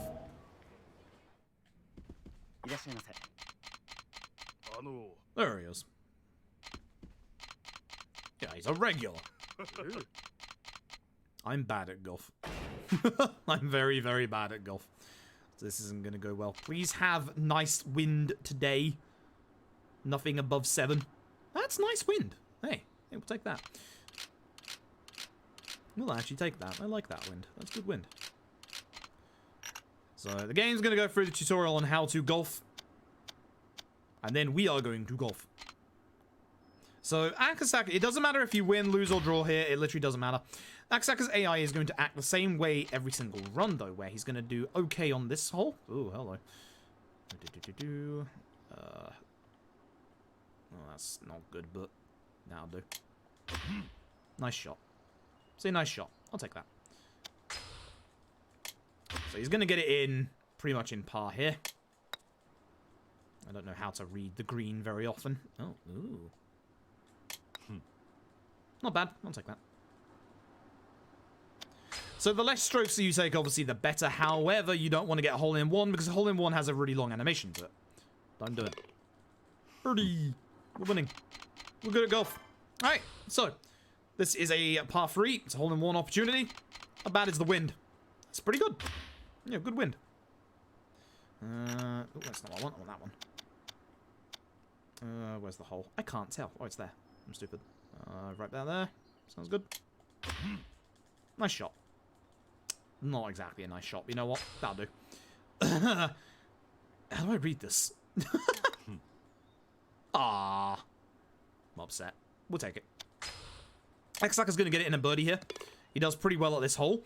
And then on the final hole, he's not going to do well at all.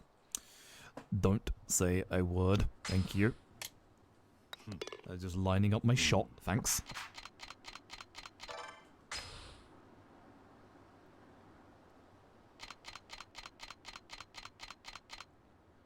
Oh, good wind.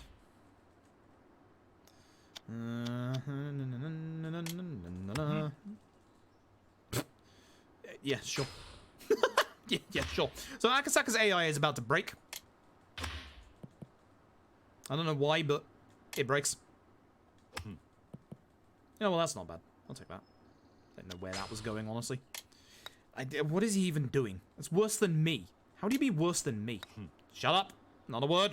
Shut up. Shut up. Shut up. Shut up.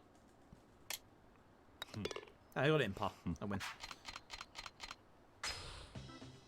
It's a draw. It's a draw and he still acts like he's won.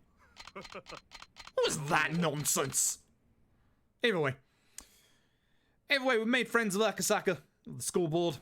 He's going to come and visit the kids, because, you know, he has a heart.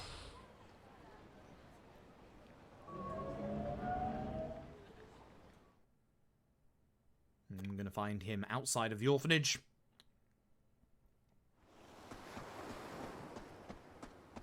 A couple of our kids aren't even going to properly greet him. God damn it, Taichi in the house. You get back here. Goddamn snitches. Either way, Eri and Izumi actually are nice, know how to welcome guests. There's still some garbage in the ocean that we need to get. And then here comes Shiro, all beat up. And then here comes the bully and the teacher. At which point, the teacher's kid calls Akasaka an old fart. Now Akasaka hates the teacher. And everybody's happy and the day is saved. Here's Haruka. PS3 running animations, by the way. They are fantastic. Be careful with the knives, Haruka. She's gonna go make dinner.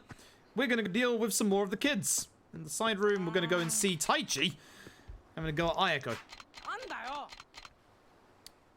Taichi lent some money to Ayako, and the money has gone missing. Oh no. You got a thief on the loose. So it's time to yell at all the kids. Beginning with Ayako. Go. It's not your fault, but go. So we're gonna have to go around the orphanage and literally go and speak to all the kids. Rina is literally you're able to speak to her from outside of the door. I didn't call her Rinua for once. Hooray. Final Fantasy 8 on the brain. Outside we go. I'm going to speak to Eri and Izumi over here.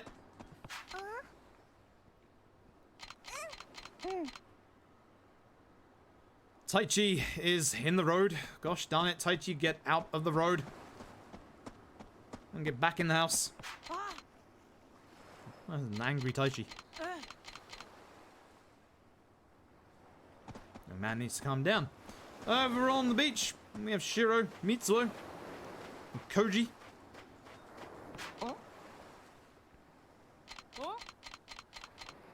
And off they go. And then we have one more person to grab, who's in the kitchen. It's Haruka.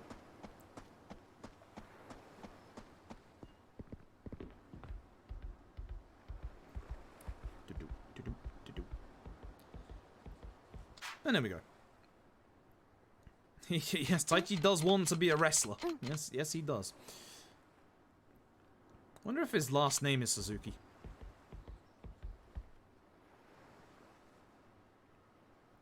Either way, we're going to yell at all the kids that there's some money missing. I wonder who did it. Oh, I can't tell. It's probably Taichi, let's be honest. Either way, we've yelled at everybody. Taught them that stealing is wrong. Chat, you wouldn't steal a toaster. Wouldn't download one either. And oh look!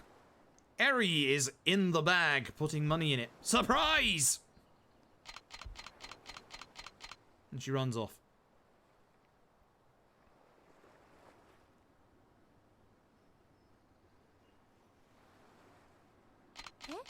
So Ayako's gonna check her bag. And wouldn't you know it? The money's back! Eri was the thief the entire time. It wasn't Taichi after all. Download toast directly. If only that worked.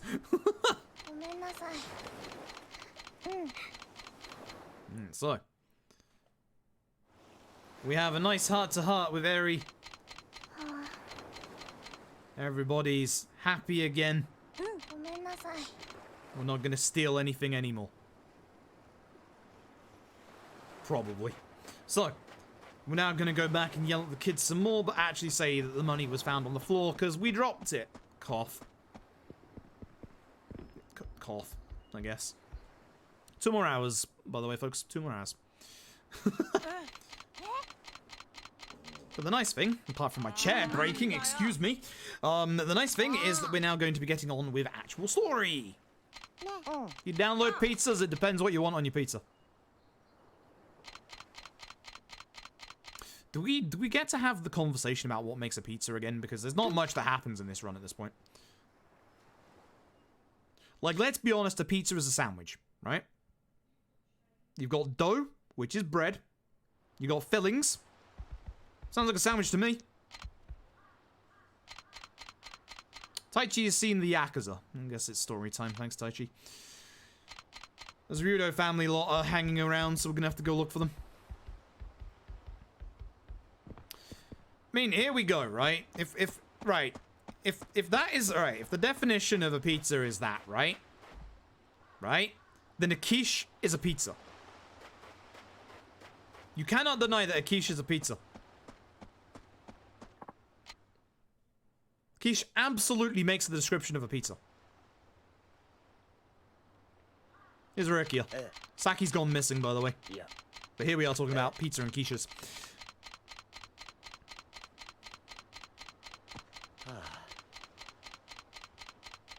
You saying Yakuza GTA remake? No. No, it's not. No, it's not. See, a quiche. A quiche has the outside dough that is keeping it... It's a bit of a crust, but it is still a dough. It's just a hard dough. It has all of that, keeping the toppings on the inside, just like a pizza dough keeps everything on the pizza. Therefore, a quiche is a pizza. Looking out for fight spawns, by the way. Like that one. Hi. So, unlike the previous games, you can't use fight aggro to avoid other fight aggro, by the way. So, you gotta run. That might be a problem in a bit. You'll see. Quiche is a pie. But a pie is also a pizza. A pizza pie. Yeah. See? It all makes sense. They're all part of the same family. Tacos are a sandwich. Think about it. Think about it. Wraps are a pizza. Just think about it. The wrap wraps itself around the ingredients to stop them from getting out, much like pizza dough base. Wraps are a pizza.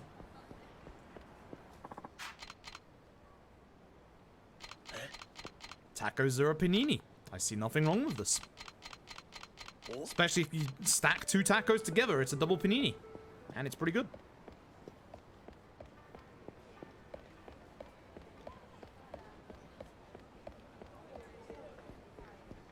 I have to actually keep an eye out for actual fight spawns here. Perhaps a sushi depends on what's in the wrap. But I would agree.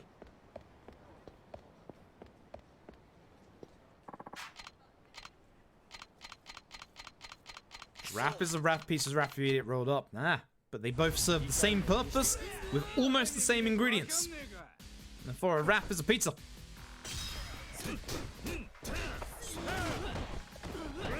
I really wanted to hit that guy before he fell on the floor, but oh well.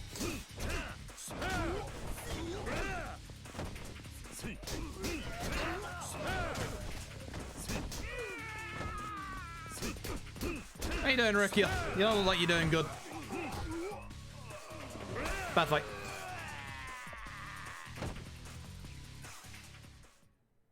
Pineapple, ham, cheese, and mushrooms, an excellent pizza. Does sound like a good pizza. And not everything is pizza. Cereal is not pizza.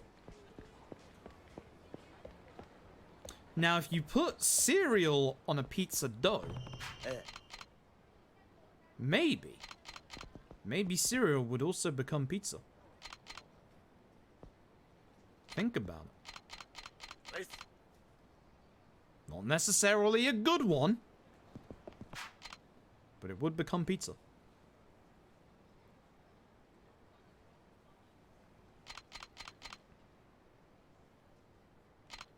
Food crime stream? Mm-mm.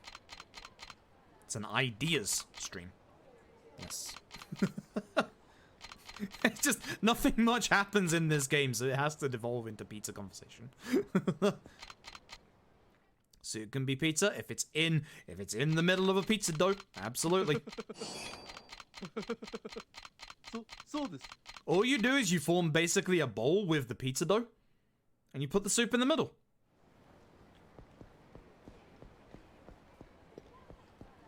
Because you can get so many different toppings on a pizza. You can get solid toppings, you can get liquid toppings, you know? You know, cheese gets grilled to become liquid, so why can't liquids actually be a component of the pizza? Therefore, soup is pizza.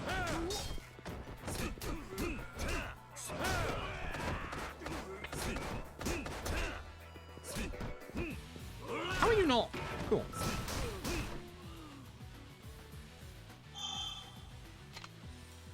Pizza's a cereal bowl. I understand that logic, I see it. Let's see it. I get it. So we actually don't want to pick up too many items in this run. Also, we're about to come up against like one of the hardest fights in the entire game, which I should probably be a bit more on guard for, but hey. I mean, it depends on the pizza sauce. Some pizza sauce is like really overbearing. I understand why people like barbecue sauce on pizza, for example, but I'm not a fan of it. Like...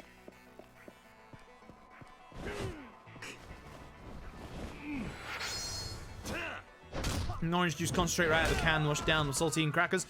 I have never had saltine crackers.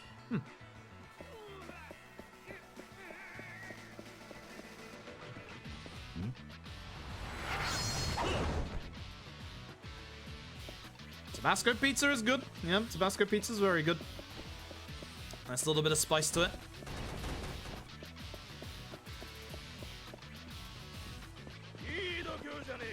Now, what about a quiche on top of a pizza? How far does the rabbit hole go?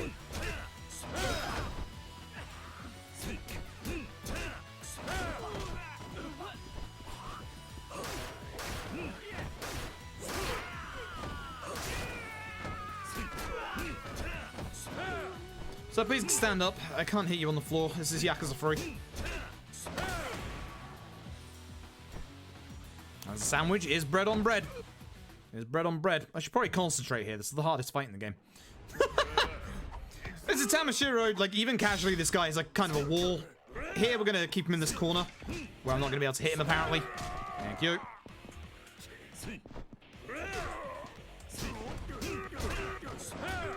There's the timing. I've got to get the timing down for this. No, not the safe. Actually, that kind of worked out. So, when he gets to a certain HP threshold, he's actually going to be able to go into second phase, which is what I'm trying to avoid by keeping him on the floor. He's going to second phase to be able to basically use his Feel the Heat, and also he gets way worse. I can't grab him at that point. That was lucky.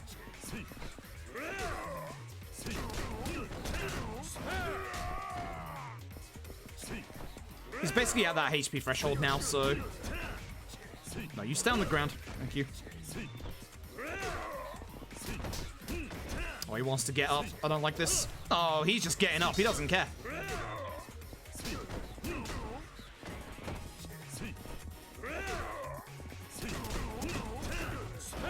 Bad, bad, bad, bad, bad, bad, bad. Stay on the ground. Probably could have done a full combo, but I didn't feel like it. Stay on the ground. Thank you. Nope. He's in Feel the Heat range, so I want to be very careful not to hit that. Feel the Heat will basically cost me like 30 seconds plus. Stay on the ground, Tamashiro. Can't hit him with the good combo anymore. Because I'm attacking too early and too late in that case. There it is. Bad Tamashiro, but I'll take it. Way better than PB, apparently. What the heck? Cool. Anyway, we get Saki back. Also, there's Daigo. Oh, Daigo. This is Daigo, pre-Daigo getting shot. Chapter 4. Who wants more character development? No one? Cool. Here's a voiced cutscene, which is really painful because you have to text match through this one. Hoi Kashiwagi, how you doing? Cool. You know, it's just agreed the pizza sucks. Well, that's not good. Daigo's getting shot in a second. Well, yeah, just now. Actually, yeah, he did just now. Yeah, that's true. Yeah, in the story, that's where it happens. My bad. So Nakahara also got shot. They got shot by a man that resembles Kazuma, our old foster father. Oh no. A beef jerky pizza. I mean, you can put anything on a pizza. It's still a pizza. Did you know in Japan, I think it's Domino's, have a 1 kilogram of cheese pizza? There. No thanks, but kind of want, also kind of don't, because that would literally probably just clog my arteries at that point. Yeah. But still kind of want, you know? You know? You hear 1 kilogram cheese pizza and you think to yourself, that's excessive. And then you start thinking to yourself, imagine how good that cheese would spread. Just imagine. Right? Right? American cheese slices on pizza. I guarantee you someone does that. I guarantee you there are a lot of people that do that. I actually made a homemade pizza for food class back when I was it 12 or 13? One of the two. Either way, somehow with a round base I managed to make a square pizza. I don't even know how that happened. But I put mushroom on it, I put tuna on it, which I should have put the tuna on it after I cooked the pizza because warm tuna is the most disgusting thing I've ever tasted in my life. Had something else on there as well, I don't remember. It was okay. The warm tuna definitely ruined it. If you're gonna put tuna on food, folks, don't heat it up first. Have it nice and cold. Ruins perfectly good food. I had to go speak to this guy to stop him jumping off a bridge. Otherwise, I'm not going to be able to get 200,000 yen. Very important we do this. It's actually very, very important we do this. So this land is a sub-story. It doesn't matter what we respond to here. We just have to get through this sub-story. Here's Domino's, Japan. Nice. I know what I'm ordering when I get to Japan. Most people, when they go there for the first time, will be like, I want ramen or okonomiyaki, and I'm just like, I want a 1 kilogram of cheese pizza. I don't know if that was a fight spawn or not. I got kind of scared. See those 3 walking around there? They are a sub-story. You have to avoid them. We're going to go up here. We're going to go grab this item real quick. This is a coin locker key for a blackjack amulet. Oh, by the way, did I not mention this run has a 33% chance to die? Because it does. Probably should have mentioned that. Safety saves, folks. Don't worry. So this is one of the worst points in the run because you can have 2 fight spawns on either side of this road, and you can't get to good old Doggo here. It's pretty old for Christmas. Yeah, Japan's whole KFC at Christmas is an interesting... It's a very interesting, like... Why can't I run? Thank you. A very, very interesting old, like... What's the word I'm after here? Not ceremony. I can't think. My head is just thinking about avoiding fight spawns. It's very interesting, isn't it? It genuinely is. I wouldn't say no to a KFC at Christmas, to be honest. Tradition, that's the one. That's the one, thank you. My head is all over the place at this point. Trying to remember, because I actually have a shopping list of things to do in this chapter, including the speed tech here that we're about to do. This speed tech was found by Tapioca. So Izumi, the dog reminds Izumi of her old dog Mane, and she really wants to take this dog home, but the dog is guarding this shop. Its owner passed away. So Izumi asks what dogs like. We're going to go with bones, because bones are the only item in the list that we can't actually get. So then we're going to go over here, and I'm going to get this locker key, because this locker key is a shotgun. As you do. So then we're going to go over to the Popo. Or the M... Oh, it's an M store, sorry. The Popo's on the other side of this town. We're going to go and speak to the shop clerk. I'm going to ask for a bone. He's going to say we don't have bones. So we're going to leave. And then we're going to go back in. This man is going to conveniently forget he ever spoke to us, and we're going to ask again for a bone. Have the exact same conversation, and then we leave. At this point, Kiryu has tried, technically, quotation marks, both shops in Okinawa. And because, quotation marks, both shops have given him an answer, it carries it on for us. Now, we're going to get asked again what dogs like. We're going to go with bones again, because Kiryu is about to say, well, this is stupid, I already asked. And that's going to just carry everything on. That literally saves you a good couple of minutes. Like, if you were to go to both shops and do 2 items, it would save you a couple of minutes. Yeah, I thought the game crashed for a second there. Anyway, Doggo isn't going to move. They're going to stay here. We have to reload the map. Fortunately, we can go to the Mahjong parlor over here. Unfortunately, we can't play any Mahjong. I'm sorry. I want to play some Mahjong right now. And then when we come out of there, we are perfectly placed to be in the range of the next cutscene. Beautiful. The dog scares off the 2 nasty men. Everybody's happy and the dog comes back to the orphanage.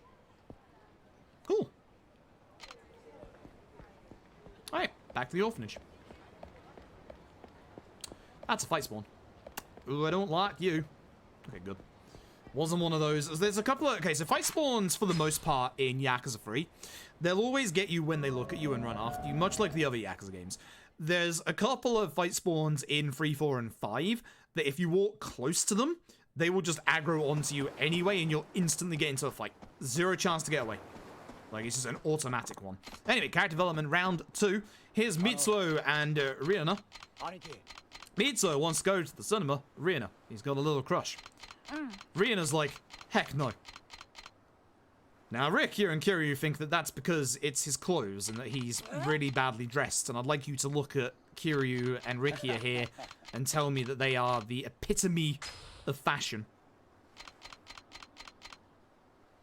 So we're going to go buy clothes to Mitsuo. We're also going to go and buy something else. Or, well, get some money, I should say. So, back downtown Ryukyu. What we're going to do is we are going to go to the public market at the very bottom of the map. This is a little worrying because it is a little hard to get down there with these fight spawns in this game. Hopefully there isn't one at the entrance. If there is, I'm leaving. That one's a fight spawn. That's a fight spawn. Yeah, we're going to have to go the long way. Alright, fair enough. The long way is longer. Surprise. But the long way is also slightly safer because there's way less fight spawn locations down here. Please no fight spawn, please no fight spawn, please no fight spawn. Ooh, there was one right there, look. The game had it out for us in the start. So, because we did the guy on the bridge, we can run past Mikio here and speak to this guy right here. This is a fishmonger. He had a tuna fish for this guy, which he accidentally sold to a restaurant. So, he's going to give us the money that he was given for it, the 200,000 yen, which we're absolutely going to go and use to buy back that fish, and we're not just going to use it instead on illegal gambling to buy 13 illegal guns. Absolutely not. Let's go get those clothes. She's a sub-story. No fight spawn? No fight spawn? Fight spawn. Yeah, come on. I'm gonna try and despawn you with this last. So that de-aggroes them long enough for you to get past them. That's another one. That's another one. No.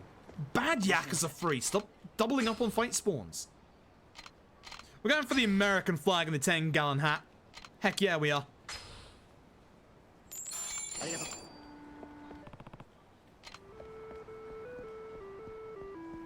Keeping an eye out because you can get fight spawns in the middle of the road, by the way.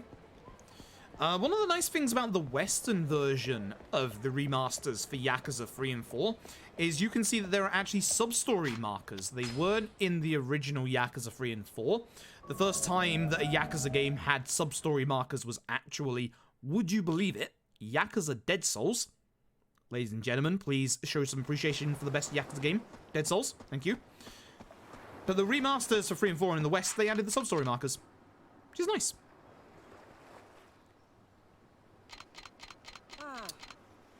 And here is Mitsuo wearing amazing clothes that we picked out for him. Well, not yet. In a second. Hold on a second. Perfect. The epitome of fashion. I feel strangely patriotic and I'm not even American. Would you believe it? This goes even worse than the first time. Whoops.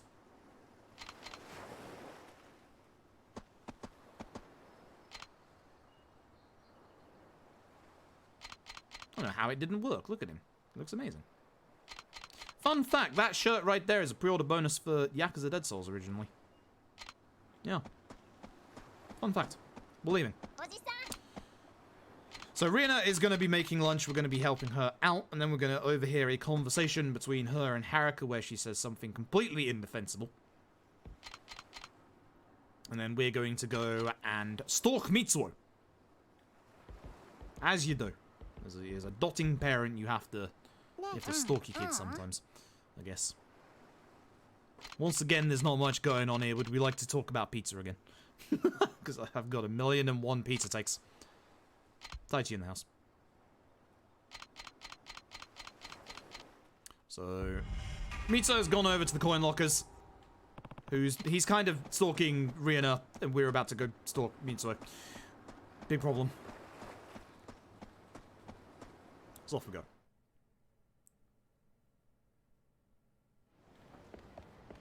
So once again, camera down to despawn civilians, and that way we can pick out the fight spawns a lot easier. Not one on this corner, which is nice. You can get one around the corner, so you have to be a little careful. That's a bus. Why am I getting blocked by buses constantly in this speedrun lately? It needs to stop. Anyway, here we find Mitsuo. And Rihanna. Rihanna's getting bullied. Because she just has a scar on her arm from what her mother did. And then Mitsuo comes in to try and save the day, but gets beat up, but everybody's happy anyway. Hooray! Why can't you buy pizza in the Yakuza series?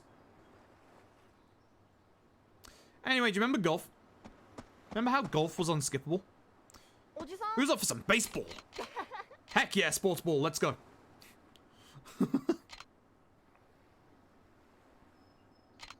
Canon Zero? Only in the sub-story.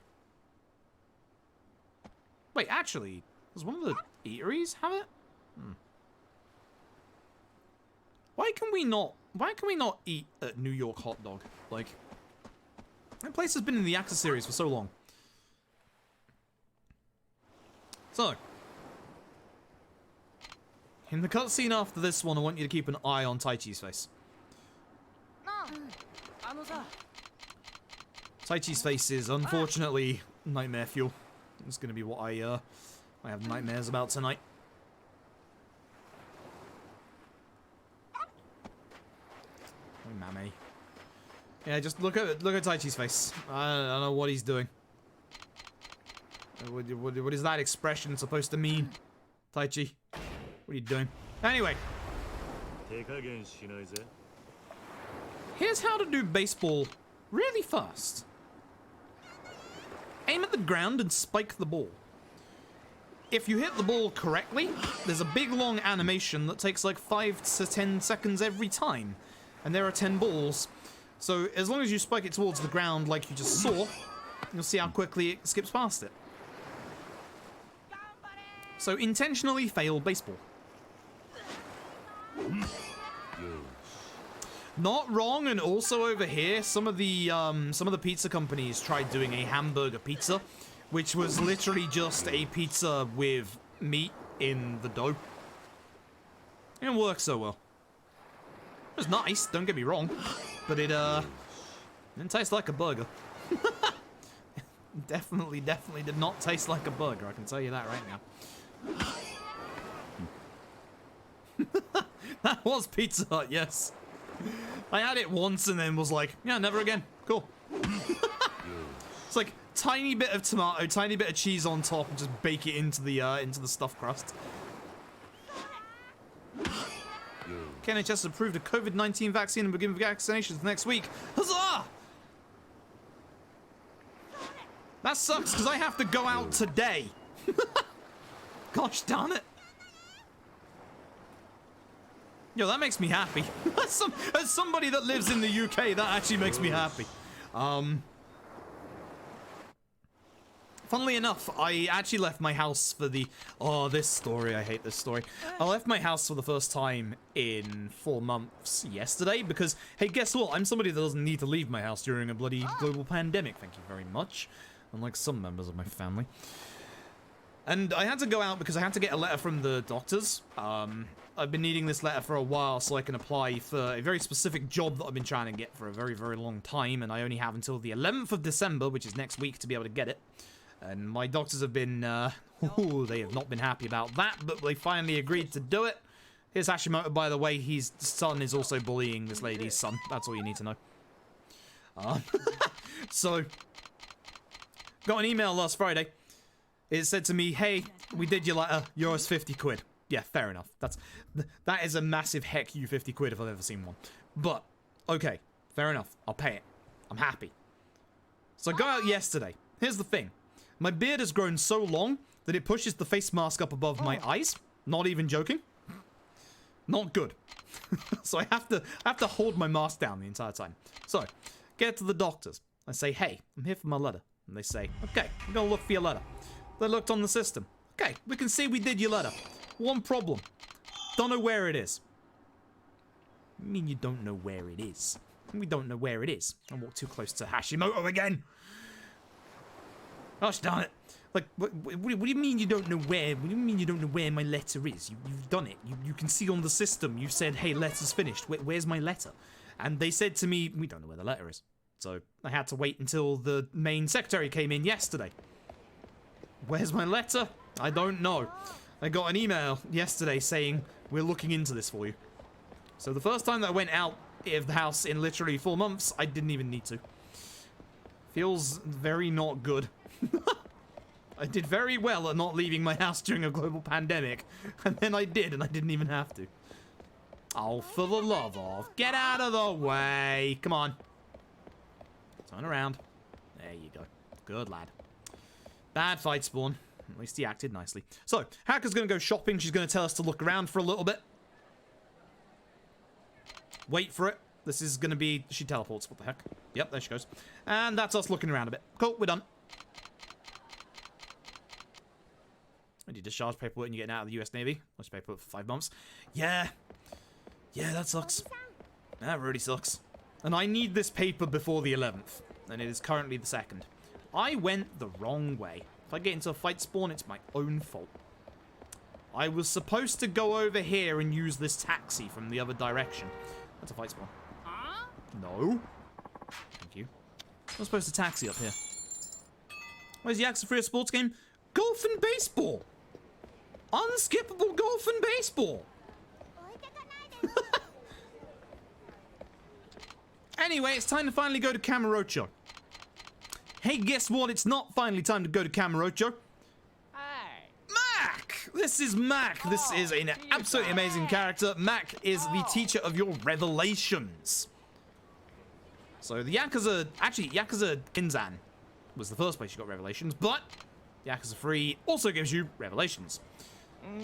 So good old Mac here is a budding photographer. He is looking for the perfect shot, and he's going to teach us how to get that perfect shot.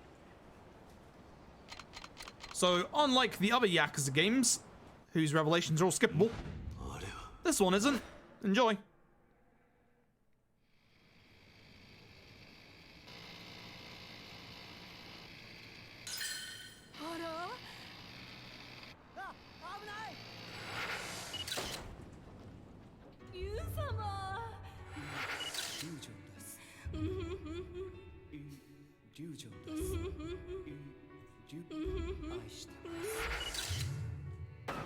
Good revelation.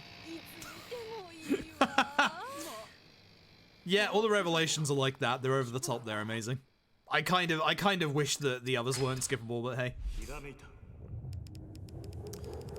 Illusion there on the billboard is actually somebody who was in a Yakuza 2 sub-story. He's also in a couple of the other Yakuza games in the series. A returning character in the side content. Kind of cool. Here's a move that we will never literally use. But it's cool. But it is cool. Yeah. Thanks, Mac. Bye. Bye. See you later, Mac. We will actually see Mac later. Taichi wants a manga. No. No, you snitched on Shiro. Mac's now gonna email us. Don't miss you that much, Mac. Cheers. We're gonna go over here. We're gonna look up. I'm gonna get this locker key right here. I'm too close to it. Of course I am. And now we're gonna go and open our lockers. It's my right away, excuse you. A couple of sub-stories around here that, like, show off the coin locker system.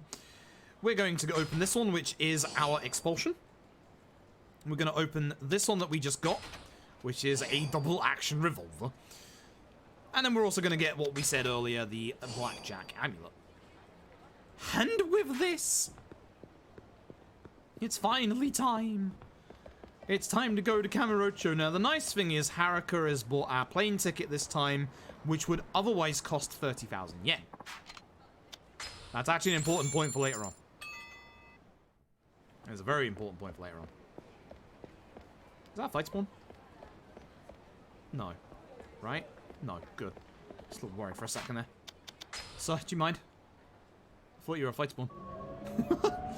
And with that, we're finally back in Kamurocho, and we get a couple of cutscenes that introduce our main antagonists, notably Mine, Kanda, and Hamazaki. You're not going to get to see Hamazaki very much. That was Mine. You'll see him later. But you'll see Kanda a bit sooner. So, anytime we come back to Kamurocho, you know the drill. We gotta go to Stardust. But first, we're gonna get 3 levels, or 4 levels even, of tech. This gives us access to double finishing blow. And now, more importantly, we're gonna go into our items menu. We're going to equip our staff here. We're gonna equip our gun here. And we're gonna equip our shotgun over here. Lovely. Into Stardust we go. So, you know how Nishiki's been dead for 2 games at this point? Here's Hasebe of the Nishikiyama family. Somehow the Nishikiyama family is still around. This time not being managed by Shindo because Shindo's dead. Every patriarch of the Nishikiyama family somehow winds up dead.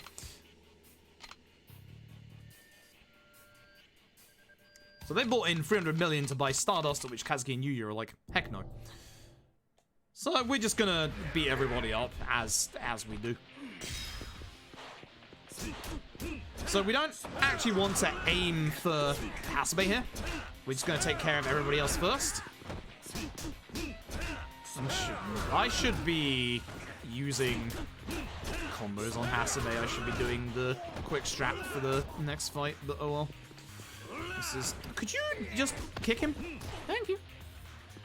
Oh no, Kazuki got a lampshade. Oh, okay. Essentially, we want to take care of every enemy. Thanks, Hasebe. Once we've taken care of every enemy, no one's free to block our shots. Say hello to the sneak peek of what the Yakuza free speedrun looks like. You'll be seeing us do this a lot. I just lost an entire minute on that split. What the heck? How? Wasn't that bad. Either way, we're now going to be doing a... It's a very, very short chapter. I'm probably going to mess it up, aren't I? Oh, please no. Yuya's going to run off by Yuya. We're going to be going to do a little bit of a detour, despite the fact that we are going to be on a set path here.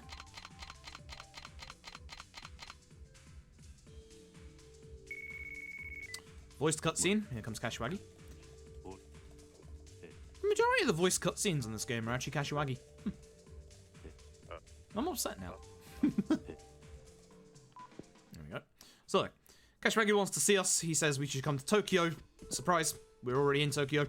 So we've got to get to the Millennium Tower without being seen. However, we are going to get seen. Chapter 5 is a very, very short chapter.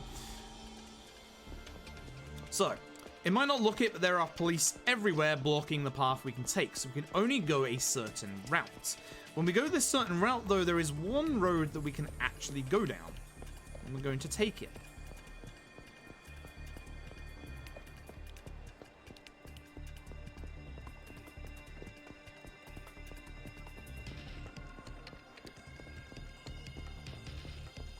So I'm going to be going down here.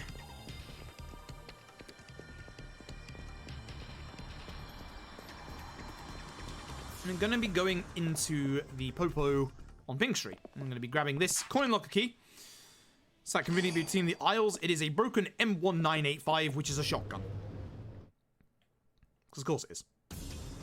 Because of course it is. So, now I'm going to go back on the pathway that we're supposed to go down. And we're going to get into a fight. This isn't a fight that I want to do legit, but we're going to have to do because I used all my gunshots on Hasebe. Not good. So, we're gonna get beat up by a bunch of foreigners. Let's go. Okay. So we're gonna try and kick this guy into the corner. Oh, that's unfortunate. I don't like this lad. Come on. You in the corner. Hopefully he plays nice. Q, please don't aim for anyone else. I hate you so much. Put the pole down, sir.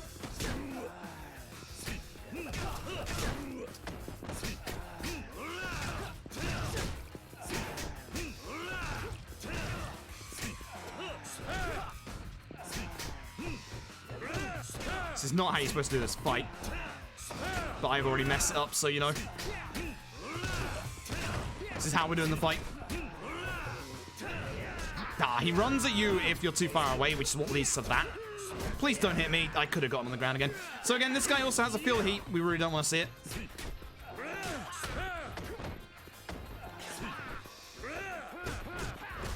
Which we're probably going to see it in a second. I should just give up and just do it and get it out of the way, honestly.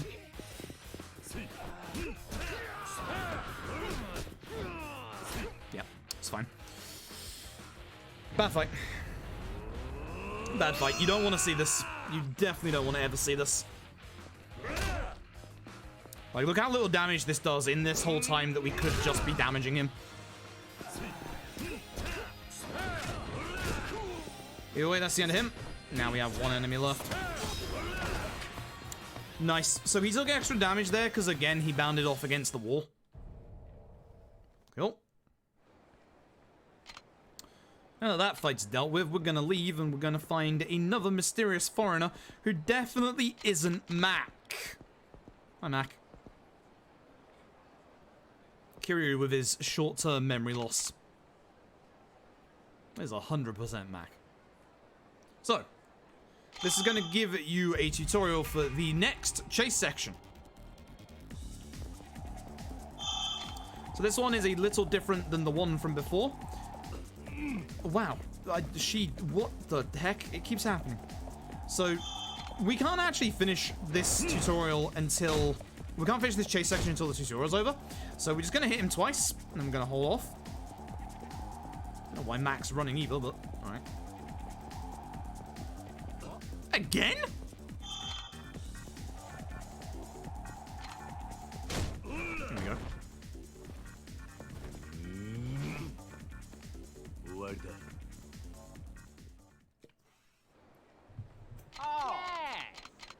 And there we go. We realize it is actually Mac. So, more importantly, we've got more shopping to do. Mac's off to find more photos. He now told us of some revelations in town. We're going to go this direction because we need to unlock the weapon shop now, ahead of time. If we don't, we're not going to be able to use it later. And trust me, we need to use it later. So, I'm going to speak to this lovely gentleman inside next to this truck here. He's going to tell us to go and order the mixed bathing springs special, or the mixed hot springs special, or whatever. So back into Beam we go for like the second time tonight. The mixed bathing hot springs special. There we go. This guy is going to take us back to the truck that we were just at. That is going to unlock that truck. And we're just going to leave. We'll come back here later. We'll come back here later. Not just yet. We need more money. We need way more money. So, I'm going to head over to the coin lockers over here. I'm going to grab... Did I not... yeah, you bloomin' fool.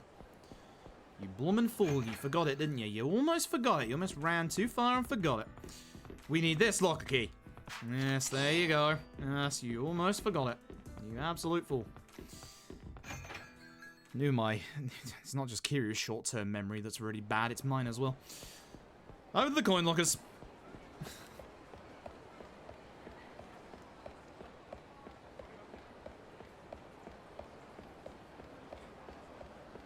The coin locker is going to get the 2 items that we said about. So the broken M1985, and as I said earlier, the blackjack hammer. Lovely. And now we head into the Millennium Tower.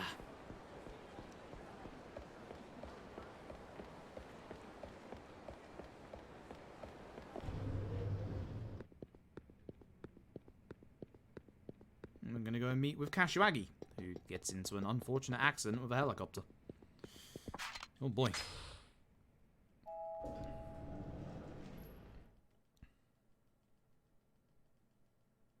So, Kashiwagi says the guy that shot Daigo is also the spitting image of Kazuma.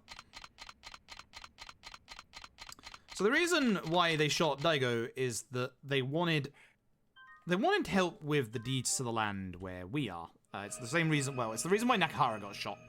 Nakahara got shot because they obviously had the deeds to our land. There are 2 things trying to be built on our land. One of them is a resort deal and the other is a military base.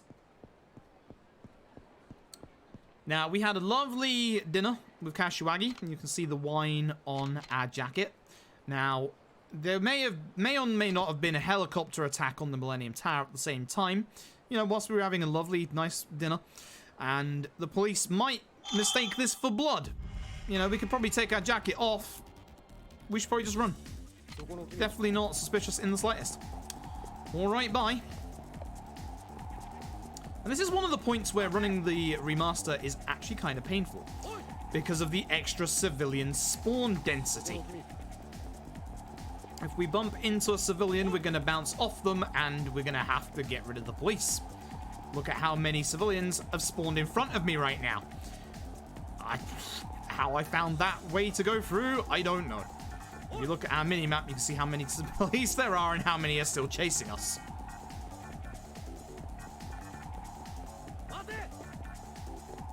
This is the worst part right here. This is absolutely the worst part. Nope. Good. Yeah. Leave me be, I've done nothing wrong! I just said that pineapple belongs on pizza. Let people have what they want. I just want cereal on mine. So we run all the way to the Champion District, and who do we find but detective, but not actually detective anymore, journalist Date. So Date has a secret hideout that we can hide in that we've definitely never been to before. Now the trouble is, even though we know where this hideout is, we have to follow Date. Also, if we get hit by one of these policemen, that's a massive time loss.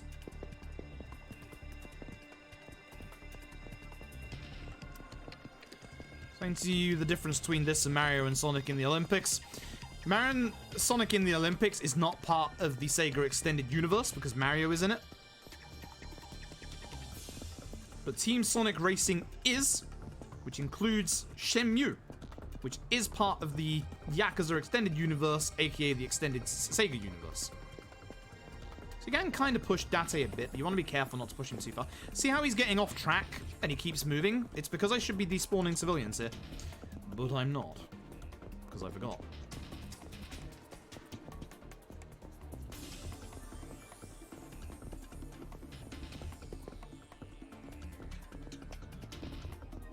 Come on, Date.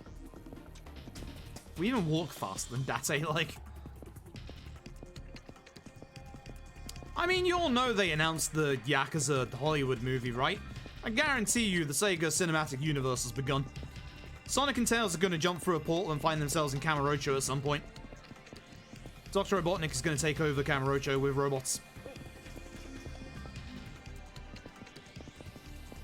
It's going to happen. It's going to happen.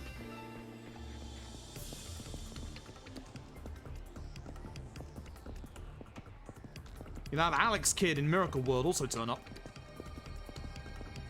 It's gonna happen.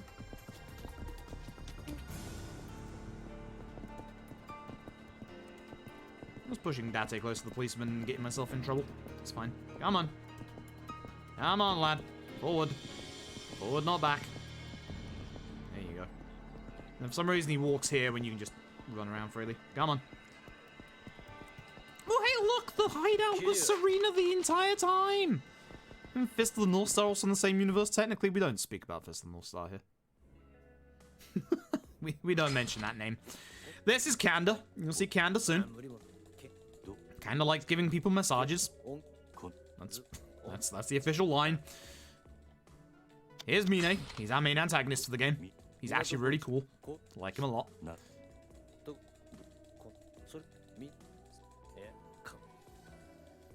This is Hamazaki. You're not going to see Hamazaki. Fun fact, Hamazaki's a hidden fight in this game. In Premium Adventure. But you don't actually fight him in the story. In fact, he's going to disappear in the story. I hate that bit because you have to hammer every single cutscene. Alright. And with that, Serena becomes hideout. We somehow got the blood, I mean wine, out of Kiryu's jacket.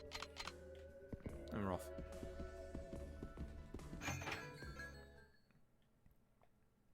Now I'm going somewhere I don't remember. Oh, right. Find Kanda. More hammering because this is a voice cutscene. So we left without Rikia because we didn't want to expose Rikia to the dangers of Kamurocho, and Rikia came anyway.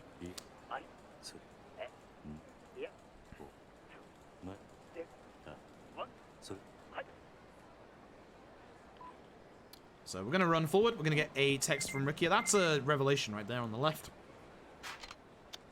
So the correct answer for both of these is the bottom option. Please don't run towards me, Mr. Barker. Taichi wants a manga. Taichi. No. Next time, don't rat out Shiro. Alright? Naughty Taichi.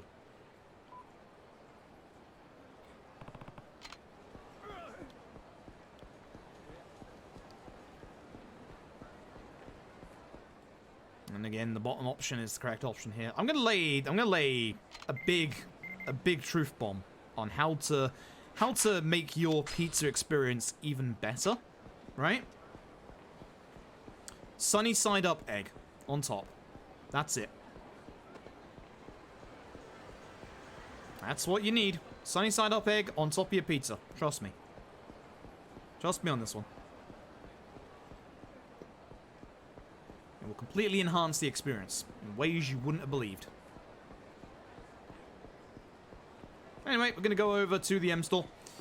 Now, here's one of the other big differences of running the remaster to the original Western version, is that guy in the corner there is actually a sub-story. The sub-story was one of the 30 to 40 odd sub-stories that were cut from the original Western release of Yakuza 3. But obviously in the remaster, it gets re-put back in. Its sub-story is actually related to Hirata of Peace Finance, the guy from the very, very beginning of Yakuza 1. Yeah. There he is. Not looking as good anymore. And yeah, Shakedown is only in Yakuza 0. Egg, bacon, and barbecue sauce pizza is legit. That does sound good. That does sound very good.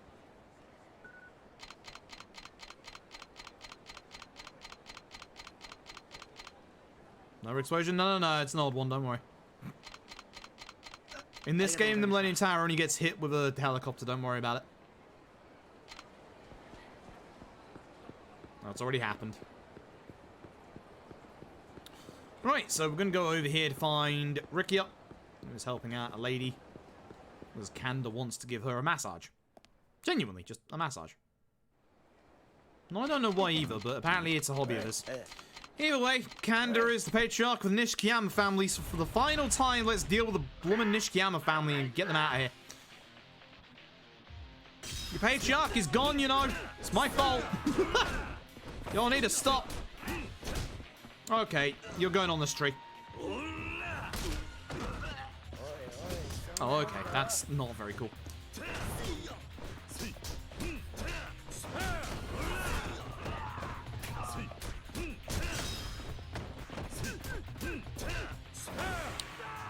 Cool. With that, they're going to tell us that Kanda is in the hotel district at a Love Hotel. We're going to go and deal with him.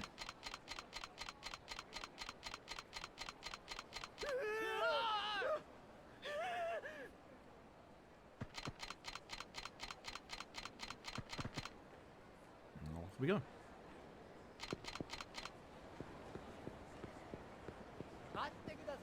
Come on, Rikia. Let's go. You can have a fight spawn up here, you have to be a little careful. It's quite rare, but it can happen. We should be good now. Should be very good now. Yeah. Lovely. Alright, so this is the hotel that Kanda is hiding at. As indicated by the sound effect.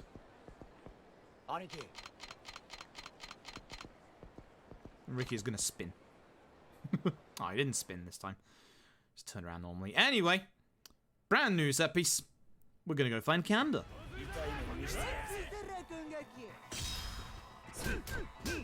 So we're just gonna deal with these guys at the start. Try and push this guy against the wall. Thank you for the damage.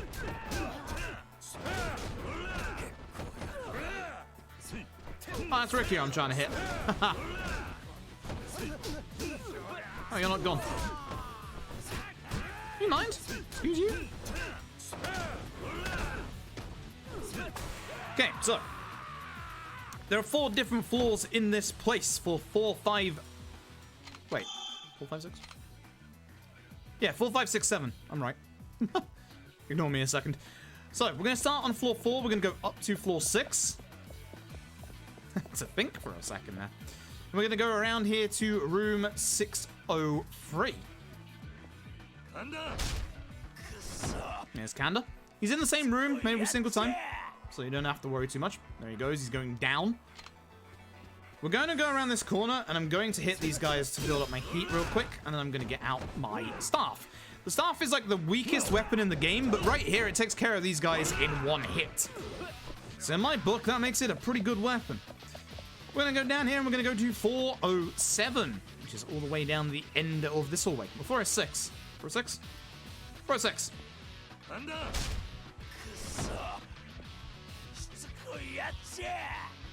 And he goes again. Look at him go. Let me get out the staff. Instead of taking 20 years hitting these enemies with the staff to build up heat, just going to go into our items. We're just going to use one of our healing items. Perfect.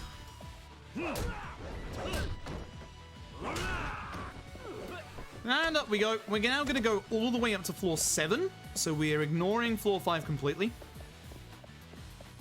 And we're going to go to room 704. Kanda not found.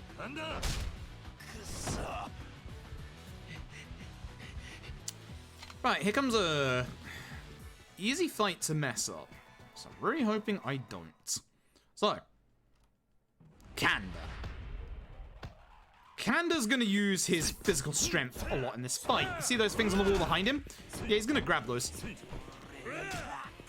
So we want to basically delay that as long as possible, which at the moment is not going too great.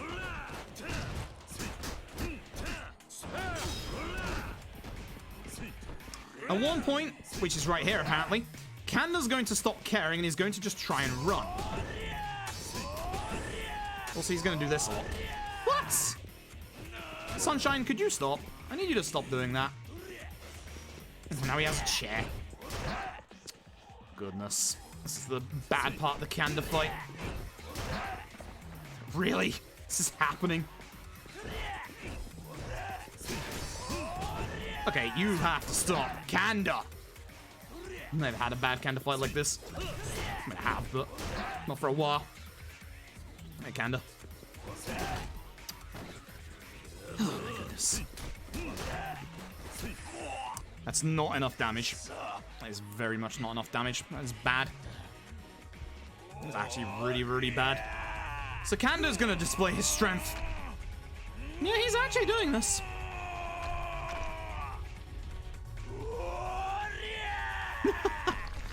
We're trying to avoid him doing this for a second time. Probably not gonna happen with how I'm playing at the minute.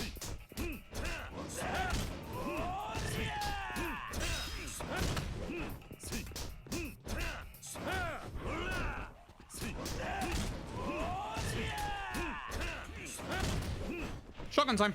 Hi.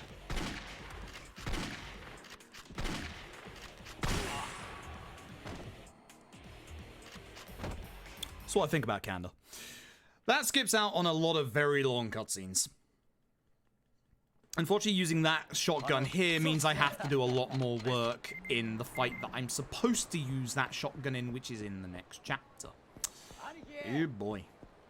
Oh boy. We'll see. Anyway, we're gonna go get Korean barbecue with Rukia. There's only really one place that does Korean barbecue in Kamurocho, and that's Kanrai. So we're gonna head over to Kanrai right now. I'm going this way because I like it, because I can see fight spawns like that guy. You can just completely avoid.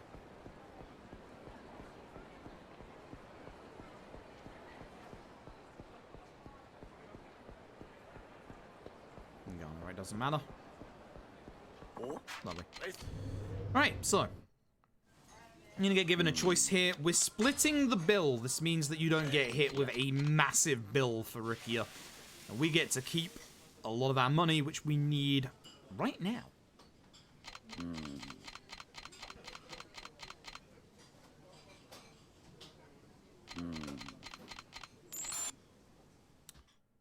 Here's what we're gonna do. We're gonna go our separate ways. If you don't go your separate ways here, you can get like an achievement / trophy for hanging out with Rikia. But we're just gonna head off. We're gonna get a phone call from Date. He says we need to get back to Serena. Before we go back to Serena, we are going to go to an old friend of ours called Kamiyama. Also, Mr. Try and Hit Me is in that car park as per usual. I don't think you can get a fight spawn down here in free, but always worry about it. Here is good old Kamiyama. So, we're gonna reload. I'm gonna reload our revolver. Thanks, Kamiyama.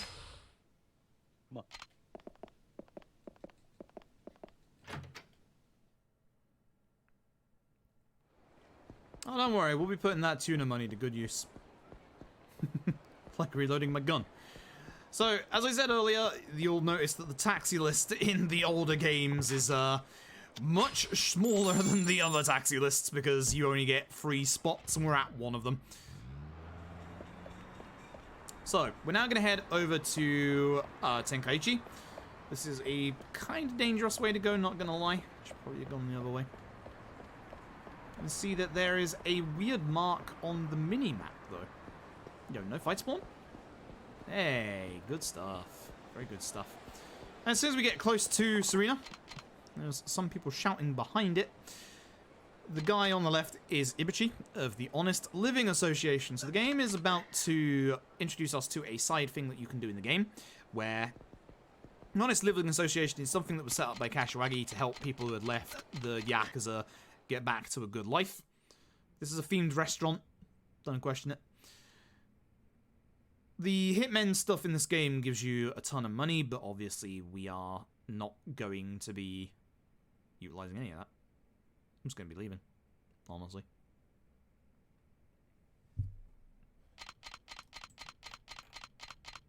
Oh boy, I can't believe I'm doing M1984 strats against Majima. Oh, this is not great. We have to wait for all of this. We just have to wait for all this. And now we can go back. Cool. Right. Carry on.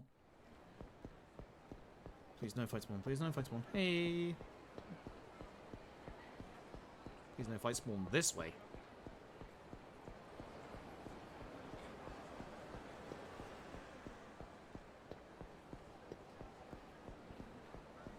There's one.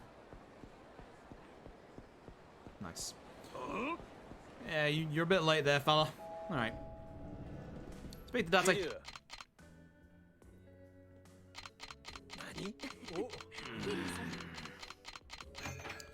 And time to end the chapter by speaking to Date again. Right, well.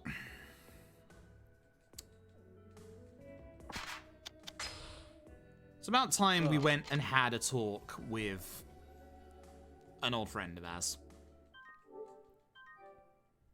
An old friend of ours that goes by the name, you can probably tell via the chapter title, Majima Goro.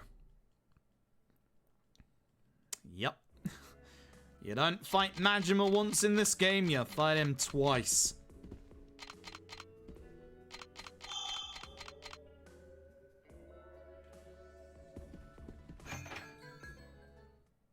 So, he is over in Purgatory still.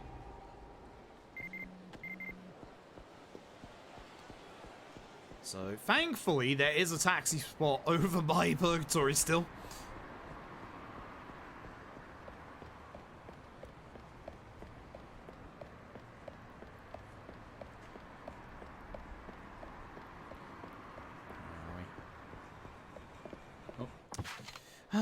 Taxis.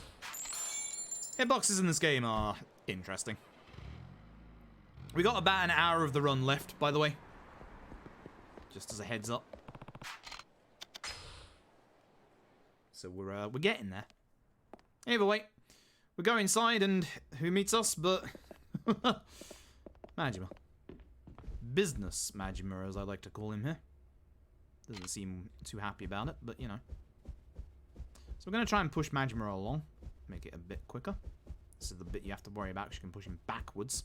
And yes, you can push him backwards, so try not to do that. Like so. Like so. Stop pushing him backwards. Stop pushing him backwards. I just said don't do it, so why are you doing it? Oh my goodness. Oh my goodness. Oh my goodness. Just push him down here. There you go. Look at that. That's a good push. That's a good push. That's a bad push. Hey, remember that time Coliseum Yakuza game? For the 4th time tonight. We're back in the Coliseum. I didn't equip my shotgun. Uh-oh. Oh well. Time to die.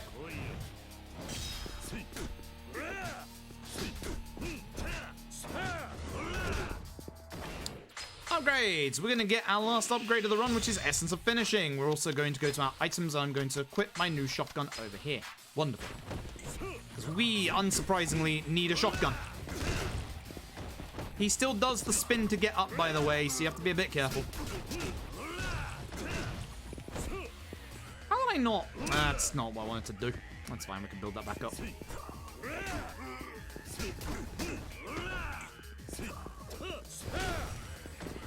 That's bad, he's in his fast mode, so we want to make sure we can try and keep him down as long as possible.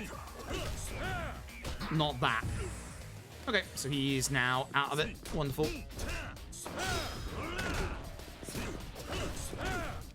I don't think that's enough damage that I need. Hold on. That will be. We're doing this. Should be enough. Oh, that's bad. Okay, that actually was just enough. Woo, close. Almost choked it. Don't worry about it. Don't worry about it. Woo. That was close. Woo.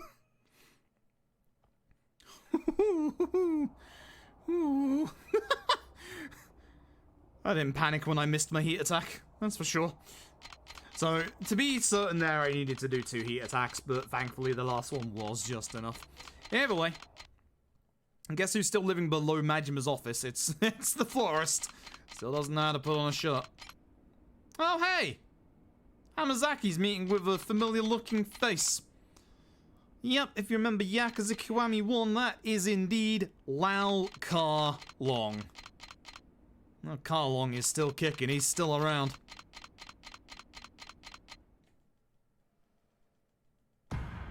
There he is. And now I have a voice cutscene from Rikia. It's 2 from Rikia and 2 from Kashiwagi. Not my favorites right now.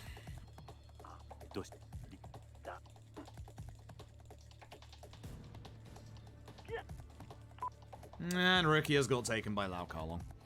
That's surprised. So, time to leave. Good music. I like this music a lot, actually. The Yakuza series has very, very good music in it. Like, very underappreciated. I will say that my favorite OST so far this year, even with Final Fantasy VII Remake, is Yakuza 7's. Yakuza 7's OST is insanely good.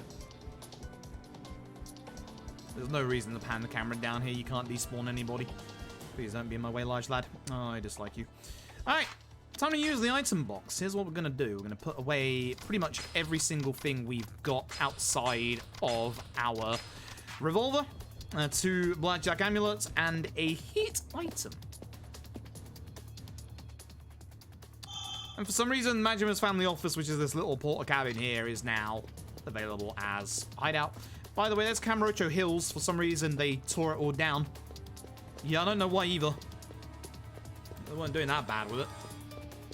It's just a giant bomb, but, you know.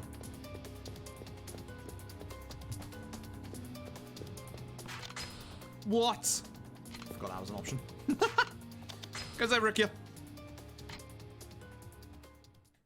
Alright, so. Here is the Snake Flower Triad once again. I'm gonna try and... Really?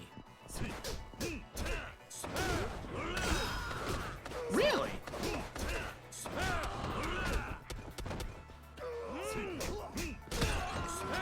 I'm actually kind of surprised I hit him with the plant there, but as you can see, it made things go faster.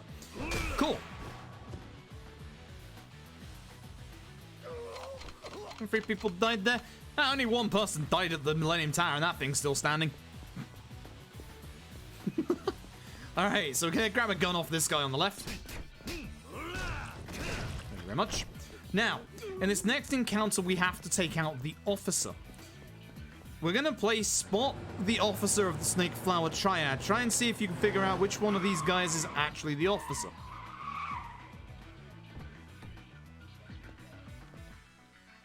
Which one? Which one? Said it's the guy in the purple, you're right. Please don't hit me. Thank you.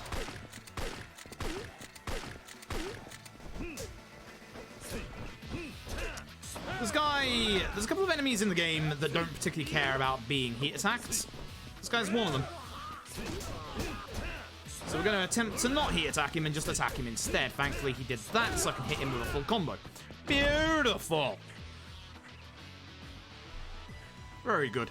Very, very good. So he's going to run away. Somehow get past all of these barricades and we're just going to keep chasing him. Please don't hit me. Thank you. Appreciate it. 3. So trying not to pick up any healing items. I'm going to go in here and I'm going to use the one that I have.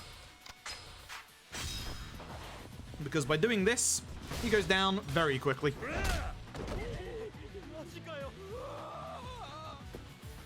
Carrying on, we're going to hit this guy with a gun.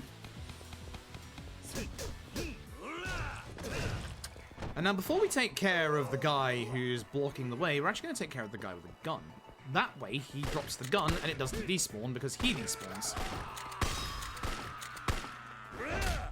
Now for this fight, what we're going to do is we're actually going to get the guns and we're going to throw them into the vicinity of the fight before it begins. I'm going to run in with this one because it actually drops it at the start of the fight. See, there's one gun. Did I just shoot the floor? I didn't even know that was possible. So I'm going to try and line him up with those bikes over there so we get more damage when we actually knock him into them. Like so. Beautiful. Absolutely beautiful. And with this, instead of talking this out peacefully, he's going to run away. Alright, off we go. So, nice and easy. Nice hit. I was surprised that actually did hit. Very surprised that did hit, actually. Cool.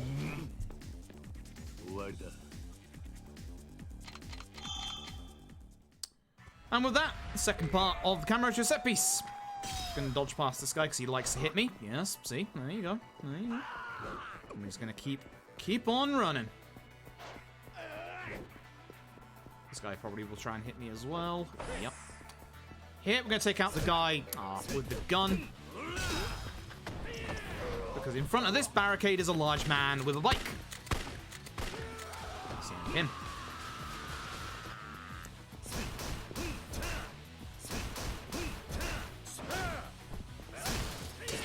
Ow. And for this one, we're actually going to punch this guy in front of the fence to try and take care of him and the fence, because otherwise he's going to interrupt us. On to the side again. I'm trying to avoid any healing items because I'm trying to keep my inventory as clean as possible. Grab the gun. This makes everybody afraid for a couple seconds. Dodge him. Ignore our lovely sword lads there. And once again, we're going to be trying the same thing as we just did. Please don't hit me. Thank you very much. So, toss one gun in there, and now try and find where the other gun went. There it is. Okay, so one gun is right here. Good to know. Here's this guy. This guy guards a lot. This is why we want the guns. So, turn around. Grab first gun.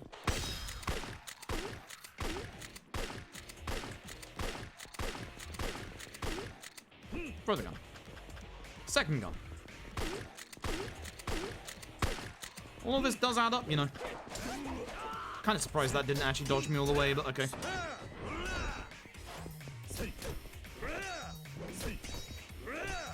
Alright, you're going on the ground. This is one of those guys that doesn't take that much damage to heat attacks, so don't bother using a heat attack when he's on the floor. Do our old strategy for bounding him off the walls and stuff. It's a shame. I'm going to throw him again. Yep. Come on. On the floor. Oh, what the heck?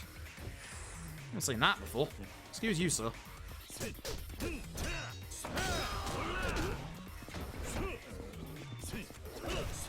Cool. Right, and now for the final encounter in this chapter. It's time for Lao Karlong. He's back once again. Still has his big long staff. Yeah, because I didn't hit the first hit, he was going to do that. So here's what we're going to do. We're going to try and get Lao Karlong to no HP. Nuts. I don't want him in this corner. Ironically enough, for once, I do not want him in the corner.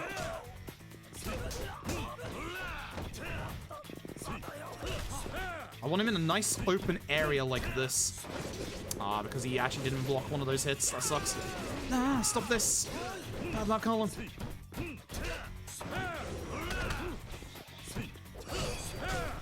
Good. I need him out of this corner, so I'm going to run backwards a little bit. Equip gun and shoot. Reason being, if he's in the corner, one of these shots might not work. And then he'll go into field heat. By rotating around him like that, he's just going to stay right there. And that is the end of Lao Karlong. Fantastic.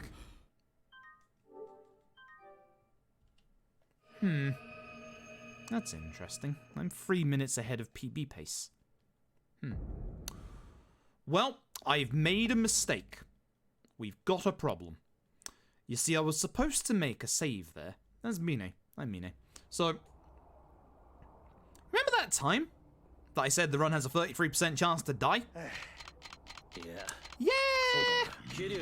Here it is. Yep, here it is. So, say hello to Yakuza 3's route, where we basically need to gamble for the rest of this route. I'm going to take Rick here, and we're supposed to take him home, but first, we're going gambling. We're going gambling. We're going to go into my item menu, discard you, and discard my one bullet. Right. I have safety saves from other loads, but it would just make my run invalid if this fails.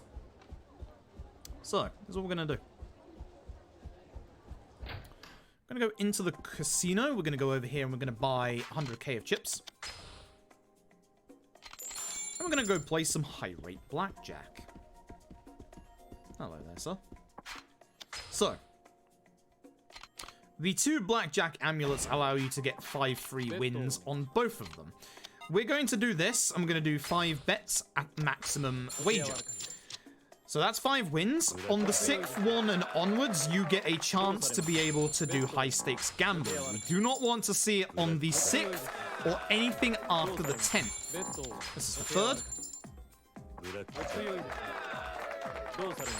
This is the 4th. Oh, you're kidding. Oh, that's even worse. We can still do this, but we need to win. We have to win everything. I can't believe it actually drew me. That's insane. I need the high rate now. I can't believe it actually did that again. Twice in 2 days. You're kidding me. That's not good. There it is. So we need 30k of chips. So we need to win this last one as well. Cool. Woo! Give me a heart attack, why don't you? Run continues. Woo! So basically you need 30k chips from that. If I lost one more of those, or I didn't get the high stakes, then I wouldn't have been able to make the 30k. So, Whew, that was terrifying. I don't remember the last time I saw a draw like that. I saw a blackjack yesterday when I had to win, but it wasn't a draw. So, let's recap what we've just done. We saved a man from committing suicide and told him to go bankrupt instead, which allowed us to go and get 200,000 yen that we were supposed to go and use to buy a fish. We used that 200,000 yen, we reloaded one of our guns. We then came here and used it for illegal gambling. We've turned that 200,000 yen into 20 platinum plates. You might be now wondering what we're going to do with those plates. Allow me to demonstrate. Rookie up. Time to go home, bud.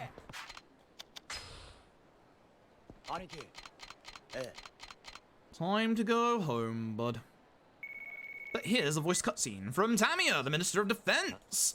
Voiced by Solid Snake, aka Adachi in Yakuza LED, I believe.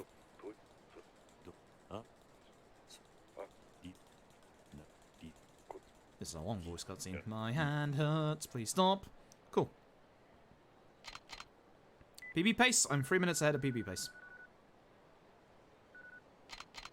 So, we're gonna tell a journalist Date that there's a big scoop on the way. So, here's what we're gonna do. We're gonna taxi down on South Nakamichi Street. We're going to go to Ebisu Pawn. And we're gonna sell all of those platinum plates.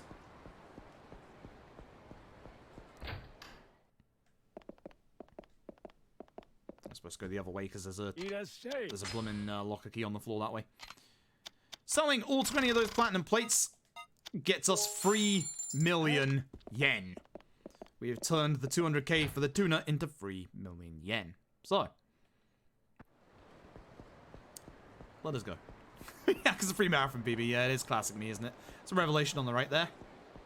Hopefully no fight spawns. Haven't been playing particularly well either, but yeah, we take these when we can get them.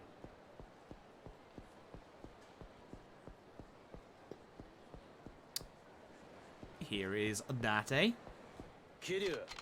Come on, Date. Let's go. So, this is the reason why we had to open the weapon shop up earlier. Despite the fact that Date isn't a detective anymore, the weapon shop unlock counts like kind of like a sub-story where we can't do it when we have Date with us.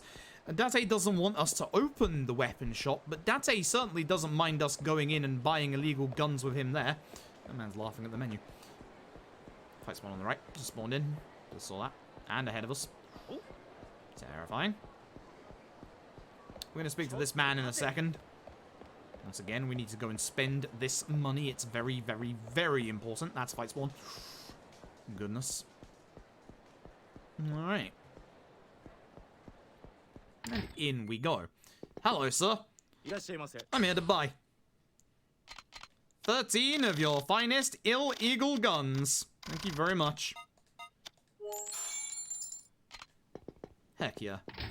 Leaves us with 81k, which is enough money to get back to Okinawa in the next chapter. That's bad. That's a bad fight spawn. Leave me alone. So, welcome to the second half of the Yakuza 3 speedrun. But you can't guess what we're about to do. We're about to have 30 minutes of plot exposition with the Minister of Defense Tamiya here. So, there's no way I could sum all of this up. The military expansion bill is supposed to weed out a... it's supposed to weed out a group of arms dealers, illegal arms dealers. Not that I'm worried of carrying illegal guns on me. Shush. Called... Was it Black Friday? Black Monday? I can't remember. One of the two. And basically, they don't know who their leader is, but they're close to things and blah, blah, blah. So, Mine is on the side of... Was it the resort deal? Because he wants to get money for the Tojo. Black Monday, that's the one. Listen, I've been going for 10 hours at this point, and it's 9 in the morning. Don't expect me to be awake at 9 in the morning. Either way, here's some security guards who don't want us to basically do anything nefarious. So whilst we equip 3 different revolvers, and we're then going to shoot them. I want to be careful not to miss that many shots, because ammo is a little scarce. I hope you're ready to hit for the rest of this run.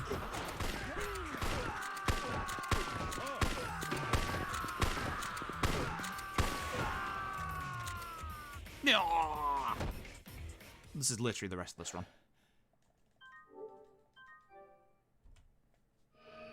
How did I just save 40 seconds on that split? Gambling. Lol. How did I save 40 seconds? Hang on. Doesn't make any sense. I'm getting into a fight spawn or something? I don't know. What? Either way, Majima's brooding behind us. It's time for us to leave and go back to Okinawa. It's time for what is the longest chapter in the game. Even longer than the finale. How many of y'all wanted some more character development? None of you? Too bad. It's time to talk about pizza again.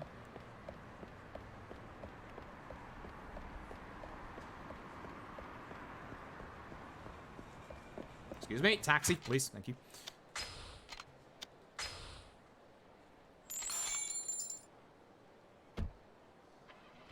Orphanage time. There's a lot of orphanage time. There's a heck of a lot of orphanage time.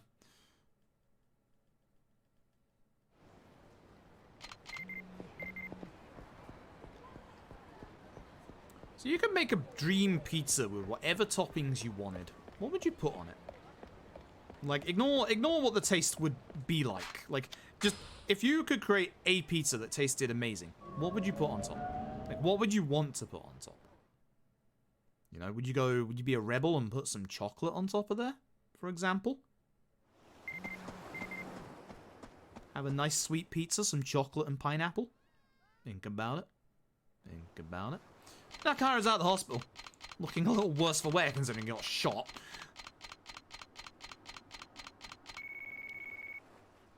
Pineapple and chocolate. You like to see the world burn? Exactly. Alright, so plot-wise, we're waiting for Tamiya's Secretary of Defense, Toma. He's going to be in a meeting for 2 days.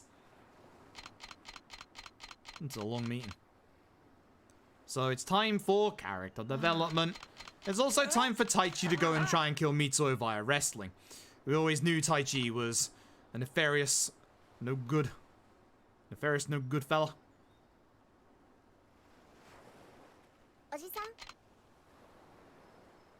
So it's Taichi's turn to go do the shopping. He's even not doing his chores. Unbelievable. Put more pizza on top? Yeah, sure.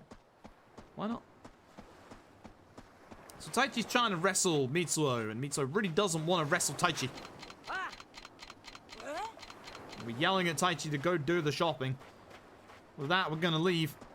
And Mitsuo's gonna run after us because somehow, some way, I cannot believe it, Taichi is heckin' dead. Unbelievable. Taichi is no longer in the house. Nah, he's alright. He just fell over. So the doctor is here. And the doctor says that he could have asthma, which is the end of Taichi's wrestling career. Taichi is understandably upset. Taichi loves wrestling. That's all he cares for. So.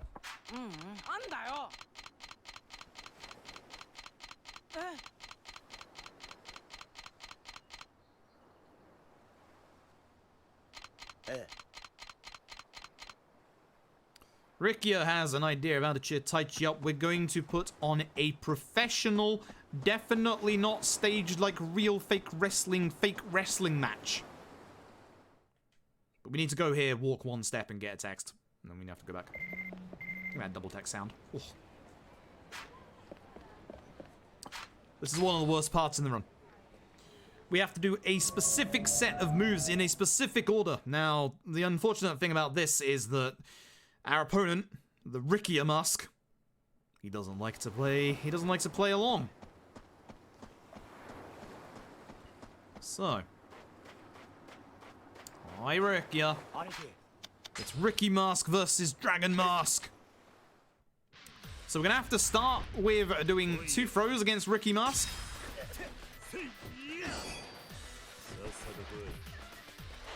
Oh no, he dodged. Oh no, he's kicking me again. Stop this! Now I'm gonna have to drop kick him twice, which is really a pain in the backside because he likes to dodge it. Oh, okay. Also, he's faster at running attacking than I am. Ricky Mask! Now we have to get knocked down on purpose, which he decides not to do sometimes.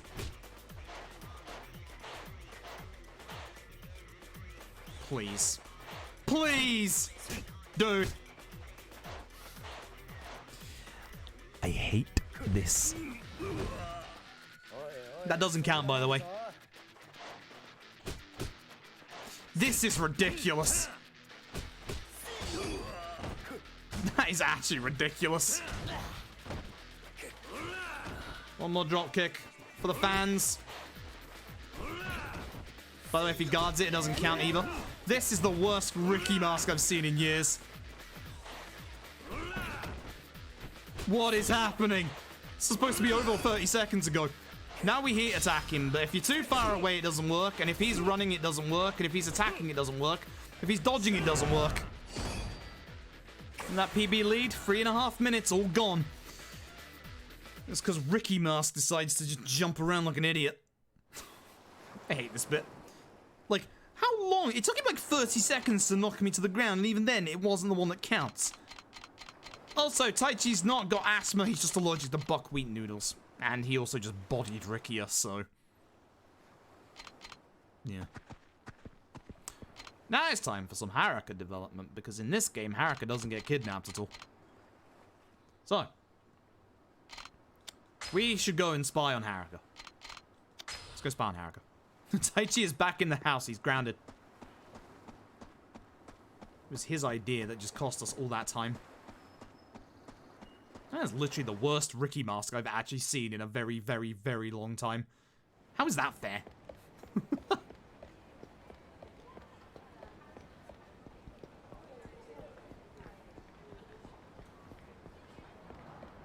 Alright, so I'm gonna go down here. I'm gonna find Haruka by his telegraph pole. I'm glad that wasn't a fight spawn.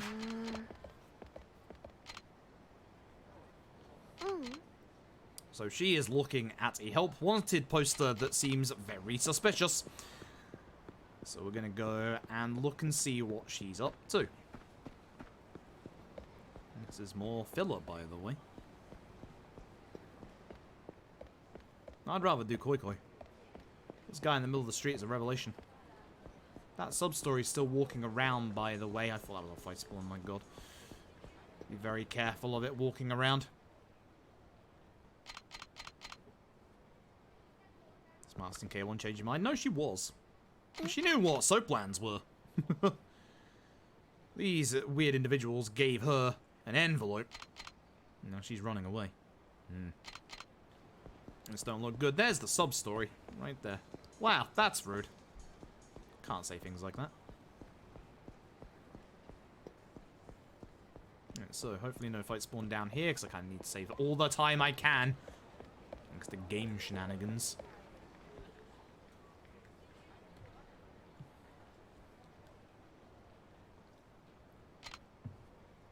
And people are paying Haruka for stuff. And she's handing it over to them from that envelope. Interesting. Haruka is clearly starting to do drugs. Unbelievable. Oi. Remember when I said this was the longest chapter? Yep. Get used to this. So now she's gonna run away, but it's dinner time, so heck it, let's go home and have some dinner.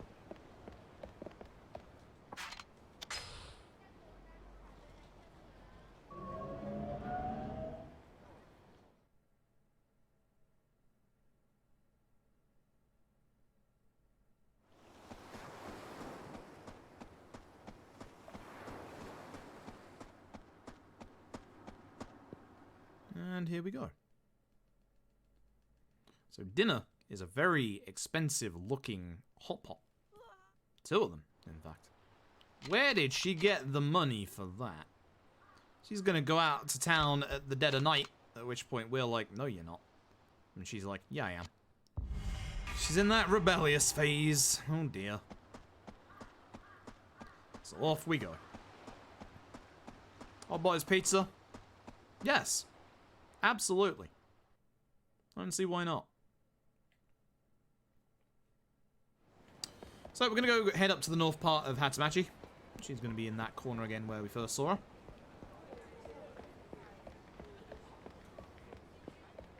Where are we? Watch out for fight spawns here. There's a lot of fight spawns that can happen here. You just got to be a bit careful. There are none. Beautiful. That's what we like to see. There she is. Like a street dancer simulator though. Heck yeah. Heck yeah.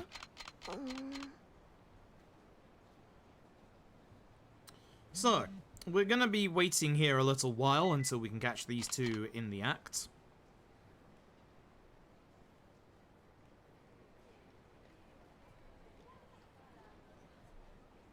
Laid back, man. How dare you.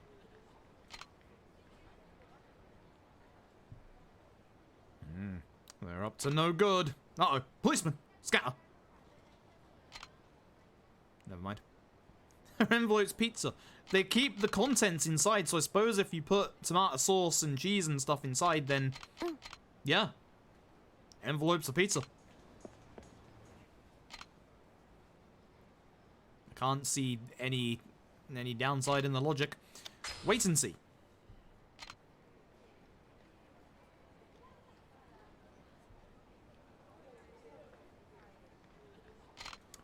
Wait and see.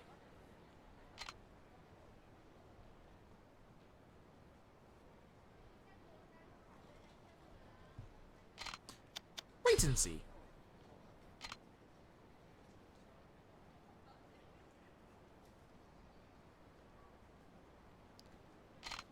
Wait and see.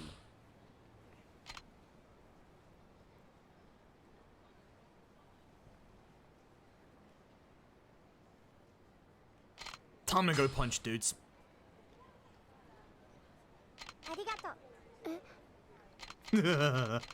So, these two were getting Haruka to sell fake credit cards. Unbelievable. Time to get punched, lads. Oh, satisfying. So, Haruka got the wrong end of the stick because she overheard Rikia and Mikio saying that they didn't have any money in the family anymore. And she thought that it meant the orphanage. But no, it meant the Yakuza family. You silly idiot.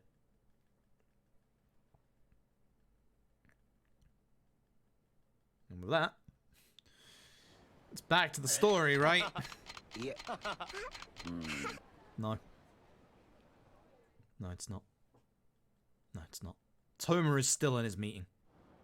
I wish I was joking. I don't know how this meeting lasts for 2 entire days, but please. My dude, you can make some time for me.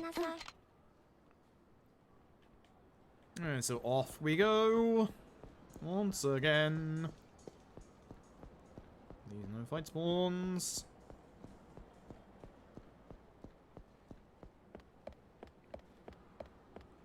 That man is a fight spawn. That might have been one of those fight spawns if you're too close to it actually engages with you, so we got lucky there. And so long as we shot someone, you're getting restless. Don't worry, it's coming up. Don't worry. There'll be plenty of shooting to go around in about 10 minutes' time. If it helps, there's only about 20 minutes of the run left. And then probably 21 after Ricky Mask had his shenanigans. Alright, so Haruka's gonna take a bath, and while she does that, we're gonna go and deal with more of the kids' crap. In the side room, we can see that Izumi is talking with Ayako. Izumi wants some money to buy a dog toy for Mame. And off she goes. Here comes Shiro. Shiro's got some homework to do. Shiro is too lazy to do it himself. Gosh darn it. We're here because we haven't shot someone in a while, and we need her to go find someone for us to shoot. Off she goes. Everybody's just putting all of their problems onto Ayako. Even we are. Look at that walking animation. It's the best walking animation you've ever seen.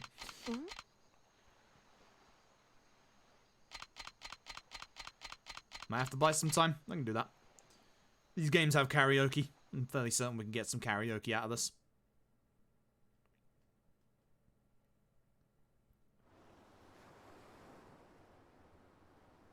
Wasn't expecting to go underestimate with this one. Ayako T-posing. So that toy that Izumi bought, that she actually spent the money on herself. Shiro's homework, Shiro didn't actually convey what was supposed to happen, and she accidentally wrote too many words, so Shiro got yelled at. Ayako hates it here now. She's leaving. Cool. That's the end of that. Let's go do story mode. So we can't. Now we're going to literally chew out every single one of the kids individually. Some of them for legit reasons, some of them for really bad reasons, like Rihanna, who gave you your clothes. Yeah, it was Ayako. Okay. Cool. Sure. Why not? Like, some of those are really petty reasons, but hey, we gotta show that everybody is mistreating Ayako. And now we're gonna have to go find her. So she's probably gone downtown, so off we go. Now, speaking of the fact that Twitch considers this a sports game, you're about to see some Olympic-level athleticism. Some absolutely peak marathon running, the likes that you have never seen before.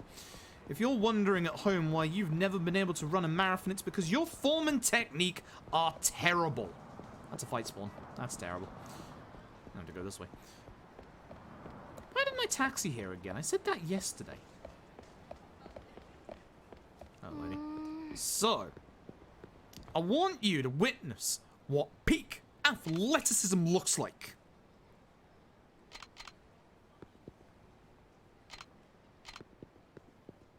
Here comes another chase section. Look at this form. Look at how much faster than us she is. Look at how much aerodynamicity that she is getting from waving her arms. Well, that just happened. Why do I keep running into people today? Look at how much aerodynamic. She's so aerodynamic. Waving her arms around like that. Words are hard this morning. I'm very tired at this point. I don't know why I jumped either. Look at this absolute form and technique. It's unparalleled in the world of Olympic sprinting. Everybody ran like that. Imagine how fast everybody would go.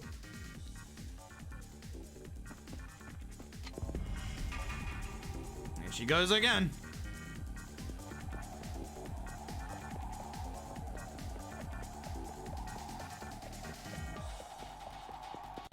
Like, whether you like it or not, this is how you should be running. This is the most ideal peak performance run. Imagine all the air that you get back by swinging your arms like that. Just circulating around your lungs. Like, look at this. Kiryu is out of breath, and she's completely fine. This is the epitome of sprinting performance.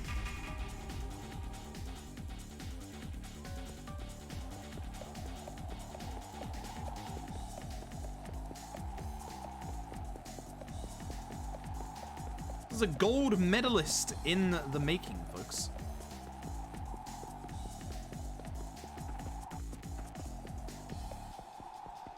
She's also about to cheat. So, the chase segments are supposed to end when you run out of stamina, and if you look at the bottom right, her stamina is about to end. What's about to happen? It just disappears and she carries on. Again, this is the literal embodiment of perfection in running.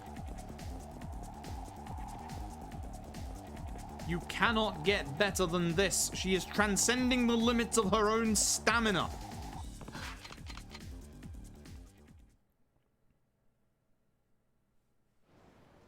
Either way, that's it.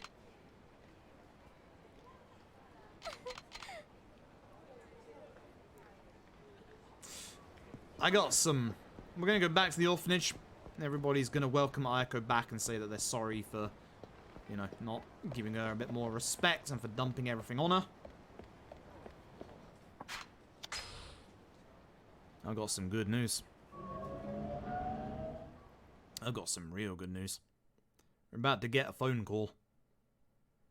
And that phone call, I'm going to find out that Toma is finally out of his meeting. And he's kind of gone to a pole dancing club. Ignore that last part. It's time for us to go and save Toma. I need to figure out which of my guns I need to use. How many of my guns have I got? 6 and 5. Or 6 and 15, that's fine. Top gun first. Top gun first, 3 shots, and the entirety of the gun on the right. Probably should have equipped the other one while I was there, but oh well.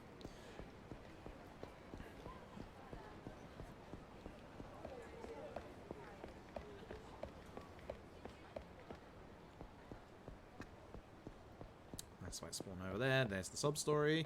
You can get a fight spawn right in front of this guy, by the way. No joke. Seen it happen to Tap multiple times. It's awful.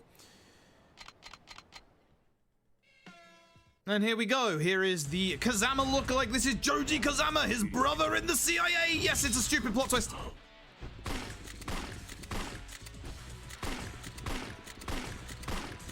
So if we can shoot him and not have him go into the second phase, we can skip a whole bunch of cutscenes and QTs. Woo, lucky. Cool. That's actually kind of hard. I'm gonna lie. You can drop him out of that combo. It's not good. I somehow only lost 20 seconds to Ricky Mask being terrible. Interesting.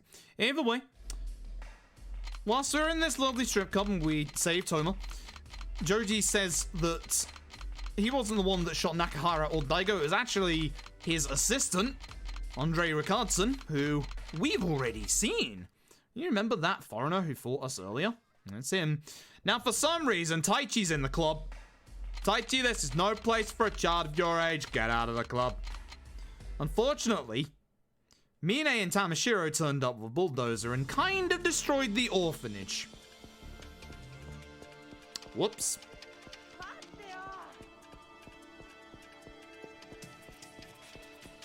Albert Wesker? Yeah, same person. Same person, different occupation. Bad fight spawn. Taichi, fight him! Taichi, fight him! Cover for me! I gotta go. Gotta go shoot Tamashiro again. So, we're gonna head back to the orphanage and we're gonna see that it has unfortunately been destroyed, as we previously mentioned. And unfortunately, they have taken Nakahara with them. So, Kiryu is basically at the angriest he's ever been at this point. And we are going to go and extract that anger out on a couple of unsuspecting folk. So, off we go. So I'm going to go over to the taxi, I'm going to taxi over to the bull ring, which if you've ever played a Yakuza game before might look familiar, because it's the arena that they reused for the Amon fight for a couple of games in a row. Yes. Yes. The exact same. The exact same, unfortunately. So, here we go. I have 3 bullets left, and then it's time for new guns. So, 1, 2, 3. Time for new guns.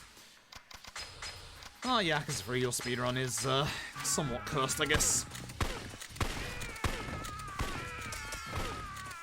I don't like this guy behind me. He's worrying me a little bit.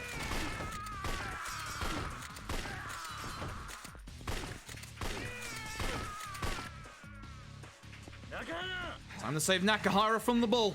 Nakahara just got out of the hospital for being shot, by the way. Dude's doing pretty good. One officer gonna keep using since the first game? Yup. We like reusing our assets. We're gonna toss the ball to the side. Guess who's back? I don't remember which gun I haven't used yet. I think it's left D-pad. It's Tamashiro! Hello again. Please be left D-pad, please be left D-pad, please be left D-pad. I wasn't paying attention. No, it's up. So again, as long as we don't accidentally miss a shot on Tamashiro, we should be able to dodge his field of heat. Perfect. And that's that. And then something incredibly tragic happens. Time for the finale. We've got about 10 minutes left. about that, I think. Ammo routing is serious. I have to save at least 8 plus 15 shots for the final boss. Otherwise, we're in trouble. A lot of trouble. Because only foolish idiots fight the final boss without guns in this game when they're not prepared. Isn't that right, ESA Winter this year? Say hello to Rick Langley of the CIA. His whole purpose is to just tell us that Joji is on his way. Even though we knew that. Thanks, Rick Langley of the CIA. Appreciate it. Journalist Date at the bar again. So once again, we're going to leave Haruka in Date's care. Fairly certain that once again, that's a bad idea. But either way, we're going to say go to Toto Hospital, and that is it. We are starting the finale.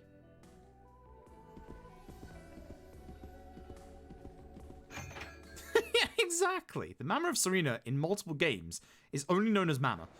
But Rick Langley of the CIA. Rick Langley. What a name. Alright, so with this, we're going to go get a taxi over to Toto Hospital. And that's going to start our final set piece of the run.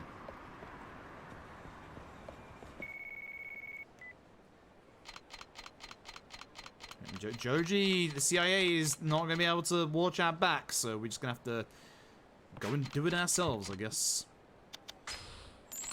Don't accidentally go back to Okinawa. It's a massive loading screen. Alright, here we go.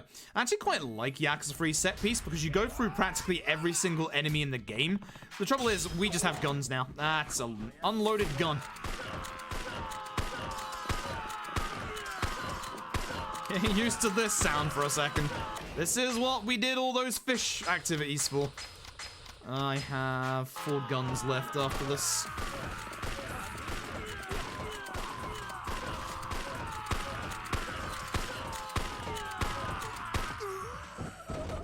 Make sure that we don't accidentally use up too much ammo here. Oh, we got the quick swap. Hasn't happened in a while.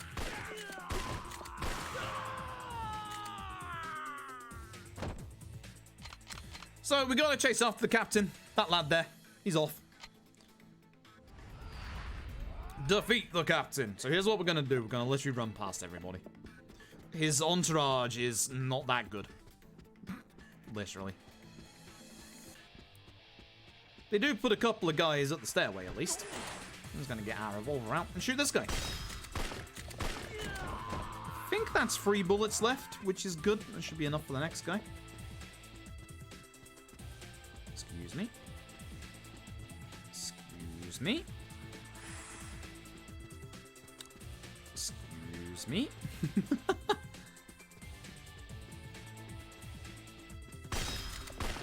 Perfect. I got 1 spare bullet. Nice.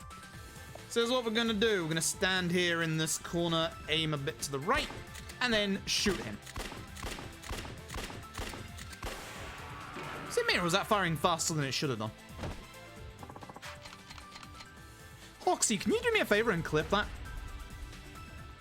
I need to see that. That was weird. That really felt like I fired like way faster than I should have done. Oh, great.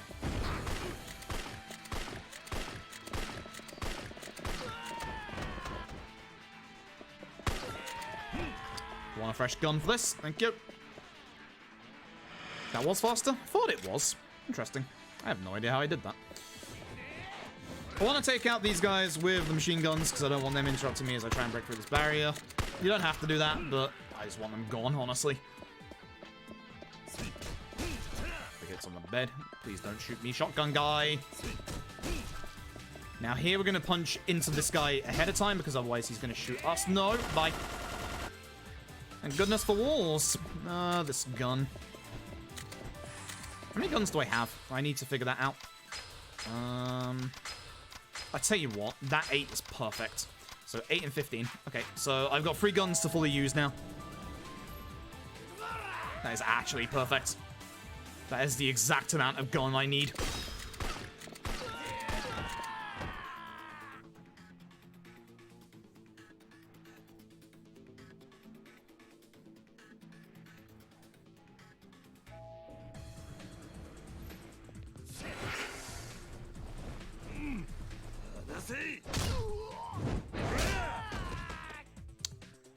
There you go. Cheers, Oxy. Appreciate it. I'm gonna have a look at that later because that was definitely way faster than it should have been. That was weird. Because if we could replicate that in Yakuza 4 for the finale, that would be ooh, that would be nice.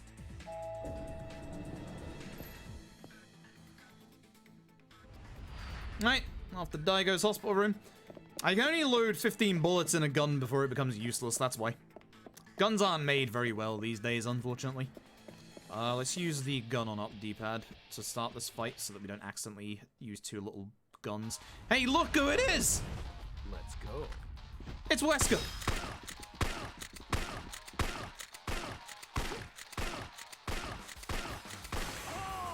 There he goes.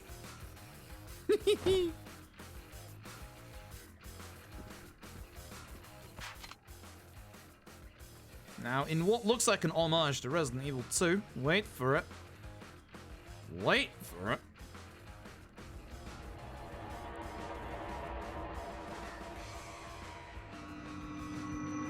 No, he's not done just yet.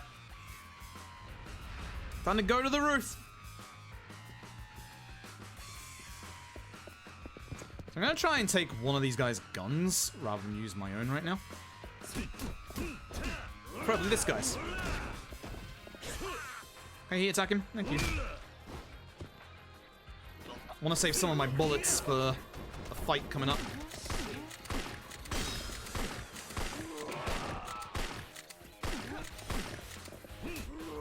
That worked! Hi! Go to hell. That's rude.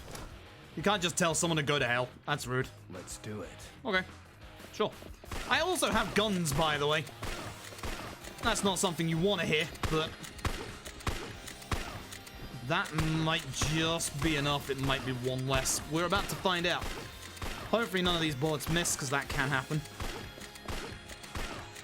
Perfect. Absolutely perfect. It's good stuff. And we still have bullets in this gun. I should still have my other guns as well. 8 and 15 for the finale. Use your left D-pad gun in the lift, please. Do not waste those bullets. This is very well done. There we go. So, a couple of enemies still left to go in this lift shaft.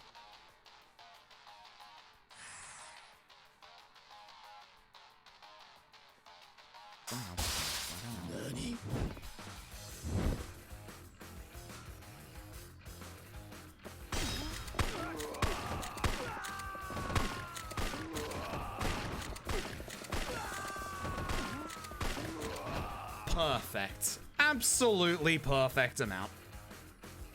Alright, final fight is coming up next.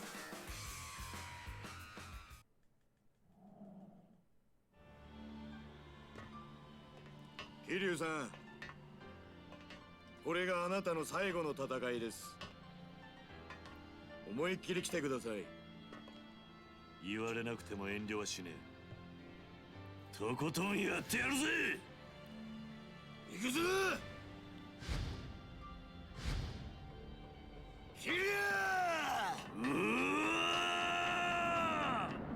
This is Mine. This is Mine. He's a good dude. It'll take a very long time to sum up his backstory at this point. Either way, this isn't going to be sub 220, sadly, but close enough. 1, 2, 3, 4, 5, 6, 7, 8. Gun. 1, 2, 3, 4, 5, 6. Time is on the last bullet, by the way. Time. 220.03. Come on. Where's my sub 220?